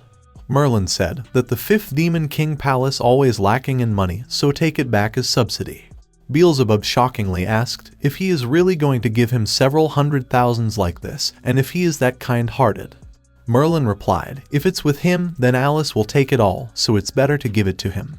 Beelzebub sighed after realizing that the former demon king gives all the money to that flat-chested woman and said, "Love is like a poison, as he loved her so deeply that he is already brainless." He said, but he understands Merlin, just like how Melinda is his everything. Love will really make them blind. He then added that he will not report him, but the Parliament and the Council will soon know that he married a human, so he and that woman will not escape punishment. But Beelzebub promised that once he will be pursued by the entire demon race, the fifth demon palace would not get involved. He tells Merlin to protect her flat-chested woman at all costs, and don't regret like him, as he lost Melinda. But suddenly they heard Alice's voice from behind, asking, who are they calling a flat-chested woman, and what money they were talking about. Merlin quickly changed the topic, saying he is teaching him how to bet on horses to get rich. Beelzebub then asked her if she get any clues about his sister, like the whereabouts of that Midas. Alice replied that the royalty is facing an even more severe problem, as the king's condition has worsened, so they are in the process of gathering pharmacists. She tells them that although they quoted a rather generous reward, but no one has come to respond, as the princess put forth very hard conditions. Merlin saw the crowd outside the palace and wondered about the conditions that prevents anyone from accepting the task. Alice explained that the bottles presented there are all filled with all kinds of deadly poisons, and the princess said in order for the pharmacists to prove their abilities, they must drink one of the poison on the spot and cure themselves. Shocked, Merlin replied, but that's just suicide, and no one is dumb enough to try that. Beelzebub grits his teeth and said, that princess is full of lies, and is obviously vicious. She is the kind who will kill people without doing it herself. But Merlin and Alice beat him up, saying he is no better than her, as he will easily want to massacre a city or something, without thinking about the consequences.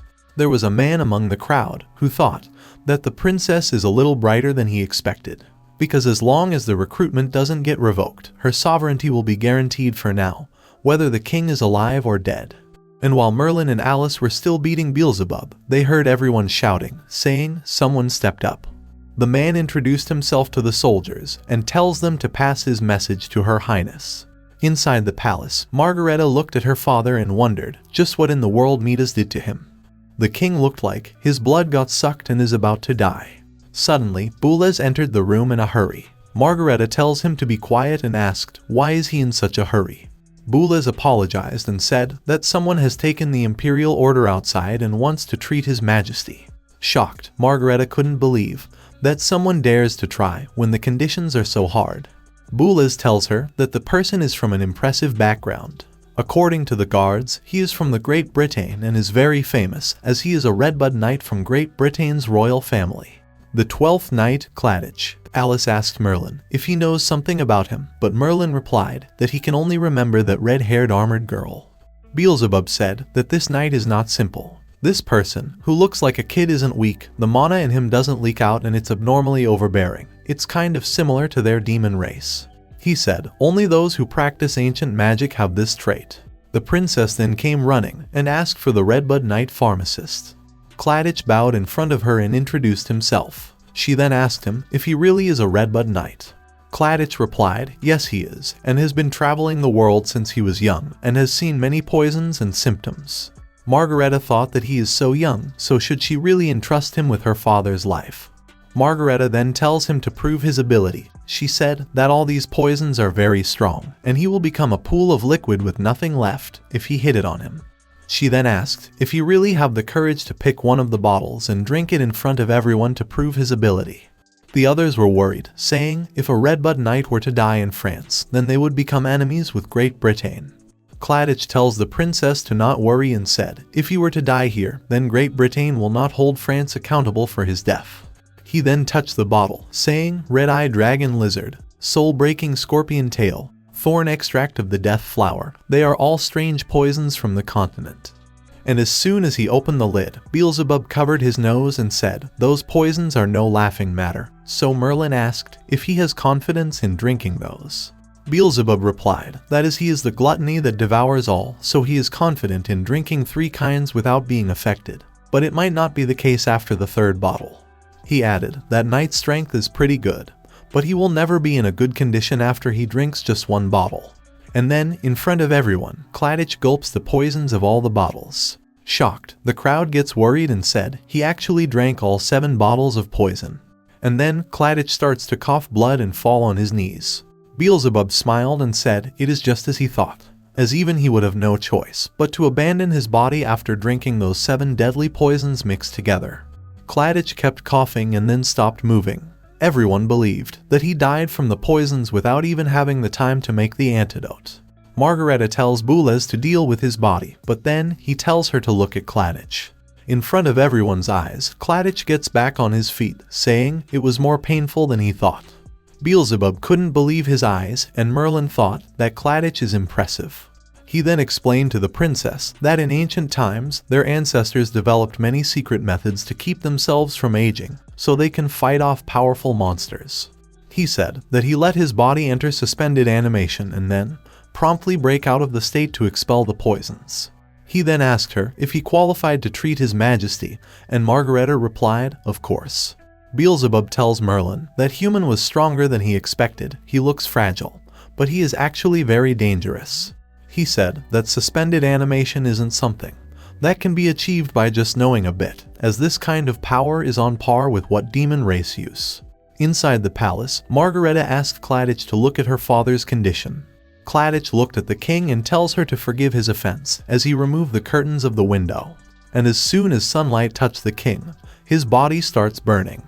Margareta tells him to stop hurting her father and give an explanation. Claudia said his majesty's condition is very bad and is beyond what he can handle. Angered, Margareta said he has the ability to come back to life, yet now he is saying that he can't save her father. Boulez tried to calm her down and let Claudia finish first. Claudia explained that the poison in his majesty is the vampire kiss. It is a poison unique to vampires, where they first suck all of the person's blood and then perfuse it back to convert that person into a vampire.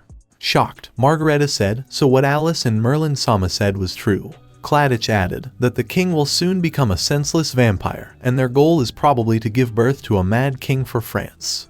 He explained that the reason his majesty can't wake up is because his consciousness has been fighting the will of vampires, and with his abilities, there's nothing he can do.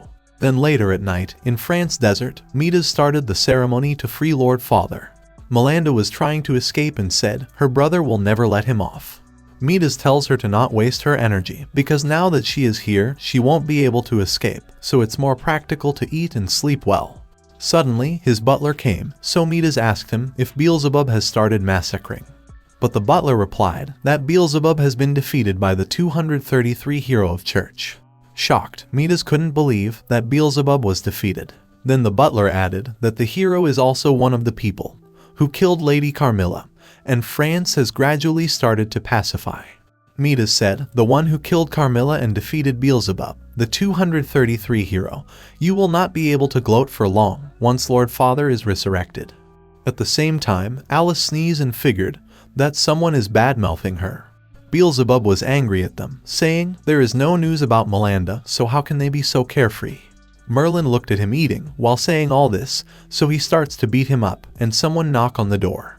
Alice went to check and gets surprised to see Jean outside. She said that she has come on behalf of the church, and she would like to have a talk with her. Alice was hesitant, and then Jean sensed a faint demonic presence. Merlin quickly grabbed Beelzebub and starts dragging him. Jean asked about the sound, and Merlin replied that his clothes got dirty while dealing with a housefly, so he is going to take a bath. He quickly takes Beelzebub in the bathroom and throw him in the bathtub. Merlin tells Beelzebub to keep quiet because it will be troublesome if that heretic inquisitor girl knows that he is there. Beelzebub said there is nothing to fear from that human, but if he is scared, then let him eat that girl. Merlin hits him again, saying they might need to use the church's connection to find his sister. After a while, Jean said that she heard from Cardinal Scott that she refused the invitation to become a hero again. She said that her talent shouldn't be buried in the Adventurer Guild, so she requests on behalf of the Vatican Church for her to return to the Goddess of Light religion. Alice replied that she already spoke with the Cardinal Scott about this, and her life as an adventurer suits her pretty well. Jean then gave a letter to her, saying she hoped that Alice will make her decision after reading this. Alice looked at the seal on the letter and realized that it's from the Holiness the Pope. Jean said that His Holiness has written a letter to admit her back to the church after Cardinal Scott has reported her deeds. She tells Alice to join and said she will definitely become a great hero, whose achievements will earn eternal glory like the hero of Spear. Suddenly, Merlin arrived and said that Alice doesn't want to go back, so why is she still pestering her? Jean tells him to shut up, as this is the church's affairs, so it has nothing to do with an iron-plate adventurer like him. Merlin then pulled Alice towards him and said an outsider intruded their home and wants to abduct his wife, so how this has nothing to do with him. Suddenly, Alice punched him, saying, "What nonsense is he spouting in front of her junior?" But then, the towel hiding Merlin's Excalibur got removed in the process, thus allowing Jean to look at something that made her unconscious. At the same time, inside the palace, Margareta swears to kill Midas and every last one of those vampires. She then apologized to Claudia for making him drink all the poisons and promised to prepare a thank you gift for him. But Claudia tells her to not worry about that and said there is still a way to save His Majesty. He asked her if she knows about the White Dew Forest within her country. He said that there is an amethyst-plate adventurer called Circe in the forest, whose grasp for medicine has reached the point where no one can surpass her. He added that she can wither anything in an instant with poison and can also use elixirs to make flesh grow on bones. She is capable of bringing someone back to life as long as they still have a breath. Boulez asked for Margareta's permission to lead people to the White Dew Forest and bring back that adventurer. But Claudia stopped him, saying most of the amethyst-plate adventurers have weird personalities, so it can backfire if they went there rashly. He said, although amethyst-plate adventurers don't like to serve noble, but if Her Highness reasoned her out to leave the mountain, she might be willing to help. Claudia then asked Margareta that there was only one demon king who attacked the capital, so France should have been able to handle that. Margareta replied that they used their magic cannons, but Beelzebub was just too powerful. But Claudia said that instead of those magic accessories, she should have used the star-shattering cannon. That could perish all 7 demon kings together. Margareta shockingly asked him how did he know about the star-shattering cannon. Claudia tells her to not be nervous, as he is just interested in ancient civilizations, not to peep at her country's treasure. Margareta sighed and said since he knows so much about the ancient civilization, then he should know how terrifying its power is. She said if they were to use the star-shattering cannon, the entire Great Britain and the countries around would instantly vanish in a puff of smoke, let alone France. Even Claudia was shocked to know that the cannon can instantly disappear several countries. Margareta tells him that the star cannon had been fired twice, and each time, it changed the world's structure and history. According to the legend, the first time it was fired during the Gods era, when the hero used it to smash the door to Asgard, the Gods' realm. And the second time, the Elf King used it to tear the continent's domain into shreds and built the United Kingdom. She said even if her country were to be destroyed by the Demon King, she will never risk the entire world's fate.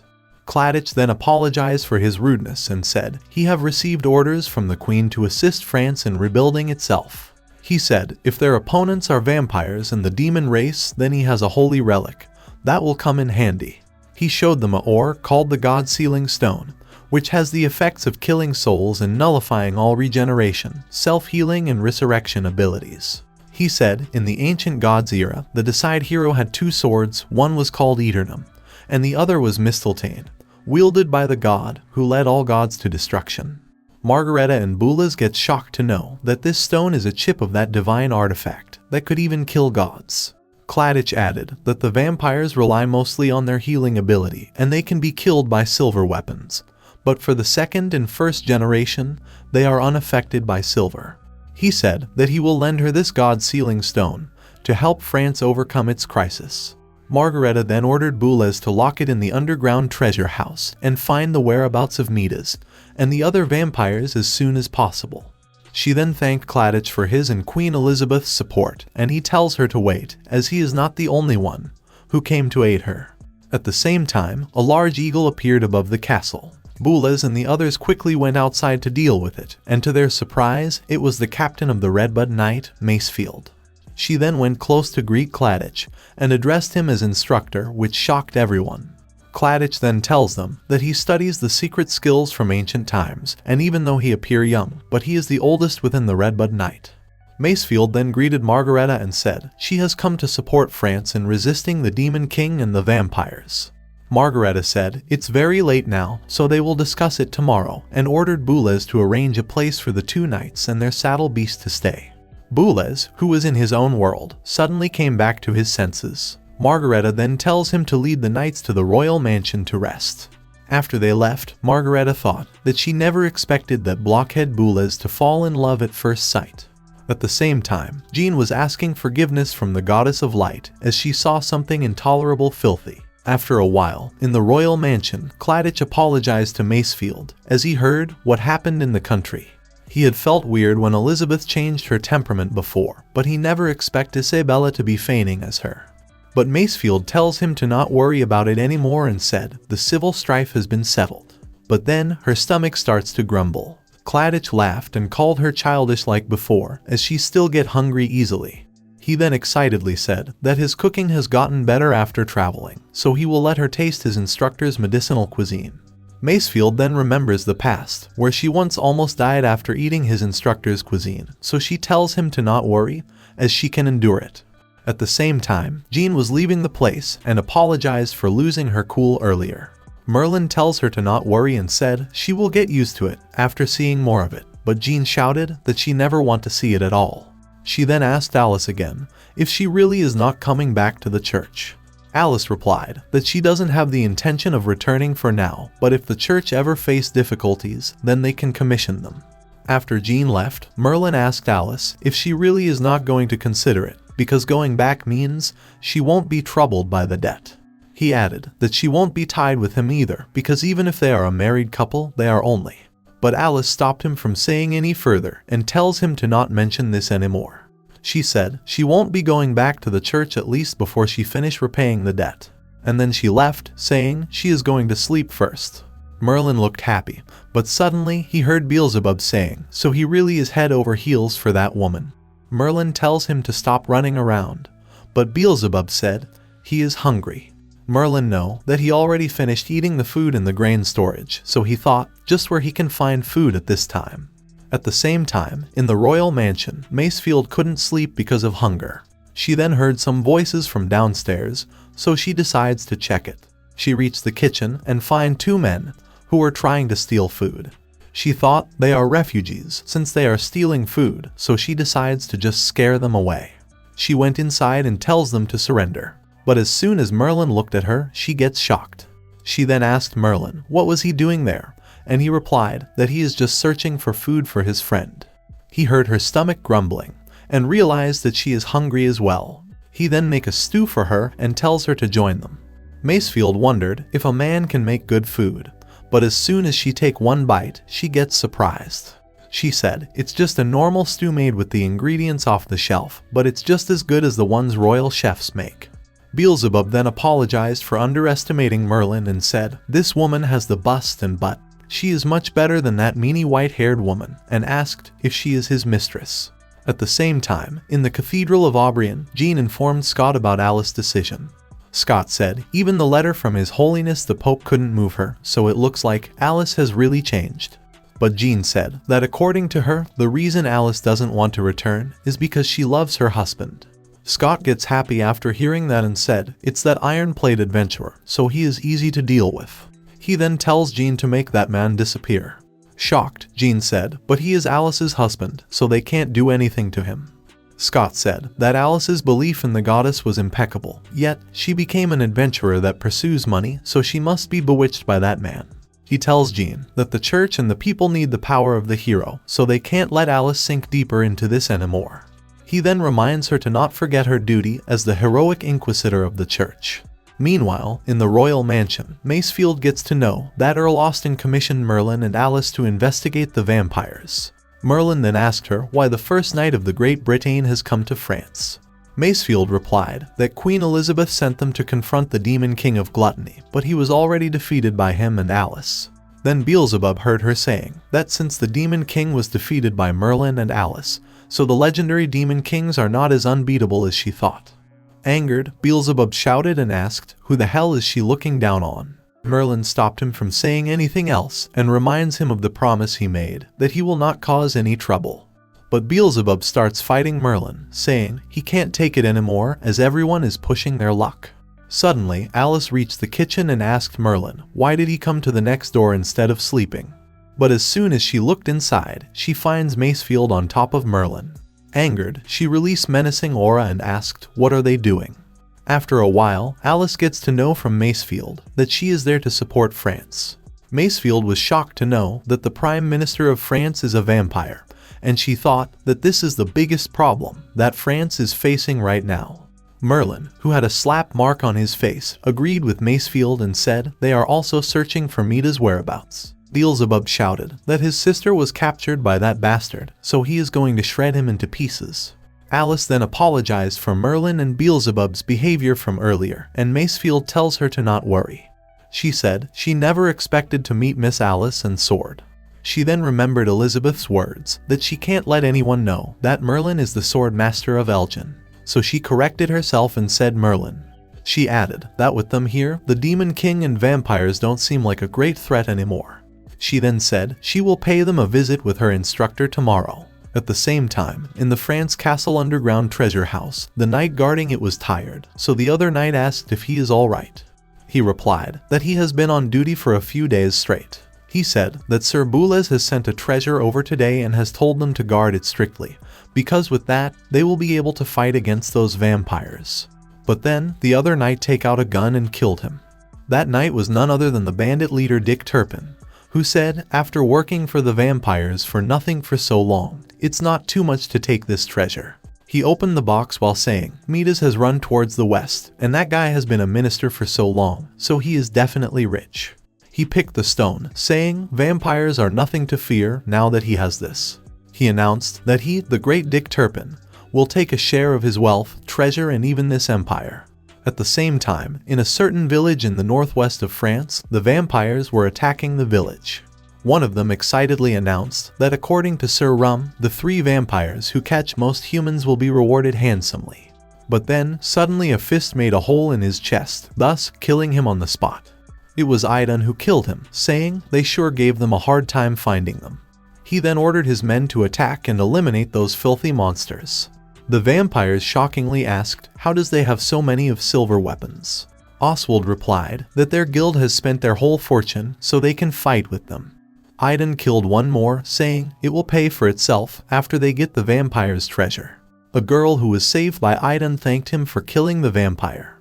But Aidan laughed, saying he is not a hero of justice as he is a downright villain, and starts tearing her clothes.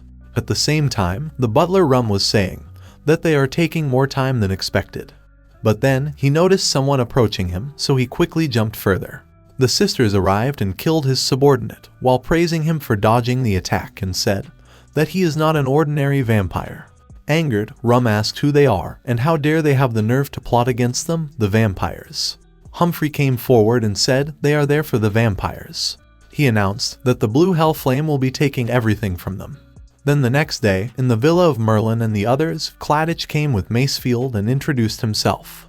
He then thanked Merlin for entertaining her hungry disciple last night, and Merlin tells him to not worry about it. Boulez whispered to Macefield that she could have come to him if she were hungry, while Merlin thought it was a right decision to hide Beelzebub. At the same time, Beelzebub was in the basement eating vegetables, saying he will always remember this. Boulez then points at Alice and said she is the former hero of the church who defeated the Demon King of Gluttony along with her husband and saved France. Claudia then used his ancient magic observing eye to see Alice's strength. He checked that she's already at the peak of the saint rank. She is a practitioner of ice magic and martial arts. Also, she has the marking of a dragon in her, so no wonder she could defeat Beelzebub. He then thanked Alice for defeating Beelzebub and introduced himself. Alice asked him why the 3 of them here today, so Claudia decides to come straight to the topic. He tells Alice that he is there to invite her to join the Redbud Knights and become an extrinsic Redbud Knight. Boulez thought that with Elgin's master swordsman, if the former hero too joins the Britain's army, then their military strength would definitely rise to unprecedented heights. He knows that he has to report this to Her Highness as soon as possible. Claudia then tells Alice that the Redbud Knight has a special position for special people like her, who are talented but don't like a life in the army. He said she can do whatever she wants and will receive a monthly pay of 10,000 gold, and in exchange, she will need to help the empire when it's in distress. Alice replied that this is a serious matter, so will give her decision later, as she need to discuss this with Merlin first. Claudia agreed and said she can come to them anytime after she made up her mind. And before leaving, Claudia looked at Merlin and thought, so this is Alice's husband, that the princess is trying to rope into France's royal family.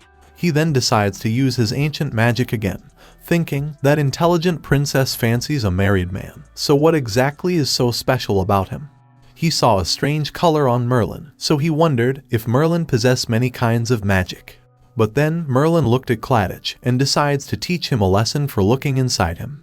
Suddenly, Claudia noticed a giant demonic eye looking at him, and then he starts coughing and fall on his knees. Alice asked Merlin if he did something to that instructor, but Merlin quickly denied it.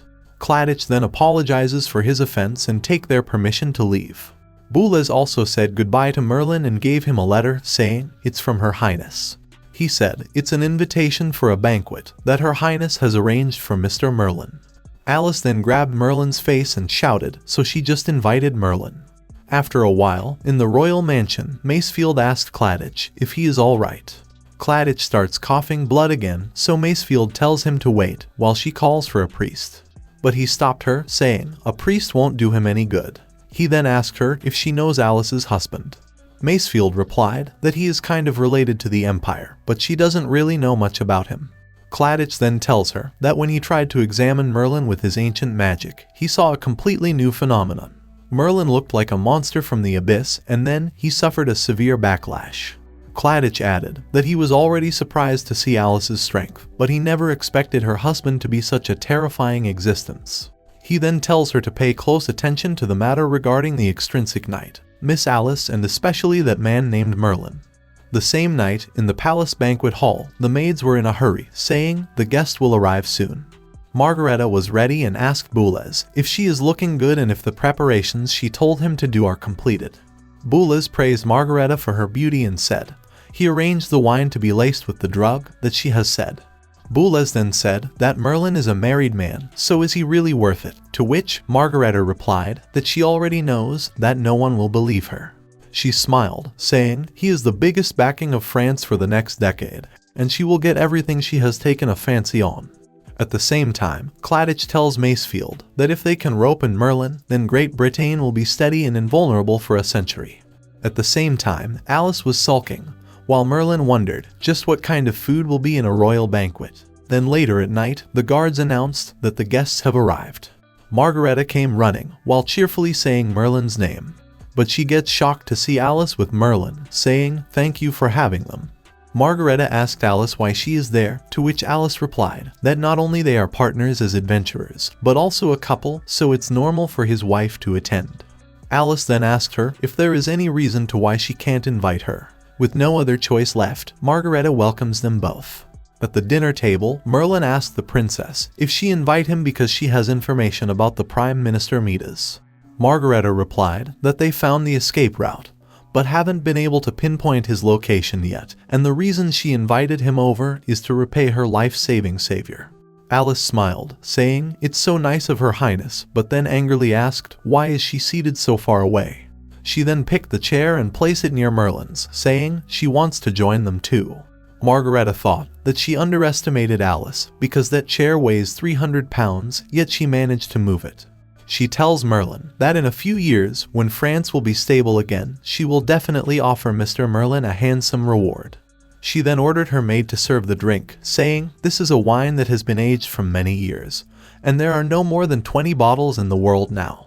Merlin picked it up and said it's much higher class compared to the wine Miss Helena cherishes. Margareta smiled while thinking when Merlin will drink this wine, which is her royal family secret aphrodisiac, she will send Alice away and will have Merlin. But Alice looked at Margareta and realized that something is wrong with the wine. She then snatched the wine glass from Merlin's hand, saying he can't hold his liquor, so she will drink this for him. Margareta tried to stop her, and Merlin said she is the one who can't hold her liquor, but Alice gulps it all down. Margareta realized that this has gone very wrong because Alice is a saint rank, and if she were to lose her sense of reason, Merlin then remembered the past incident and thought, they are doomed, because not only can't Alice hold her liquor, but she also goes crazy after getting drunk. Alice then muttered Merlin's name, and then released her aura while calling him a playboy. Merlin was trying to calm her down, saying if she were to wreak havoc, then they won't receive their money. Alice looked at him with teary eyes and said, don't leave her. She called him a pervert and said he can't move after seeing that little princess. She added that the princess is pretty and rich, and her chest is big too, so now he doesn't want her anymore, right? She then puts her hand on him and tells him to hug her. Merlin tried to take her up, or else she will have another skeleton in her closet once she sober up. Suddenly, Merlin trips and Alice falls on him. She said she is his wife and went close for a kiss. But then Merlin took a sigh of relief as she fainted on him. After a while, Merlin apologized to Margareta for Alice's behavior and was about to leave. But then, Boolaz came running and tells them that a village near the ever-dark forest in the west has been attacked by a group of vampires. Margareta then ordered him to assemble the troops to save the villagers. And then, Boolaz tells her that the God-sealing stone has been stolen from the treasury. At the same time, in the ruins of the vampires, Midas was in the middle of the ritual. He said, soon it will be done, as Lord Father is on the verge of awakening. He then noticed someone approaching, so he asked, why is he so late, thinking it was his butler Rum. He then ordered him to throw all the humans that he caught into the blood pond. But he then sensed someone attacking him from behind. He dodged the attack, and from the wound he realized that the attackers are using silver weapons. The attackers were none other than the sisters, Una and Vina, who said, as expected of the minister, who hid himself for decades. Midas asked who they are and how they entered, because humans can't enter the barrier of this ruins themselves. Humphrey then came forward, saying the treasure map said that they can enter the ruins as long as they bring a living vampire. He then showed Rum to Midas, who apologized to him. Angered, Midas shouted, how dare he to do that to his thrall. Humphrey laughed while killing Rum and replied he will meet him again very soon. Humphrey added that the record on the treasure map was true. There is a great amount of treasure in the vampire ruins. He then ordered his men to charge and announced that everything the vampires have now belongs to the blue hell flame. Midas gets worried as the ritual isn't done yet. One man cut Midas and laughed, saying, this is the strength of the silver. But to his surprise, Midas was unaffected by the silver and called him foolish. He revealed that silver attacks doesn't work on him, and then he killed him and threw him into the blood pool for the ritual. The other members got worried and wondered why the silver is not working against Midas. Oswald shouted that this guy might be the legendary class vampire, so the silver won't work on him. Idun attacked him from behind, but Midas blocked his attack easily and threw him away. The sisters realized that Midas has reached the saint rank a long time ago and that he is very strong. Midas then released all his power and shouted, how dare them to kill his noble thralls, and once the bloody moon descends, it will be doomsday for all humans. Humphrey said that he is pretty bold for a mere bat. He then released his aura and shouted that he will be paying for what he did to his disciples with his life. Oswald shockingly said that the guild master has used supra magic. The sister gets happy, saying, even the legendary grand rank can't be a match for their guild master. Humphrey then jumped at Midas to attack him. Midas tried to block his punch, but to his surprise, Humphrey's punch was too powerful for him to block, thus, he gets defeated. He was screaming in pain as his body was burning. Humphrey then steps on him and announced that the vampire's treasure will all be his, and in the near future his guild will conquer the world. Midas apologized to Lord Father and said he is going to wake him up in advance. At the same time, in the villa where Merlin and the others live, Merlin came back and was shouting for Beelzebub.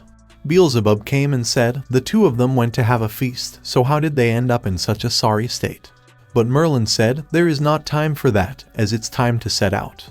He excitedly tells him that there have been traces of that vampire. Meanwhile, in the Dracula ruins, a coffin came out of the blood pool. Midas started laughing and said he finally did it. Just the energy coming out of the coffin was pushing Humphrey and the others, so they wondered if the legend is real. And then they noticed someone coming out of the coffin. Dracula came out and asked who dares to interrupt his ritual. Midas bowed in front of him and said, you are finally awake, master.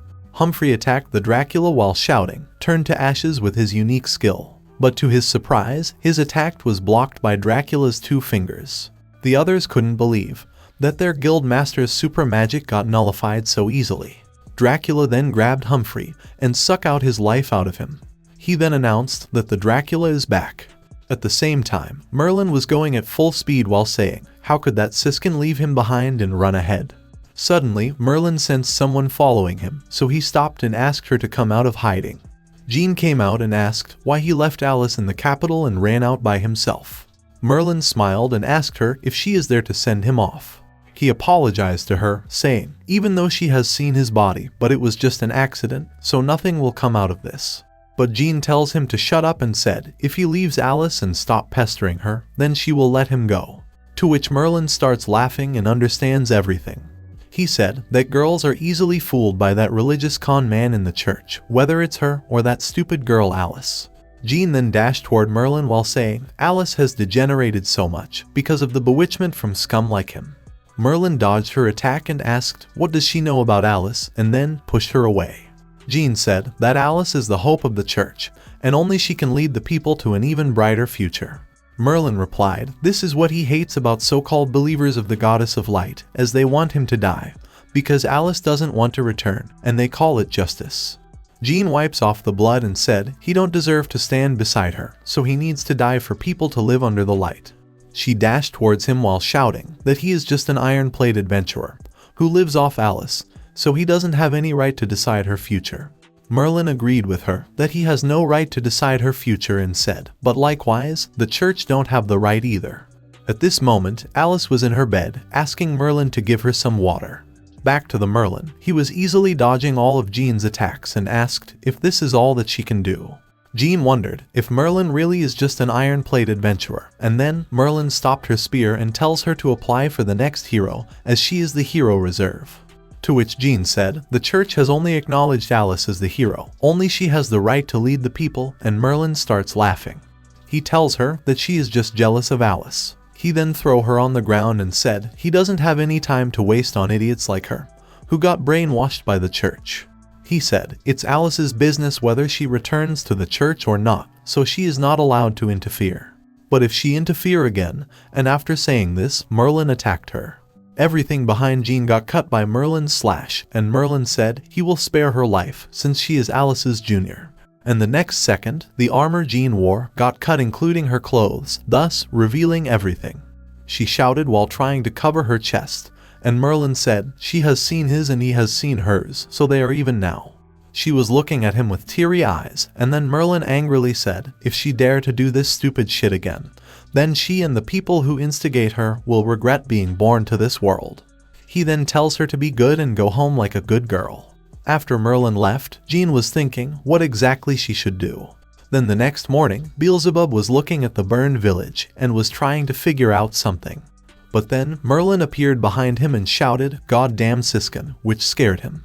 Beelzebub said he was concentrating on differentiating the scents, so don't scare him like that. Merlin then looked at the village and asked why the villagers are all dead and if the information they get about the vampires was wrong. Beelzebub replied that the information was right, although the fire has concealed it, the vampires' stink still lingers in the air. He then picked up a silver arrow and said, a battle happened here not long ago, and they came prepared for it. He said that a melee of more than 100 people, and there is also the scent of silver weapons and dark magic. Beelzebub added that the weird thing is that those humans have annihilated all the vampires. Merlin said maybe those people knew the lair of the vampires, so they didn't need a living one. Beelzebub replied that it's possible and added that those people were professionals, because not only did they kill everyone in the village, but they also concealed their own presence. That's why he sent his underlings out to find them.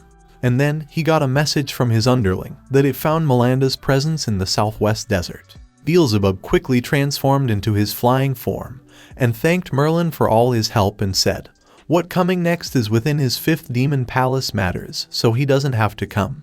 And after saying that, Beelzebub left in full speed. Merlin quickly get on his horse and dashed in his direction, saying he have to finish his commission too. He was cursing Beelzebub for leaving him there and said, there is nothing amazing about flying. After a while, Merlin reached Beelzebub, who was looking at a gigantic pothole. Merlin wondered if they came to the wrong place, but Beelzebub shouted that it can't be wrong, because Melinda's scent is still there. He said there is a presence that feels like an enormous building existed before. Merlin then looked above and said he might know where that underground building went. At the same time, in the royal family's villa, Alice wakes up. She then remembered the last night where she forced herself on Merlin.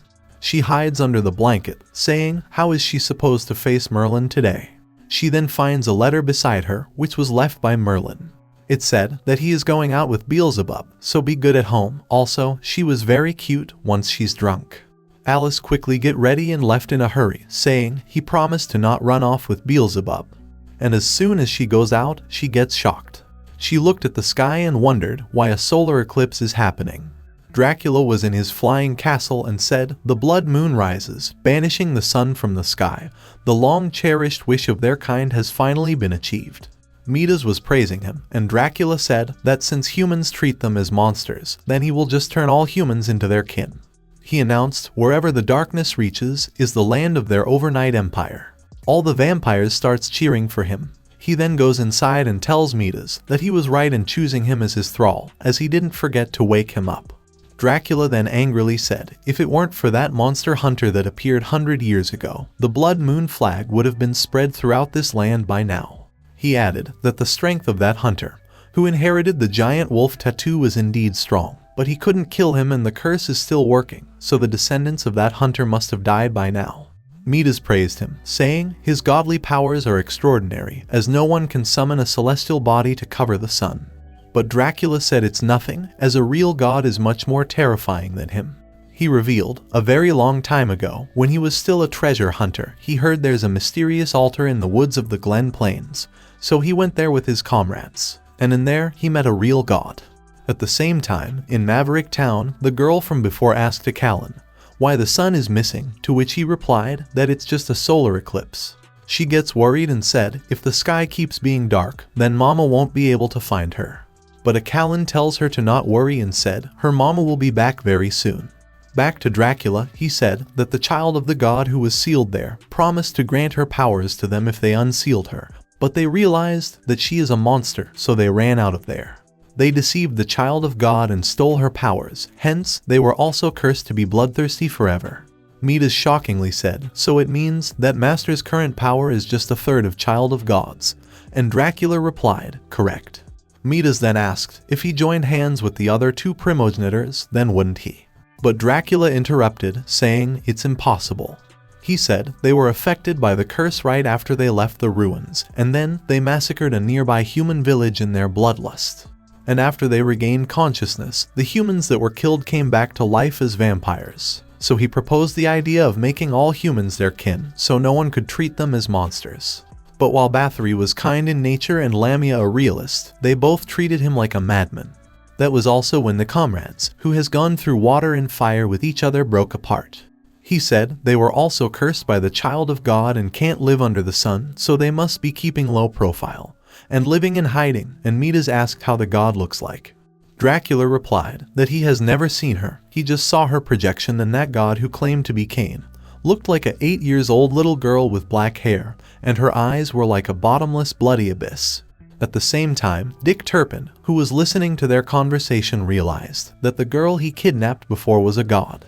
His plan was to sneak into the ruins to make a fortune, but he never expected the castle to fly, so he got stuck there. Dracula then sensed his presence and tells Midas that there seems to be a rat. Midas then destroyed the wall, and Dick fall to the ground. Midas went close to Dick, and as he was about to kill him, Dick begged him to stop and said he helped Lady Carmilla traffic humans, and he contributed greatly to the vampires.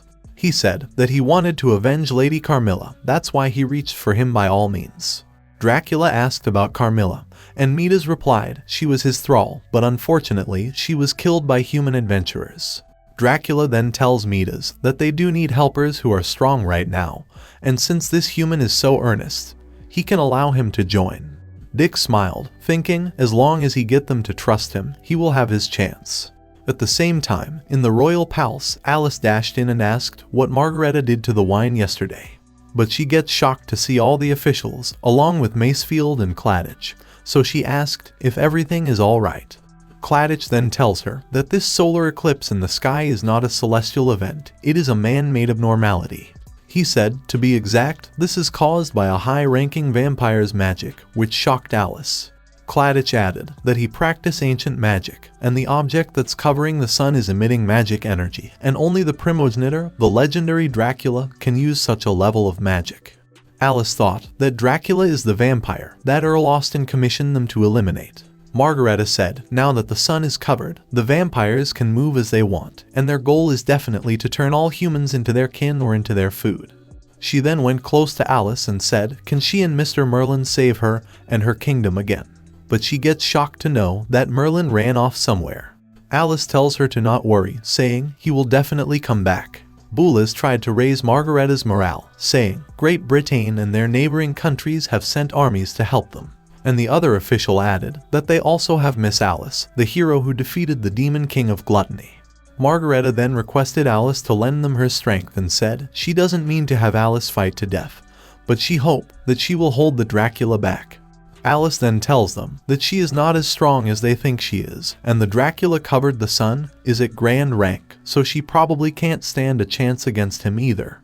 But she promised to go all out for the people in the city. After a while, Alice was thinking that Merlin isn't with her at such a crucial moment. Suddenly, Claudia approached her and asked if he can have a word with her. He showed her something and said he has been entrusted to give this to her. Alice recognized that it is the dragon essence aurora crystal from the Great Snowy Mountain. Claudia tells her around half a year ago he was attacked by demons at the Great Snowy Mountain, but luckily he was saved by a really strong swordsman named Claudia. He said when they parted ways, Miss Claudia told him to give this to her disciple in times of need if he were to meet her. He added that Miss Alice has reached the peak of saint rank but couldn't progress further, so he thinks that this is the time Miss Claudia talked about. He informed Alice that her master has been paying close attention to her circumstances, so remember to visit her if she has the time. Alice accepted the dragon essence and smiled after remembering her master. After a while, Macefield found Claudia and suggests that they should head to Great Britain to save strength and gather their army to prepare for war. But Claudia replied that the France has the star-shattering cannon under its palace, and if it falls to the hands of the vampires, then the entire continent would be in their hands. At the same time, Beelzebub was trying to reach the castle. He falls to the ground, saying that freaking thing is flying too high that he can't reach it. Merlin tells him to stop wasting his efforts, as his power hasn't fully recovered yet. Merlin said that this air fortress is heading towards the France capital, so he just need to wait for his chance. Inside the vampire castle's prison, Dick Turpin was cursing them for biting him. He said once he escapes, he will make those vampires pay for it. But then Aidan tells him to stop daydreaming, as he has been embraced by a vampire just like them. Dick knows that Aidan and the others are strong, so he suggested them to join hands so they can escape from there. But Oswald said that they have all become vampires now, and if they try to leave, their heads will drop because of these collars. Una said that he will too wear such a collar, as their lives are in the hands of those vampires. As Dick was thinking of a solution, Midas arrived and tells him that Master wants to see him. After a while, Dracula confirms with Dick that according to him, the Demon King of Pride is the one who defeated the Demon King of Gluttony, to which Dick replied, yes. Dracula gets happy after hearing that, and ordered him to tell everything in detail. After hearing to his story, Midas said this must be a fake news, because there is no way that a Demon King will help humans in defeating another Demon King. But Dick shouted that it's the truth, as the powerful demon that he summoned got chased back to the demon world, with just a few words from that man named Merlin.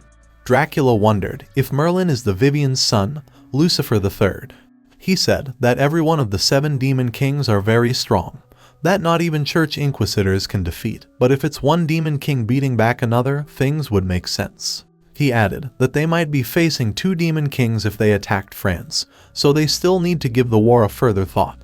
But Midas tells him to not worry, as even if the 2 demon kings are in France's capital, they still have a trump card that would lead them to victory. He said that the reason Beelzebub attacked France was because he gets furious that his own sister went missing, and coincidentally, his sister is with them right now. He added that he planned to kill her so Master could recover faster with the demon's blood, but it looks like she is worth more if she is alive. Dracula then ordered him that there is no need to hold those humans captive in the ruins anymore, so turn those who are willing to obey and kill the rest. He laughed, saying he will make those foolish humans recall their fear of getting ruled by the vampires. Meanwhile, inside the royal palace, Margareta was frustrated as they didn't have enough silvers to provide for all the soldiers. She said if they can't resist the vampire's attack, then she will have no choice but to use the star cannon to die along with the vampires. She knows that a great price is needed to maintain the magic that covers the sun, so the vampires will attack tomorrow. At the same time, in the Cathedral of Ovarian, Jean was apologizing to Scott for her another failure.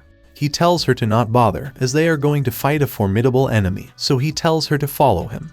While walking, he tells her that the church has sent 3,000 temple knights to help France, and other than that, there is this holy relic. Jean gets surprised and asked what that relic is. Scott explained that other than the Holy Spear, the church has 2 more holy relics, and this is one of them, the Holy Bell, Echo of the Dawn.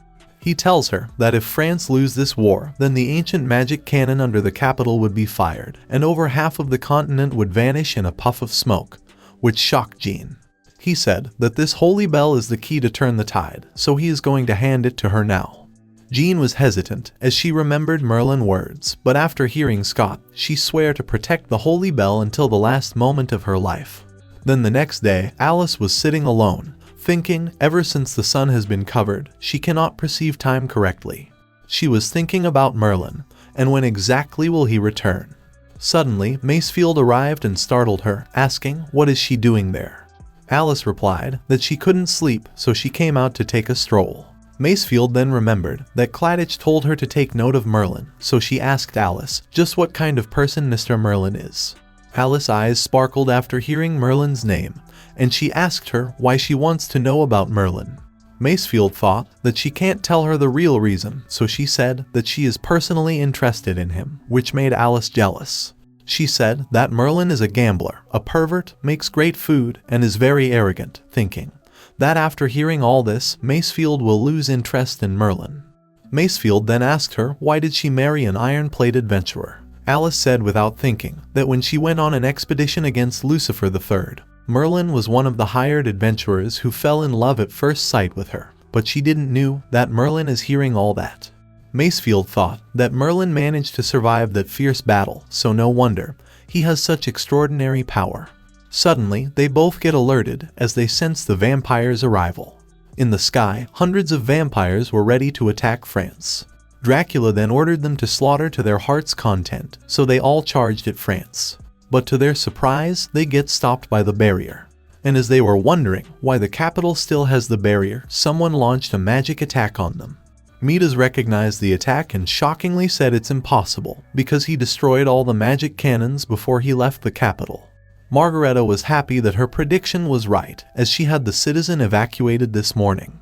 She tells the knights to relay her order that the army will hold the city gates, the temple knights will establish a second defense line, and adventurers will finish off the vampires in squad of 3.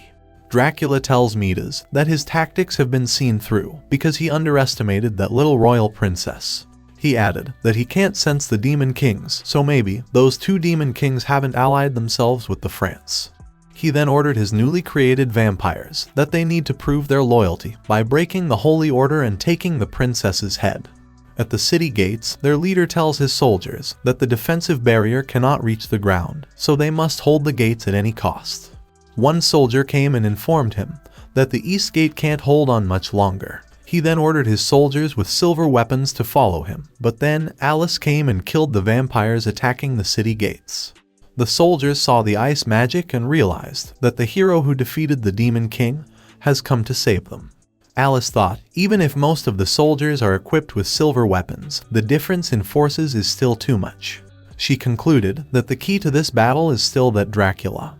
She looked at the floating castle and realized that there is no way that she can approach it, but then she noticed something in the sky.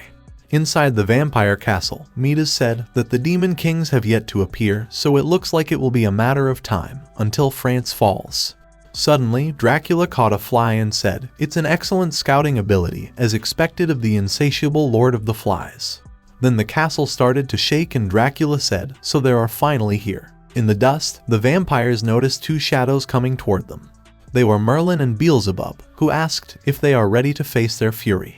Beelzebub shouted, "How dare they to kidnap his sister and start killing the vampires?" Merlin was also killing the vampires, thinking, With these numbers, those French idiots couldn't hold on, but Alice should be able to handle these.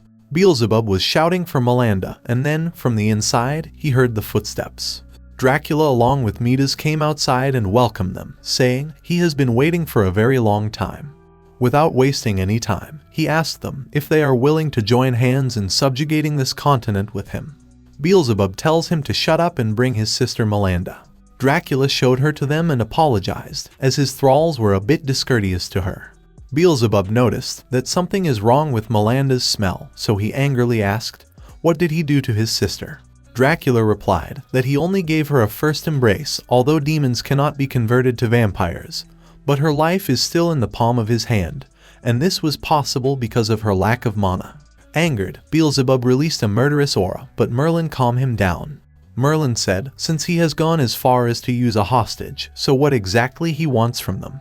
Dracula said, the two of them are at the pinnacle of the demon race, pride and gluttony of the 7 kings, and he heard that it is hard to measure their strength. So he tells Beelzebub, as long as he defeats Vivian's successor, he will release Melinda. Merlin laughed, saying he doesn't have what it takes to negotiate with them. But then, he heard Beelzebub saying sorry to him. He looked back and got punched by Beelzebub. Dracula laughed and said, be it humans or demons, all are stupid creatures swayed by emotion, and as long as he has a trump card, even demon kings are just his loyal dogs. Merlin asked Beelzebub, why is he turning on him now? To which Beelzebub replied, for Melinda, he will even strike down God. The whole castle was shaking by the impacts of their punches, and Midas shouted that at this rate, the castle won't be able to hold on. Dracula then decides to give them a bigger space and landed the castle on the ground. And as the two were fighting, they suddenly heard a bell sound. Their head starts hurting and Midas said, the sound is coming from the capital. Dracula smiled, saying, it's a sacred relic of the church, and if this country was so easily destroyed, then it would have been a little too boring. A soldier then informed his leader that the vampires have appeared inside the city. The leader gets shocked and asked, how is that possible? The soldier smiled and revealed his true form, saying, because they infiltrated the capital from the start. He then killed the leader and other vampires also removed their disguise and opened the city gates. Macefield was fighting inside the city, thinking the enemy far outnumbers them. Suddenly, the vampires start screaming in pain after hearing the bell sound. Macefield ordered her knights to kill all the vampires, as this is their chance. Alice said she hadn't heard such powerful resonance since she left the church and wondered who could release such resonance from a bell. Jean was ringing the bell, thinking, as expected of a holy relic, as just ringing it requires her to expend holy power. She thought, as long as she can defend this holy bell, France has a chance to turn things around. Suddenly, she noticed someone and get attacked by the sisters Una and Vina. She was surprised that these vampires could move while the bell is ringing, and then suddenly she starts coughing blood and realized it was poison. The sisters said if she tried to use her mana or aura, then the poison will attack her muscles. Jean stood up and said she won't let them have their way, and starts ringing the bell again. The sisters attacked her to stop her, but she was defending herself while ringing the bell. Jean thought if she didn't have to ring the bell, then she could use her full strength to kill these two heretics. But each time the bell rings is a moment longer for everyone. But then Vina dashed towards her and attacked her. Jean was trying to grab the rope for the bell, but the sisters destroyed it in front of her eyes. Jean cried while thinking, no matter how hard she tries, she cannot save everyone. Vina then steps on her and said if they can take her head back, then Master might even take off their collars. But before she could kill Jean, Alice sent her flying with a kick. She said she found it strange that the bell stopped ringing, so she rushed there to help. Alice looked at Jean and asked if she is alright. Una grits her teeth after realizing that Alice is a saint rank with ice magic. Jean tells Alice to be careful as their blades are poisoned. The sisters attacked Alice, but she easily dodged the attack. The sisters couldn't believe that France still has someone of this caliber and asked who she is. Alice introduced herself as Alice Claudia, an adventurer of Wrexham, Great Britain. The sisters get shocked after hearing her name and said, but wasn't this bitch was kidnapped by Lucifer III to become his secret wife? Alice said, even though she is no longer a hero, but she will not let disciples of evil do as they please. Una tells her to not be so arrogant, and used poison bombs to cover the area with poison. Vina attacked Alice from behind, but to her surprise, her hand froze and Alice stabbed her. Her body starts burning, and Alice said that this sword is a holy relic made for slaying heretics like them. Angered, Vina tells her to not get full of herself. She then grabbed Alice and tells her sister to kill Alice. Una attacked Alice while shouting, "How dare she to kill her sister?" Alice grits her teeth as she couldn't pull out her sword. But before Una could kill Alice, Jean stood up and gets stabbed instead. Una was smiling, but then Alice grabbed her head and smashed it on the ground, thus killing her. Alice tried to stop Jean's bleeding and asked, why did she do that? To which Jean smiled and said she has always been very jealous of her. Confused, Alice asked her the reason, and Jean said because she became the hero. She said her parents were devout followers of the Church of Light, so she was raised and educated in the church. She worked hard to become a follower of the goddess like her parents, and never expect her to have anything to do with the heroes and demons. But when she was 7 years old, during the war between the church and the demons, her hometown was attacked. In order to buy time for everyone to escape, her parents stood in front of the demons. And then she realized the threat faced by humanity, that their peace could be destroyed at any time by the demons, and humanity can only survive thanks to the protection of the great goddess and the church. It was then that she decides to train herself to become the hero that represents the church, to drive away the demons from this land. Yet, she lost to her in the selection, and when she saw her emerge victorious over all the other hero candidates, she really envied her. She said that someone with a corrupt heart like her never had the qualifications to become a hero. Alice wipes her tears and replied that she was actually never as noble as she thought her to be. She said she only vied for the hero's position to show her teacher that she could be independent, but she still lost to the Demon King, and now is running around as an adventurer.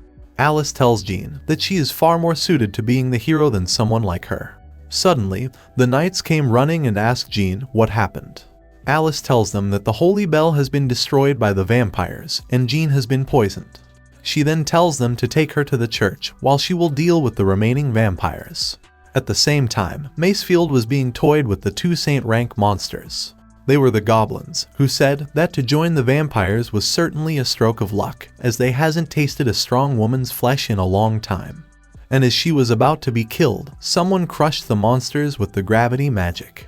It was Claudia, who tells Macefield to return to the palace with him. He tells her that he senses the presence of Saint rank enemies inside the city, so their target must be the Princess Margareta. At the same time, in the royal palace, Margareta grits her teeth, as the enemy has more reinforcements than she expected. Suddenly, Boulez sensed someone strong approaching them, so he tells her to stay close to him. The walls got destroyed and the 3rd Knight of France, Robert, came and greeted them. Boulez shockingly said, when the Demon King kidnapped the princess, he didn't respond to the summons, so why is he there now? But to their surprise, Robert laughed and showed them his vampire's blood-sucking teeth. Shocked, Margareta shouted its vampirification and asked why he betrayed them. Robert replied that he was defeated when he was investigating Midas according to her orders, and then he understands something. That in order to compare to the immortal vampires, humanity must surpass its limits, so he decided to become a vampire and use this life to refine his martial arts. At the same time, Beelzebub and Merlin were fighting with all their strength. Merlin asked if he has lost his mind, because he can never trust a vampire's words. Beelzebub replied he understand that the vampire is keeping them occupied, so they can win their war in a hurry. But as long as Melanda's life is in his hands, he will do anything, even though he knows that it's wrong. Beelzebub said if it was that human wife of his who had been kidnapped, then he would have done the same. He punched Merlin, shouting he would be even crazier than he is. Beelzebub tells him to fight with his full strength, or he will beat him to death. He then transformed into his fly form, and Merlin shouted if this son of bitch has lost all reason. Meanwhile, Dracula was enjoying the first ever death battle between the Demon Kings and said, today, one of the 7 kings will perish. Melanda was crying, as she was worried about her brother and teacher. Merlin was dodging all of Beelzebub's attacks, but then one attack hit him. Angered, Merlin said it's enough, but Beelzebub still dashed toward him. Merlin then used his quick draw and cut Beelzebub in half. At the same time, Alice was fighting the vampires, thinking how Merlin is doing. But then, the whole capital started to shake by a powerful shock. Alice looked at the light and realized that it's Merlin's quick draw. After getting slashed in half, Beelzebub reverted to his human form. Dracula said that the power of that slash is worthy of a god, and based on that move, he has already surpassed his mother Vivian. Midas then informed him that the church's holy bell has been destroyed, so there is nothing that can stand in their way. Dracula then tells him to relay his orders, that all forces are to launch an all-out attack. After Midas left, Dracula remembered his comrades and said he swears to create a world where they shall no longer need to hide. Dick was hiding behind the wall with that sword fragment that he stole from France's treasury. He knows that whether he can escape or not will depend on this one chance. After a while, Alice came to the location to find Merlin. She found him unconscious and wondered what happened to him, as she can't detect the presence of life on his body. Suddenly, she heard Beelzebub saying that this soft-hearted bastard changed movement at the last second to avoid his core. And right now, Lucifer has not only used all his life force, but he is also suffering from the backlash of that one move. Confused, Alice asked him what he meant by used up life force. Beelzebub replied that his quick draw is powerful, but this bastard has no mana or aura, so he expended his life force to use his quick draw. Alice hugged him while crying and said they haven't even paid their debt, so he can't die yet. Beelzebub then tells her to take Lucifer and run, or she will be in trouble as well. He explained that the Dracula used his sister as a hostage for him to fight Lucifer, and that bastard will not let them off easily. He said Merlin still has a chance to survive, so she run away with him, as he is going to take that Dracula down with him by overloading his core. He tells her that if she can inject him with a large amount of power, then he still might be saved. Alice thought if she can unify the dragon essence and her ice attribute mana, then she should be able to unleash a large amount of life force. She then drinks the essence and released a large amount of aura. Beelzebub wondered what this stupid woman is doing. He realized that this is the goddess of light's aura. Alice then kissed Merlin so she could transfer her energy into him. Dracula was happy, thinking, now that both demon kings have been defeated, nothing stands in his way anymore. He then sensed the aura of a hybrid of human and dragon blood, polluted with the sickening aura of the Church of Light. Dick realized that this magic is from that woman adventurer. Merlin slowly opened his eyes and asked Alice, why is she blushing?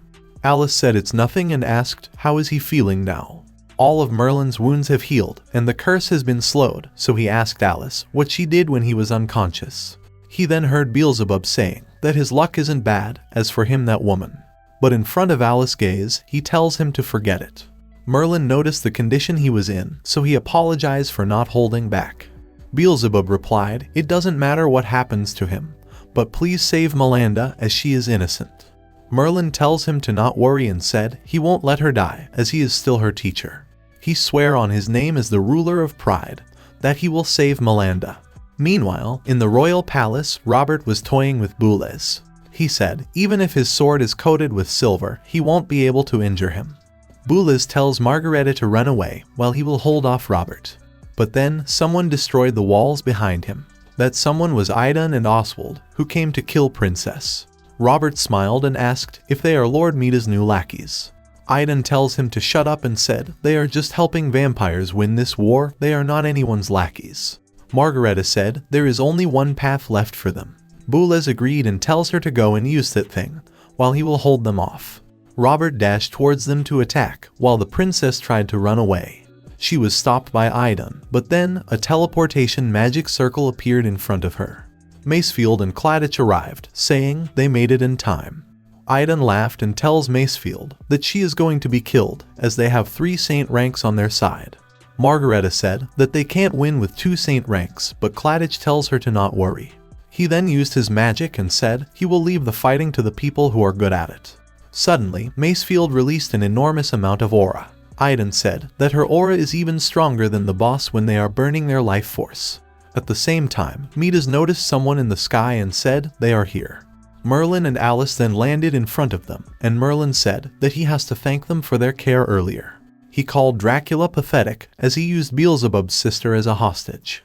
Dracula replied that they are enemies, so as long as he can get rid of his opponent, it does not matter what is pathetic. He added that he never expected Merlin to be this strong, as even his mother would be unable to defeat a demon king in single slash, but he lacked his mother's aloof composure. Merlin tells him to shut up and said his life-shortening curse on the Austen bloodline ends today. Dracula was surprised to know that the descendants of that vampire hunter from centuries ago are still alive.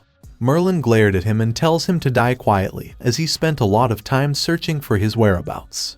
Dracula said that he still has the sister of the King of Gluttony. Merlin smiled evilly and replied, "It's not his sister, so that move won't work against him," and signals Alice to save her. Merlin dashed toward Dracula and Alice reached Midas, but before they could attack them, blood starts coming out from Melanda's eyes and mouth. Merlin stopped his attack at the last second, and Dracula starts laughing. He said, despite his emotionless words, he actually cared about this little demon girl, so he win this gamble. Midas laughed, saying, "This demon girl is really useful, and if Merlin wants her to be safe, then he will have to be an obedient dog." Dick thought, even the strongest demon king has been collared by those vampires, but he still smiled and decides to use his trump card. Merlin and Dracula then heard a gunshot, and when they looked back, they found that Dick has shot Midas. Alice grabbed Melanda and starts running, while Midas turned into dust. Dracula shouted that he won't let her get away, and tried to attack Alice, but then got killed by Merlin. Alice quickly removed the seal from Melanda's mouth and said, "She is safe now." The sword that Merlin used broke, so he hoped that Count Austin won't ask for compensation. Melanda then apologized to Merlin, and he tells her that they both siblings are a handful. But then Merlin realized that Dracula is still alive, so he tells Alice to get away and protect Melanda. Dracula gets revived and said the power of this silver weapon was quite lacking compared to the attack he used on Beelzebub. He tells Merlin that 1,000 years ago he was bestowed godly powers, and with a single drop of blood, he can resurrect forever, and without the threat of sun, he is an immortal existence. He added that losing the demoness as a bargaining chip was a shame, but hardly a loss, as he was prepared to face two of them from the start. He smiled and said, even though he can't defeat Merlin, but once he worked himself to the bone, he will be a puppet dancing in his palm. Meanwhile, Robert was injured and couldn't believe that Macefield become this strong. Aidan and Oswald suggested him to retreat, as they cannot defeat her anymore. But Robert said, since they are wearing that collar, it's obvious that the vampires don't trust them, so if they can't prove their value, their brain will turn into dust. Oswald then decides to use all his power to defeat Macefield, but she dashed toward him and killed him in a single strike. Aidan grabbed her from behind and tried to suck her blood, but she freed herself and killed him as well. She then noticed Robert trying to crush him under a giant rock, but she cut the rock into several pieces and killed him too. Margareta and Boulez couldn't believe that Macefield really defeated the three saint ranks easily. Margareta was still thinking of using the star cannon, but Macefield tells him to calm down as they still have hope for victory. Suddenly, they all sensed a powerful presence coming from the direction where the Dracula castle landed. Macefield noticed that this presence has no mana or aura, so she wondered if it is the Elgin's master swordsman. Merlin was fighting Dracula, saying he is just like the other vampires, as slicing through him feels nothing. Dracula regenerates again and tells Merlin to give up, as silver weapons do nothing against him, so there is no way Merlin can kill him with his sword. Merlin replied, even though his quick draw is not working, but he will keep slicing until it does. Dick was watching their battle and said if both of them get critically injured, then he will benefit the most. He then remembered about Fire Demon Heart and said before he couldn't withstand its power, but now that he has the undying body of a vampire, maybe it will work. Dracula tells Merlin to stop, as this is the 7th slash and it seems his exhaustion is catching up. He then attacked Merlin, but Merlin dodged the attack and cut him again. Merlin thought that Dracula's regenerative ability is extremely fast, and furthermore, he doesn't have a core. Dracula then tells Merlin to stand aside, as it's pointless to get in his way. He suggested Merlin to cooperate and divide the wealth of France between them. But Merlin refused and said he only fight for himself, and right now, all he wants is to kill him. Dracula then decides to get serious and transformed into his gigantic monstrous form. He attacked Merlin, but Merlin dodged the attack and cut him again. Dracula reattached his body and said, since ancient times, anyone who has seen this form of his has died. He then grabbed Merlin, and as he was about to crush him, Beelzebub arrived and punched him. Beelzebub shouted that he will answer for kidnapping his sister. They both then flew into the sky and start their battle. Dracula was shocked that Beelzebub is still alive after taking that blow from Merlin. He attacked Beelzebub, but Beelzebub grabbed him and bite him, saying, "He tastes like shit." Alice asked Merlin who that new monster is, and Merlin said, "It's that Beelzebub bastard." Merlin wondered why Beelzebub is running around, as he was supposed to be half dead. Suddenly they heard his voice, saying, when that Dracula was regenerating, he was able to absorb some of his power. They look confused, so he tells them to look down and said, he is talking to them with his clone. He said, since Melanda is safe, so he can focus on settling the score with that vampire trash. He tells Merlin to not interrupt, as his quick draw is ineffective against him. He said, his gluttony's special attribute is the ability to absorb their power through battle, so he is clearly suited to be his opponent. Beelzebub attacked Dracula and created a hole in his body, but Dracula recovered himself and praised him, as the attack was worthy of a demon king. Merlin saw that the vampire is still relaxed, so they need to break the magic that covers the sun. Only then they can kill him. Beelzebub suggested Merlin to split the sun, but Merlin replied it's too far away to do anything. But Beelzebub said that he does have a springboard to go there and pointed at Alice. Meanwhile, in the capital, the soldiers gets tired, so they wondered if this is the end for France. But suddenly, their bodies filled with magic power and even their injuries got healed. They realize that it's their chance for victory, so they all dash towards the vampires and starts killing them. This was the enhancement magic of Claudia, who asked the slumbering spirits of the land to lend their powers. Macefield tells Margareta that it's her teacher's evolution ability, and for some time, the soldier's strength will be equal to the level of a saint rank. Claudia tells Margareta to not use the star cannon, as this is not the time for France to give in. Macefield added, although she has no proof, but she believed that Lady Alice and Sir Merlin are currently fighting Dracula. Margareta calmed down after hearing Merlin's name, and thanked them for saving her country. Meanwhile at the basement, Dick was happy as he acquired the heart of the flame demon, saying, one of France's national treasures now belongs to him. Suddenly, the whole capital started to shake, and a giant fire demon appeared from the basement.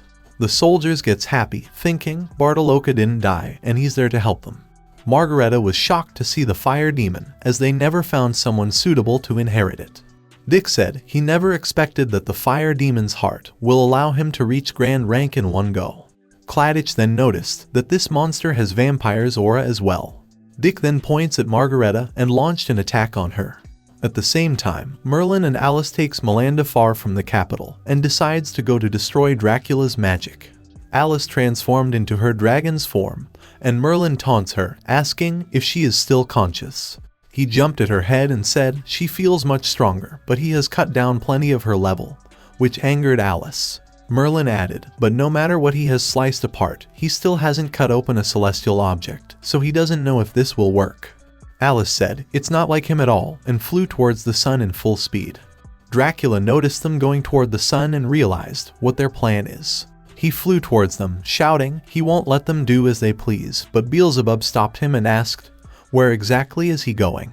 Dracula realized that if he wants to stop Merlin and Alice, then he will have to deal with Beelzebub first.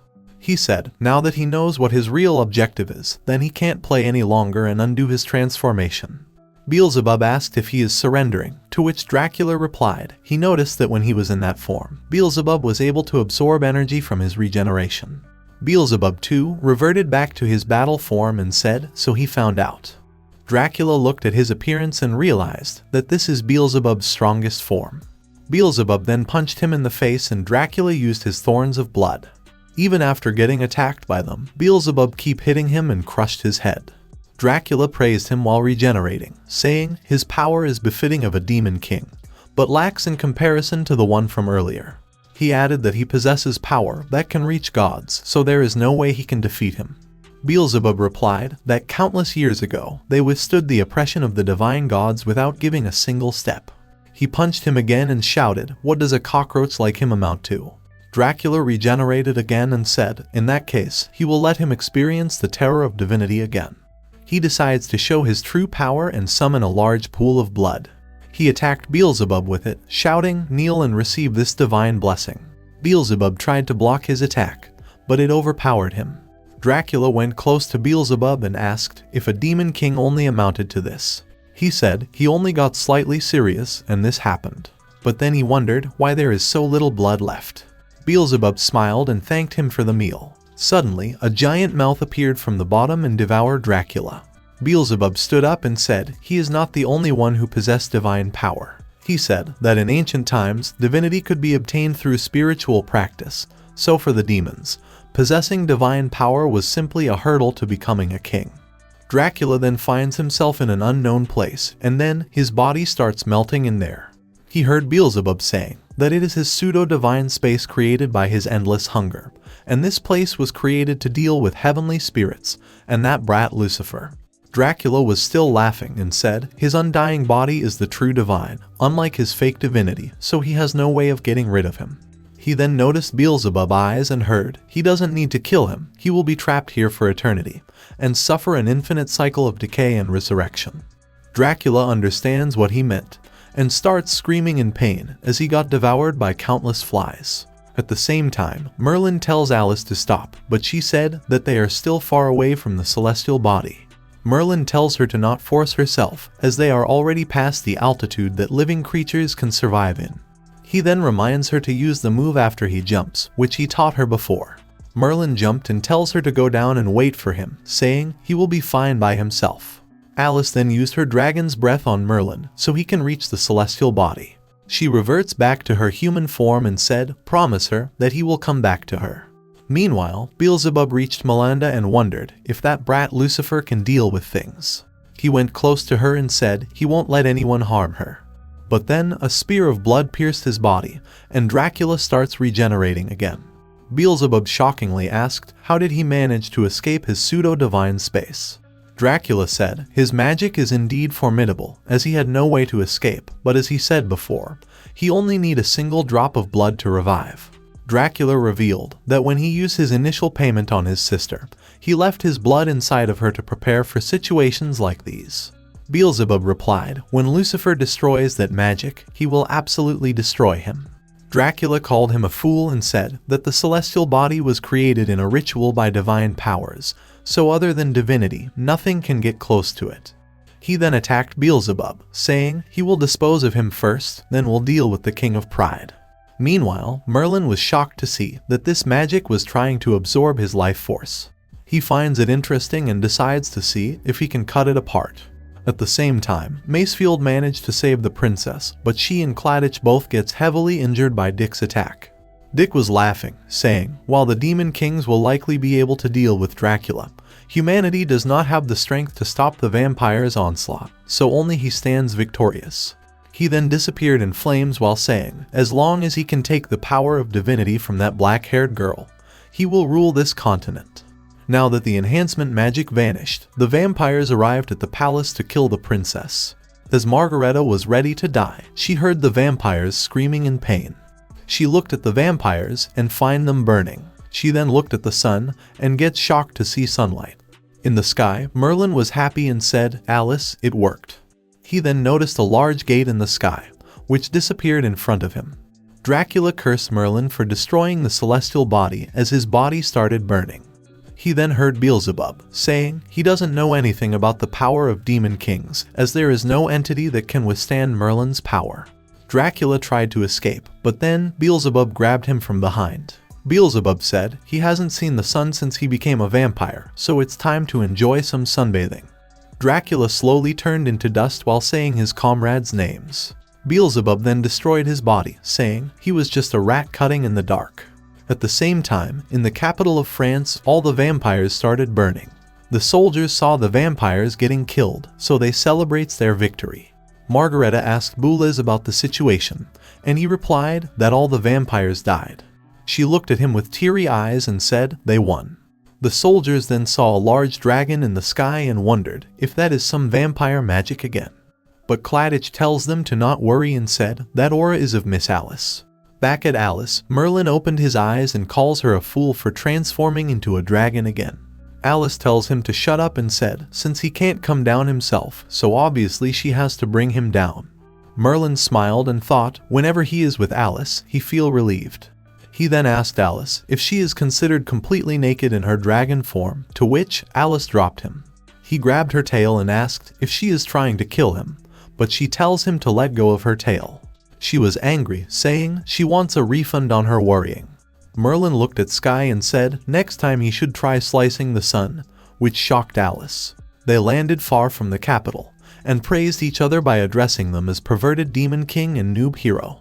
Meanwhile, in the Maverick town, the villagers were happy to see Sun again and wondered why the eclipse this time was so long.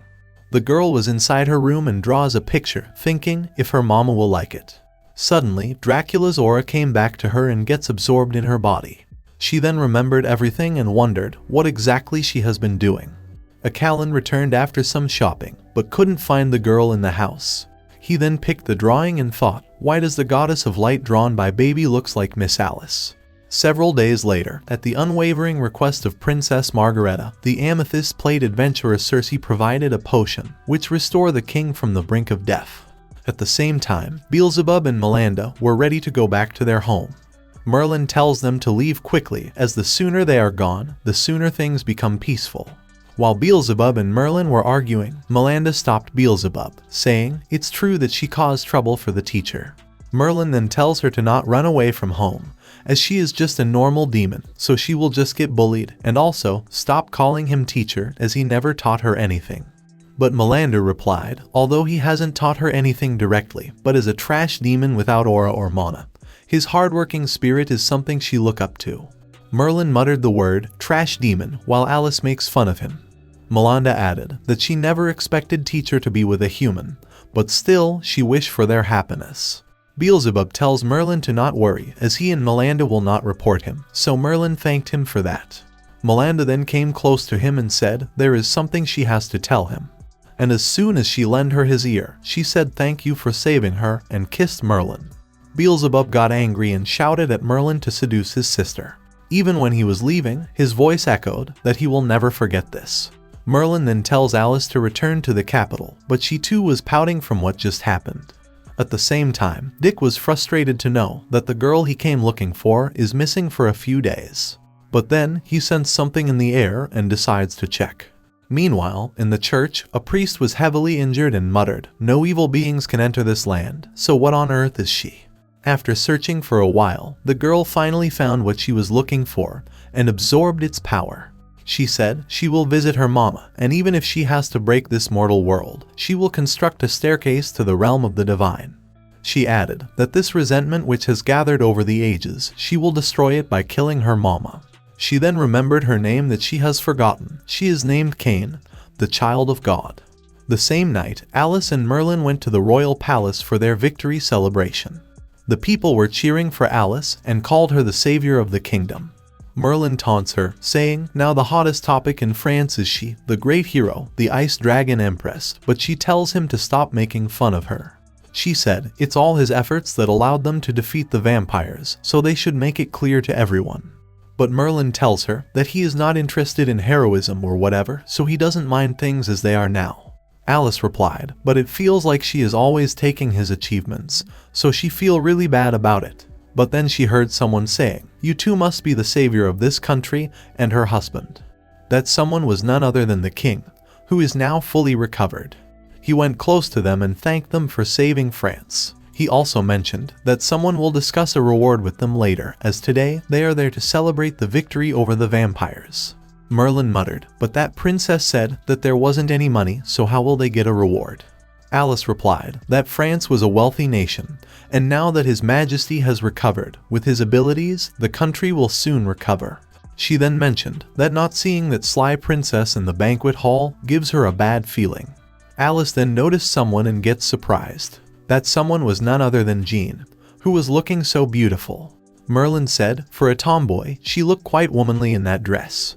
Jean was confused, and then Merlin tries to look away from Alice, but the next second, he was lying on the ground. Jean thanked Alice for saving her and apologized for her previous recklessness. She said that her eyes used to be blinded by hatred for demons, and her heart gradually strayed from the light. She added that she will no longer waver, and after leaving her position as Inquisitor, she intends to once again participate in the hero selection.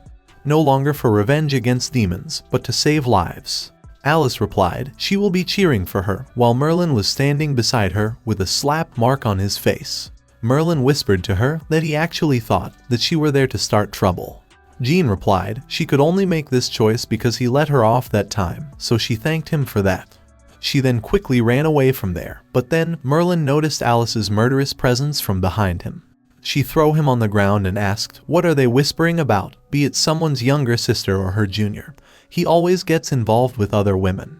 Suddenly, she heard Claudia's voice, who greeted them.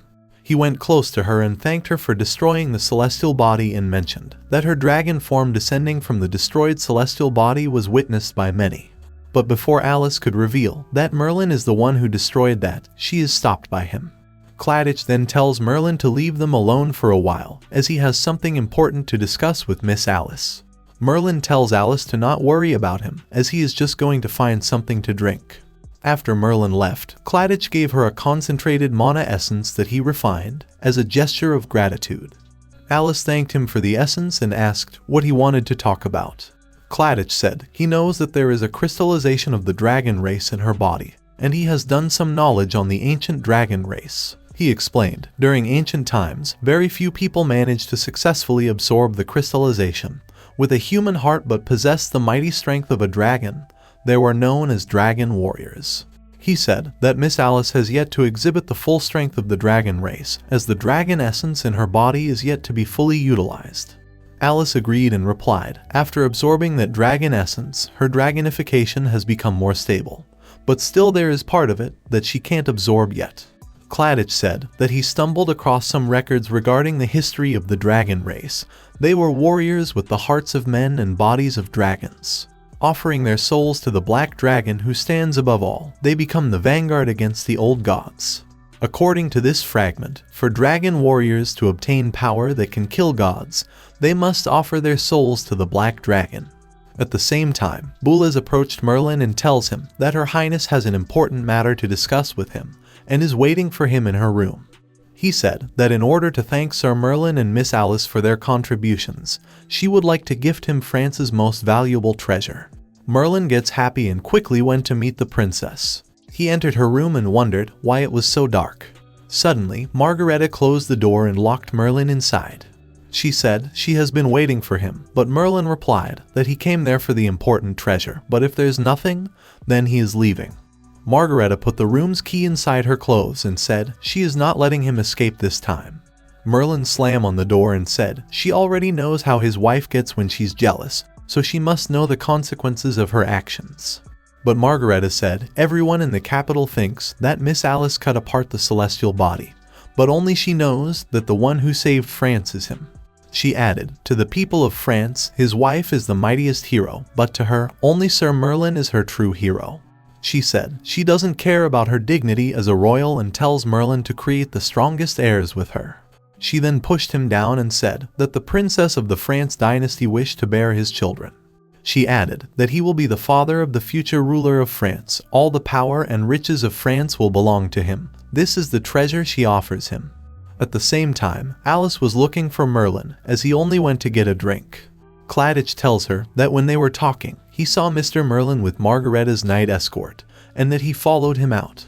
Meanwhile, Merlin asked Margareta if she is looking to use his child as a bargaining chip. But she replied that she is serious and she won't marry anyone rather than him. Merlin said that what she fell in love with was just an empty puppet with no soul, and it will never work between them. He tries to leave while saying his ideal partner is a girl who understands him, someone to live out a normal life with him until the end. But Margareta stopped him from leaving and apologized for lying to him. She said it's impossible for her to leave behind her identity as a princess, and soon she will have to enter a political marriage with some other royal family. But she really loves him, and at least for the first time, she hoped to be with the man she chose. At the same time, Alice was angrily walking towards her room, thinking she leave for just one moment, and that stinky Merlin dares to go after that seductress princess. Jobless saw her coming and tells her to stop, as the guests are not allowed to enter the inner palace. Alice asked him if Merlin went to see the princess, and he replied that Her Highness has business with Sir Merlin, so he will be back soon. But then Alice kicked him and crushed his balls. Jobless muttered he never expected for a hero to use such a dirty attack. Back at Merlin, he said even though he can feel the princess' sincere feelings, but his heart belongs to another, so he is sorry. But Margareta removed her clothes and said she doesn't care, she just hope that just for tonight he will embrace her. Merlin said as a lady she cannot make light of herself and removed his jacket so she can cover herself. But then Alice destroyed the gate and witnessed the whole thing.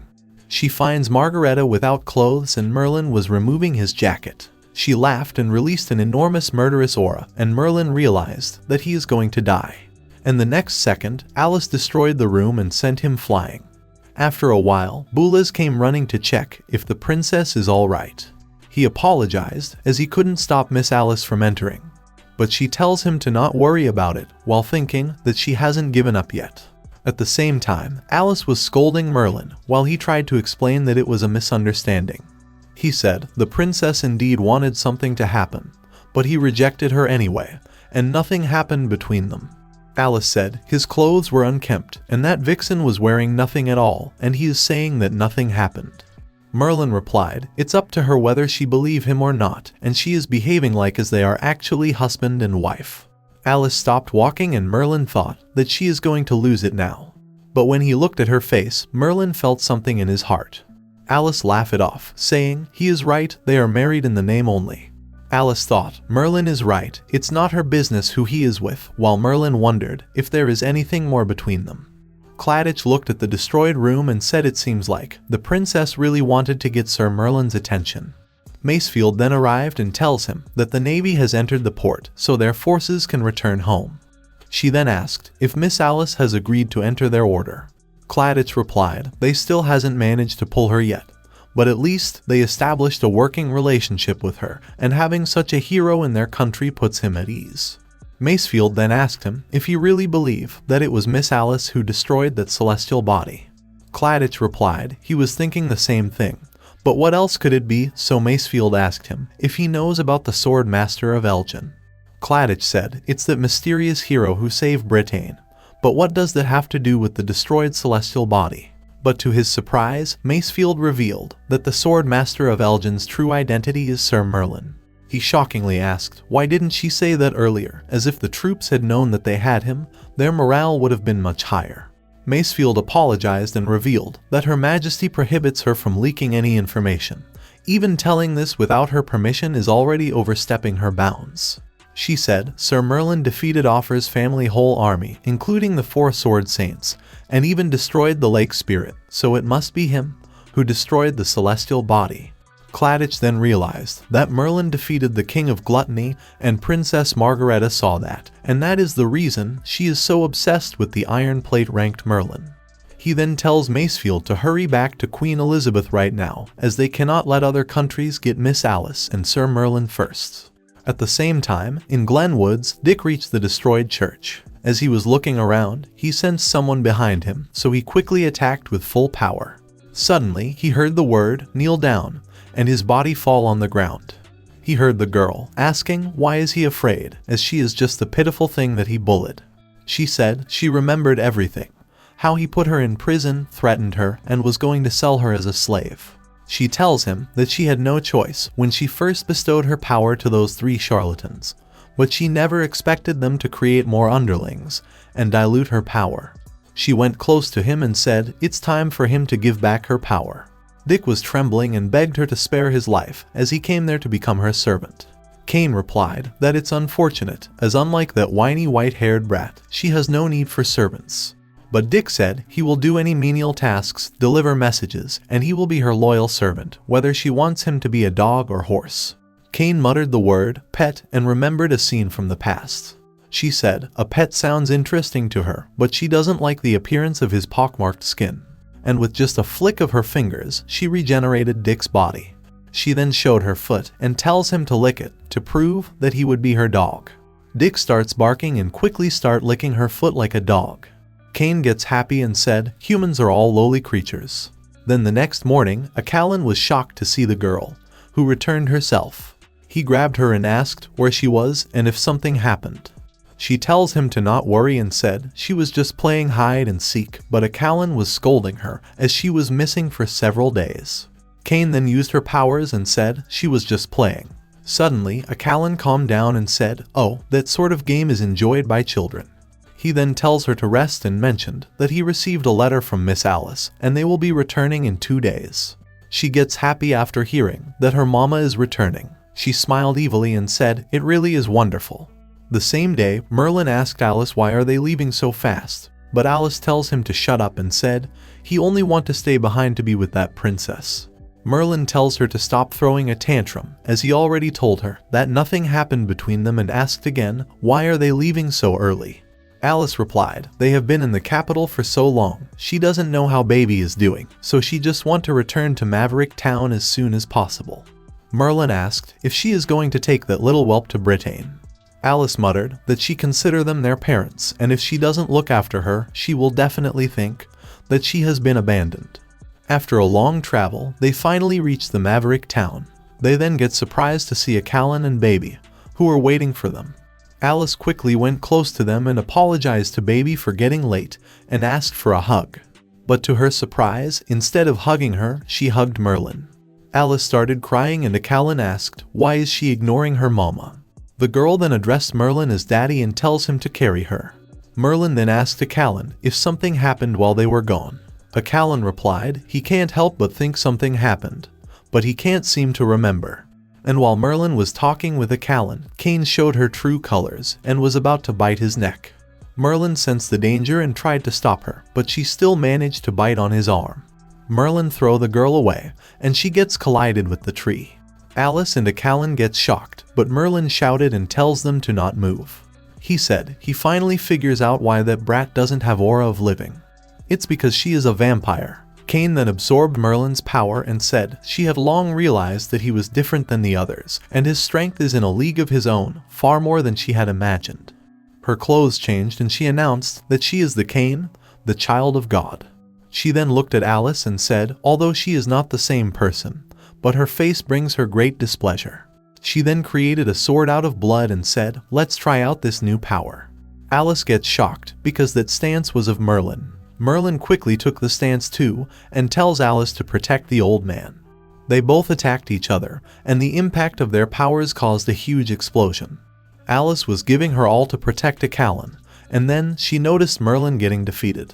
Cain said he really is mysterious, tyrannical, fierce, and violent. Beneath his mundane appearance, he is hiding such terrifying strength. She added that she might consider him a more dangerous existence than her mother, therefore she needs to deal with him. She then attacked Merlin again, and Merlin realized that he can't block this attack anymore. But to his surprise, Alice came in front of him and saved him from the attack. Cain was shocked to see that Alice managed to block the attack, so she decides to try another slash. But her arm starts shaking and the blood sword broke. Alice gets unconscious and starts falling on the ground. Merlin caught her and tells her to wake up, but she was not responding and was covered in blood. Cain then took some of her blood and absorbed it too. She received the power of the frost dragon and said, even though Alice's strength cannot be compared to Merlin, but nonetheless it is commendable. Merlin looked at her in anger and asked if she used Alice's kindness to get close to them. Cain replied, it's natural for the strong to prey on the weak, and from the moment they released her, everything was already decided. Merlin tried to get up, but then Dick appeared behind him and points a gun at him. Merlin asked who he is, and he replied that he is the great Dick Turpin, whose face was ruined by his demon maid. And as he was about to kill Merlin, Cain stopped him and said they are already as good as dead. They are her saviors, who released her and gave her new powers so they can enjoy what time they have left in this world. As they were leaving, Merlin shouted that she is the second bastard in his life that he must kill, and soon she will regret her decision of not killing them. Cain replied he should be the most aware of his current state, but if he is still trying to provoke her, it means that he has some hidden card that requires her to get close. She said it doesn't matter anymore, and enjoy what little time they have left. She then thought, Father Merlin, Mother Alice, although we were together for a short time, I am grateful for the real sense of family you gave me. She looked at Alice, thinking if her real mother could have been like her, perhaps, she wouldn't have to become like this. She clenched her fist while thinking, unfortunately, there is no if or but. Revenge against her mother is her long-held desire, the only reason she has lived until now. She muttered, Father Merlin, Mother Alice, may we never meet again, and then she disappeared. Merlin was trying to wake Alice, but she was not responding. Angered, he swears in the name of King of Pride that the next time they meet again, she will experience true despair. The next day, Merlin asks Callan if he find it. He tells Merlin to not act rashly in the sun, as he is under the vampire's curse. Merlin tells him to not worry about him and find a healer or doctor, but Callan said that the most skilled healer of the area got killed by the vampire. And as an addition to his battle earlier, all the nearby residents are terrified, so it will be hard to find someone to help. Also, the average healer cannot handle Miss Alice's level of injury. It would take one of the nation's top healers for them to have a hope. Merlin clenched his fist and said that alchemist Claudia has also returned to Great Britain. Otherwise, he would have helped them. Callan then tells Merlin, even if he returns to Great Britain, there won't be enough time left, as Miss Alice probably has no more than 7 days left. Merlin shouted that he won't let her die, and asked Callan if there is any other way to save Alice. Callan thought for a while, and then he remembered something. He tells Merlin about Circe, the legendary adventurer, and Merlin also remembered that she is the one who created the secret potion to save the King of France. But Callan said that in his era, countless guilds tried to recruit her, but they all returned empty-handed, and Her Highness begged for 5 days outside the forest to acquire the potion. Merlin replied, it doesn't matter, and asked him the location of the Forest of White Mist. He looked at Alice and said, this fool staked her life to protect him, so he won't let her die. Even if her soul enters hell, he will drag it back himself. 5 days later, in the Forest of White Mist, Merlin was looking for Circe, thinking, there's still 2 more days. He whispered in Alice's ear that they hasn't paid their debt, so she is not allowed to die, no matter what. Suddenly, he heard someone saying that this is private territory, so if you take another step, she will remove him by force. Merlin said he did not mean to trespass, he only wished to meet Circe, as his friend is very hurt. Suddenly, a girl appeared behind him and Merlin asked if she is the rumored amethyst adventurer Circe. The girl denied and said she is Master Circe's disciple, Susan. Merlin asked if she can call her teacher, as his friend's injuries are very severe, and if she doesn't receive help, she will die. Susan tells him to return, as her teacher has recently entered a period of rest and will not be able to heal others. She tells him to be prudent and starts to leave. But Merlin stopped her and said this is a matter of life and death and her master won't help them just because she is resting. What sort of joke is this? Susan tells him to not be mistaken, as her teacher is not some sort of saint and has no obligation to be charitable. Merlin replied, as long as her master can save his friend, he can fulfill a task for her as compensation. Susan apologized and said when the little princess personally came to request medicine, her teacher already made an exception, so it is impossible for her to do so again. Merlin then put down Alice and said since he cannot convince her with words, then he can only resort to force now. Susan sighed, saying everyone is the same, once they fail to achieve their goals, they throw a fit. She added that she has seen plenty of radical bastards like Merlin. Many people come to beg her teacher to save them, and when they are rejected, they choose force like him, and so they all die. She then throws something on the tree, and to Merlin's surprise, the tree started moving. She tells Merlin to leave, or else he will die along with his friend. But then she saw Merlin attacking the tree, and the impact sent her flying.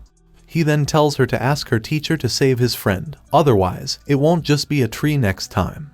Susan grits her teeth as she realized that Merlin is not normal. Suddenly, a woman arrived and asked, what's all this ruckus? She looked at Merlin and said, it seems like a rat has snuck in. She tells him that sneaking into the White Mist Forest is one thing, but causing destruction is another. Merlin noticed Susan addressing the old woman as master, so he tells her that he has no intention to cause havoc. He only wished to meet her so she can save his friend.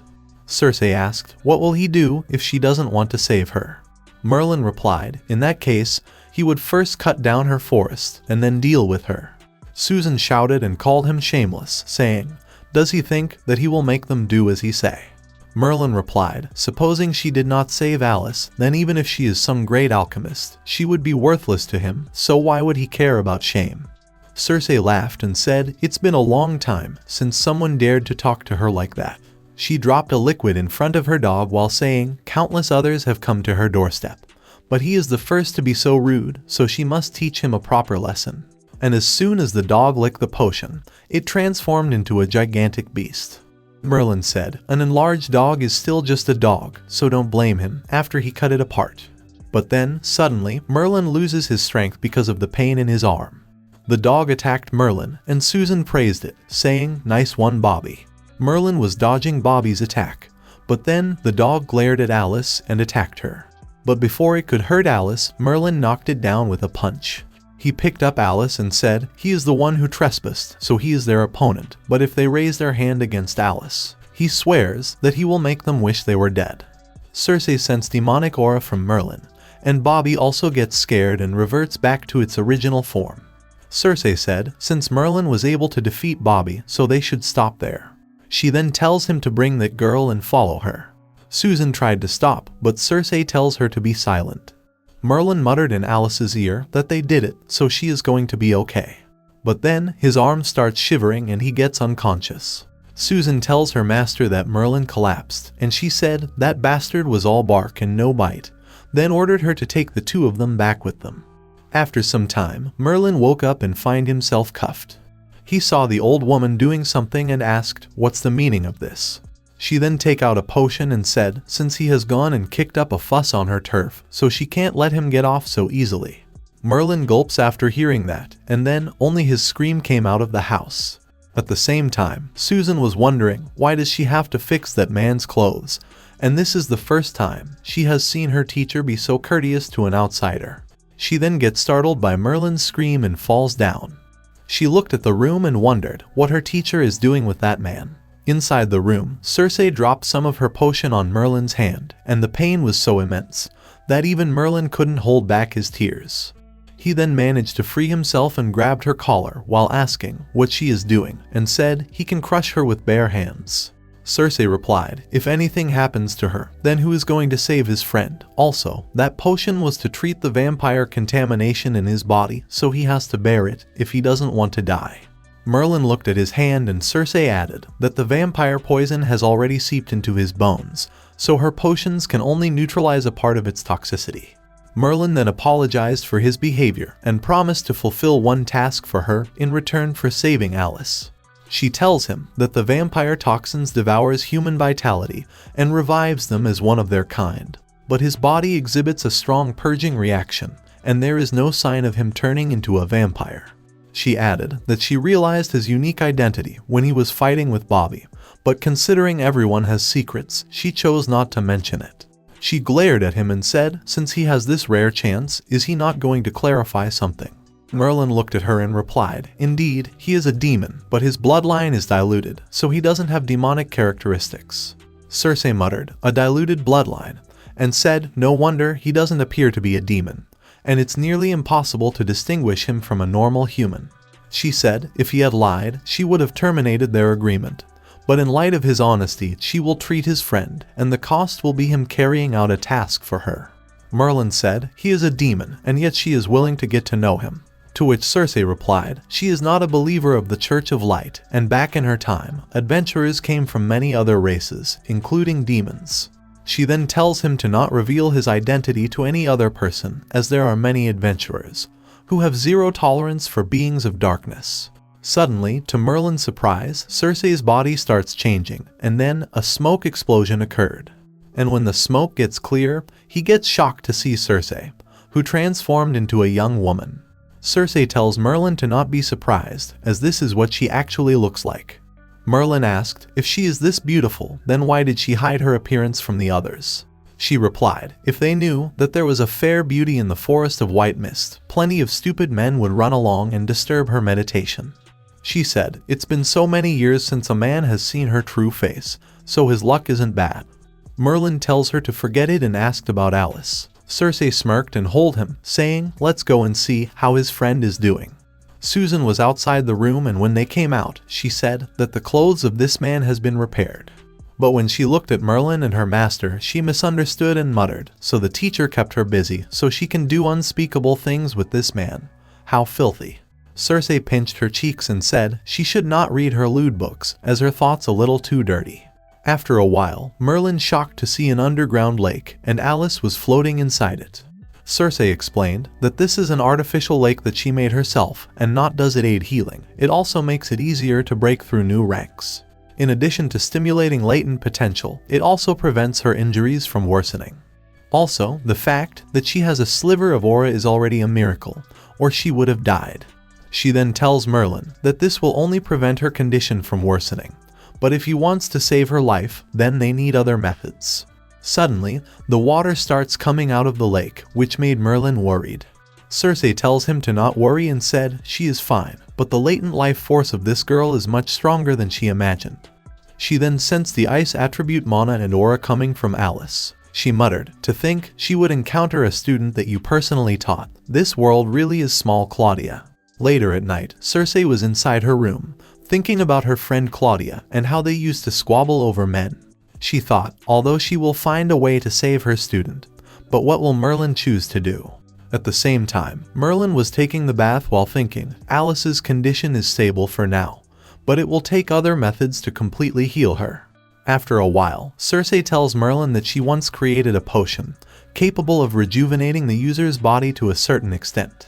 With the appropriate dosage, it could completely restore them to their uninjured state, but regrettably, that potion no longer exists.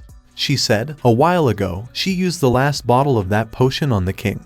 She added that she could make it again with her skills, but it requires a rare ingredient, the Pearl of the Departed, which is formed in the body of abyssal oysters. These creatures survive in the cracks of the earth, where time does not flow, and spend their life refining the pearl in their mouths. Merlin asked, where can he find this thing, but Cersei replied, if they were so easy to come across, how could she run out of the potion? Merlin gets depressed, but Cersei said, there still is a way. She tells him that she has studied these oysters, so she has a rough idea where he can find them. But the vampire toxins in him are slowly eating his body, and as he is a demon, so she can't give him the same treatment as humans. So if he goes in search of the pearls of the departed, he will probably die before ever reaching an abyssal oyster. After a while, Merlin was taking a bath while remembering Cersei's words, that if he stays there, then she can heal him in time, but his friend will die. Merlin was thinking whether he should save that silly girl or himself. But then he shook his head, saying, there is no need to hesitate. He smiled and said he will definitely find that pearl for that silly girl. And as he was leaving the bath, Susan entered and saw his Excalibur. Cersei heard a scream and remembered she forgot to tell Susan that Merlin is in the bath. She came crying to her and asked, why didn't she tell her that Merlin was in the bathroom, as he saw everything? Cersei tells her to calm down and said, it's not like anything will fall off after being seen, and she also saw him naked, so it's okay. Susan fell into despair while thinking that now she is going to have his child and can no longer get married. Cersei calmed her down and said she is not going to get pregnant just because he saw her. But Susan shouted that according to her books, it only takes a boy and a girl to be naked in the same room. Then a baby happens afterward. Cersei pinched her cheeks for stealing her novel and reading it again. After a while, Susan calmed down and tells her that Merlin is leaving for the unfathomable sea tomorrow, so he wants to thank her for taking care of Alice. Cersei gets happy after hearing that and tells Susan that if she were to actually become pregnant with Merlin's child, then she wouldn't mind at all. She revealed that back in earlier days, she stole a man from that white-haired girl's teacher, so as her student, if she's able to pull Merlin over, she would totally support her. Then the next day, Merlin tells Cersei to look after Alice and left. She then give him something, saying it's a special service. She said that abyssal oysters most likely inhabit the sea, so this potion will let humans breathe underwater for a short while. Merlin thanked her for the potion and promised to come back soon. Cersei thought that Claudia was a love-crazed fool with poor judgment in men, but the student she took under her wing seems to have found a life partner worth trusting. After 3 days, in France port docks, Merlin had been to at least 10 boats, but not a single person dares to go to the unfathomed sea. He knew he can't waste his time around there, so he need to get to the sea as soon as possible. At the same time, a guy tells his big brother to leave Merlin, as his clothes are all ragged, and he's drinking the cheapest alcohol, so they won't get anything from him. But his brother replied, even though he looks like completely penniless, but his sword was made with decent craftsmanship, so he must be a rich playboy. He tells him to watch and learn how it's done. And then he signaled someone with his head. A girl then reaches Merlin and asked if he wants some company, but Merlin instantly refused. The girl thought that this bastard is so cold, and he is on his guard against her. She tried to seduce Merlin, saying she will take him to 7th heaven in no time, but Merlin grabbed her hand and starts twisting it. The girl starts shouting in pain and tells him to leave her. Merlin glared at her and said if she understands the human language, then get out of his sight, or he will send her straight to heaven. Suddenly, the same guy from before arrived and asked Merlin what is he doing to his woman. He grabbed Merlin's collar and tells him to get on his knees and apologize to her. But while he was speaking, Merlin sent him flying with a slap, and he crashed into the wall. The girl apologized while saying she was just paid to do as they told her and then quickly left. The other guy also tried to escape and bump into someone. He asked who dares to get in his way as he is from the Wilhelm. But the man was their ship captain Dennis, who asked them what they are doing. All the other guys in the pub recognize Dennis and starts running, saying now that crazy old man is here, then someone sure will die. Dennis said although it hasn't been long since the two of them joined, but for them to be beaten into such a state is a disgrace to his Wilhelm. The guy pointed at Merlin and said it's him, he unscrupulously gave them trouble, so he should teach that guy a lesson. The other guy also agreed and said that son of a bitch looked down on Wilhelm, so he can't let him off easily. Dennis tells them to shut up, as not only did they disgrace the name of his Wilhelm, but they are telling him what to do. Dennis then went close to Merlin and said if he obediently compensates for his crimes, then he can let him off. Merlin clicked his tongue in anger and said one after another the flies are coming to annoy him. He gets up in anger, and they both took a battle stance. But then, they both get shocked to see each other, as it's been a long time since that alchemist incident. After a while, Dennis was pouring a drink while happily saying that he never expected to run into Sir Merlin in a place like this. He said that he had saved this rum for many years, so they should drink to their heart's content. At the same time, the guys from before were hanged outside, thinking they are screwed, as they never expected that poor-looking man to be friends with the captain. Dennis then asked why is he alone today and where is Miss Alice? Merlin replied that Alice is unwell, so he is acting by himself for now. He added that he has been looking for a ship for the past 3 days, but no one is willing to take him, to which Dennis replied that he can hook him up. Merlin smiled and revealed that he wants to go to the unfathomed sea. But then Dennis dropped the rum and asked in a scared voice if he really is serious. The unfathomed sea is the most perilous place in the entire ocean, filled with maelstroms, disorienting fog, and magnetic distortions. It is also known as the Sea of Death. Merlin said he has spent several days asking, but no one is willing to go to the area, but because of a certain matter, he must go. Dennis said it really is such a coincidence, as the destination of this voyage is the unfathomed sea. He explained that during the rebellion, Duke Offer was backed by a mysterious non-human species, so the Queen ordered them to investigate who interfered in the kingdom's matters. Dennis tells Merlin that his ship is not just a merchant ship, but is a legally armed warship and carried great firepower. But even with such naval strength, to enter the unfathomed sea is an extremely ominous journey. He bowed in front of Merlin and said they are headed to a place that all sailors fear is the Sea of Death, and since he witnessed his strength, so he believed that Merlin once again can create a miracle. They both then shake hands and agreed to go together. After a while, Dennis takes Merlin to meet the other members of the group. An adventurer girl asked Dennis why is he late, because they are already well behind the departure time. Dennis replied that he happened to run into an old friend who needs to go to the unfathomed sea, so he was delayed. Among the group, Morrison was also there, and as soon as he saw Merlin, he greeted him while saying, "It's been a long time." He said he was invited by Duke Rose to escort this expedition, along with these two from the Royal Adventurer Guild. The girl asked Morrison, how does he know this person? Morrison remembered Elizabeth's words, that Merlin's identity is top secret, so he tells her about their arm wrestling match. The other adventurer, Adams, doubts Merlin, saying, someone who wants to go to the unfathomed sea, it's a bit suspicious. But Morrison tells him to not worry and said, he is an adventurer just like them, and he can vouch for Merlin's strength. The two adventurers then asked Merlin from which guild he is, because they never heard of his name before. Merlin answered that he is an iron-plate adventurer with the Wrexham Guild, and he is going to the unfathomed sea for certain reasons. They get shocked after hearing that and said if they encounter danger, they cannot spare the effort to protect additional people, so they can't take him along. Morrison said if they have any doubts about Sir Merlin's strength, then he can guarantee in the name. But before he could finish talking, Merlin interrupted and tells him to step aside for a moment. He came forward and said he is getting on this ship no matter what, so he asked them what would it take for the two of them to acknowledge that he is qualified. Adam then started playing music and said if he can take one attack from him, then he will accept that he is not trash. But as soon as he said that, Merlin kicked him and threw him into the sea. He then tells Dennis to arrange a single room for him, as he doesn't want to be bothered by flies. The girl begged Dennis to save Adams, as there were sharks there, while Morrison thought, no matter how much he trained, there is still a hopeless gap between him and Merlin. After a while, all the ships raised their anchors and started their journey. Inside the Wilhelm guest room, Merlin was in pain, saying, even though Lady Circe's medicine slowed down the poison, but it still hurts. He then decides to get some fresh air, thinking he will feel a little better. As he was leaving, he noticed that the lights of Dennis's quarters were still on. He knocked on the door and then entered the room. Dennis was drinking, so he offered Merlin to join him and said this wine is from his hometown, that can't be found on the market. Merlin asked, isn't this more precious than the previous bottle? And Dennis said, its value is beyond its price. He said, every time he sets sail, he take a small glass, and the oaken fragrance from his hometown never fails to calm his heart.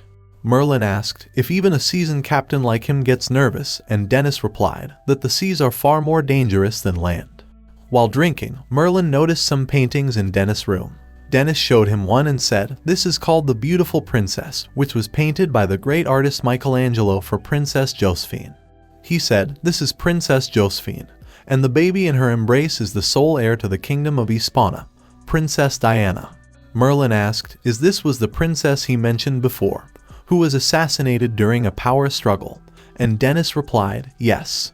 He said when he was younger, he was just a low-ranking officer in the Hispania City Defense Force, so he never saw Princess Josephine in person. Her beauty was enough to overturn a country. When she stood under the night sky, even the stars would dim in her presence. He added that she was a devout follower of the Church of Light, and if she had rejected the king's marriage proposal from the start, this kind woman would not have met her end in a royal power struggle. He then tells Merlin about a rumor that when Princess Josephine was pregnant with little Diana, she said that she had dreamt of the goddess of light descending upon mankind. Merlin thought about it and asked Dennis that before he suspected Alice of being part of the royal family of Hispania, so does he have any evidence for that? He said, Miss Alice's age matches the missing Diana, and the pendant on her neck is nearly identical to the one that Princess Josephine wore. But such a pendant isn't particularly rare. The only noteworthy feature would be the royal seal engraved on the back of the pendant. Then later at night, Merlin was thinking that Alice's necklace is a precious keepsake from her mother, so why is it so similar to the princess's pendant? He thought that the princess who claimed the goddess would descend, and Alice and the baby princess both have the same silver hair. He then remembered about the painting and wondered why the goddess of light drawn by Cain also resembles Alice. While thinking all that, Merlin gets startled. He thought, why is it that Alice has some sort of connection to the celestial divine, and demons have always been mortal enemies with the divine? Furthermore, he is the master of the first demon palace. Merlin wondered, for Alice to become the hero and meet him, is it really just a coincidence? And why does it feel like there is someone pulling the strings from the shadows? He thought, if this is the truth, then is it right for him to stake his life to save Alice? This person, who has always been by his side, is she really just a normal person? Or is she the disposable chess piece in someone's schemes? He wondered if this whole time was he simply in the palm of someone's hand. But is there really a need to go so far? But then his head starts hurting and Merlin wondered what was that. That momentary feeling, was it since the eclipse? No, earlier than that. Meanwhile, in the unfathomed sea, in a certain place, there were a lot of statues of humans who were scared off something. Someone was sitting on a throne while saying, this patch of ocean is becoming more unstable, and the seal of the other world could come apart at any moment, leading the North Sea trolls to devour them. That someone was the King of Chaos, who announced that they must leave this place immediately in search of richer lands. Otherwise, they will be slaughtered by the monsters from the other world and become food for the Kraken. Octo of the Big Three replied that there is no need to worry, as Ramen has already left some time ago to find a suitable land for them to rule. He said, but if he is still worried, then please allow him to leave the island and investigate their surroundings. The king said, "It is easy to enter the island but hard to leave, and sending Raman away has consumed much of his strength, so he can't send him right now." Octo said that there is no need to worry as Raman is very powerful, and it is possible that he has already achieved his goal and is establishing a new territory for them. Ralph of the Big Three added that their clan has the innate ability to absorb mana and aura, so Raman would have become a powerhouse after leaving this place. The king said Raman should have sent regular reports, but ever since he successfully instigated the Duke to rebel, they have not heard from him. He angrily said it seems that they underestimated that country's strength, because Raman has probably been killed by someone. He then ordered Ralph to leave and monitor every detail of the territory, especially the movement of creatures from the other world. After Ralph left, Octo asked the king if he really trusts that human, and the king replied he could never trust a human, and he will kill him soon. He said once he gained the power to part the seas, killing this pitiful man would be as easy as squashing an ant. At the same time, Ralph was holding the batch of Wrexham village and apologizing to guild master, Carl, and everyone in the guild, as he has no choice if he wants to survive. After traveling for a while, Dennis and the others reached the entrance of the unfathomed sea. They all then started dropping their anchors, so Merlin asked Dennis about it. He replied, "At first, only the Wilhelm will enter, then it will be followed by the other ships, so if anything happens, his ship can get them out safely." Merlin then heard Morrison calling for him. He take out a box, saying, "To deal with these monsters, Her Majesty commissioned these alchemical weapons, as these creatures are resistant to attacks using mana and aura." He said, "But with these weapons, they should be able to effectively damage the monsters." The other two adventurers gets impressed by the weapons, as even the Royal Guild would have difficulty procuring such high-class equipment. Morrison then gave a sword to Merlin, but Merlin said he already has a weapon of his own. The adventurers shockingly said that these are precious items, so there is no need to give one to this side character. Morrison said to Merlin that he knows how strong he is, but he can encounter enemies more dangerous than the sea monsters, so he should take it. Merlin accepted the sword and said, but just to be clear, he is not giving it back when this is all over. And then their ship entered the unfathomed sea and gets covered in thick fog. Dennis said, "It's just like the legends, the boundary is a fog so thick that one can't even see his hand in front of his face. Also, the compasses become useless." Suddenly, Dennis noticed a vortex coming towards them, and then the chain connecting the other ships got broke. Dennis was trying his best to save them from the vortex, but then their ship started to sucked into the giant whirlpool. He shouted that they are getting sucked in, so hold on to something sturdy. At the same time, the King of Chaos was absorbing the energy from the other world. Octo and Ralph arrived to inform him that they have new invaders, and according to the subordinates, it is a band of humans. Octo suggested to let him go and deal with these ants in his stead. The king went close to Ralph and said, "Their intruders are humans, surely he would not show them mercy, right?" Ralph replied, "He is a member of the Chaos clan, and humans are the enemy of his king, so they are naturally his enemy as well." The king said, from now, he will need to concentrate on absorbing power from the other world, so he will leave these intruders to him. He ordered him to let the intruders suffer the despair of being forsaken in the cracks of the world. At the same time, Merlin slowly opened his eyes and finds Dennis, asking if he is alright. Merlin thought, luckily, he had Lady Circe's underwater breathing potion, otherwise, that really would have been the end of him. Dennis then tells Merlin that they were sucked into a massive whirlpool not long ago, and washed up on this island. He added that the Wilhelm has been damaged and has run around, so repairs will take some time. Merlin asked about Morrison and the others, and Dennis replied that those three already left to explore the island. Merlin also starts to leave, while Dennis tried to stop him, as he should recover first. But Merlin replied, now that he is there, he need to see this island, and there is something which must be done. Merlin jumped down the ship while saying he must find an abyssal oyster as soon as possible, otherwise, he won't be able to save Alice. Merlin thought, if there really is someone using Alice to manipulate him, then this unfathomed sea journey may very well be a part of their plans. He added, for the sin of using Alice and manipulating him, he will make him pay. At the same time, the adventurers from before were fighting the large number of sea monsters. And after fighting the monsters, they realized, if not for these alchemical weapons, normal abilities wouldn't be able to pierce through their hard skin. Morrison kept killing the monsters, but there was no end to them. The girl suggested retreating, but Morrison replied, if they back off, then these monsters will flood toward Wilhelm. Morrison tells them to not get in contact with the monsters, otherwise their strength will be sucked away.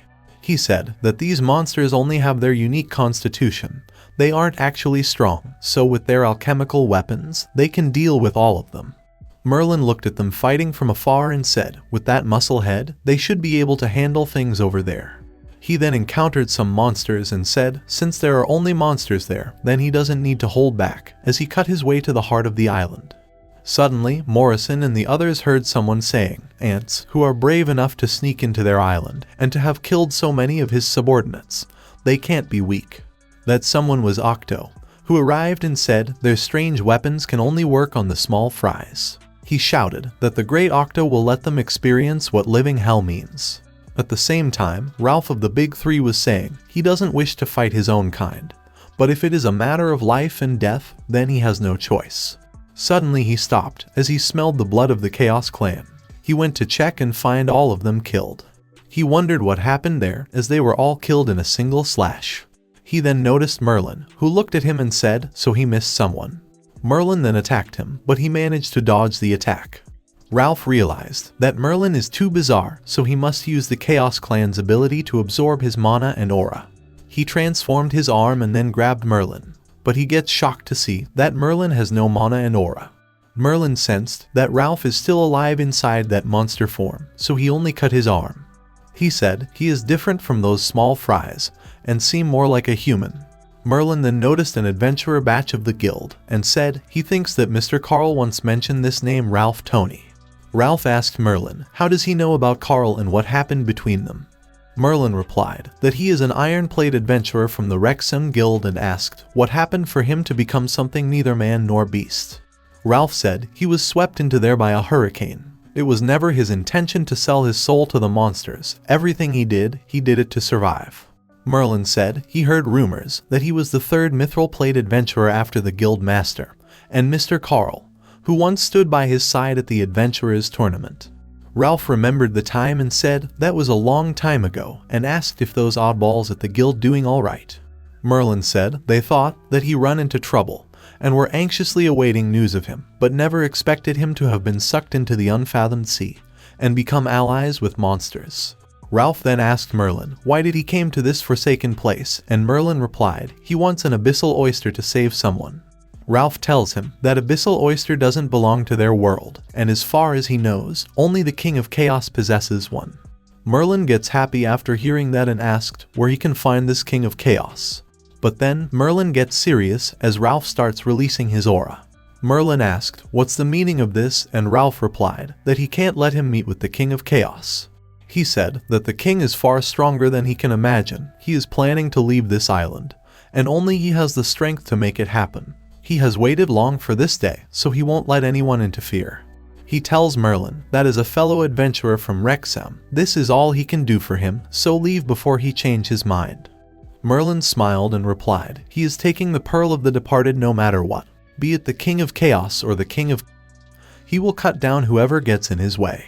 Ralph shouted he already gave him a chance, and as he is unwilling to leave, then he will have to die. He said he doesn't want to do this, but the King of Chaos is currently at a critical point of absorbing energy from the other world, so he won't let anyone get in his way. He then attacked Merlin while saying he will not regret cutting down his own kind if it allows him to leave this place. He then heard Merlin's voice from the smoke that after all his babbling, he still chose to be a monster. Merlin then reached him and cut his arm. Ralph wondered how Merlin is so fast and why he is unaffected by his spell. He then transformed his arm and tried to grab Merlin, but Merlin was easily cutting it. Ralph then used his strongest magic, Purgatory Thunderstorm, and attacked Merlin. But Merlin easily cancelled his attack and cuts him in half. The King of Chaos was absorbing the energy and sensed that Ralph is dead. In his dying moments, Ralph tells Merlin that the King of Chaos is on the highest peak of this island, and he possesses the strength at the peak of the Grand Rank, and warns Merlin to be wary of his eyes. Merlin then take his adventurer batch and said he will take as his proof that he sacrificed himself during a glorious adventure, but not as an ally of monsters, and left. Ralph thought to have recruited this young man. Guild Master's eyes for talent is as good as ever. At the same time, Octo was playing with Morrison and the adventurers. He tells them to not worry as he won't kill them immediately as it's been a while since he has toys of their level to play with. Morrison said, in the capital, he encountered a monster who could absorb mana like him, so you guys are the power behind Duke Offer. Octo muttered, so the king was right, Ramen has met his end. But he said it's strange, how could ants of their level defeat Ramen? He then released his aura and shouted, let him see how they defeated Ramen. But then, suddenly, they sensed an enormous pressure. Morrison then noticed an immense attack on the top of the mountain and wondered, what is that? Octo gets shocked to see that the king has to personally take action and wondered who exactly infiltrated the palace. Inside the palace, Merlin was lying injured on the ground. Before some time, Merlin reached the palace of the King of Chaos. As Merlin was looking around, he got shocked to see humans, who were turned into stones. He wondered what kind of sick bastard keeps statues like these in his palace. He touched one of the statues and thought, they are a bit too lifelike. Suddenly, he heard someone saying, so a rat snuck into his palace. And when Merlin looked back, he got attacked by the King of Chaos. The king said he never met someone with no mana or aura, so he asked Merlin if he is the one who defeated Ralph. Merlin gets up and said he just got there and he launched a sneak attack, so he must be really afraid of him. The king replied, for Merlin to be able to sneak in by himself, he would take him seriously, even if he was a mouse. The king said he lived on this island for countless twilights, but Merlin is the only person who is completely fine after taking an attack like that head on. He asked Merlin why did he came to his palace, and then he might consider treating him mercifully. Merlin replied, he originally came there in search of a pearl of the departed, but he has changed his mind, and now he is there to cut him down. The king laughed and said he is done absorbing energy, so Merlin is worthy enough for him to take action himself. Merlin then jumped toward the king and attacked him. But to his surprise, Merlin's attack didn't affect the king. The king tells Merlin that there is no need to be surprised, as his strange tools that can counteract their clan will not work against him. He added that it's too early to be surprised, and then he sealed Merlin inside a barrier. Merlin touched the barrier and realized that the king is not using any magic. The king tells Merlin to be ready to let himself be squashed into minced meat. But to his surprise, his barrier got cracked by Merlin's punches. The king realized that Merlin is using brute force to destroy his barrier, so he decides to get serious. He then attacked Merlin with his full power. Back at present, the king said if that attack didn't kill Merlin, then compared to him, the real monster is Merlin. Merlin replied, it's true that many have called him a monster, but that simply means that they are too weak. The king said it appears that Merlin is someone who is constantly fighting for his life, and he can't possibly be a human. Merlin replied, he is correct, he have indeed been in many situations where his life was on the line, but he clearly remember all those who made him suffer in the past, so he will cut them himself. The king said, it's unfortunate that he won't have the opportunity to do so, as just like the other statues, he will find eternal slumber. Merlin then remembered Ralph's words, that he need to be wary of the king's eyes. Merlin realized what he meant by that, and quickly dashed toward the king, saying he can't let him uncover his eyes. But as Merlin was about to kill the king, his hand gets exposed to the sunlight and starts burning. And then the king removed his blindfold and looked at Merlin. The king said that Merlin should have perished the moment he looked into his eyes, while Merlin was on the ground with his eyes closed, and his right side got turned into stone. The king then acknowledged Merlin's strength and said, he is not the same as those weaklings who snuck in before. He then offered Merlin to become one of them, or else he will join his collection of statues. But Merlin smiled and said, does he really think that he would be able to defeat him with those eyes? Merlin then grabbed his arm, saying, it's just one arm, and then he destroyed it himself. The king said his attempt to stop petrification by destroying his arm is useless, because it can't be stopped after starting. Merlin said his sneaky attacks, red beam of light, and petrification could not defeat him, but he only need one slash to kill him. The king replied, does he really thinks that he can defeat him when he is critically injured? But then he noticed Merlin's murderous intent and gets scared. He couldn't believe that just the pressure is enough for him to fear for his life. He realized Merlin is too abnormal, so he decides to give his all to defeat Merlin. He attacked Merlin with all his power, and Merlin realized that he only have this one chance. He then opened his eyes for a second and attacked the king with his sword. The king gets killed and cut into several pieces. His petrification then stopped and Merlin shouted in pain as his arm starts to bleed. He stopped the blood while saying, "It's been a while since he has suffered like this." He muttered that he used to rely on demonic black magic to regenerate, so hopefully Lady Circe can help him. And then, to his surprise, Merlin gained a huge amount of vitality. He said, although this king caused him a lot of trouble, but since he was able to relieve his curse, so this king of wasn't that bad. Merlin then decides to take his head back with him, saying he will be helping him out again. He then starts looking for the abyssal oyster as he didn't get the chance to ask this king bastard about it. He then smells something rotten, so he decides to check it. Inside the treasure room, he finds a rotten arm with a ring on it. He tried to touch the arm but gets repelled by it. Merlin muttered, "This despicable feeling and aura, it's divinity." And then, the arm starts vanishing and the ring falls to the ground. Merlin picked up the ring and realized that this ring was worn by those bird people, the angels. He said, although he can't use it due to his demonic bloodline, but as a former hero of the church, it should be quite fitting for Alice. He then starts looking around to see if he can find anything valuable. He finds a big rock, so he wondered what that is. He then remembered Circe's words, that abyssal oysters are very good at camouflage, because they are extremely coward and try to escape at the slightest provocation. Merlin then throws a rock on it, and the oyster revealed itself and tried to run away. But Merlin killed it and finally got a pearl of the departed. Morrison and others were fighting Octu when he sensed that his lord is dead. At the same time, Merlin was calmly walking inside the palace, thinking it's just been 10 days since he left the forest, so there is still enough time to take this pearl back to her. But then, he noticed wind in the underground palace and wondered if there is a space that he hasn't discovered yet. He finds a crack in the wall from where the wind was coming. He destroyed the wall and said it's another treasure, and once he goes back to Britain, he will bet everything on Richard. He found a little treasure box inside a magic circle, so he picked it up but find it's empty. But he thought that maybe the jewel on this box is worth something, so he decides to take it back with him. Suddenly, the light of the magic circle disappeared, so Merlin wondered what is going on now. Outside, the sky started acting weird, and Dennis ordered his men to get ready to sail out. Octo realized that someone touched the box in the secret room and said, "That box is extremely dangerous. Whoever opens it will cause an unprecedented calamity." He shouted that it's all their fault for bringing an ominous disaster. He was just repeating the same thing over and over, that it's over, everything is over now. The adventurers said that this monster has gone mad, so they should retreat with the chance.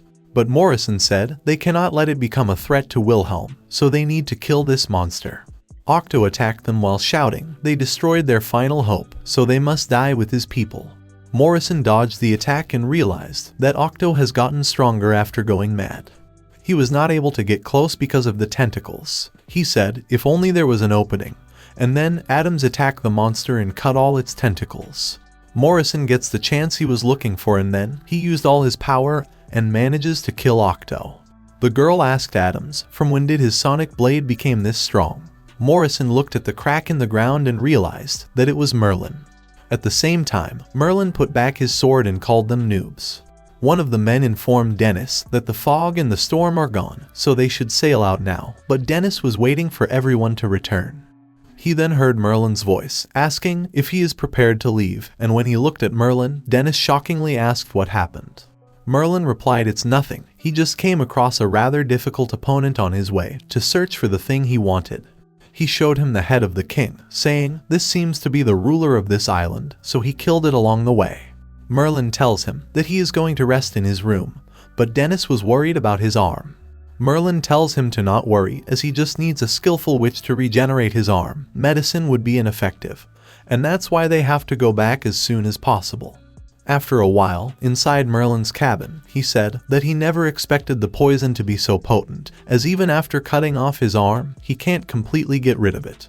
He said the curse on his heart has been alleviated, but if he doesn't deal with the poison soon, then things won't look good. Then he looked at the pearl and said, just a bit longer and he will be with Alice. After some time, Morrison and the adventurers came back. The adventurers explained everything to Captain Dennis, that this island is full of dangerous monsters, so they must leave this place at once. Morrison asked about Sir Merlin, and Dennis said he just returned from the island and is resting right now. And while Dennis and the others get ready to leave, Morrison muttered he knew that attack was from Sir Merlin. As they were leaving, Adams said if only their guild master was here, then this island would have been razed to the ground, not just that octopus monster. The girl called the sword master of Elgin a bastard, and wondered why the queen has excused that outlaw. Morrison interrupted her, saying that the Elgin's master swordsman hasn't done anything offensive, but the girl said that he injured their guild master and he is still in a coma. Merlin was sleeping inside his cabin, but then he suddenly woke up as he sensed something dangerous approaching. A man informed Dennis that the color of the water is slowly changing. Dennis clicked his tongue and said they are in big trouble, as he never expected to come across this thing there. And then Kraken, the North Sea troll, appeared, and to everyone's surprise, it started eating the island. Merlin gets out of his cabin and gets shocked to see that giant octopus. Dennis tells everyone to hold on tightly as they are going to move at full speed. Merlin then tells Dennis to just focus on sending them back and leave the tentacle monster to him. Morrison worriedly asked Merlin if he is going to fight that legendary monster in his current state. The adventurers asked Merlin if he is dumb, because there is no way an iron plate noob can fight the North Sea troll. Merlin smiled and said they are the one who can't fight it, not him. He then tells Dennis to steer the wheel and don't drop him off the ship while he take care of that octopus. He attracted the Kraken towards himself, and when he attacked Merlin, he cut its arm. Merlin clicked his tongue because in his current state, he can't use his quick draw to kill it. The Kraken gets angry and dashed towards Merlin, unaware that this is what Merlin wanted. And as the Kraken was about to eat the whole ship, Merlin take out the head of the King of Chaos and used its eyes to petrify Kraken. The Kraken screamed in pain and quickly ran away from there. The others wondered what exactly happened and why the Kraken ran away. Then the next day, at Franceport, Adams was telling his heroic journey to all the people present there. He and his partner tells everyone how they saved Morrison and the others from the island monsters and the Kraken. The two of Dennis' men were also there, who were listening to their nonsense. One of them get angry and said the one who beat the North Sea troll was, but he was stopped by his friend, who reminds him that Captain and Sir Morrison told them to not tell anyone about this voyage, and especially about him. At the same time, Merlin and Dennis were enjoying drinks. Dennis said this is his first time experiencing such a perilous voyage after sailing for decades, and he can't stop trembling even now. He then suggested Merlin to stay with him, and he will get the best healer to treat him, but Merlin thanked him and said he has something important to do. Outside, when Merlin was leaving, he was stopped by Morrison, who was waiting for him. He gave a potion, saying it is a precious life-saving potion that can't be bought with money. He thanked him for saving them from Octo and the troll, so this is a little gift from him. And when Merlin heard that this potion can recover wounds, but has a strong resistance from evil creatures, he tossed it away, which is then caught by Morrison. Merlin tells him to not misunderstand, he only saved them, because he could not stand noobs acting so newbie. And after saying goodbye, Merlin left to meet Lady Circe. After some time, Susan asked her teacher why she gave her a shovel. Circe tells her to pick a good place and then dig a hole for that girl named Alice. She said they have tried every possible way to extend her life, and it's been a half month, but that man has yet to return, so he must be dead by now. She added that her teacher and she met along the way, so she should at least let her rest in peace. While leaving, Susan muttered it would be great if that man could come back, but things won't go as the stories go. But as soon as she opens the door, she gets shocked to see Merlin in front of her. He entered the house and said he is back with the pearl. After a while, Circe was making the potion to heal Alice and praised Merlin for returning back safely. She then went close to Merlin so she could check his injuries. She gets shocked to see that the wound on Merlin's arm is completely healed. She drools over his body and said she really want to study his demonic body through and through. She then checked his teeth and said even after he cut off his arm where most of the poison was, but she reckoned he can feel the toxins eroding every part of his body. She said if his demon bloodline wasn't suppressing the erosion, he would have become a monster that would have want to bite the neck of every creature he saw. But Merlin tells her to not worry about his body and make the potion to heal Alice as soon as possible. Circe said it was over 20 years ago when she concocted the rejuvenation potion, so she doesn't remember the exact dosage. She added that if the dose is wrong, then it would cause some adverse effects. Merlin replied that he will test the potion for her no matter how many times, as long as she can save Alice. And then he picked up the bottle and gulps it in one go. Cersei called him an idiot, as he didn't have to drink the entire tube. Merlin heard her saying that he can't blame her for anything that happens to him now that he drank the whole bottle, and then he slowly lose consciousness. The next day, Merlin woke up and get dressed. He saw his arm got regenerated, but it looks strange.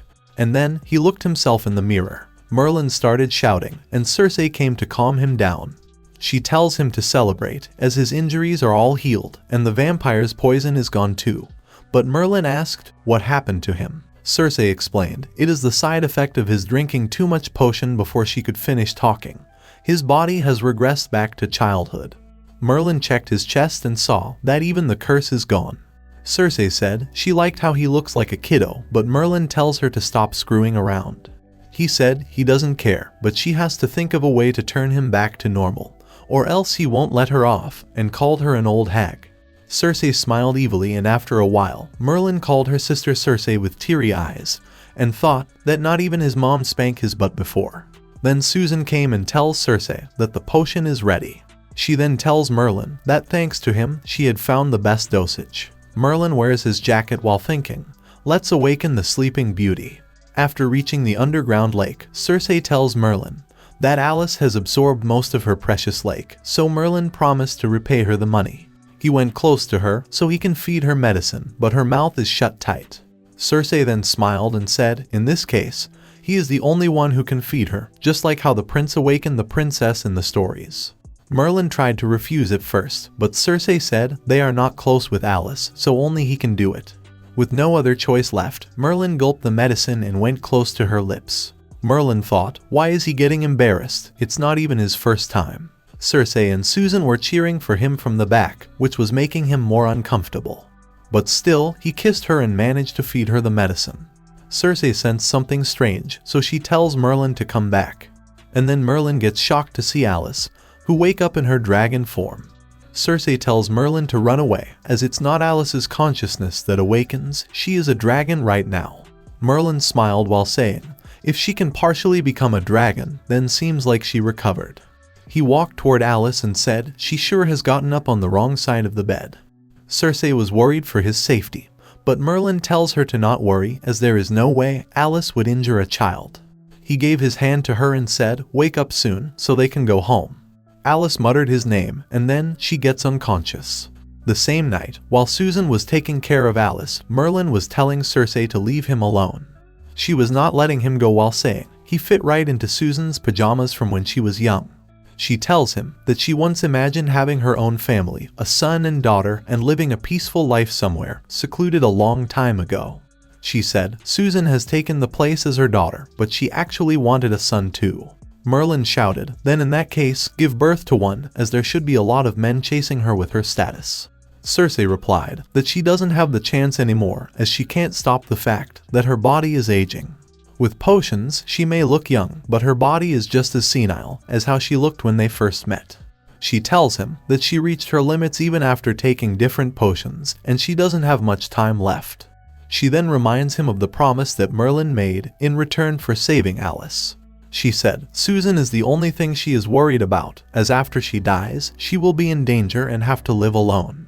She tells Merlin to take Susan to their guild when that happens, and even though they haven't known each other for long, but he is a trustworthy man. Merlin smiled and replied, it is easy, as the old man in the guild would be overjoyed to have the disciple of Cersei, the great potion maker, to join the guild. She then tells Merlin to go to bed, and said he has to cherish the person he has. 2 days later, Alice woke up and finds herself in a strange room. Merlin was sitting beside her and said she has been asleep for 2 days. Alice looked at Merlin and wondered who this kid is and why does he seem so familiar. She picked him up while thinking that this is the first time she has felt the urge to hit a child. After a while, Alice muttered, Cain's deception, the unfathomed sea, a North Sea troll, so many things happened when she was unconscious. And at last, Merlin added that after he drank too much of the rejuvenation potion, he became like this, but Lady Cersei is looking for an antidote. Alice smiled and said thank you, as he did all of this for her. Merlin said he ended up half dead, so she need to give him the occasional foot massage and back rub. But then Alice hugged him and said, now that she thinks of it, his childhood appearance is kinda cute. Merlin frees himself and tells her to stop bullying him, as he never forgets his grudges. He said when he regains his original state, he will get his revenge. He then called her stupid washboard and ran from there. Alice then heard Cersei's voice saying the two of them are really close. Alice thanked Cersei for saving her and Merlin, but she tells her to not worry as Merlin has already compensated her. She said she didn't save her for no reason and asked, how is that bastard Claudia? Alice asked in return if she knows her teacher and Cersei replied that they are friends. Alice nervously tells her that she never heard her master mention her name, but she will ask her the next time she sees her. Cersei was thinking that Claudia is a bitch as all she did was steal her man, it's not a big deal. She then asked Alice if she and Merlin are really husband and wife as she saw their adventurer's plate. Alice explained how the guildmaster registered them as married so they could register Merlin as an adventurer. Cersei understood everything and muttered, this explains why their relationship is so strange, but doesn't explain his actions. She said that adventurers have always had a self-centered attitude, and when he carried her on his back, she was in a life-threatening stage, so in order to find an ingredient for the potion, he went to the unfathomed sea. She revealed that Merlin came back with his body in tatters, missing an arm, so she thinks that even a genuine married couple wouldn't go so far for their spouse. Alice said, but Merlin didn't tell her anything about it, and Cersei replied, it's due to his pride, especially now that he has become a child with no means to defend himself. Alice then quickly rushed outside while saying she has something to say to Merlin. She finds Merlin sitting alone and sulking. He then heard her calling his name, so he said that he is the mighty demon king of pride, and even as a child, he won't be bullied by others. Alice then hugged him and said Cersei told her everything, what he has done for her. She was saying thank you to Merlin, so he said even though it hasn't been easy, but it wasn't that bad, so she doesn't have to worry about it. After some time, Merlin was saying if he has realized there was something wrong with that little vampire earlier, then they would have avoided all those problems. He said he is definitely responsible for this matter, but Alice interrupted, saying it's all her fault. She said if she hadn't taken pity on that child, he would have never been in danger, so in the future she will listen to him on such matters. Merlin looked at her sad face and said she doesn't have to take it to heart, as she is the great hero, so it's impossible for her to ignore those in need. Merlin added that he has something for her that he found in the unfathomed sea. He takes out a ring and tells her to try it on. Alice gets flustered after seeing the ring and asked, what does this mean? Merlin replied he thought that this ring was a good match for her and he hoped she will wear it forever. Alice gets a sudden shock and thought wear it forever means Merlin really is proposing. She shook her head while thinking Merlin is clearly in a juvenile state right now, perhaps. That's why he's more willing to talk about it. Alice couldn't look into his eyes and muttered that she is not mentally prepared. That confused Merlin. As she was in her own world, Merlin shouts her name and she replied she is there. Merlin said she can't be stupid enough to not know how to put on a ring, and holds her hand. He looked at her fingers and decides only the ring finger is the right size, but Alice misunderstood his intentions and thought he just proposed her. Merlin said it's a good match and tells her to make sure she treasure it. Alice replied she will definitely cherish it and she will never take it off. As she was in her own world and muttering his affection will be forever in her heart, she heard him saying that he went through a lot of effort to get this piece of equipment, so make sure to not lose it. But then Merlin muttered the word affection, and Alice said the word equipment. After some time, she was hiding in her blanket and was telling Merlin to leave her alone, as she wants to die. Merlin taunts her by saying that her affection will be forever in his heart. Alice tells him to stop making fun of her and said if he was giving her a piece of equipment, then he should have made it clear from the start. She then asked him about the ring, as she can feel the manifestation of mana and aura from it. Merlin answers that he found it in the treasury of a monster that he killed in the unfathomed sea. He also showed her a map, saying this was stored in the same room as well, so it has to be some sort of treasure map. Alice checked the map that has some ancient language on it, so she decides to ask Da Vinci about it after returning. And then Merlin added that the biggest treasure was definitely this thing. He showed her a box and said, "This contains the head of the boss that he killed, and as long as one make eye contact with it, they will be petrified." He then sits on the box and said, "This is everything that he got during this trip, so he is quite satisfied." He tells her about the ring too, that it's of especially good quality, and it should be a rare pseudo-divine artifact. According to the ancient records of the demon race, these rings were created by the 7 archangels, and they caused a great deal of suffering to their demon race while wearing these rings. He added that with the help of these rings, one gets the ability to return from the dead, so next time, this ring could save her life. Alice asked him if this ring is that important, so shouldn't he keep this for himself? But Merlin reminds her of who he is and said, such life-saving equipment should be given to a noob like her. Above all, her survival is more important than anything else, as without her, he wouldn't know what to do. This sent a shock to Alice's heart and she hugged him while saying, "He is too cute right now, so promise her that he will never turn back." She then thanked him for the ring and promised to treasure it. Merlin was praising himself, but then a thought crossed his mind. He thought that the picture drawn by that little vampire and Captain Dennis' painting of Queen Josephine. So is this ring coming into her possession also something that has been arranged? He then thought about the Church of Light and the mysterious man who cursed him. Alice then noticed Merlin staring at her ring, so she said this is the first gift he has ever given to her, so she is not letting him pawn it off to go horse betting. But Merlin tells her to not worry and said he is going to get some rest, and also they should leave tomorrow. After he left, Alice thought, the vampire ancestor, unfathomed sea, mini Merlin and pseudo-divine artifact. So many things happened that her thoughts are a mess. But she looked at her ring and gets happy. She hid her face with a pillow and was kicking the bed in excitement. Meanwhile, Merlin was thinking that even if she really is entangled with the Church of Light and the spirits of the divine realm, even if she is like a puppet, or even if some powerful god is pulling the strings behind the scenes, he will sever all the strings that seek to control her. Then the next morning, Alice said goodbye to Circe as they are leaving for the Great Britain. Circe tells them to stay more, but Susan muttered how yesterday she complained about having 2 more mouths to feed. But she hit her head to stop spouting nonsense and tells Alice that she can rest for a while longer. But Alice said it's okay, and thanked her for saving her and Merlin's life. Suddenly, Merlin shouted to forget the pleasantries and asked Circe if she made the antidote.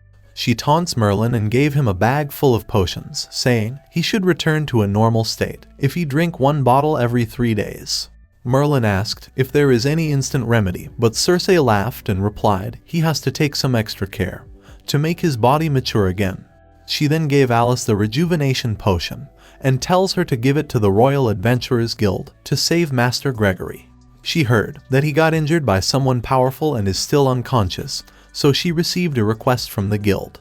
Merlin thought about him and realized that old geezer still isn't awake. Alice replied that Elder Gregory once saved her life, so she will definitely give this potion to the guild.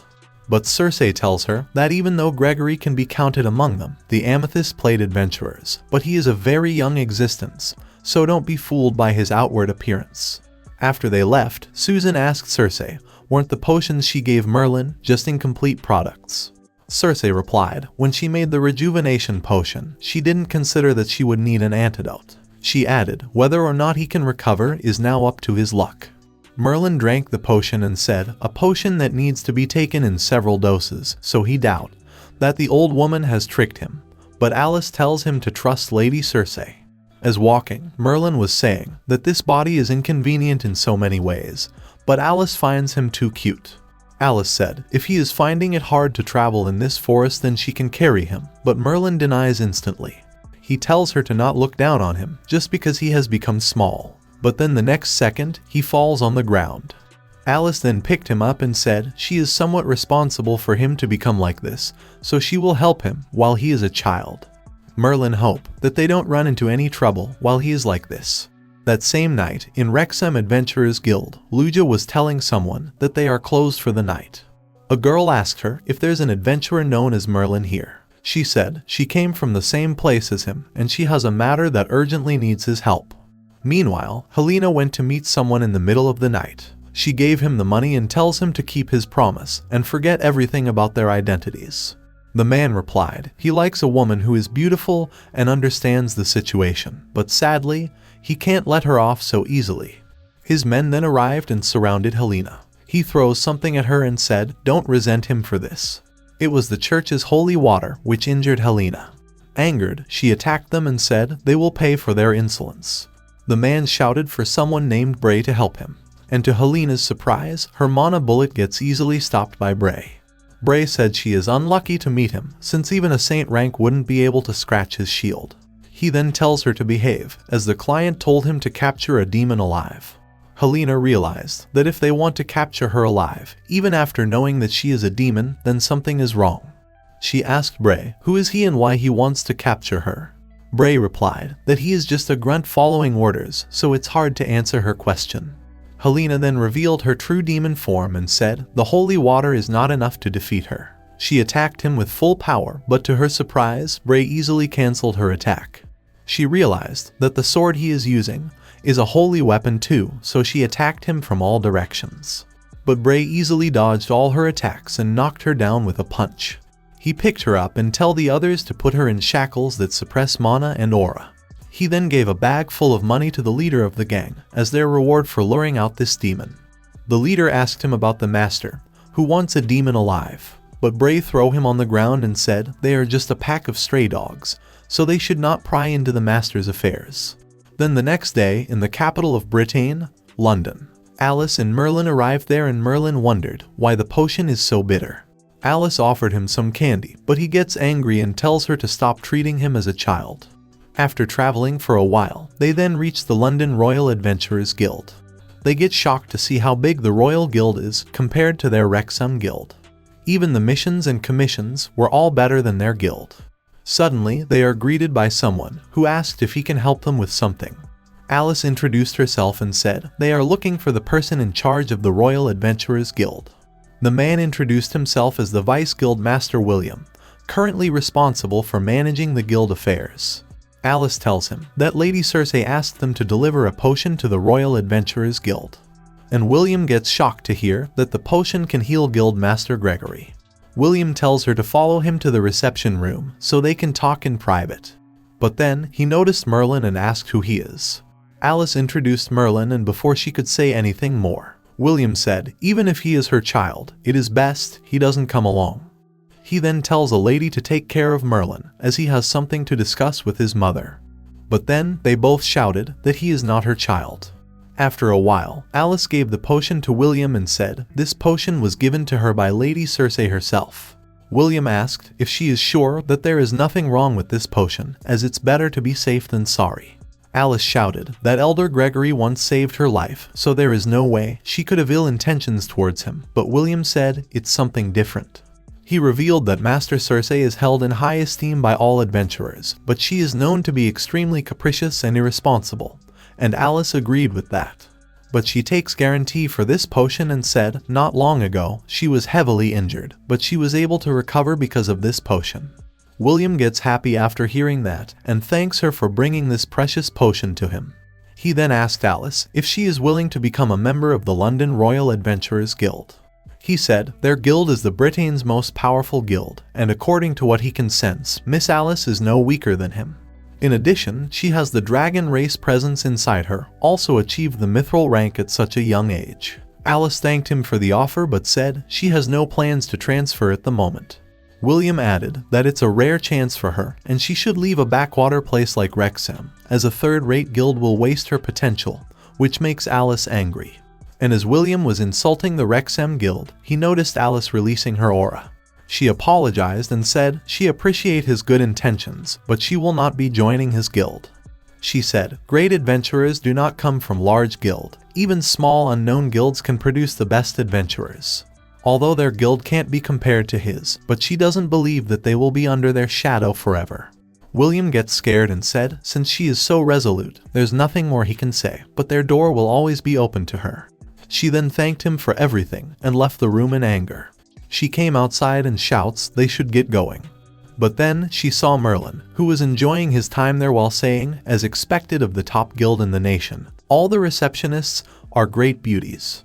After a while, Merlin was leaving with Alice with a bump on his head.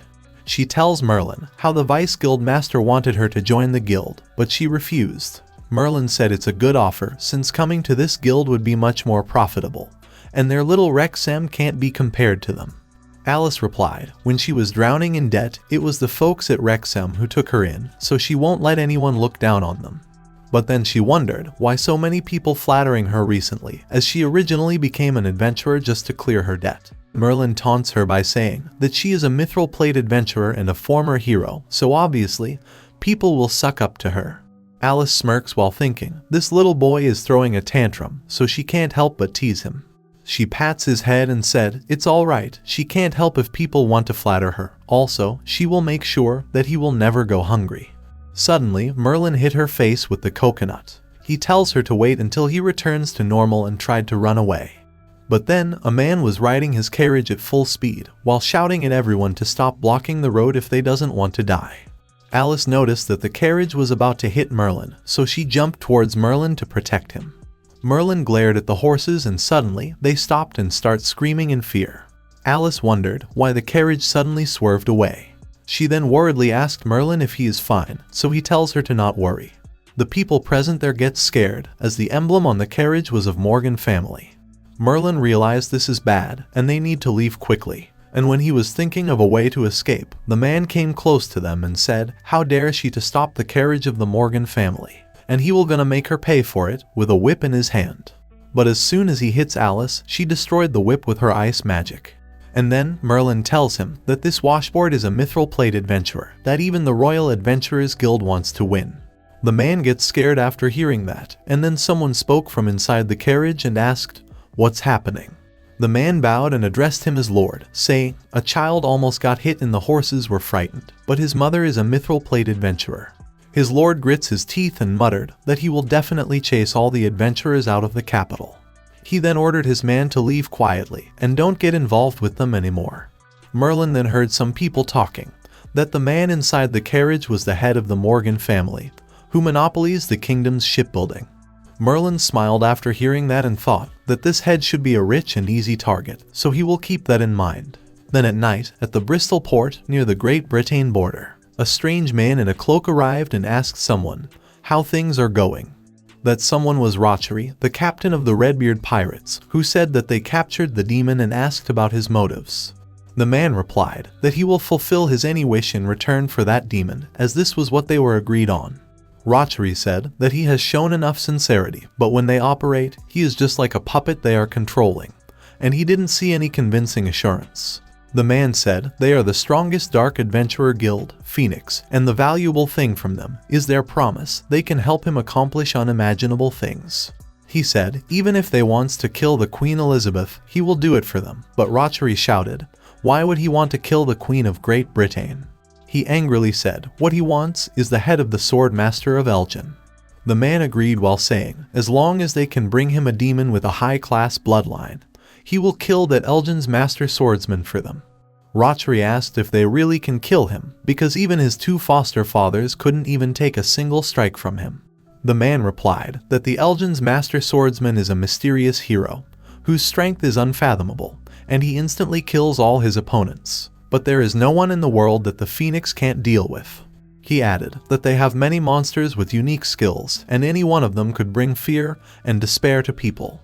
But above all, the strongest of them is their guild master, who was once an amethyst adventurer, and was known as the human closest to God.